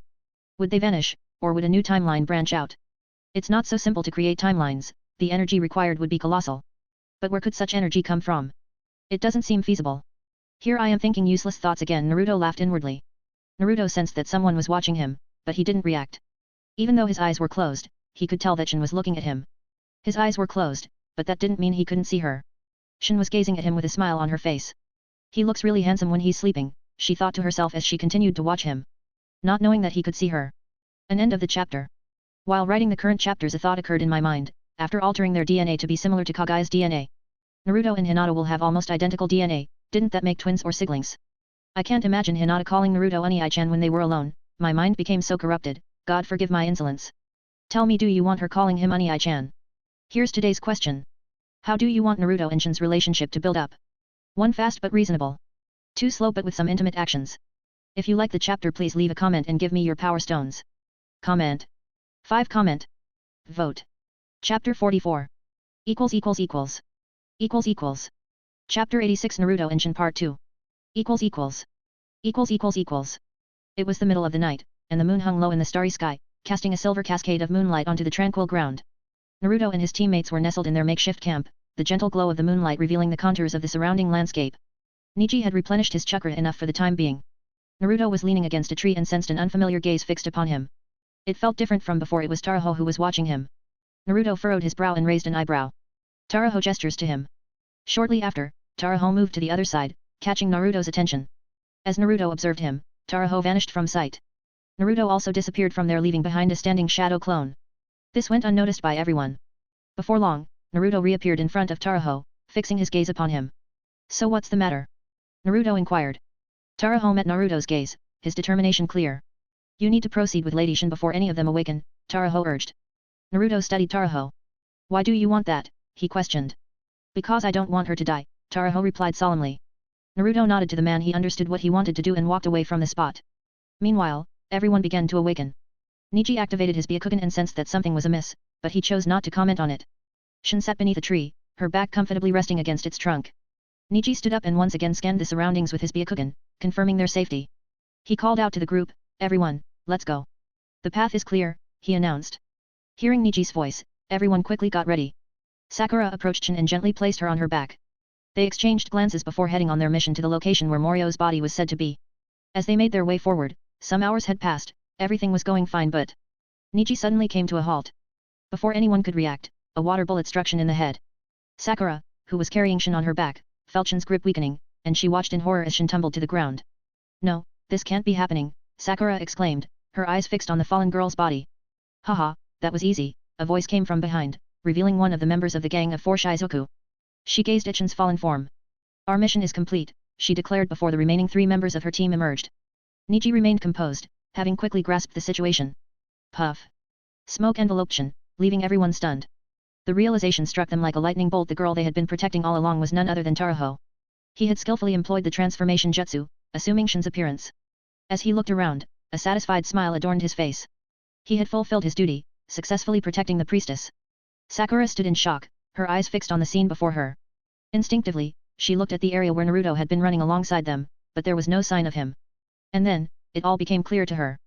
Their assailants also gazed upon the unexpected turn of events. Fury welled up within them. They had been thoroughly fooled. The other boy with red hair, he's not among them, Shizuku observed as she analyzed the situation. I'll go ahead, you take care of them, the leader, Kusuna, said with authority. Lee stepped forward, recognizing the gravity of the situation. Their mission was far from over. Niji placed his hand on Lee's shoulder and said, let him go, Lee. If he wants to die that badly, so be it. Niji had been aware of the situation from the beginning, and he had complete faith in Naruto. Kusuna swiftly vanished from there, heading toward the shrine's location. Now, Jitai, Setsuna, and Shizuku stood before Lee, Niji, and Sakura. A fight between them was inevitable. Niji locked eyes with Setsuna, and with a blur, they both disappeared from sight. Lee and Jitai exchanged a knowing look before they too vanished. Left with only 2 opponents, Sakura fixed her gaze on Shizuku. She clenched her fist and slammed it into the ground. With a resounding boom, the ground shattered, and their fierce battle began. Asterisk. Naruto was heading toward the shrine with Shin securely on his back. Her arms were wrapped around his neck, her fingers interlocked as if forging an unbreakable connection. Her legs dangled on either side. A sweet smile graced her face as Naruto moved gracefully over the ground. Each of his steps was gentle. Tell me something about yourself, Naruto asked as he moved through the trees. I like sweets, and oranges among fruits. I want to play, but there's no one to play with me, she replied from her perch on his back. Naruto nodded in response, her body pressing against his back, a smile on his face as he continued to listen to her and continue moving. What about you? Tell me something, she asked him, her curiosity driving her to want to know everything about him. As she spoke to him, her eyes fixed on him, she felt a certain charm about him. Me? Well, I like messing around, creating destructive jutsus, and when it comes to fruits, I love apples, he answered with a grin. Why apples? She asked curiously. Naruto tilted his head and flashed a sly smile at her. Shin's face blushed red when she saw his charming expression. Did you know the god of death loves apples? He said with a mischievous grin. Shin nodded in response, finding his way of speaking mysterious and intriguing. She was eager to hear more, so she began to ask him many questions. How is Konoha? What does it look like? She asked, her curiosity piqued as she had never gone outside her palace. Konoha, it's a paradise, he began, his eyes lighting up as he described the picturesque scene. With white snow and red-roofed buildings, it's a paradise that I create with my own hands. Shin nodded in response, becoming accustomed to his way of speaking. Naruto's expression shifted briefly, but his smile returned just as quickly. Shin didn't seem to notice anything. He closed his eyes for a moment, then continued on their path toward the shrine. Asterisk. A short distance away from Naruto, a clone suddenly materialized in midair. It stood suspended above the ground, gazing down with an air of arrogance. I'm back, bitches, it proclaimed with ecstasy. The clone, the arrogant punk, had returned, and it cast a sharp glance toward a man who was approaching Naruto from below. As Naruto laid eyes on the approaching man, a look of disdain crossed his face. In an instant, he vanished from the spot. Kusuna was racing toward Naruto with full speed, his sole objective to elimination. However, unbeknownst to him. Where are you going? Kusuna heard a voice from behind him. He abruptly halted his steps and turned around, sensing a presence. He locked eyes with Naruto. So, you're that shinobi from Konoha, which means the priestess is here too, Kusuna stated. Fire style, fireball jutsu. He swiftly performed a series of hand signs and unleashed the jutsu.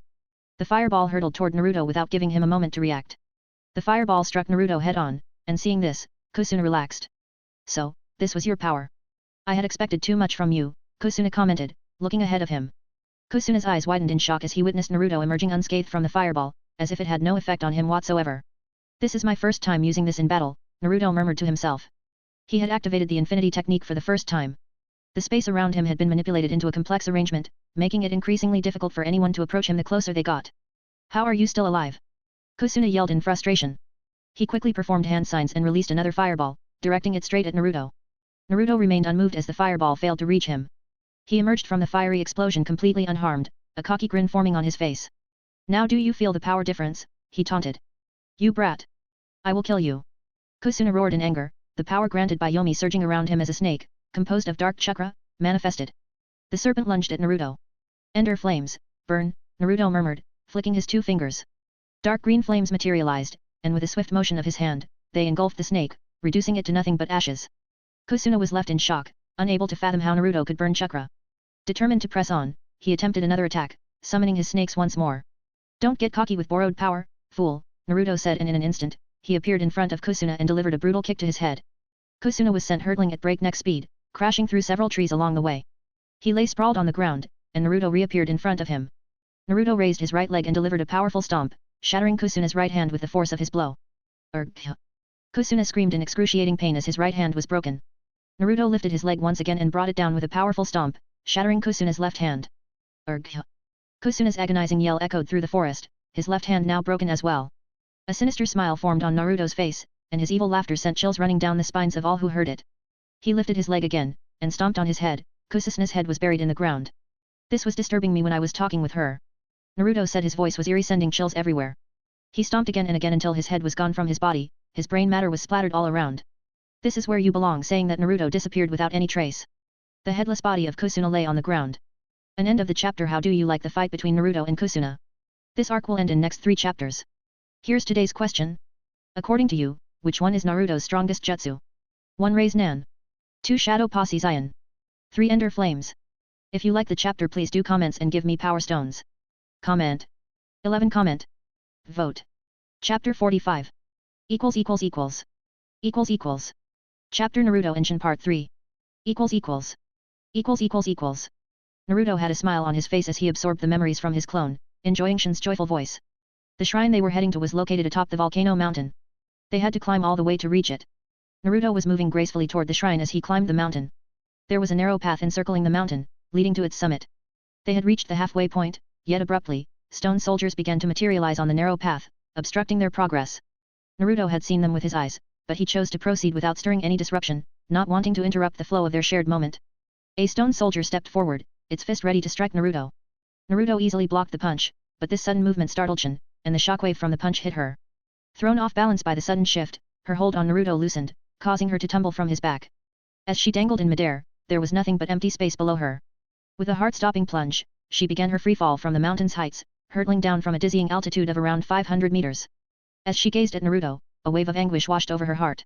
The pain was palpable in her eyes as they met his. The vision I had about my death, it's becoming real, her thoughts whispered to the surface.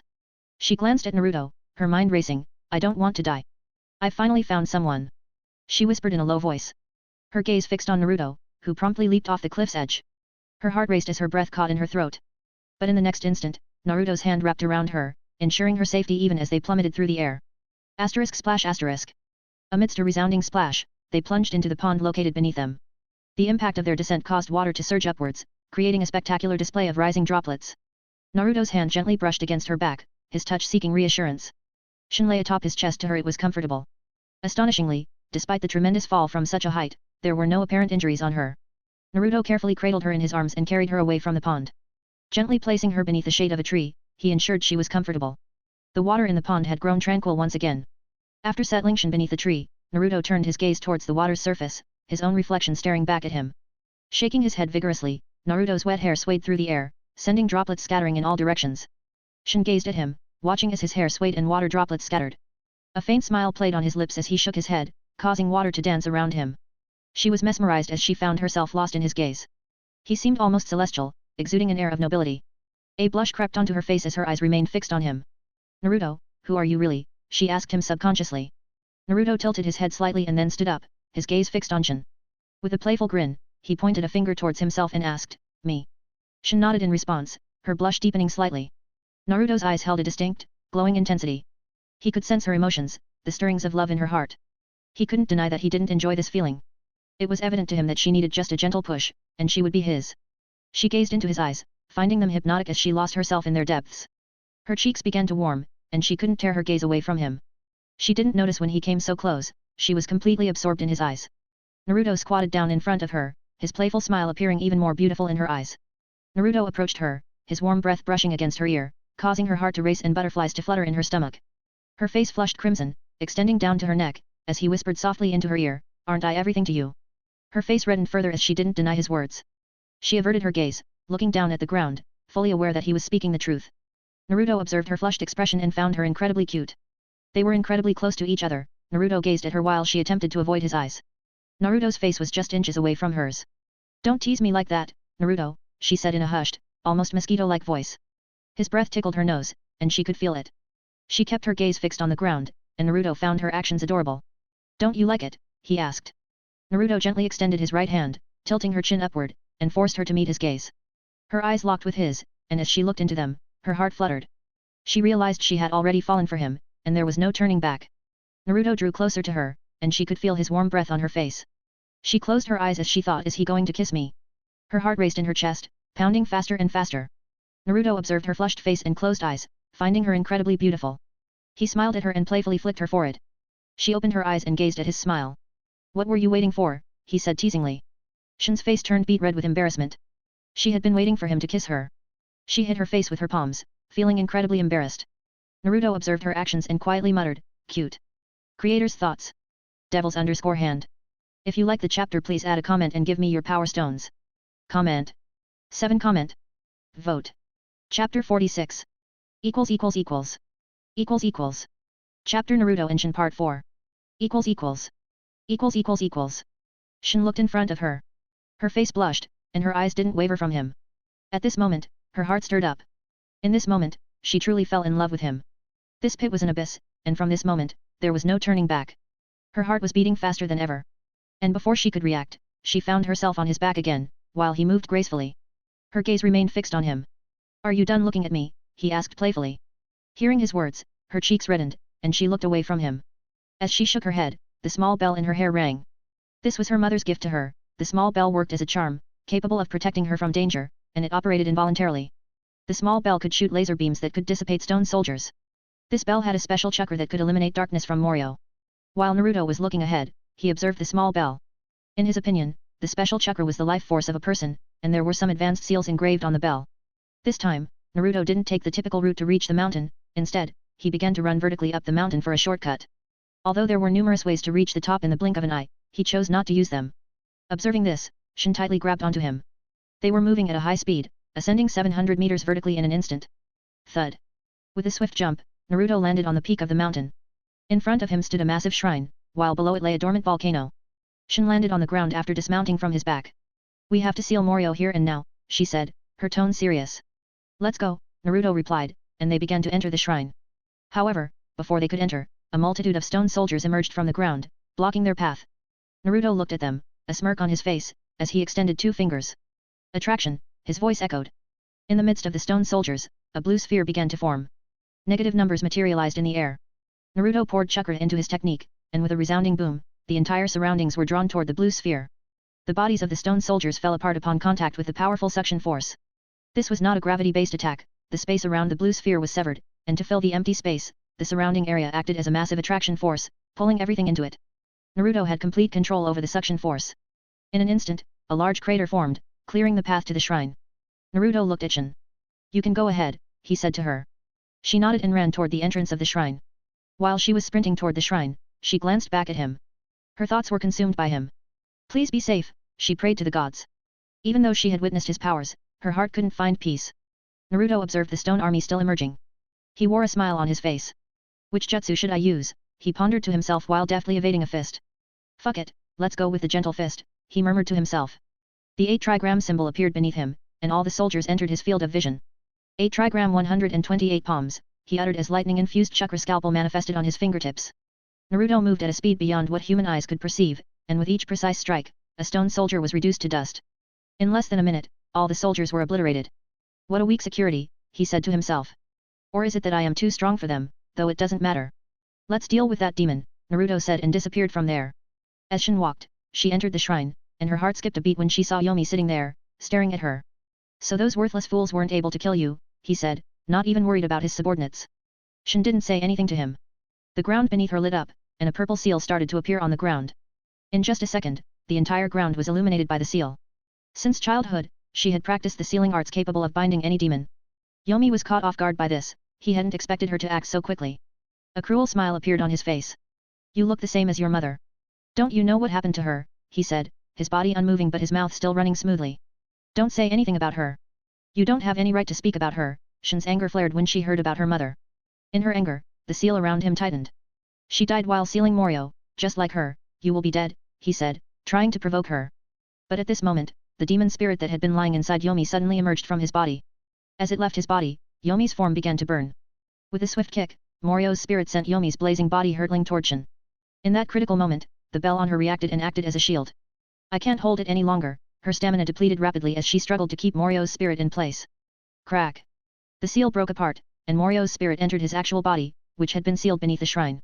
You little girl, you've been fooled all this time, Morio's voice echoed throughout the entire shrine. The seal was not meant to seal me but to free me, ha ha ha, his laughter resonated. Shin was in disbelief, all her hard work seemed in vain. Is my lifelong practice of the sealing arts for nothing? However, stone soldiers began to appear around her and launched attacks. Thanks to the mystical bell, she was able to protect herself. The unique chakra transformed into laser beams, obliterating the stone puppets around her. She wasn't a fighter, and when her focus waned for a moment, a soldier holding a knife lunged at her. Her eyes widened in horror, but before the knife could reach her, the stone soldier was shattered into pieces and fell to the ground. Shin felt a gentle hand on her shoulder. She tilted her head and saw Naruto standing there, his cocky grin on his face. Don't lose your focus, Naruto said, and an adamantium chain shot out from his other hand, piercing through all of the stone soldiers with precise hits. Shin had a smile on her face. The spectacle in front of her was awe-inspiring. Every time he used his powers, she found herself watching him more and more. She quickly hid behind Naruto, the safest place she knew. Boom! A deafening explosion rocked the shrine, shattering the ground and revealing the volcano beneath. Magma erupted, its bubbles bursting as fiery torrents spewed forth. The scorching flames shot upward, and 4 gigantic heads of a dragon emerged from the lava. It was Morio, his soul and body fused together, his massive form now fully visible. Morio appeared as a gigantic serpentine creature, boasting a lengthy, dark purple body and multiple dragon-based heads. His eyes glowed red, and his tongues were a vivid blue. A lighter purple aura enveloped his massive form. Naruto gazed at the colossal demon. It surpassed any tailed beast he had ever seen. So, this is Morio, Naruto inquired, his eyes fixed on the incoming 4-headed serpent. Yes, because of him, this country is known as the Land of Demons, Shin replied. In the presence of Morio, the bell started to emit a brilliant light. The ground where Naruto stood was infused with his chakra, so it remained the only piece of land that was still intact. Now I am free. I will dominate this world. There is no one who could stop me, Morio's words echoed as the lava beneath him erupted. Here's another fool who wants to rule the world, Naruto remarked, looking at the demon before him. An end of the chapter. So this is the Morio who want to dominate the world, what do you think? How will Naruto kill him? A simple raise nan is enough. Or he will just erase his from the existence. Here's today's question. How much shadow clones Naruto could produce? 1,500. 2 1,000. 3 or above 2,000. If you like the chapter, please comment and give me your power stones. Comment. 8 comment. Vote. Chapter 47. Equals equals equals equals. Equals equals. Chapter 87 Naruto Engine Final. Equals equals. Equals equals equals. Here's another fool who wants to rule the world, Naruto remarked, his gaze fixed on the towering demon before him. The difference in size was staggering. Morio peered down at him with one of his heads, and upon hearing Naruto's words, his anger flared. One of his heads shot toward Naruto with breakneck speed, the air withering around his serpentine body. Seeing the incoming attack, Shin quickly hid behind Naruto. Naruto stared at the approaching attack, his perception of time seemingly slowing down. So, he's as powerful as the 8 tails, Naruto thought to himself. And just as the attack was about to hit Naruto, it stopped 2 inches away from him. Morio exerted all his powers, but his head couldn't reach Naruto. He felt that his attack never ceased, yet it never reached Naruto. Naruto could access infinity when he wished, but it wasn't always on autopilot. He had the ability to activate infinity whenever he desired. Naruto was not bound by this technique, to him, it was simply another technique he had created using some references. The limitless technique didn't flow in his veins, he had constructed it based on reference alone. He didn't know how different his technique was from the original. His technique could be broken if someone stronger attempted to brute force it or if someone with expertise in space ninjutsu intervened. This was his creation, born from scratch, and it demanded immense mental strength to utilize. He had to perform hundreds of calculations to create the barrier. However, his eyes allowed him to do it in an instant, as when he activated his eyes, his perception of time changed, making complex tasks seem much quicker. He wasn't born with this technique like someone certain. He wasn't bound by the single technique, he had created several jutsus. If this one didn't work, he even had jutsus to counter his own technique. He wasn't bound by infinity, technique, infinity was bound to him. What was that? What did you do? How are you still standing? Morio roared furiously, his anger evident in his voice. He had been sealed for so many years, and now, upon awakening, he found a young brat whose age wasn't even a fraction of his own standing against him. Seeing this, Naruto smirked. You don't say please, Naruto quipped, a cocky grin on his face. Hearing his words, Shin giggled. Damn you. I will kill you, Morio roared in fury and launched another attack with all of his might. His purple body split into numerous projectiles that shot toward Naruto. However, all of them stopped in front of him, hovering in the air. Now you see, you overgrown serpent, Naruto taunted. You brat. I will kill you, Morio roared, the insult to his race stung deeply. How could someone call him an overgrown serpent? Suddenly, darkness engulfed them, and there was no light. Everything turned pitch black. This is my power. Nobody can see except me, Morio said confidently. But to his shock, the bell in Shin's hands began to emit light, illuminating the dark surroundings. The darkness dissipated. As time passed, Morio grew increasingly furious. None of his attacks were working, and the lightning was causing him pain. Naruto regarded Morio intently. I think you've played enough. It's time for you to sleep forever, Naruto spoke, his voice sending chills down Morio's whole body. Naruto placed his hand on Shin's shoulder and lifted her into the air. Naruto stood 400 meters in the sky, with Shin beside him. Beneath her feet, there was a black ground, nothing but a truth-seeking ball that had transformed into a small platform for her to stand on. To honor her, Naruto made a request. Give me the chakra of the bell, he asked, to which she nodded. Naruto extended his hand, and a black ball began to manifest in his palm, with white rings spinning around it. This was the Raise Nan mixed with dust release. The chakra from the bell started to seep into the Raise Nan. The black core turned white, and the white rings transformed into red. In Shin's hand, the bell cracked and crumbled away. All of its chakra had been used, and now there was nothing left. Naruto gazed at the Raise Nan before him. Dai-Rance Nan. Drop. The Raise Nan plummeted from the sky, appearing as a tiny dot descending toward the ground. Morio, with his massive form, observed that something small had been dropped from the sky. It turned out to be the last thing he ever saw. Boom! With a deafening boom, the Raise Nan was dropped into the mouth of the volcano. As the Raise Nan descended, everything fell silent for a moment. Then came the intense shockwaves, as a dome of white energy expanded at an alarming rate. Wherever the white energy touched, everything was erased down to the atomic level. The white chakra dome enveloped the entire mountain, and everything was obliterated. There was no mountain, no fallen debris, or anything left, only a circular crater remained. The once towering mountain was now completely erased from the face of the earth. That was magnificent, don't you think? Naruto grinned as he asked her. Shin felt goosebumps all over her body as she gazed upon the destruction caused by a single move. Yes, she said in disbelief.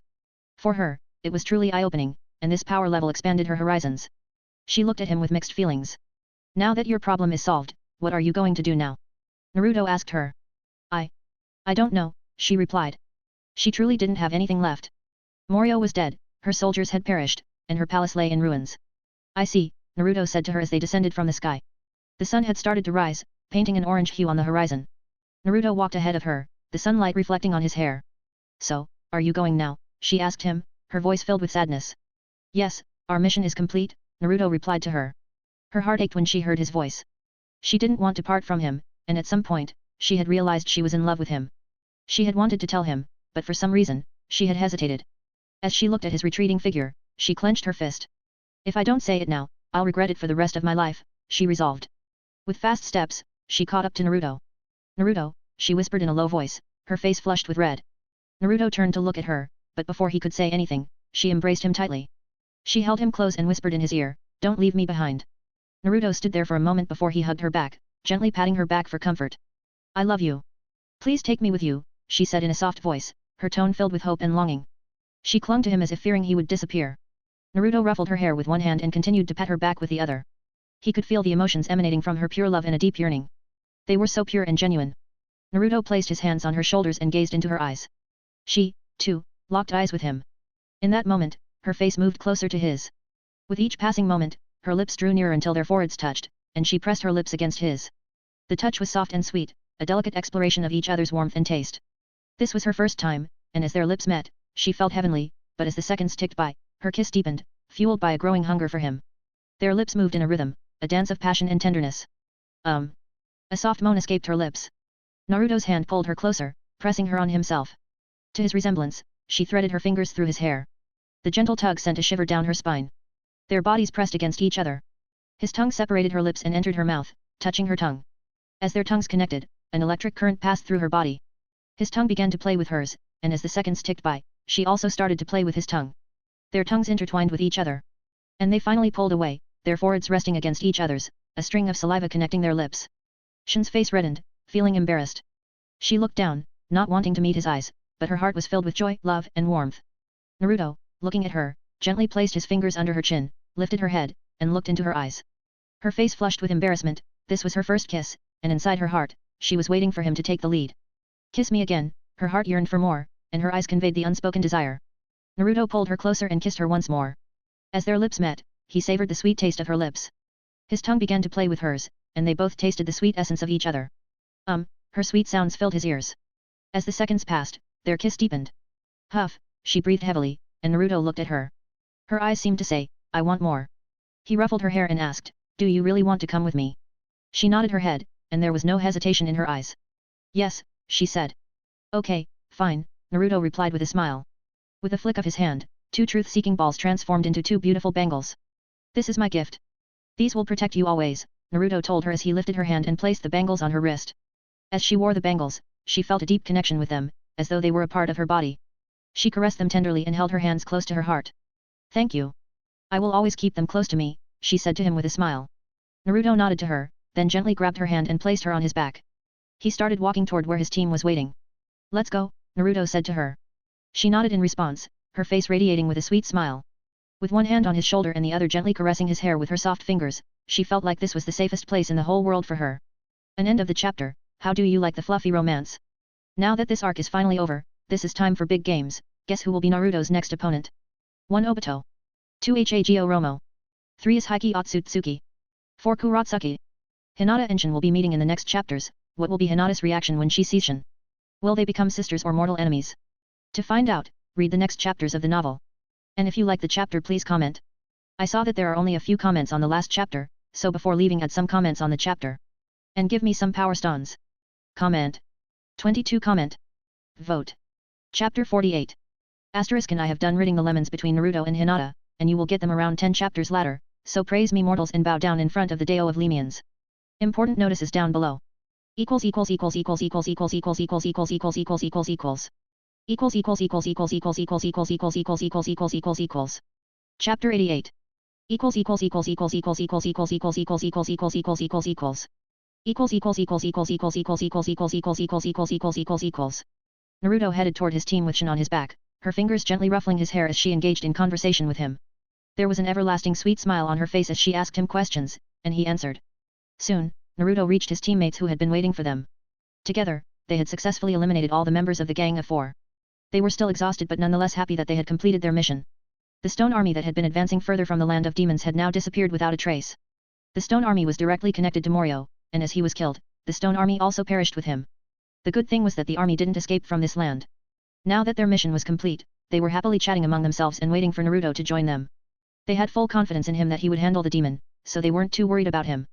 Currently, Niji, Sakura, and Lee were resting under a tree and engaging in conversation among themselves. It's morning, and Naruto hasn't come out. What's he doing?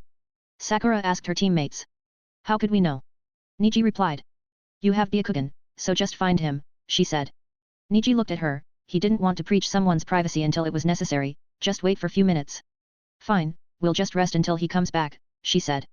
Until Naruto arrives, I will do 500 push-ups on my hands, Lee exclaimed in an excited voice. Saying this, he began doing push-ups. Niji and Sakura looked at him with deadpan expressions but didn't say anything. Soon, they spotted Naruto walking towards them, and he reached them in no time. Hey, did you defeat that demon? Sakura asked him. Defeat? I killed him, Naruto replied to her with a grin on his face. I knew you would do that, Lee exclaimed from a distance as he got up from his training and walked toward them. It was time to go. Let's go, our mission is complete, Niji said to them and started preparing to leave. They all nodded in agreement, but suddenly Sakura looked at Naruto and remembered something. Hey Naruto, where is the girl? She asked him. Naruto looked at her and replied, she is safe and sound, and she is where she belongs. Oh, so she has gone to her palace, Sakura replied, coming to her own conclusion as she remembered where she had first met the girl. After this, nobody asked anything, and they started to run towards Konoha at a normal pace. I will guard the rear, you can walk ahead, Naruto said to them. They all nodded in agreement and took their positions. Niji was in front, Lee and Sakura were in the middle, and Naruto was in the rear. Shin, who was observing all of this, had a confused look on her face. Why aren't they seeing me? She asked Naruto. It's because I don't want them to see you, he replied truthfully. I understand, but why can't they see me? She asked him. Haha, it's my genjutsu, he said to her. It was a very high-level genjutsu that Naruto had used. Genjutsu could be used in various ways, just like Tsunade Senju, who used genjutsu to hide her true age and always appeared in her prime. Naruto had used his genjutsu on Shin so that no one could see her unless he wanted them to. He used a barrier of yin chakra, forming it around her in a way that it reflected all the light and molded it in a way that she became transparent, effectively rendering her invisible to everyone. While every jutsu had its weaknesses, Naruto wasn't particularly worried in this case since nobody present was proficient enough in genjutsu to break it. In reality, he didn't want them to know about her because he didn't want to put her in danger. He understood that he might be the strongest, but she wasn't. Naruto wasn't arrogant, he knew that unexpected events could occur, and he couldn't always be near her to protect her. She was not powerful enough to protect herself. Although she had a broken ability but couldn't use its fraction of real power for now. Naruto might be reckless with himself and take risks that go beyond his own abilities, and he might not fear anything when facing someone. However, when it came to the person he loved, he didn't want to risk even the slightest harm until he was sure they could protect themselves. As for Shin, she wasn't strong enough, and there were many people who wanted to harm Naruto. While they couldn't harm him, they could target her. Naruto understood that everyone has their weaknesses, and he wasn't an exception to this rule. They were heading towards Konoha, leaping from tree to tree. Shin was taking in the lush greenery around her, it was her first time going outside. Naruto had many questions about her powers, so he asked, Shin. She looked at him and replied, How do your powers work? He asked her. She remained silent for a moment before responding, My powers. I don't fully understand them myself. They are like second nature to me. Naruto nodded in understanding and continued, How does your future vision work? He had anticipated an answer like this. The future vision of someone's death. I see it in my sleep, and every time I see it, I feel tired, she replied. Oh, you feel tired because you have too little chakra. That may be the reason you couldn't use your powers efficiently, Naruto speculated. Hearing this, she wore a sad expression and replied, The guards didn't let me practice any ninjutsu. They said my mother instructed them not to teach me anything related to chakra or ninjutsu. Her tone was filled with sadness. Why didn't your mother want you to use any ninjutsu? Naruto asked her. Because my powers were beyond her imagination. She sensed that my powers were too powerful, so she didn't want me to use any ninjutsu, fearing that if I became corrupt, I would be more dangerous than anyone else, she replied truthfully. Naruto tilted his head, and a grin appeared on his face as he looked at her. Hehe, let me corrupt you, he teased. Shin blushed at his remark. So that's why she left a bell to protect you, Naruto deduced. She nodded and continued her explanation, and when I see my own death, it's different from other visions, she said. Naruto was curious and asked, How so? It's like my future self warns my past self about what will happen and tells me all the details to avoid anything that could kill me, she explained. Naruto began to understand why her mother feared her own child. Shin had the power to alter her own future every time she died, essentially making her all-powerful. He had a smile on his face, his thoughts racing. Just imagine if someone tried to kill you right now, would your past self be aware? He asked her. Yes, if someone were to kill me now, I would warn my past self about it. But this doesn't mean I won't die. Even if I could warn my past self, I don't have enough power to protect myself. And if I run out of energy, I won't be able to warn my past self, she explained. So all the problems lie in your chakra levels, basically, you have civilian level chakra, Naruto concluded. She nodded with a sad expression, but Naruto had a grin on his face. Increasing her chakra levels was not hard for him. He was wondering how powerful she could become if she had enough chakra. So this is like time jumps, Naruto asked her. He also had a basic understanding of time elements and could literally see the flow of time. She nodded to him. As they continued on their journey towards Konoha, Naruto talked with her more. While she had a theoretical understanding of it, Naruto had practical experience using time-related techniques. He made notes and prepared a scroll containing important information about the time element, along with exercises to increase chakra reserves. Naruto considered the possibility of increasing her chakra levels. He knew that forcibly expanding her chakra pathways and infusing them with his chakra could be a way to kickstart the process. Once her body became accustomed to that level of chakra, it would start producing chakra on its own. However, he decided that today was not the right time to do so. As they continued their journey and engaged in conversation, Naruto and Shin lost track of time. Before they knew it, they had reached the vicinity of Konoha. The chill of the cold wind brushed against their faces, and they could see white snowflakes falling gently from the sky, creating a serene and wintry atmosphere around them. They were almost home.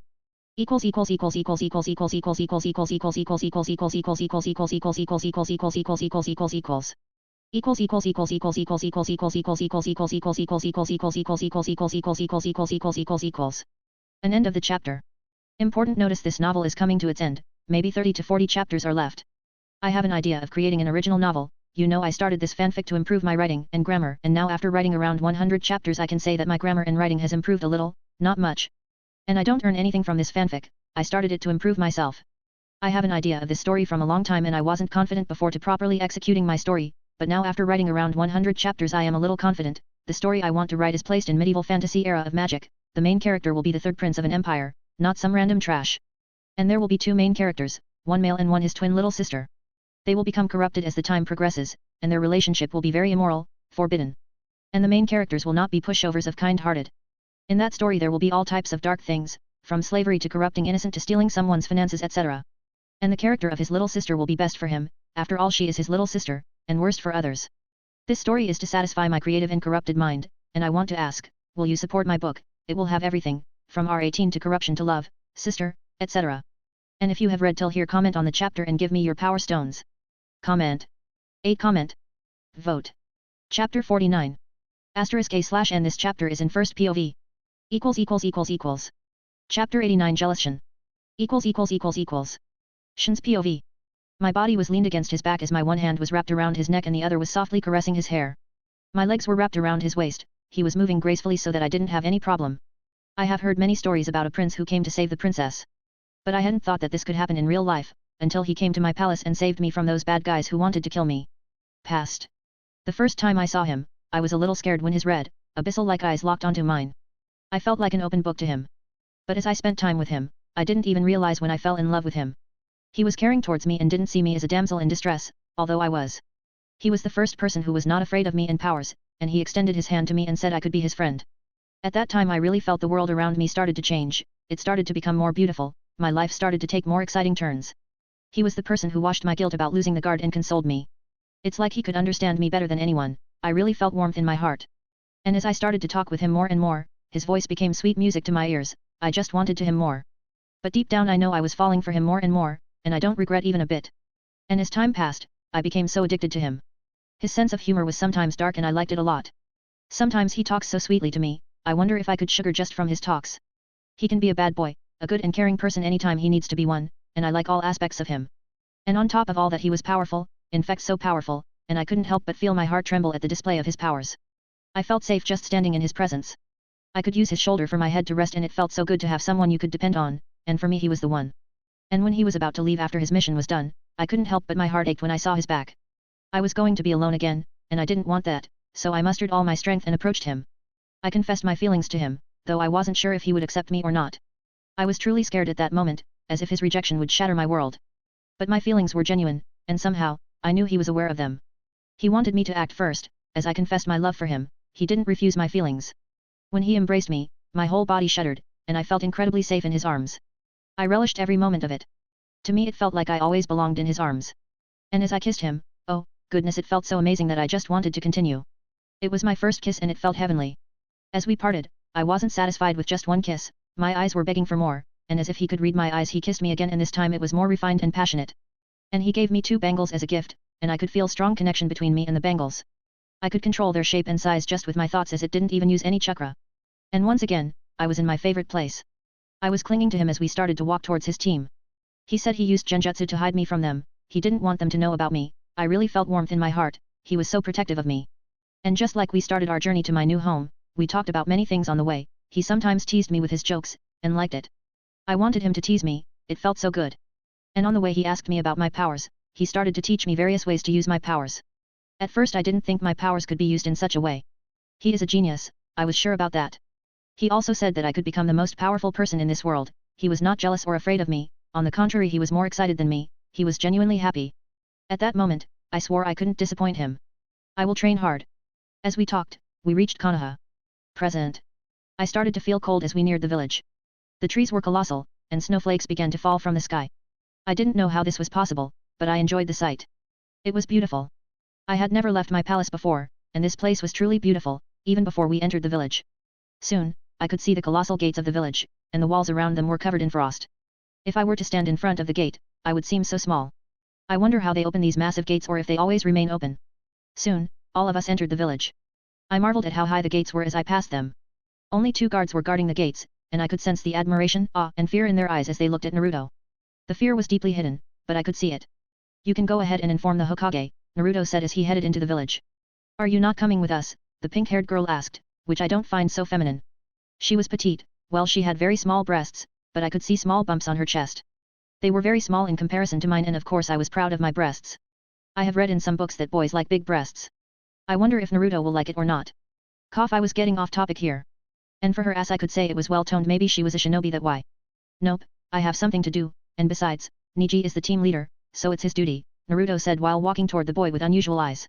His eyes were pure white without any pupils. I wondered if he was blind, but my suspicion was blown out the window when he looked directly into Naruto's eyes. Naruto leaned toward Niji and whispered, "If you cover up for me, I'll let you meet your sister," and I could sense from his tone that he was amused. It was clear from his voice that he didn't care about the Hokage. Wasn't the Kage the supreme ruler of the village? Everyone had to follow him, this was common knowledge. If you didn't follow their orders, you would be declared a criminal. But Naruto was not taking the Kage seriously. I may be naive, but I could clearly feel that Naruto was manipulating the white-eyed boy. And about his sister, how does he know her? I couldn't help but feel jealous. Deep down, I knew he might have other girls besides me. It was common in my country to have multiple wives, and Naruto was handsome and powerful. I would be naive to think he was single. But that doesn't mean I won't feel jealous. Yes, I am feeling jealous, and I didn't even know that Naruto had any relationship with the white-eyed boy's sister. Yet, here I am, feeling jealous. Even if he has some other girl, I won't lose to anyone. Even if he has some other girls, I will try my best to get his attention. But why he mentioned his sister? Why am I feeling so jealous? Maybe she is just his friend, but then again, why does the white-eyed body need Naruto's permission to meet his sister? Fine, but you have complete your promise, the white-eyed boy said. I could see that Naruto had a grin on his face. And why do I find his mischievous smile so hypnotical? Because I love him. I am starting to become corrupted, I was not like this before. They say love can blind people, and I think this is happening to me. Naruto patted his shoulder, of course you can meet her, after all we are family. I could feel his teasing. Family? What family? They didn't seem to like each other.